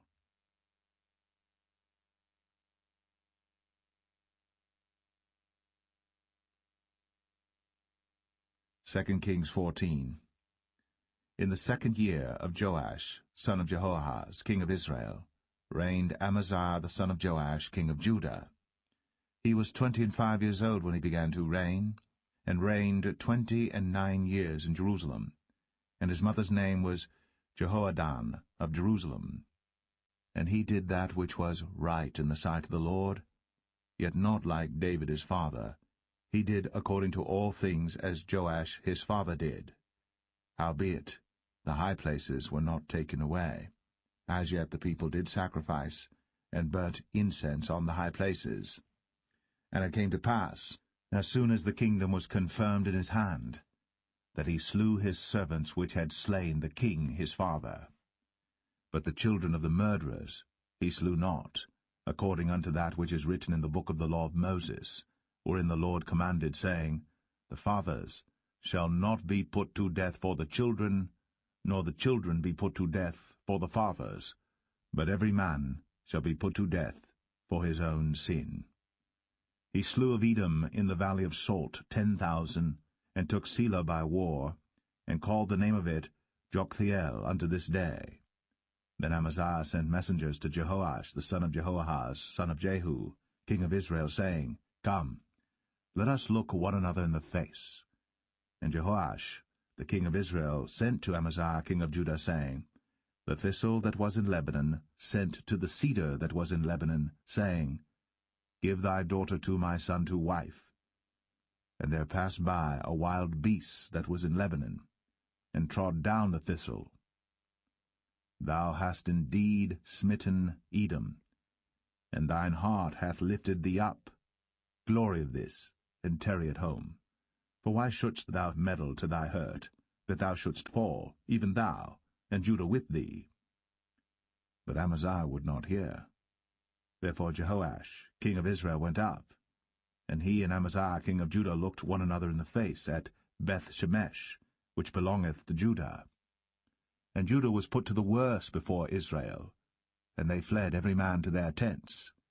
And Jehoash king of Israel took Amaziah king of Judah, the son of Jehoash, the son of Ahaziah, at Beth-shemesh, and came to Jerusalem, and brake down the wall of Jerusalem from the gate of Ephraim unto the corner gate, 400 cubits. And he took all the gold and silver, and all the vessels that were found in the house of the Lord, and in the treasures of the king's house, and hostages, and returned to Samaria. Now the rest of the acts of Jehoash, which he did, and his might, and how he fought with Amaziah king of Judah, are they not written in the book of the chronicles of the kings of Israel? And Jehoash slept with his fathers, and was buried in Samaria with the kings of Israel. And Jeroboam his son reigned in his stead. And Amaziah the son of Joash, king of Judah, lived after the death of Jehoash son of Jehoahaz, king of Israel, 15 years. And the rest of the acts of Amaziah, are they not written in the book of the chronicles of the kings of Judah? Now they made a conspiracy against him in Jerusalem, and he fled to Lachish. But they sent after him to Lachish, and slew him there. And they brought him on horses, and he was buried at Jerusalem with his fathers in the city of David. And all the people of Judah took Azariah, which was 16 years old, and made him king, instead of his father Amaziah. He built Elath, and restored it to Judah. After that the king slept with his fathers. In the 15th year of Amaziah the son of Joash, king of Judah, Jeroboam the son of Joash, king of Israel, began to reign in Samaria, and reigned 41 years. and he did that which was evil in the sight of the Lord. He departed not from all the sins of Jeroboam the son of Nebat, who made Israel to sin. He restored the coast of Israel, from the entering of Hamath unto the sea of the plain, according to the word of the Lord God of Israel, which he spake by the hand of his servant Jonah the son of Amittai the prophet, which was of Gath-hepher. For the Lord saw the affliction of Israel, that it was very bitter, for there was not any shut up, nor any left, nor any helper for Israel. And the Lord said not that he would blot out the name of Israel from under heaven, but he saved them by the hand of Jeroboam the son of Joash. Now the rest of the acts of Jeroboam, and all that he did in his might, how he warred, and how he recovered Damascus and Hamath, which belonged to Judah, for Israel, are they not written in the book of the chronicles of the kings of Israel? And Jeroboam slept with his fathers, even with the kings of Israel, and Zechariah his son reigned in his stead.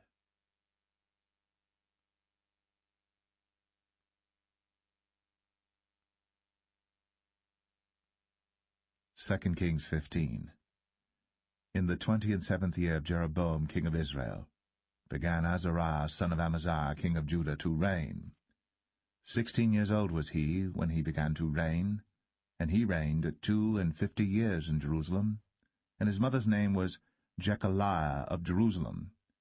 And he did that which was right in the sight of the Lord, according to all that his father Amaziah had done, save that the high places were not removed. The people sacrificed, and burnt incense still on the high places. And the Lord smote the king, so that he was a leper unto the day of his death, and dwelt in a several house. And Jotham the king's son was over the house, judging the people of the land. And the rest of the acts of Azariah and all that he did, are they not written in the book of the chronicles of the kings of Judah?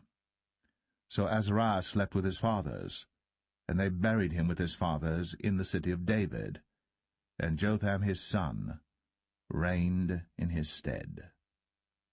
In the 38th year of Azariah king of Judah did Zechariah the son of Jeroboam reign over Israel in Samaria 6 months. And he did that which was evil in the sight of the Lord, as his fathers had done. He departed not from the sins of Jeroboam the son of Nebat, who made Israel to sin. And Shallum the son of Jabesh conspired against him, and smote him before the people, and slew him, and reigned in his stead. And the rest of the acts of Zechariah, behold, they are written in the book of the chronicles of the kings of Israel.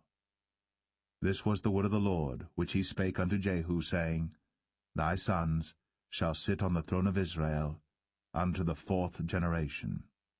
And so it came to pass. Shallum the son of Jabesh began to reign in the 39th year of Uzziah king of Judah. And he reigned a full month in Samaria. For Menahem the son of Gadai went up from Tirzah, and came to Samaria, and smote Shallum the son of Jabesh in Samaria, and slew him, and reigned in his stead. And the rest of the acts of Shallum, and his conspiracy which he made, behold, they are written in the book of the chronicles of the kings of Israel. Then Menahem smote Tiphsah, and all that were therein, and the coasts thereof from Tirzah, because they opened not to him. Therefore he smote it, and all the women therein that were with child he ripped up. In the 39th year of Azariah king of Judah began Menahem the son of Gadai to reign over Israel, and reigned 10 years in Samaria. And he did that which was evil in the sight of the Lord. He departed not all his days from the sins of Jeroboam the son of Nebat, who made Israel to sin. And Pul, the king of Assyria, came against the land. And Menahem gave Pul 1,000 talents of silver, that his hand might be with him to confirm the kingdom in his hand. And Menahem exacted the money of Israel, even of all the mighty men of wealth, of each man 50 shekels of silver, to give to the king of Assyria. So the king of Assyria turned back, and stayed not there in the land. And the rest of the acts of Menahem, and all that he did, are they not written in the book of the chronicles of the kings of Israel? And Menahem slept with his fathers, and Pekahiah his son reigned in his stead. In the 50th year of Azariah king of Judah, Pekahiah the son of Menahem began to reign over Israel in Samaria, and reigned 2 years. And he did that which was evil in the sight of the Lord. He departed not from the sins of Jeroboam the son of Nebat, who made Israel to sin. But Pekah, the son of Remaliah, a captain of his, conspired against him, and smote him in Samaria in the palace of the king's house, with Argob and Arieh, and with him 50 men of the Gileadites. And he killed him, and reigned in his room. And the rest of the acts of Pekahiah, and all that he did, behold, they are written in the book of the chronicles of the kings of Israel. In the 52nd year of Azariah king of Judah, Pekah, the son of Remaliah, began to reign over Israel in Samaria, and reigned 20 years. And he did that which was evil in the sight of the Lord. He departed not from the sins of Jeroboam the son of Nebat, who made Israel to sin. In the days of Pekah king of Israel came Tiglath-Pileser, king of Assyria, and took Ion, and Abel-Beth-Maachah, and Genoa, and Kadesh, and Hazor, and Gilead, and Galilee, all the land of Naphtali, and carried them captive to Assyria. And Hoshea, the son of Elah, made a conspiracy against Pekah the son of Remaliah, and smote him, and slew him, and reigned in his stead, in the 20th year of Jotham the son of Uzziah. And the rest of the acts of Pekah, and all that he did, behold, they are written in the book of the chronicles of the kings of Israel. In the 2nd year of Pekah the son of Remaliah, king of Israel, began Jotham the son of Uzziah, king of Judah, to reign. 25 years old was he when he began to reign, and he reigned 16 years in Jerusalem. And his mother's name was Jerusha, the daughter of Zadok. And he did that which was right in the sight of the Lord. He did according to all that his father Uzziah had done. Howbeit the high places were not removed. The people sacrificed, and burned incense still in the high places. He built the higher gate of the house of the Lord. Now the rest of the acts of Jotham, and all that he did, are they not written in the book of the chronicles of the kings of Judah? In those days the Lord began to send against Judah Rezin, the king of Syria, and Pekah the son of Remaliah. And Jotham slept with his fathers, and was buried with his fathers in the city of David his father. And Ahaz, his son, reigned in his stead.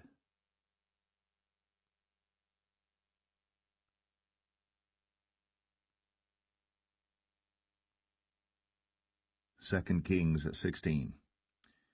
In the 17th year of Pekah the son of Remaliah, Ahaz the son of Jotham, king of Judah, began to reign. 20 years old was Ahaz when he began to reign, and reigned 16 years in Jerusalem, and did not that which was right in the sight of the Lord his God, like David his father. But he walked in the way of the kings of Israel, yea, and made his son to pass through the fire according to the abominations of the heathen, whom the Lord cast out from before the children of Israel. And he sacrificed and burnt incense in the high places, and on the hills, and under every green tree. Then Rezin, king of Syria, and Pekah, son of Remaliah, king of Israel, came up to Jerusalem to war. And they besieged Ahaz, but could not overcome him. At that time Rezin, king of Syria, recovered Elath to Syria, and drave the Jews from Elath. And the Syrians came to Elath, and dwelt there unto this day. So Ahaz sent messengers to Tiglath-Pileser, king of Assyria, saying, I am thy servant and thy son. Come up and save me out of the hand of the king of Syria, and out of the hand of the king of Israel, which rise up against me. And Ahaz took the silver and gold that was found in the house of the Lord, and in the treasures of the king's house, and sent it for a present to the king of Assyria. And the king of Assyria hearkened unto him, for the king of Assyria went up against Damascus, and took it, and carried the people of it captive to Kir, and slew Rezin. And King Ahaz went to Damascus to meet Tiglath-Pileser, king of Assyria, and saw an altar that was at Damascus. And King Ahaz sent to Urijah the priest the fashion of the altar, and the pattern of it, according to all the workmanship thereof. And Urijah the priest built an altar according to all that King Ahaz had sent from Damascus. So Urijah the priest made it, against King Ahaz came from Damascus. And when the king was come from Damascus, the king saw the altar, and the king approached to the altar and offered thereon. And he burnt his burnt offering and his meat offering, and poured his drink offering, and sprinkled the blood of his peace offerings upon the altar. And he brought also the brazen altar, which was before the Lord, from the forefront of the house, from between the altar and the house of the Lord, and put it on the north side of the altar. And King Ahaz commanded Urijah the priest, saying, Upon the great altar burn the morning burnt offering, and the evening meat offering, and the king's burnt sacrifice, and his meat offering, with the burnt offering of all the people of the land, and their meat offering, and their drink offerings, and sprinkle upon it all the blood of the burnt offering, and all the blood of the sacrifice, and the brazen altar shall be for me to inquire by. Thus did Urijah the priest, according to all that King Ahaz commanded. And King Ahaz cut off the borders of the bases, and removed the laver from off them, and took down the sea from off the brazen oxen that were under it, and put it upon a pavement of stones. And the covert for the Sabbath that they had built in the house, and the king's entry without, turned he from the house of the Lord for the king of Assyria. Now the rest of the acts of Ahaz which he did, are they not written in the book of the chronicles of the kings of Judah? And Ahaz slept with his fathers, and was buried with his fathers in the city of David, and Hezekiah his son reigned in his stead.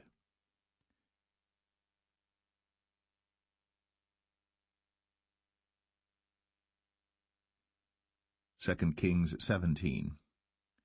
In the 12th year of Ahaz, king of Judah, began Hoshea the son of Elah to reign in Samaria over Israel 9 years. And he did that which was evil in the sight of the Lord, but not as the kings of Israel that were before him.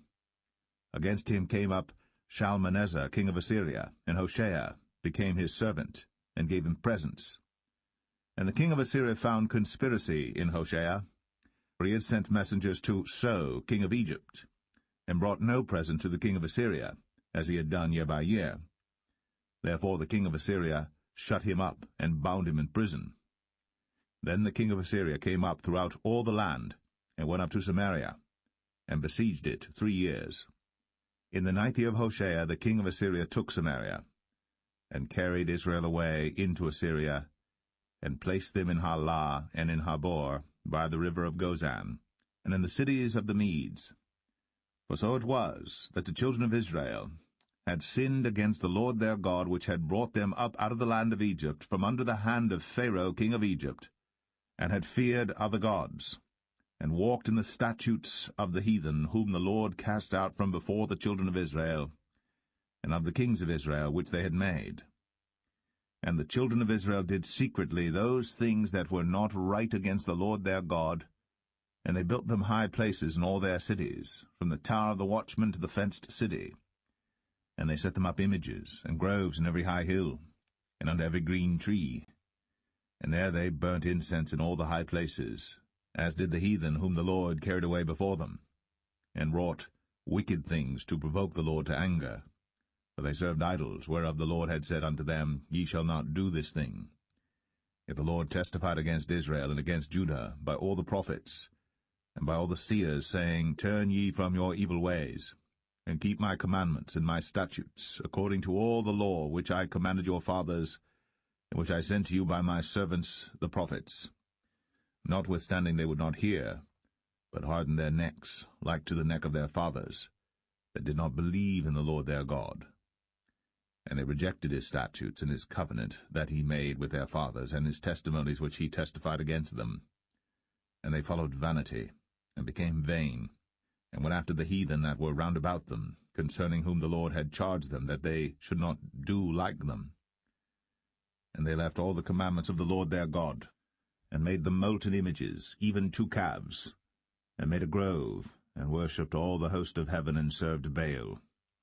And they caused their sons and their daughters to pass through the fire, and used divination and enchantments, and sold themselves to do evil in the sight of the Lord, to provoke him to anger.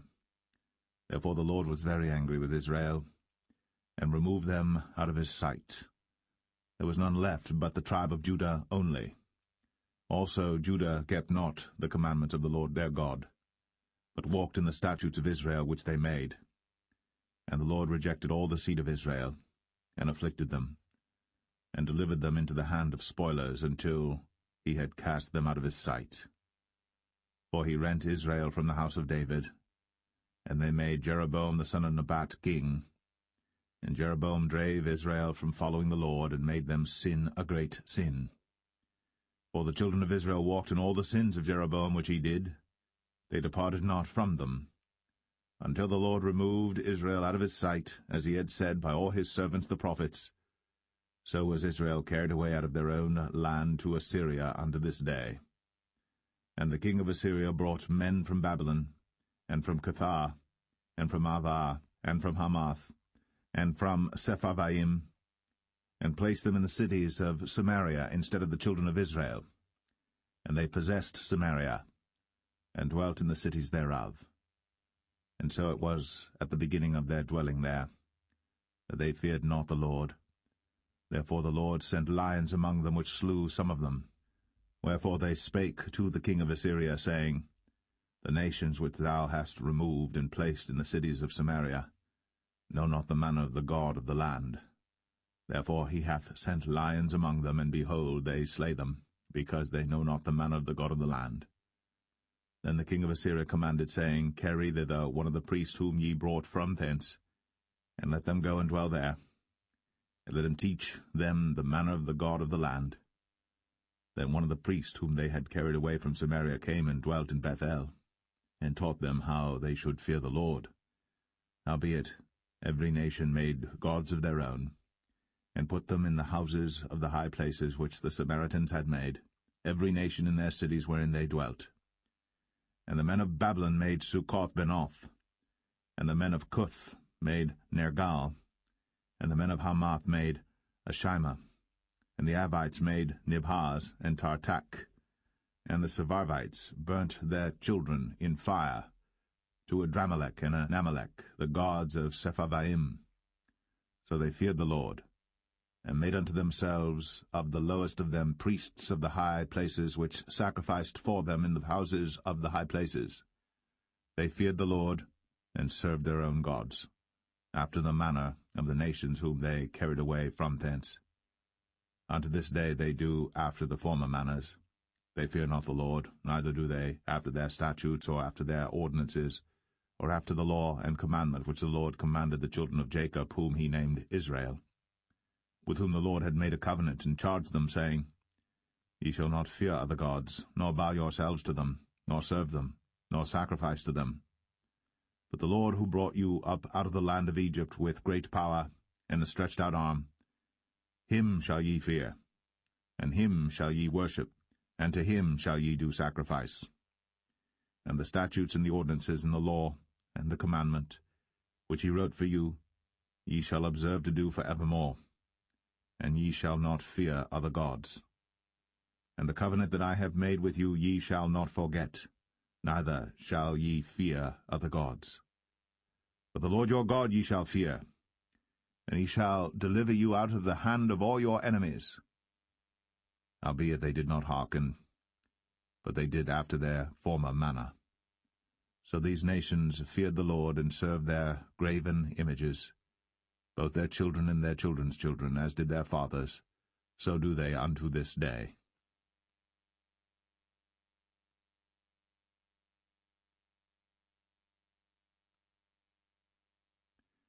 2 Kings 18. Now it came to pass in the 3rd year of Hoshea son of Elah, king of Israel, that Hezekiah the son of Ahaz, king of Judah, began to reign. 25 years old was he when he began to reign, and he reigned 29 years in Jerusalem. His mother's name also was Abi, the daughter of Zechariah. And he did that which was right in the sight of the Lord, according to all that David his father did. He removed the high places, and brake the images, and cut down the groves, and break in pieces the brazen serpent that Moses had made. For unto those days the children of Israel did burn incense to it. And he called it Nehushtan. He trusted in the Lord God of Israel, so that after him was none like him among all the kings of Judah, nor any that were before him. For he clave to the Lord, and departed not from following him, but kept his commandments which the Lord commanded Moses. And the Lord was with him, and he prospered whithersoever he went forth. And he rebelled against the king of Assyria, and served him not. He smote the Philistines even unto Gaza, and the borders thereof, from the tower of the watchman to the fenced city. And it came to pass in the 4th year of King Hezekiah, which was the 7th year of Hoshea, son of Elah, king of Israel, that Shalmaneser, king of Assyria, came up against Samaria, and besieged it. And at the end of 3 years they took it. Even in the 6th year of Hezekiah, that is the 9th year of Hoshea, king of Israel, Samaria was taken. And the king of Assyria did carry away Israel unto Assyria, and put them in Halah, and in Habor by the river of Gozan, and in the cities of the Medes, because they obeyed not the voice of the Lord their God, but transgressed his covenant, and all that Moses the servant of the Lord commanded, and would not hear them, nor do them. Now in the 14th year of King Hezekiah did Sennacherib king of Assyria come up against all the fenced cities of Judah, and took them. And Hezekiah king of Judah sent to the king of Assyria to Lachish, saying, I have offended, return from me, that which thou puttest on me will I bear. And the king of Assyria appointed unto Hezekiah king of Judah 300 talents of silver, and 30 talents of gold. And Hezekiah gave him all the silver that was found in the house of the Lord, and in the treasures of the king's house. At that time did Hezekiah cut off the gold from the doors of the temple of the Lord, and from the pillars which Hezekiah king of Judah had overlaid, and gave it to the king of Assyria. And the king of Assyria sent Tartan, and Rabsaris, and Rabshakeh from Lachish to King Hezekiah with a great host against Jerusalem. And they went up and came to Jerusalem. And when they were come up, they came and stood by the conduit of the upper pool, which is in the highway of the fuller's field. And when they had called to the king, there came out to them Eliakim the son of Hilkiah, which was over the household, and Shebna the scribe, and Joah the son of Asaph the recorder. And Rabshakeh said unto them, Speak ye now to Hezekiah. Thus saith the great king, the king of Assyria, What confidence is this wherein thou trustest?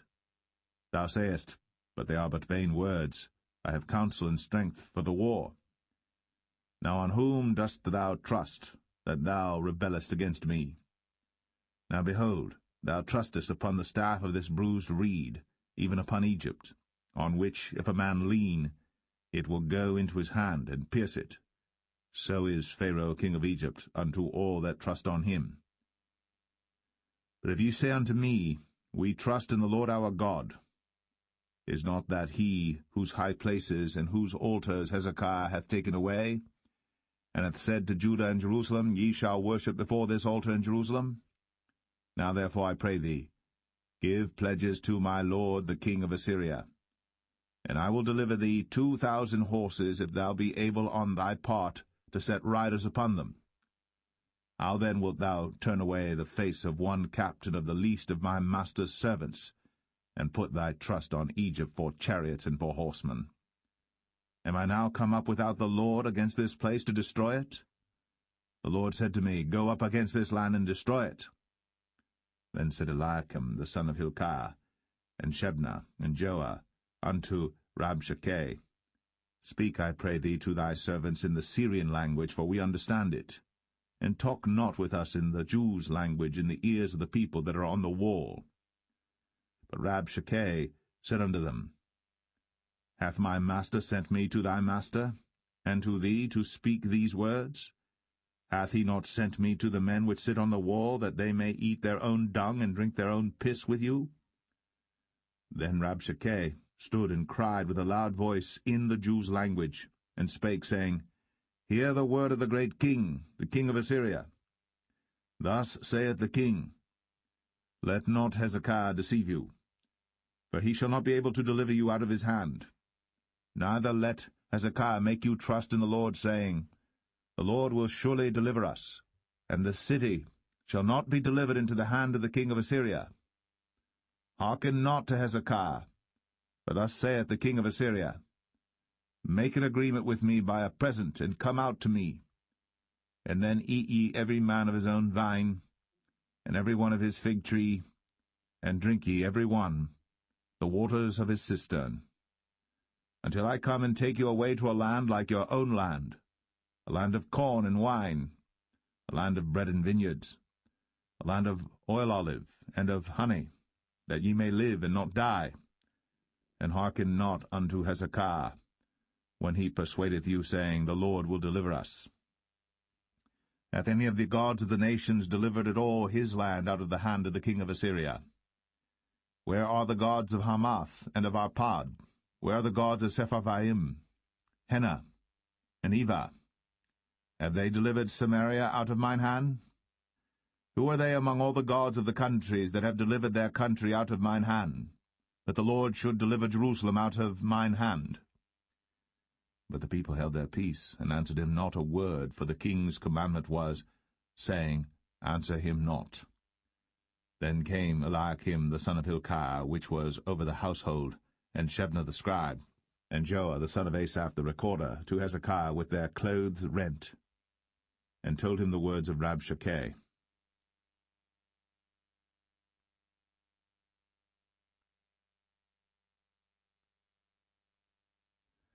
2 Kings 19. And it came to pass, when King Hezekiah heard it, that he rent his clothes, and covered himself with sackcloth, and went into the house of the Lord. And he sent Eliakim, which was over the household, and Shebna the scribe, and the elders of the priests, covered with sackcloth, to Isaiah the prophet, the son of Amoz. And they said unto him, Thus saith Hezekiah, This day is a day of trouble, and of rebuke and blasphemy, for the children are come to the birth, and there is not strength to bring forth. It may be the Lord thy God will hear all the words of Rabshakeh, whom the king of Assyria his master hath sent to reproach the living God, and will reprove the words which the Lord thy God hath heard. Wherefore lift up thy prayer for the remnant that are left. So the servants of King Hezekiah came to Isaiah. And Isaiah said unto them, Thus shall ye say to your master, Thus saith the Lord, Be not afraid of the words which thou hast heard, with which the servants of the king of Assyria have blasphemed me. Behold, I will send a blast upon him, and he shall hear a rumour, and shall return to his own land, and I will cause him to fall by the sword in his own land. So Rabshakeh returned, and found the king of Assyria warring against Libnah, for he had heard that he was departed from Lachish. And when he heard say of Tirhakah, king of Ethiopia, Behold, he is come out to fight against thee, he sent messages again unto Hezekiah, saying, Thus shall ye speak to Hezekiah king of Judah, saying, Let not thy God in whom thou trustest deceive thee, saying, Jerusalem shall not be delivered into the hand of the king of Assyria. Behold, thou hast heard what the kings of Assyria have done to all lands by destroying them utterly, and shalt thou be delivered?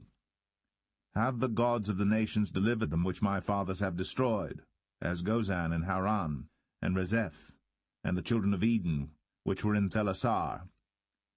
Where is the king of Hamath, and the king of Arpad, and the king of the city of Sepharvaim, of Hena and Ivah? And Hezekiah received the letter of the hand of the messengers, and read it. And Hezekiah went up into the house of the Lord, and spread it before the Lord. And Hezekiah prayed before the Lord, and said, O Lord God of Israel, which dwellest between the cherubims, thou art the God, even thou alone, of all the kingdoms of the earth. Thou hast made heaven and earth. Lord, bow down thine ear, and hear. Open, Lord, thine eyes, and see. And hear the words of Sennacherib, which hath sent him to reproach the living God. Of a truth, Lord, the kings of Assyria have destroyed the nations and their lands, and have cast their gods into the fire. For they were no gods, but the work of men's hands, wood and stone. Therefore they have destroyed them. Now therefore, O Lord our God, I beseech thee, save thou us out of his hand, that all the kingdoms of the earth may know that thou art the Lord God, even thou only. Then Isaiah the son of Amoz sent to Hezekiah, saying, Thus saith the Lord God of Israel, That which thou hast prayed to me against Sennacherib, king of Assyria, I have heard. This is the word that the Lord hath spoken concerning him. The virgin, the daughter of Zion, hath despised thee, and laughed thee to scorn. The daughter of Jerusalem hath shaken her head at thee. Whom hast thou reproached and blasphemed? And against whom hast thou exalted thy voice, and lifted up thine eyes on high? Even against the Holy One of Israel. By thy messengers thou hast reproached the Lord, and hast said, With the multitude of my chariots I am come up to the height of the mountains, to the sides of Lebanon, and will cut down the tall cedar trees thereof, and the choice fir trees thereof, and I will enter into the lodgings of his borders, and into the forest of his Carmel. I have digged and drunk strange waters, and with the sole of my feet have I dried up all the rivers of besieged places. Hast thou not heard long ago how I have done it, and of ancient times that I have formed it? Now have I brought it to pass, that thou shouldst be to lay waste fenced cities into ruinous heaps.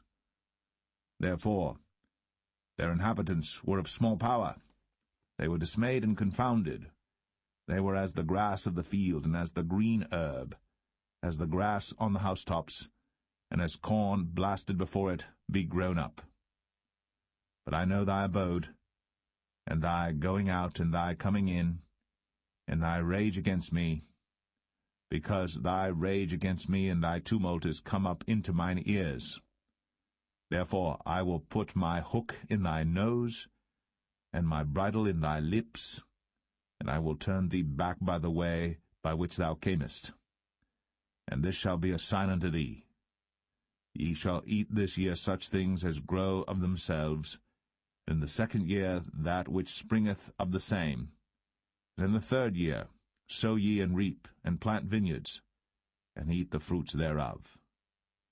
And the remnant that is escaped of the house of Judah shall yet again take root downward, and bear fruit upward.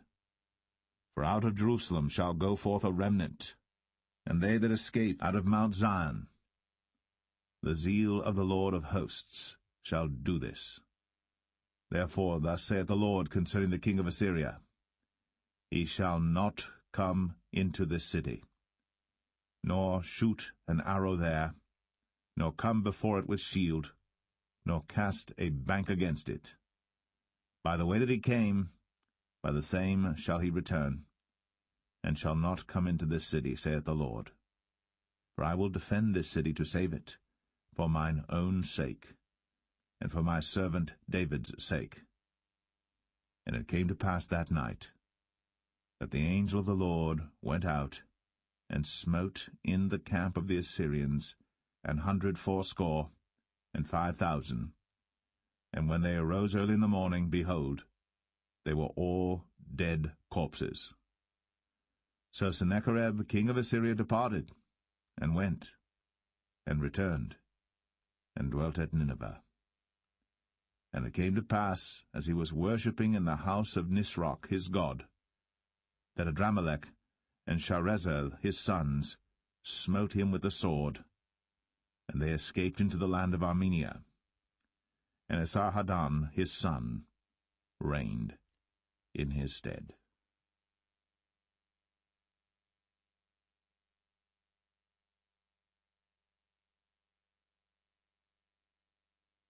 Second Kings 20. In those days was Hezekiah sick unto death. And the prophet Isaiah the son of Amoz came to him, and said unto him, Thus saith the Lord, Set thine house in order, for thou shalt die, and not live. Then he turned his face to the wall, and prayed unto the Lord, saying, I beseech thee, O Lord, remember now how I have walked before thee in truth, and with a perfect heart, and have done that which is good in thy sight. And Hezekiah wept sore. And it came to pass, afore Isaiah was gone out into the middle court, that the word of the Lord came to him, saying, Turn again, and tell Hezekiah, the captain of my people, Thus saith the Lord, the God of David thy father, I have heard thy prayer, I have seen thy tears. Behold, I will heal thee.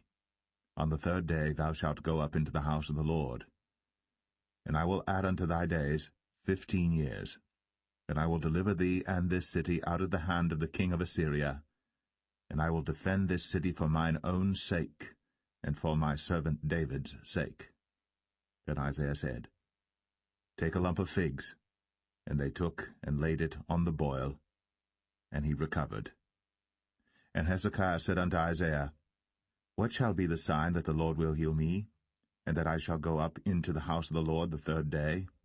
And Isaiah said, This sign shalt thou have of the Lord, that the Lord will do the thing that he hath spoken.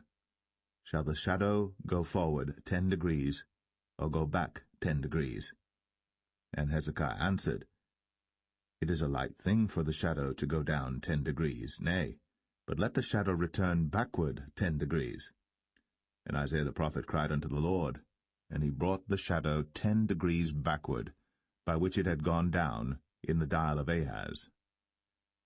At that time Berodach-Baladan, the son of Baladan, king of Babylon, sent letters and a present unto Hezekiah, for he had heard that Hezekiah had been sick. And Hezekiah hearkened unto them, and showed them all the house of his precious things, the silver, and the gold, and the spices, and the precious ointment, and all the house of his armor, and all that was found in his treasures. There was nothing in his house, nor in all his dominion, that Hezekiah showed them not. Then came Isaiah the prophet unto King Hezekiah, and said unto him, What said these men, and from whence came they unto thee? And Hezekiah said, They are come from a far country, even from Babylon. And he said, What have they seen in thine house? And Hezekiah answered, All the things that are in mine house have they seen. There is nothing among my treasures that I have not showed them. And Isaiah said unto Hezekiah, Hear the word of the Lord. Behold, the days come, that all that is in thine house, and that which thy fathers have laid up in store unto this day, shall be carried into Babylon. Nothing shall be left, saith the Lord. And of thy sons that shall issue from thee, which thou shalt beget, shall they take away, and they shall be eunuchs in the palace of the king of Babylon. Then said Hezekiah unto Isaiah, Good is the word of the Lord which thou hast spoken. And he said, Is it not good if peace and truth be in my days? And the rest of the acts of Hezekiah, and all his might, and how he made a pool and a conduit, and brought water into the city, are they not written in the book of the chronicles of the kings of Judah? And Hezekiah slept with his fathers, and Manasseh his son reigned in his stead.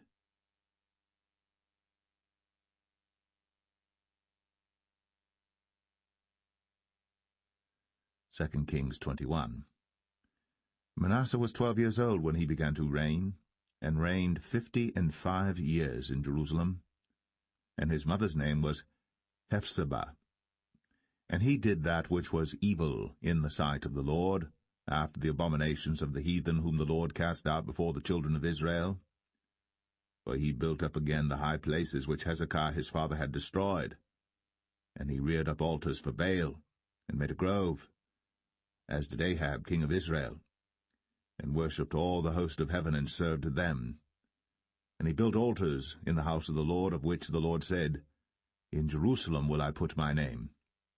And he built altars for all the host of heaven in the 2 courts of the house of the Lord.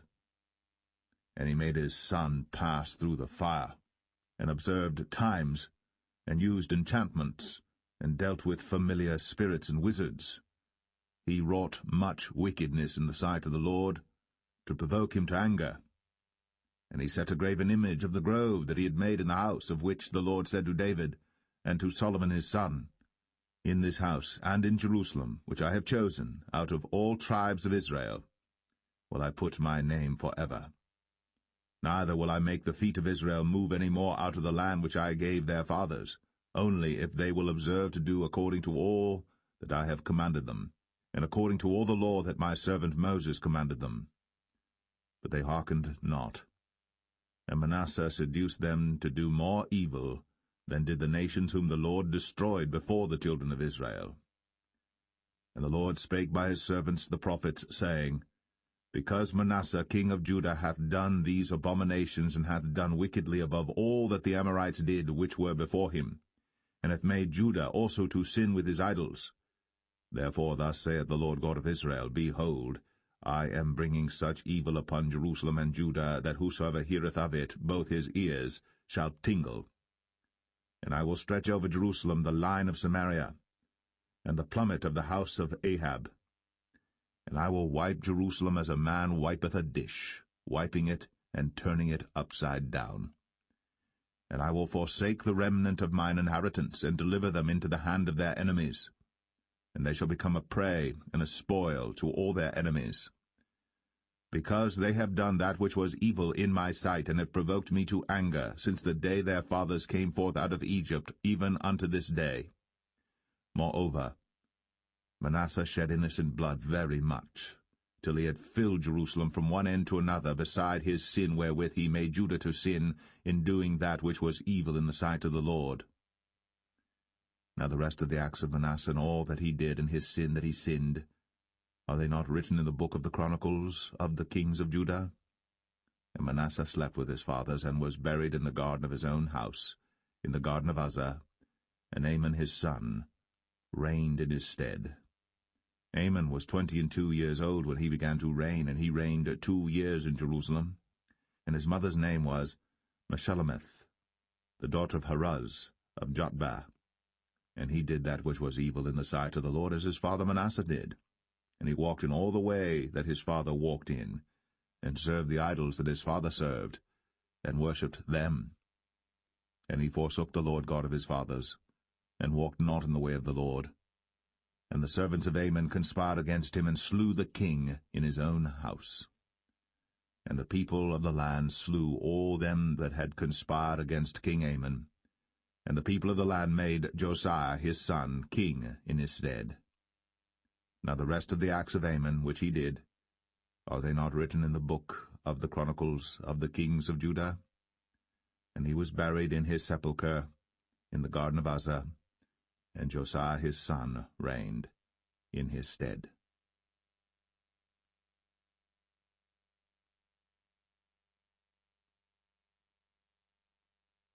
2 Kings 22. Josiah was 8 years old when he began to reign, and he reigned 31 years in Jerusalem. And his mother's name was Jedidah, the daughter of Adaiah of Boskath. And he did that which was right in the sight of the Lord, and walked in all the way of David his father, and turned not aside to the right hand or to the left. And it came to pass in the 18th year of King Josiah that the king sent Shaphan the son of Azaliah, the son of Meshullam, the scribe, to the house of the Lord, saying, Go up to Hilkiah the high priest, that he may sum the silver which is brought into the house of the Lord, which the keepers of the door have gathered of the people, and let them deliver it into the hand of the doers of the work that have the oversight of the house of the Lord, and let them give it to the doers of the work which is in the house of the Lord, to repair the breaches of the house, unto carpenters and builders and masons, and to buy timber and hewn stone to repair the house. Howbeit there was no reckoning made with them of the money that was delivered into their hand, because they dealt faithfully. And Hilkiah the high priest said unto Shaphan the scribe, I have found the book of the law in the house of the Lord. And Hilkiah gave the book to Shaphan, and he read it. And Shaphan the scribe came to the king, and brought the king word again, and said, Thy servants have gathered money that was found in the house, and have delivered it into the hand of them that do the work, that have the oversight of the house of the Lord. And Shaphan the scribe showed the king, saying, Hilkiah the priest hath delivered me a book. And Shaphan read it before the king. And it came to pass, when the king had heard the words of the book of the law, that he rent his clothes. And the king commanded Hilkiah the priest, and Ahikam the son of Shaphan, and Achbor the son of Micaiah, and Shaphan the scribe, and Asahiah, a servant of the king's, saying, Go ye, inquire the Lord for me, and for the people, and for all Judah, concerning the words of this book that is found. For great is the wrath of the Lord that is kindled against us, because our fathers have not hearkened unto the words of this book, to do according unto all that which is written concerning us. So Hilkiah the priest, and Ahikam, and Achbor, and Shaphan, and Asahiah went unto Huldah the prophetess, the wife of Shallum, the son of Tikvah, the son of Harhas, keeper of the wardrobe. Now she dwelt in Jerusalem in the college. And they communed with her. And she said unto them, Thus saith the Lord God of Israel, Tell the man that sent you to me, Thus saith the Lord, Behold, I will bring evil upon this place, and upon the inhabitants thereof, even all the words of the book which the king of Judah hath read, because they have forsaken me, and have burned incense unto other gods, that they might provoke me to anger with all the works of their hands. Therefore my wrath shall be kindled against this place, and shall not be quenched.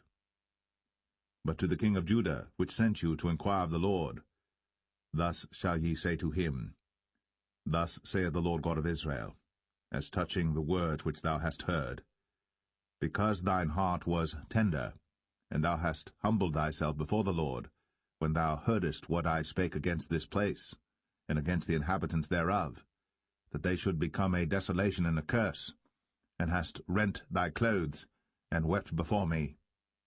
I also have heard thee, saith the Lord.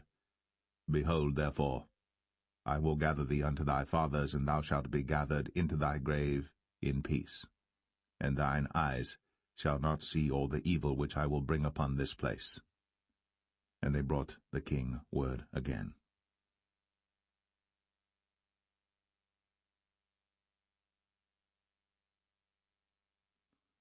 2 Kings 23. And the king sent, and they gathered unto him all the elders of Judah and of Jerusalem. And the king went up into the house of the Lord, and all the men of Judah, and all the inhabitants of Jerusalem with him, and the priests and the prophets, and all the people, both small and great. And he read in their ears all the words of the book of the covenant which was found in the house of the Lord. And the king stood by a pillar, and made a covenant before the Lord to walk after the Lord, and to keep his commandments and his testimonies and his statutes with all their heart and all their soul, to perform the words of this covenant that were written in this book. And all the people stood to the covenant. And the king commanded Hilkiah the high priest, and the priests of the second order, and the keepers of the door, to bring forth out of the temple of the Lord all the vessels that were made for Baal, and for the grove, and for all the host of heaven.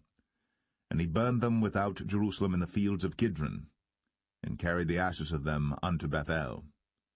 And he put down the idolatrous priests, whom the kings of Judah had ordained to burn incense in the high places, in the cities of Judah, and in the places round about Jerusalem, them also that burned incense unto Baal, to the sun, and to the moon, and to the planets, and to all the hosts of heaven. And he brought out the grove from the house of the Lord without Jerusalem unto the brook Kidron, and burned it at the brook Kidron, and stamped it small to powder, and cast the powder thereof upon the graves of the children of the people. And he brake down the houses of the Sodomites, that were by the house of the Lord, where the women wove hangings for the grove. And he brought all the priests out of the cities of Judah, and defiled the high places where the priests had burned incense, from Geba to Beersheba, and brake down the high places of the gates that were in the entering in of the gate of Joshua, the governor of the city, which were on a man's left hand at the gate of the city. Nevertheless the priests of the high places came not up to the altar of the Lord in Jerusalem, but they did eat of the unleavened bread among their brethren. And he defiled Topheth, which is in the valley of the children of Hinnom, that no man might make his son or his daughter to pass through the fire to Molech. And he took away the horses that the kings of Judah had given to the sun, at the entering in of the house of the Lord, by the chamber of Nathan-Melech, the chamberlain, which was in the suburbs, and burned the chariots of the sun with fire. And the altars that were on the top of the upper chamber of Ahaz, which the kings of Judah had made, and the altars which Manasseh had made in the two courts of the house of the Lord, did the king beat down, and break them down from thence, and cast the dust of them into the brook Kidron. and the high places that were before Jerusalem, which were on the right hand of the mount of corruption, which Solomon the king of Israel had builded for Ashtoreth, the abomination of the Zidonians, and for Chemosh, the abomination of the Moabites, and for Milcom, the abomination of the children of Ammon, did the king defile. And he brake in pieces the images, and cut down the groves, and filled their places with the bones of men. Moreover, the altar that was at Bethel, and the high place which Jeroboam the son of Nebat, who made Israel to sin, had made, both that altar and the high place he brake down, and burned the high place, and stamped it small to powder, and burned the grove. And as Josiah turned himself, he spied the sepulchres that were there in the mount, and sent, and took the bones out of the sepulchres, and burned them upon the altar, and polluted it, according to the word of the Lord which the man of God proclaimed, who proclaimed these words. Then he said, What title is that I see? And the men of the city told him, It is the sepulchre of the man of God which came from Judah, and proclaimed these things that thou hast done against the altar of Bethel. And he said, Let him alone. Let no man move his bones. So they let his bones alone, with the bones of the prophet that came out of Samaria. And all the houses also of the high places that were in the cities of Samaria, which the kings of Israel had made to provoke the Lord to anger, Josiah took away, and did to them according to all the acts that he had done in Bethel. And he slew all the priests of the high places that were there upon the altars, and burned men's bones upon them, and returned to Jerusalem. And the king commanded all the people, saying, Keep the Passover unto the Lord your God, as it is written in the book of this covenant. Surely there was not holden such a Passover from the days of the judges that judged Israel, nor in all the days of the kings of Israel, nor of the kings of Judah, but in the 18th year of King Josiah, wherein this Passover was holden to the Lord in Jerusalem. Moreover, the workers with familiar spirits, and the wizards, and the images, and the idols, and all the abominations that were spied in the land of Judah and in Jerusalem, did Josiah put away, that he might perform the words of the law which were written in the book that Hilkiah the priest found in the house of the Lord. And like unto him was there no king before him, that turned to the Lord with all his heart, and with all his soul, and with all his might, according to all the law of Moses, neither after him arose there any like him. Notwithstanding the Lord turned not from the fierceness of his great wrath, wherewith his anger was kindled against Judah, because of all the provocations that Manasseh had provoked him withal. And the Lord said, I will remove Judah also out of my sight, as I have removed Israel, and will cast off this city Jerusalem which I have chosen, and the house of which I said, My name shall be there. Now the rest of the acts of Josiah, and all that he did, are they not written in the book of the Chronicles of the kings of Judah? In his days Pharaoh Necho, king of Egypt, went up against the king of Assyria to the river Euphrates.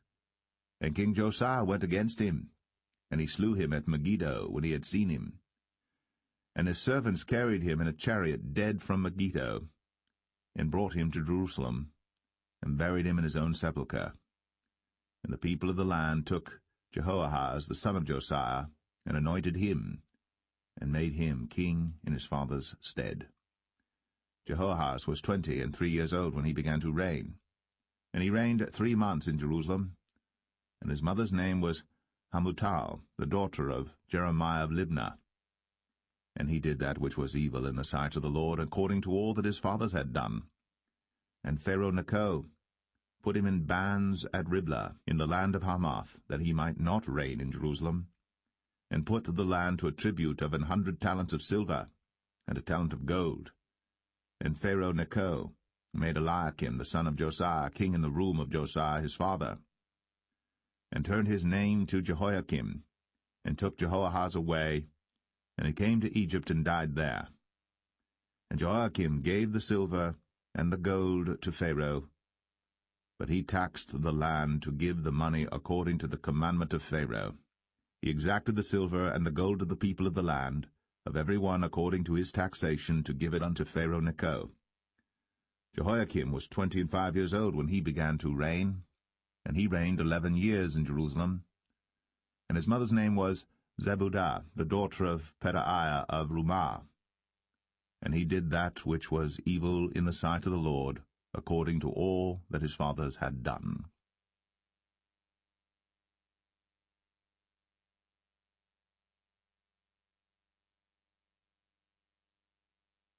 2 Kings 24. In his days Nebuchadnezzar king of Babylon came up, and Jehoiakim became his servant 3 years. Then he turned and rebelled against him.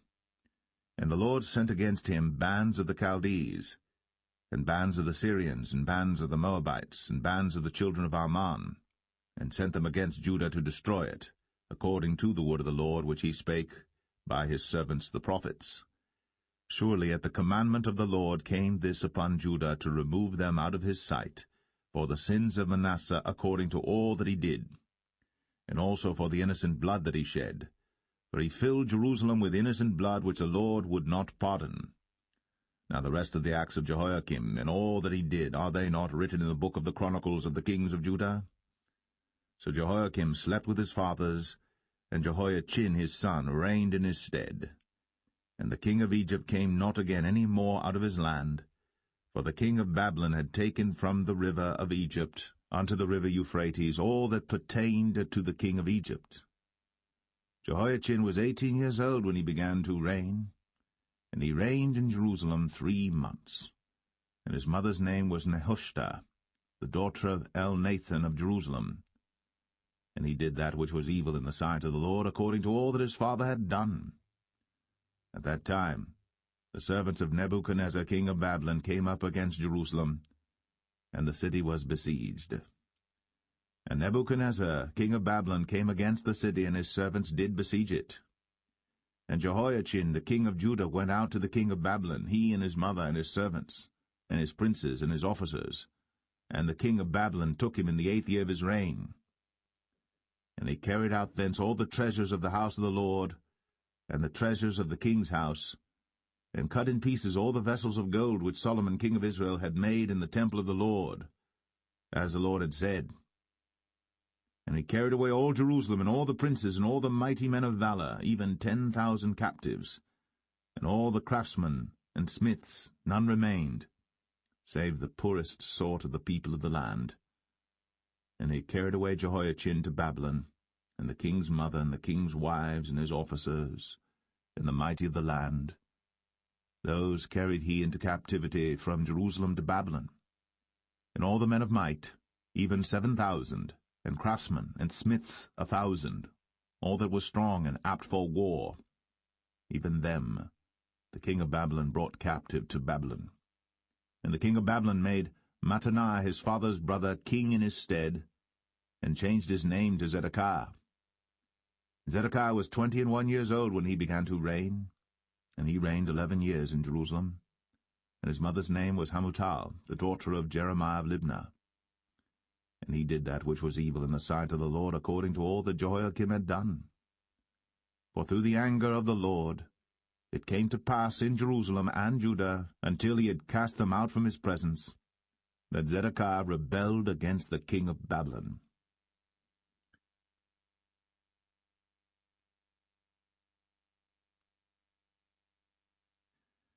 2 Kings 25. And it came to pass in the 9th year of his reign, in the 10th month, in the 10th day of the month, that Nebuchadnezzar king of Babylon came, he and all his host, against Jerusalem, and pitched against it. And they built forts against it round about. And the city was besieged unto the 11th year of King Zedekiah. And on the 9th day of the 4th month the famine prevailed in the city, and there was no bread for the people of the land. And the city was broken up, and all the men of war fled by night by the way of the gate between 2 walls, which is by the king's garden. Now the Chaldees were against the city round about, and the king went the way toward the plain. And the army of the Chaldees pursued after the king, and overtook him in the plains of Jericho, and all his army was scattered from him. So they took the king, and brought him up to the king of Babylon, to Riblah, and they gave judgment upon him. And they slew the sons of Zedekiah before his eyes, and put out the eyes of Zedekiah, and bound him with fetters of brass, and carried him to Babylon. And in the 5th month On the 7th day of the month, which is the 19th year of King Nebuchadnezzar, king of Babylon, came Nebuzaradan, captain of the guard, a servant of the king of Babylon, unto Jerusalem. And he burnt the house of the Lord, and the king's house, and all the houses of Jerusalem, and every great man's house burnt he with fire. And all the army of the Chaldees that were with the captain of the guard brake down the walls of Jerusalem round about. Now the rest of the people that were left in the city, and the fugitives that fell away to the king of Babylon, with the remnant of the multitude, did Nebuzaradan, the captain of the guard, carry away. But the captain of the guard left of the poor of the land to be vine-dressers and husbandmen. And the pillars of brass that were in the house of the Lord, and the bases, and the brazen sea that was in the house of the Lord, did the Chaldees break in pieces, and carried the brass of them to Babylon. And the pots, and the shovels, and the snuffers, and the spoons, and all the vessels of brass wherewith they ministered, took they away. And the firepans, and the bowls, and such things as were of gold, in gold, and of silver, in silver, the captain of the guard took away. The 2 pillars, 1 sea, and the basis which Solomon had made for the house of the Lord, the brass of all these vessels was without weight. The height of the 1 pillar was 18 cubits, and the chapiter upon it was brass, and the height of the chapiter 3 cubits, and the wreathen work, and pomegranates upon the chapiter round about, all of brass, and like unto these had the 2nd pillar with wreathen work. And the captain of the guard took Seraiah the chief priest, and Zephaniah the 2nd priest, and the 3 keepers of the door. And out of the city he took an officer that was set over the men of war, and 5 men of them that were in the king's presence, which were found in the city, and the principal scribe of the host, which mustered the people of the land, and 60 men of the people of the land that were found in the city. And Nebuzaradan, captain of the guard, took these, and brought them to the king of Babylon to Riblah. And the king of Babylon smote them, and slew them at Riblah in the land of Hamath. So Judah was carried away out of their land. And as for the people that remained in the land of Judah, whom Nebuchadnezzar king of Babylon had left, even over them he made Gedaliah the son of Ahikam, the son of Shaphan, ruler. And when all the captains of the armies, they and their men, heard that the king of Babylon had made Gedaliah governor, there came to Gedaliah to Mizpah, even Ishmael the son of Nethaniah, and Johanan the son of Kareah, and Zerahiah the son of Tanhumeth the Netophathite, and Jaazaniah the son of a Maacathite, they and their men. And Gedaliah sware to them, and to their men, and said unto them, Fear not to be the servants of the Chaldees. Dwell in the land, and serve the king of Babylon, and it shall be well with you. But it came to pass in the 7th month that Ishmael the son of Nethaniah, the son of Elishama, of the seed royal, came, and 10 men with him, and smote Gedaliah, that he died, and the Jews and the Chaldees that were with him at Mizpah. And all the people, both small and great, and the captains of the armies arose and came to Egypt, for they were afraid of the Chaldees. And it came to pass in the 37th year of the captivity of Jehoiachin king of Judah, in the 12th month, on the 27th day of the month, that Evil-Merodach king of Babylon, in the year that he began to reign, did lift up the head of Jehoiachin king of Judah out of prison, and he spake kindly to him, and set his throne above the throne of the kings that were with him in Babylon, and changed his prison garments, and he did eat bread continually before him all the days of his life. And his allowance was a continual allowance given him of the king, a daily rate for every day, all the days of his life.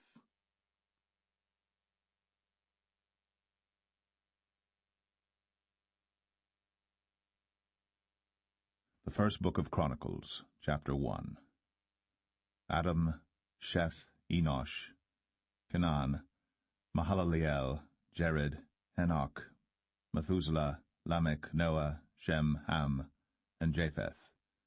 The sons of Japheth, Gomer and Magog, and Madai, and Javan, and Tubal, and Meshach, and Tiras. And the sons of Gomer, Ashchenaz, and Ribhath, and Togarmah. And the sons of Javan, Elisha, and Tarshish, Kittim, and Dodanim. The sons of Ham, Cush, and Mizraim, Put, and Canaan.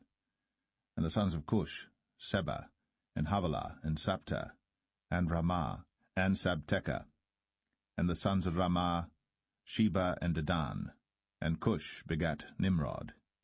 He began to be mighty upon the earth. And Mizraim begat Ludim, and Anamim, and Lehabim, and Naphtuhim, and Pathrusim, and Casluhim, of whom came the Philistines, and Caphtorim. And Canaan begat Zidon, his firstborn, and Heth, the Jebusite also, and the Amorite, and the Girgashite, and the Hivite, and the Archite, and the Sinite, and the Arvadite, and the Zemarite, and the Hamathite. The sons of Shem, Elam, and Ashur, and Arphaxad, and Lud, and Aram, and Uz, and Hul, and Gether, and Meshech. And Arphaxad begat Shelah, and Shelah begat Eber. And unto Eber were born 2 sons. The name of the one was Peleg, because in his days the earth was divided. And his brother's name was Joktan. And Joktan begat Almadad, and Sheleph, and Hazarmaveth, and Jerah. Hadoram also, and Uzal, and Diklah, and Ebal, and Abimael, and Sheba, and Ophir, and Havilah, and Jobab. All these were the sons of Joktan. Shem, Arphaxad, Shelah, Eber, Peleg, Reu, Serug, Nahor, Terah, Abram. The same is Abraham.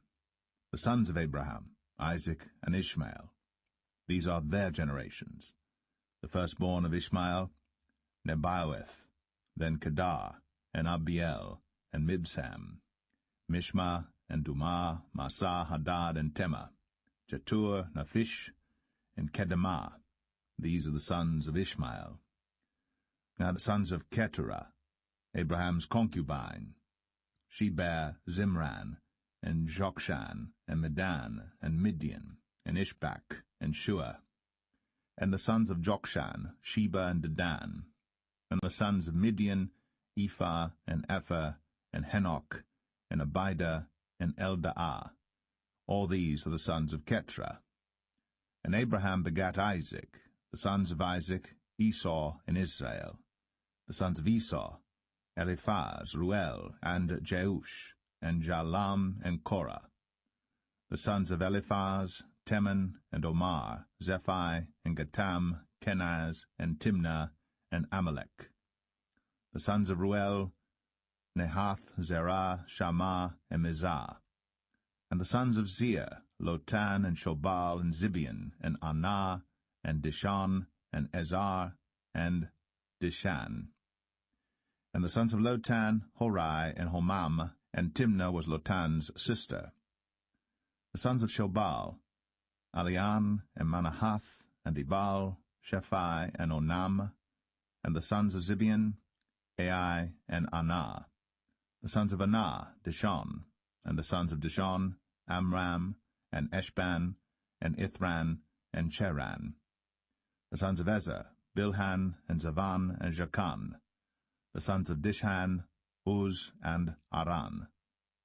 Now these are the kings that reigned in the land of Edom, before any king reigned over the children of Israel. Bela the son of Beor, and the name of his city was Dinhabah. And when Bela was dead, Jobab the son of Zerah, of Bozrah, reigned in his stead. And when Jobab was dead, Husham of the land of the Timonites reigned in his stead. And when Husham was dead, Hadad the son of Bedad, which smote Midian in the field of Moab, reigned in his stead. And the name of his city was Avith. And when Hadad was dead, Samlah of Masrekah reigned in his stead. And when Samlah was dead, Shaul of Rehoboth by the river reigned in his stead. And when Shaul was dead, Baal-Hanan the son of Achbor reigned in his stead. And when Baal-Hanan was dead, Hadad reigned in his stead, and the name of his city was Pai. And his wife's name was Mehetabel, the daughter of Matred, the daughter of Mezahab. Hadad died also. And the dukes of Edom were Duke Timnah, Duke Aliah, Duke Jetheth, Duke Oholibamah, Duke Elah, Duke Pinan, Duke Kenaz, Duke Teman, Duke Mibsar, Duke Magdiel, Duke Iram. These are the dukes of Edom.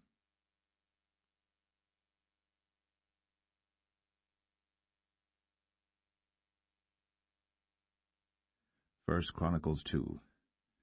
These are the sons of Israel: Reuben, Simeon, Levi, and Judah, Issachar, and Zebulun, Dan, Joseph, and Benjamin, Naphtali, Gad, and Asher. The sons of Judah, Er, and Onan, and Shelah, which three were born unto him of the daughter of Shua the Canaanitess. And Er, the firstborn of Judah, was evil in the sight of the Lord, and he slew him. And Tamar his daughter-in-law bare him Pharez and Zerah. All the sons of Judah were 5. The sons of Pharez, Hezron and Hamul. And the sons of Zerah, Zimri, and Ethan, and Heman, and Calcol, and Dara, 5 of them in all. And the sons of Carmi, Achar, the troubler of Israel, who transgressed in the thing accursed. And the sons of Ethan, Azariah.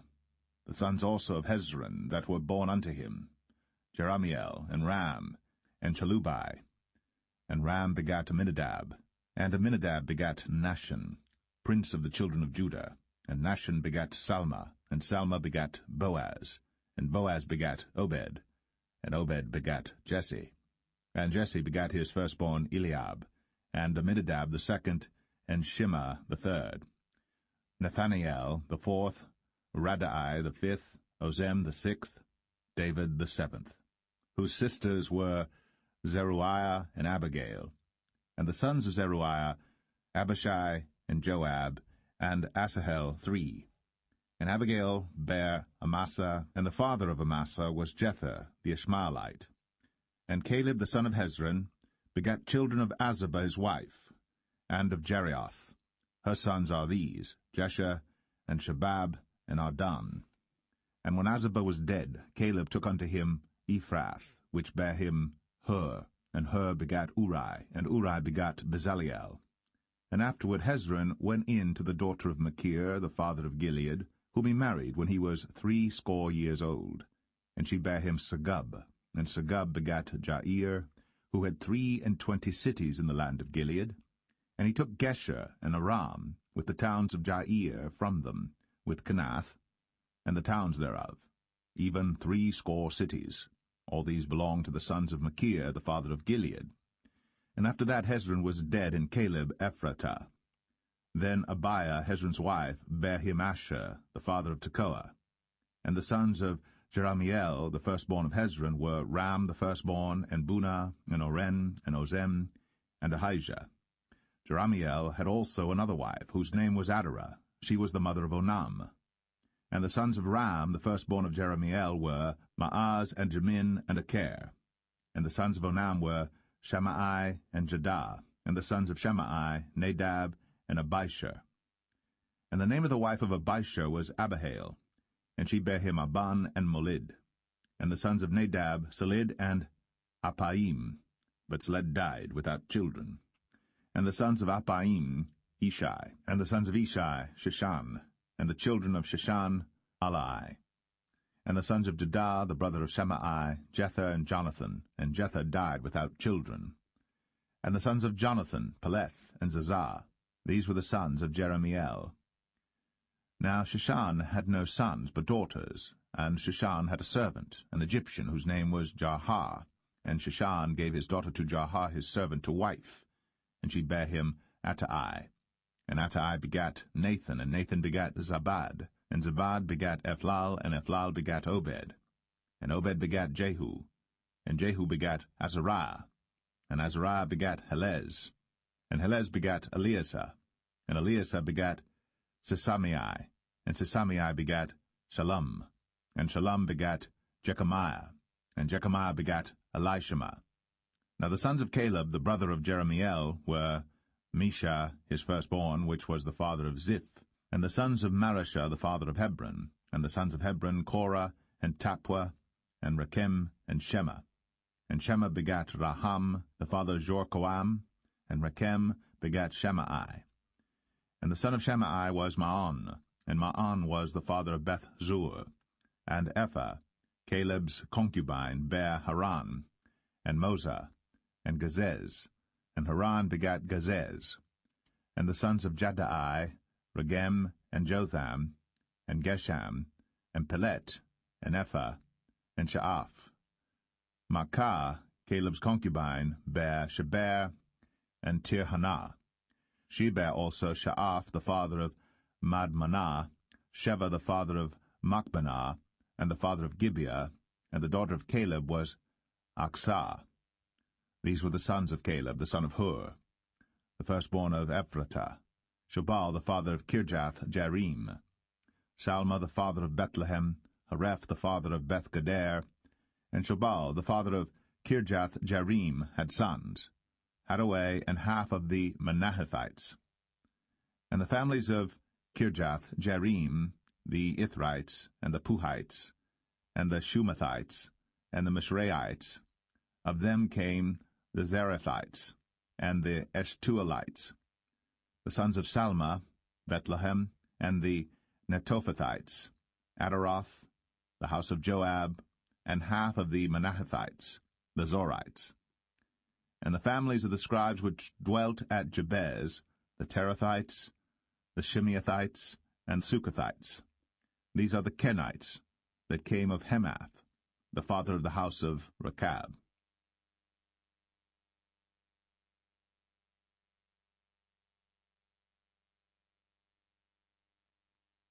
1 Chronicles 3. Now these were the sons of David, which were born unto him in Hebron.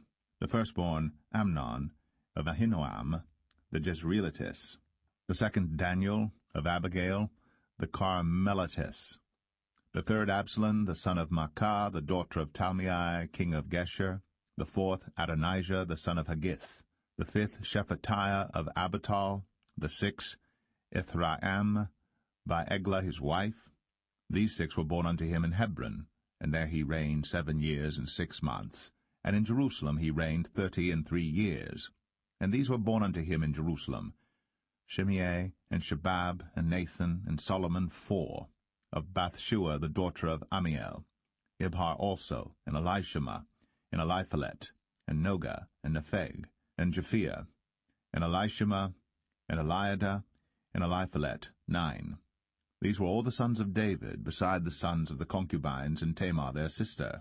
And Solomon's son was Rehoboam, Abiah his son, Asa his son, Jehoshaphat his son, Joram his son, Ahaziah his son, Joash his son, Amaziah his son, Azariah his son, Jotham his son, Ahaz his son, Hezekiah his son, Manasseh his son, Amon his son, Josiah his son. And the sons of Josiah were the firstborn Johanan, the second Jehoiakim, the third Zedekiah, the fourth Shallum. And the sons of Jehoiakim, Jeconiah his son, Zedekiah his son. And the sons of Jeconiah, Asir, Salathiel his son, Malchiram also, and Pedaiah, and Shenazar, Jechamiah, Hoshama, and Nedabiah.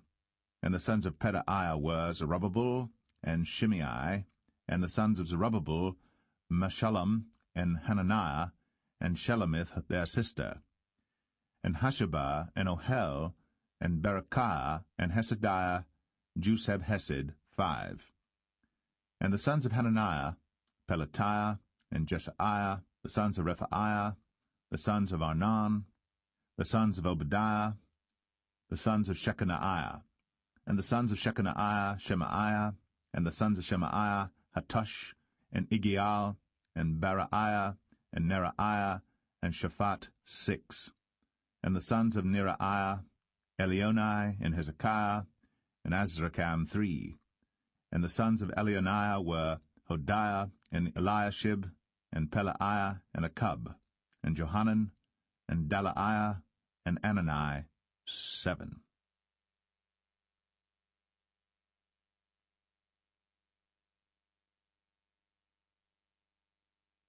1 Chronicles 4.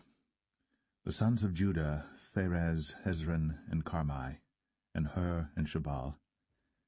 And Reaiah, the son of Shabal, begat Jahath, and Jahath begat Ahumai, and Lahad. These are the families of the Zorathites. And these were of the father of Etam, Jezreel, and Ishma, and Idbash, and the name of their sister was Hazalel-Ponai. And Penuel the father of Gedor, and Ezer the father of Hushah. These are the sons of Hur, the firstborn of Ephratah, the father of Bethlehem. And Asher the father of Tekoa had 2 wives, Helah and Naarah. And Naarah bare him Ahuzam, and Hepher, and Temeni, and Hahashterai. These were the sons of Naarah. And the sons of Helah were Zereth, and Jezoar, and Ethnan. And Koz begat Anub, and Zebabah, and the families of Ahahel, the son of Haram. And Jabez was more honorable than his brethren. And his mother called his name Jabez, saying, Because I bare him with sorrow. And Jabez called on the God of Israel, saying, O that thou wouldst bless me indeed, and enlarge my coast, and that thine hand might be with me, and that thou wouldst keep me from evil, that it may not grieve me. And God granted him that which he requested. And Chelub, the brother of Shur, begat Mahir, which was the father of Eshton. And Eshton begat Bethraphah, and Paseah, and Tehenna, the father of Ir-Nahash. These are the men of Rakah. And the sons of Kenaz, Othniel, and Seraiah, and the sons of Othniel, Hathath. And Meonothai begat Ophrah, and Seraiah begat Joab, the father of the valley of Cherashim, for they were craftsmen. And the sons of Caleb, the son of Jephunneh, Iru, Elah, and Naam.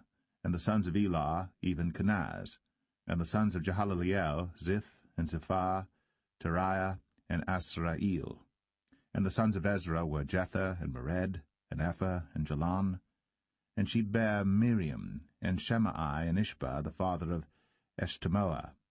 And his wife Jehudijah bare Jared, the father of Gedor, and Heber, the father of Sakoh, and Jekuthiel, the father of Zanoah. And these are the sons of Bethiah, the daughter of Pharaoh, which Mered took. And the sons of his wife Hodiah, the sister of Naham, the father of Keli, the Garmite, and Eshtemoa the Maacathite. And the sons of Shimon were Amnon, and Rinnah, Ben-Hanan, and Telon. And the sons of Ishai were Zoheth, and Ben-Zoheth. The sons of Shelah, the son of Judah, were the father of Lakah, and Ladah, the father of Mareshah. And the families of the house of them that wrought fine linen of the house of Ashbea, and Joachim, and the men of Chozeba, and Joash, and Seraph, who had the dominion in Moab, and Jashubai Lehem. And these are ancient things. These were the potters, and those that dwelt among plants and hedges. There they dwelt with the king for his work. The sons of Simeon were Nemuel, and Jamin, Jerib, Zerah, and Shaul. Shalom his son, Mibsam his son, Mishma his son, and the sons of Mishma, Hamuel his son, Zakur his son, Shimei his son. And Shimei had 16 sons and 6 daughters. But his brethren had not many children, neither did all their family multiply like to the children of Judah. And they dwelt at Beersheba, and Moladah, and Hazar-Shual, and at Bilhah, and at Ezem, and at Tolad, and at Bethuel, and at Hormah, and at Ziklag, and at Beth-Markaboth, and Hazar-Susim, and at Beth-Birei, and at Sharaim. These were their cities unto the reign of David. And their villages were Etam, and Ain, Rimmon, and Tochen, and Ashan, 5 cities, and all their villages that were round about the same cities unto Baal. These were their habitations, and their genealogy. And Meshobab, and Jamlech, and Joshah, the son of Amaziah, and Joel, and Jehu, the son of Josabiah, the son of Seraiah, the son of Asiel, and Elionai, and Jaakobah, and Jeshohaiah, and Asaiah, and Adiel, and Jesemiel, and Benaniah, and Ziza, the son of Shephi, the son of Alon, the son of Jedaiah, the son of Shimri, the son of Shemaiah. These mentioned by their names were princes in their families. And the house of their fathers increased greatly, and they went to the entrance of Gedor, even unto the east side of the valley, to seek pasture for their flocks. And they found fat pasture, and good, and the land was wide, and quiet, and peaceable. For they of Ham had dwelt there of old. And these written by name came in the days of Hezekiah king of Judah, and smote their tents, and the habitations that were found there, and destroyed them utterly unto this day, and dwelt in their rooms, because there was pasture there for their flocks. And some of them, even of the sons of Simeon, 500 men, went to Mount Seir, having for their captains Pelatiah, and Neriah, and Rephaiah, and Uzziel, the sons of Ishai. And they smote the rest of the Amalekites that were escaped, and dwelt there unto this day.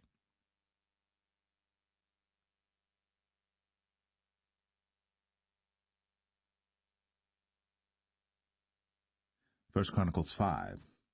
Now the sons of Reuben, the firstborn of Israel, for he was the firstborn, but forasmuch as he defiled his father's bed, his birthright was given unto the sons of Joseph, the son of Israel.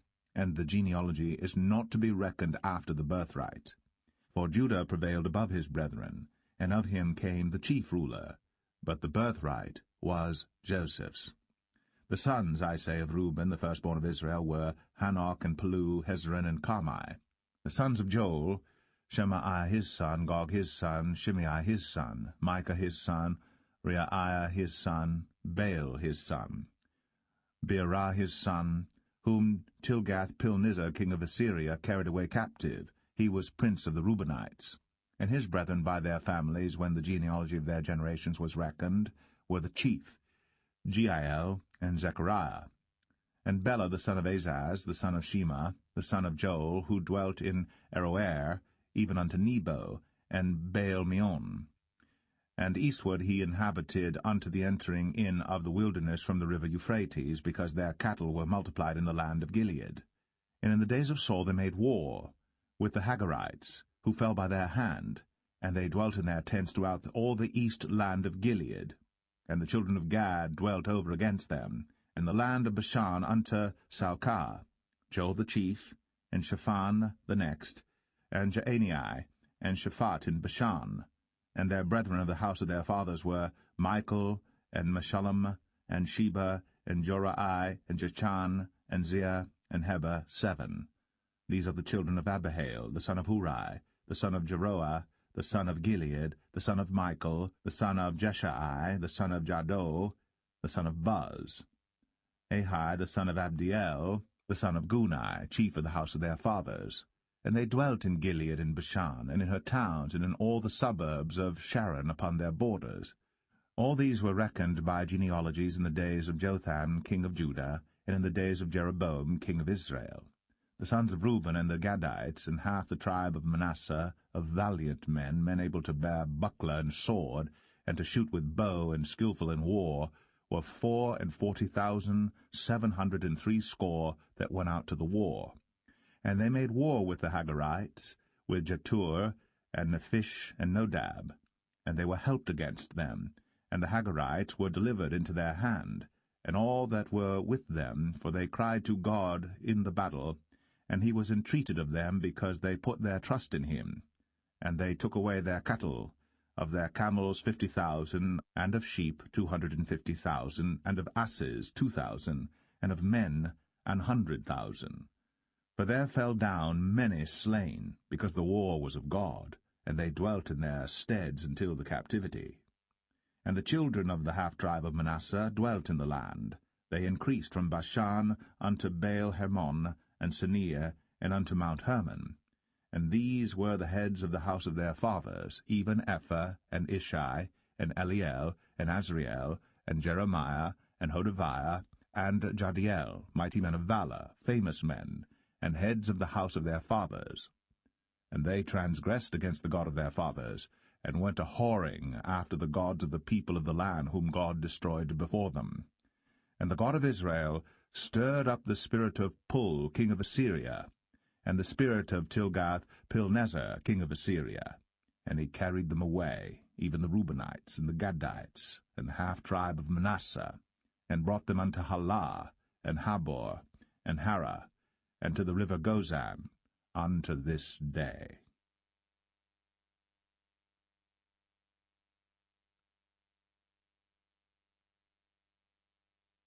1 Chronicles 6. The sons of Levi, Gershon, Kohath, and Merari. And the sons of Kohath, Amram, Izhar, and Hebron, and Uzziel. And the children of Amram, Aaron, and Moses, and Miriam. The sons also of Aaron, Nadab and Abihu, Eleazar, and Ithamar. Eleazar begat Phinehas, Phinehas begat Abishua, and Abishua begat Bukai, and Bukai begat Uzai, and Uzai begat Zerahiah, and Zerahiah begat Marioth. Marioth begat Amariah, and Amariah begat Ahitub, and Ahitub begat Zadok, and Zadok begat Ahimaaz, and Ahimaaz begat Azariah, and Azariah begat Johanan, and Johanan begat Azariah. He it is that executed the priest's office in the temple that Solomon built in Jerusalem. And Azariah begat Amariah, and Amariah begat Ahitub, and Ahitub begat Zadok, and Zadok begat Shallum, and Shallum begat Hilkiah, and Hilkiah begat Azariah, and Azariah begat Zerahiah, and Zerahiah begat Jehozadak. And Jehozadak went into captivity when the Lord carried away Judah and Jerusalem by the hand of Nebuchadnezzar. The sons of Levi, Gershon, Kohath, and Merari. And these be the names of the sons of Gershom, Libni, and Shimei. And the sons of Kohath were Amram, and Izhar, and Hebron, and Uzziel. The sons of Merari, Mahli, and Mushai. And these are the families of the Levites according to their fathers. Of Gershom, Libni his son, Jahath his son, Zimmah his son, Joah his son, Iddo his son, Zerah his son, Jeterai his son. The sons of Kohath, Aminadab his son, Korah his son, Asir his son, Elkanah his son, and Abiasaph his son, and Asir his son, Tahath his son, Uriel his son, Uzziah his son, and Shaul his son. And the sons of Elkanah, Amasai and Ahimeth. As for Elkanah, the sons of Elkanah, Zophai his son, and Nahath his son, Eliab his son, Jeroham his son, Elkanah his son. And the sons of Samuel, the firstborn, Vashni and Abiah. The sons of Merari, Mahli, Libni his son, Shimei his son, Uzzah his son, Shemaiah his son, Haggiah his son, Asaiah his son. And these are they whom David set over the service of song in the house of the Lord. After that the ark had rest. And they ministered before the dwelling place of the tabernacle of the congregation with singing, until Solomon had built the house of the Lord in Jerusalem. And then they waited on their office according to their order. And these are they that waited with their children. Of the sons of the Kohathites, Heman a singer, the son of Joel, the son of Shemuel, the son of Elkanah, the son of Jeroham, the son of Eliel, the son of Toah, the son of Zuph, the son of Elkanah, the son of Mahath, the son of Amasai, the son of Elkanah, the son of Joel, the son of Azariah, the son of Zephaniah, the son of Tahath, the son of Asir, the son of Abiasaph, the son of Korah, the son of Izhar, the son of Kohath, the son of Levi, the son of Israel. And his brother Asaph, who stood on his right hand, even Asaph, the son of Berechiah, the son of Shemaiah, the son of Michael, the son of Baasiah, the son of Malchiah, the son of Ethni, the son of Zerah, the son of Adai, the son of Ethan, the son of Zimmah, the son of Shimei, the son of Jahath, the son of Gershom, the son of Levi. And their brethren, the sons of Merari, stood on the left hand, Ethan the son of Kishi, the son of Abdi, the son of Malach, the son of Hashabiah, the son of Amaziah, the son of Hilkiah, the son of Amzai, the son of Bani, the son of Shemer, the son of Mahli, the son of Mushai, the son of Merari, the son of Levi. Their brethren also the Levites were appointed unto all manner of service of the tabernacle of the house of God. But Aaron and his sons offered upon the altar of the burnt offering, and on the altar of incense, and were appointed for all the work of the place most holy, and to make an atonement for Israel, according to all that Moses, the servant of God, had commanded. And these are the sons of Aaron, Eleazar his son, Phinehas his son, Abishua his son, Bukai his son, Uzai his son, Zerahiah his son, Marioth his son, Amariah his son, Ahitub his son, Zadok his son, Ahimaaz his son.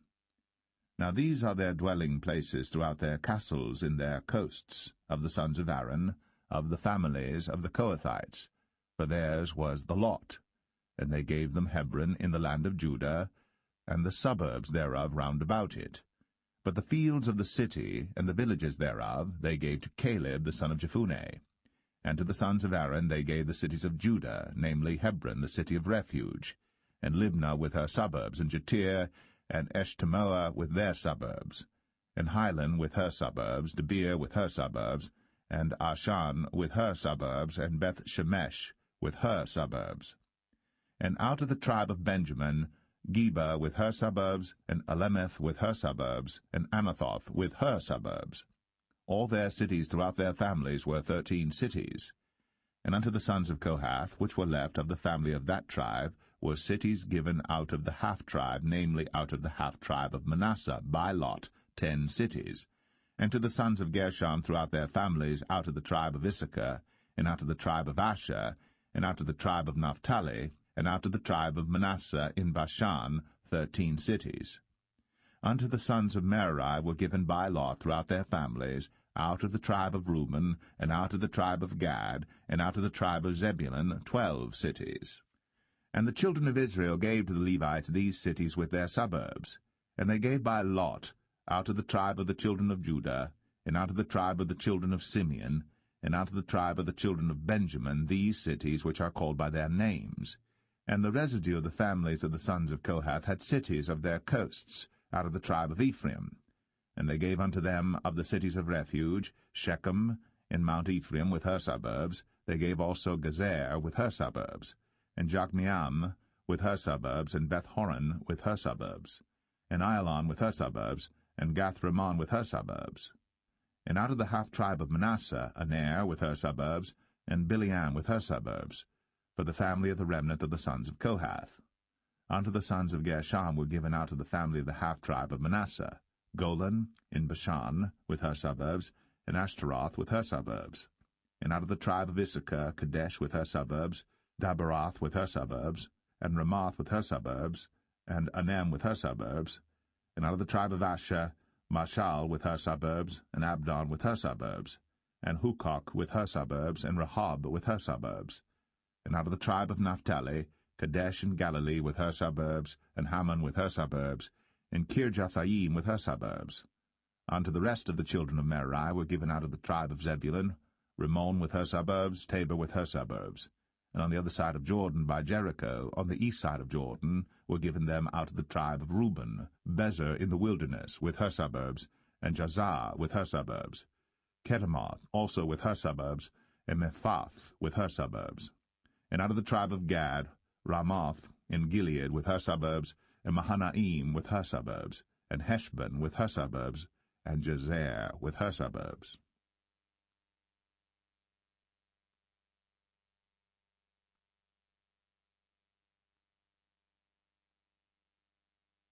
First Chronicles 7. Now the sons of Issachar were Tola, and Puah, Jashub, and Shimron, 4. And the sons of Tola, Uzai, and Rephaiah, and Jeriel, and Jamai, and Jibsam, and Shemuel, heads of their father's house, to wit, of Tola. They were valiant men of might in their generations, whose number was, in the days of David, 22,600. And the sons of Uzai, Izraiah, and the sons of Izraiah, Michael and Obadiah, and Joel, Ishiah, 5, all of them chief men. And with them by their generations, after the house of their fathers, were bands of soldiers for war, 36,000 men. For they had many wives and sons, and their brethren among all the families of Issachar were valiant men of might, reckoned in all by their genealogies 7,000. The sons of Benjamin, Bela and Becher, and Jediel, 3. And the sons of Bela, Esban, and Uzai, and Uziel, and Jeremoth, and Eri, 5. Heads of the house of their fathers, mighty men of valor, and were reckoned by their genealogies 22,034. And the sons of Becher, Zemira, and Joash, and Eleazar, and Elionai, and Omri, and Jeremoth, and Abiah, and Anathoth, and Alameth. All these are the sons of Becher. And the number of them, after their genealogy by their generations, heads of the house of their fathers, mighty men of valor, was 20,200. The sons also of Jediael, Bilhan, and the sons of Bilhan, Jeush, and Benjamin, and Ehud, and Chenaanah, and Zethan, and Thashish, and Ahishahar. All these the sons of Jediael, by the heads of their fathers, mighty men of valor, were 17,200 soldiers, fit to go out for war and battle. Shuppim also, and Huppim, the children of Ir, and Hushim, the sons of Aher. The sons of Naphtali, Jaziel, and Gunai, and Jezer, and Shalom, the sons of Bilhah.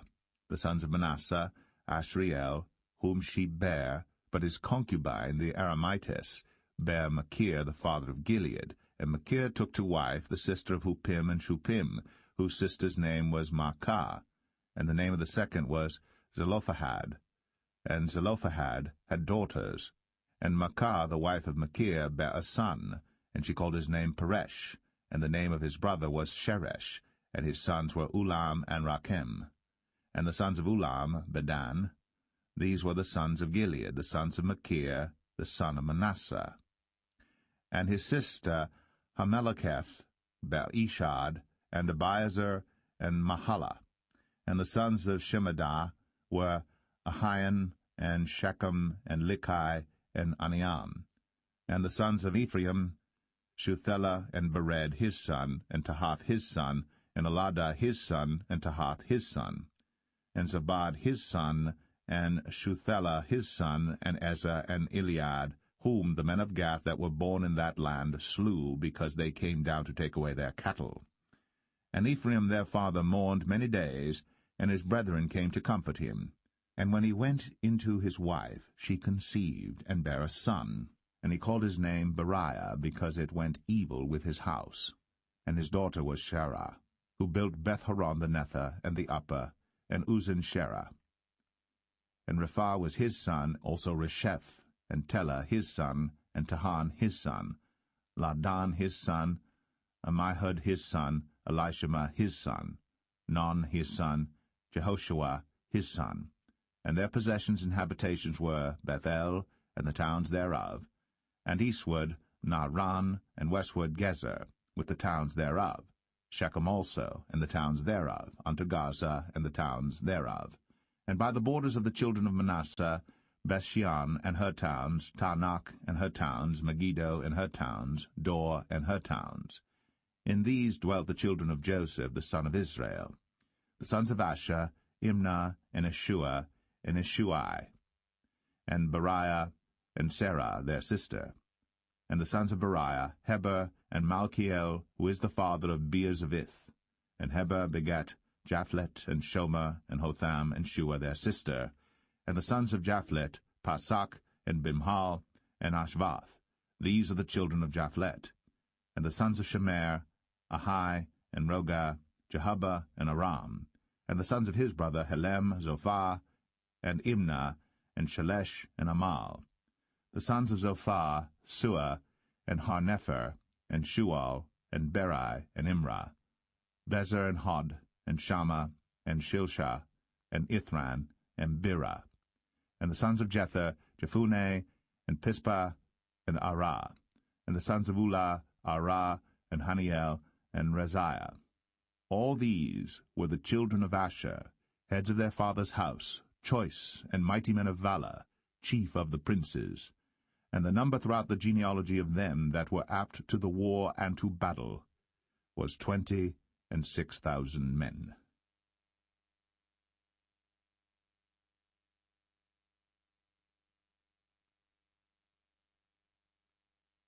1 Chronicles 8. Now Benjamin begat Bela his firstborn, Ashbel the second, and Naharah the third, Nohah the fourth, and Rapha the fifth. And the sons of Bela were Adar, and Gera, and Abihud, and Abishua, and Naaman, and Ahoah, and Gera, and Shephuphan, and Huram. And these are the sons of Ehud. These are the heads of the fathers of the inhabitants of Geba. And they removed them to Manahath. And Naaman, and Ahiah, and Gera, he removed them, and begat Uzzah, and Ahiad. And Shaharaim begat children in the country of Moab, after he had sent them away. Hushim and Barah were his wives. And he begat of Hodesh his wife Jobab and Zibiah, and Mesha and Malcham, and Jeuz, and Shekiah, and Mirmah. These were his sons, heads of the fathers. And of Hushim he begat Abitub and Elpaal. The sons of Elpaal, Eber, and Misham, and Shemed, who built Ono and Lod, with the towns thereof. Beriah also, and Shema, who were heads of the fathers of the inhabitants of Aijalon, who drove away the inhabitants of Gath, and Ahio, Shashak, and Jeremoth, and Zebadiah, and Arad, and Adair, and Michael, and Isbah, and Johah, the sons of Beriah, and Zebadiah, and Meshullam, and Hezekiah, and Heber, Ishmerai also, and Jezaliah, and Jobab, the sons of Elpaal, and Jakim, and Zichri, and Zabdi, and Elinai, and Zilthai, and Eliel, and Adaiah, and Beraiah, and Shimrath, the sons of Shimhi, and Ishpan, and Heber, and Eliel, and Abdon, and Zichri, and Hanan, and Hananiah, and Elam, and Atathijah, and Ephadiah, and Penuel, the sons of Shashak, and Shamshariah, and Shehariah, and Athaliah, and Jerasiah, and Eliah, and Zichri, the sons of Jeroham. These were the heads of the fathers by their generations, chief men. These dwelt in Jerusalem. And at Gibeon dwelt the father of Gibeon, whose wife's name was Machah, and his firstborn son Abdon, and Zur, and Kish, and Baal, and Nadab, and Gedor, and Ahio, and Zacher. And Mikloth begat Shemaiah. And these also dwelt with their brethren in Jerusalem over against them. And Ner begat Kish, and Kish begat Saul, and Saul begat Jonathan, and Malchishua, and Abinadab, and Eshbaal. And the son of Jonathan was Meribbaal, and Meribbaal begat Micah, and the sons of Micah were Pithon, and Melech, and Tereah, and Ahaz. And Ahaz begat Jehoiada, and Jehoiada begat Alameth, and Asmaveth, and Zimri. And Zimri begat Moza, and Moza begat Benaiah. Rapha was his son, Eliasa his son, Azel his son. And Azel had 6 sons, whose names are these: Azrikam, Bocheru, and Ishmael, and Sheraiah, and Obadiah, and Hanan. All these were the sons of Azel. And the sons of Ishek his brother were Ulam his firstborn, Jeush the second, and Eliphalet the third. And the sons of Ulam were mighty men of valor, archers, and had many sons, and sons' sons, 150. All these are of the sons of Benjamin.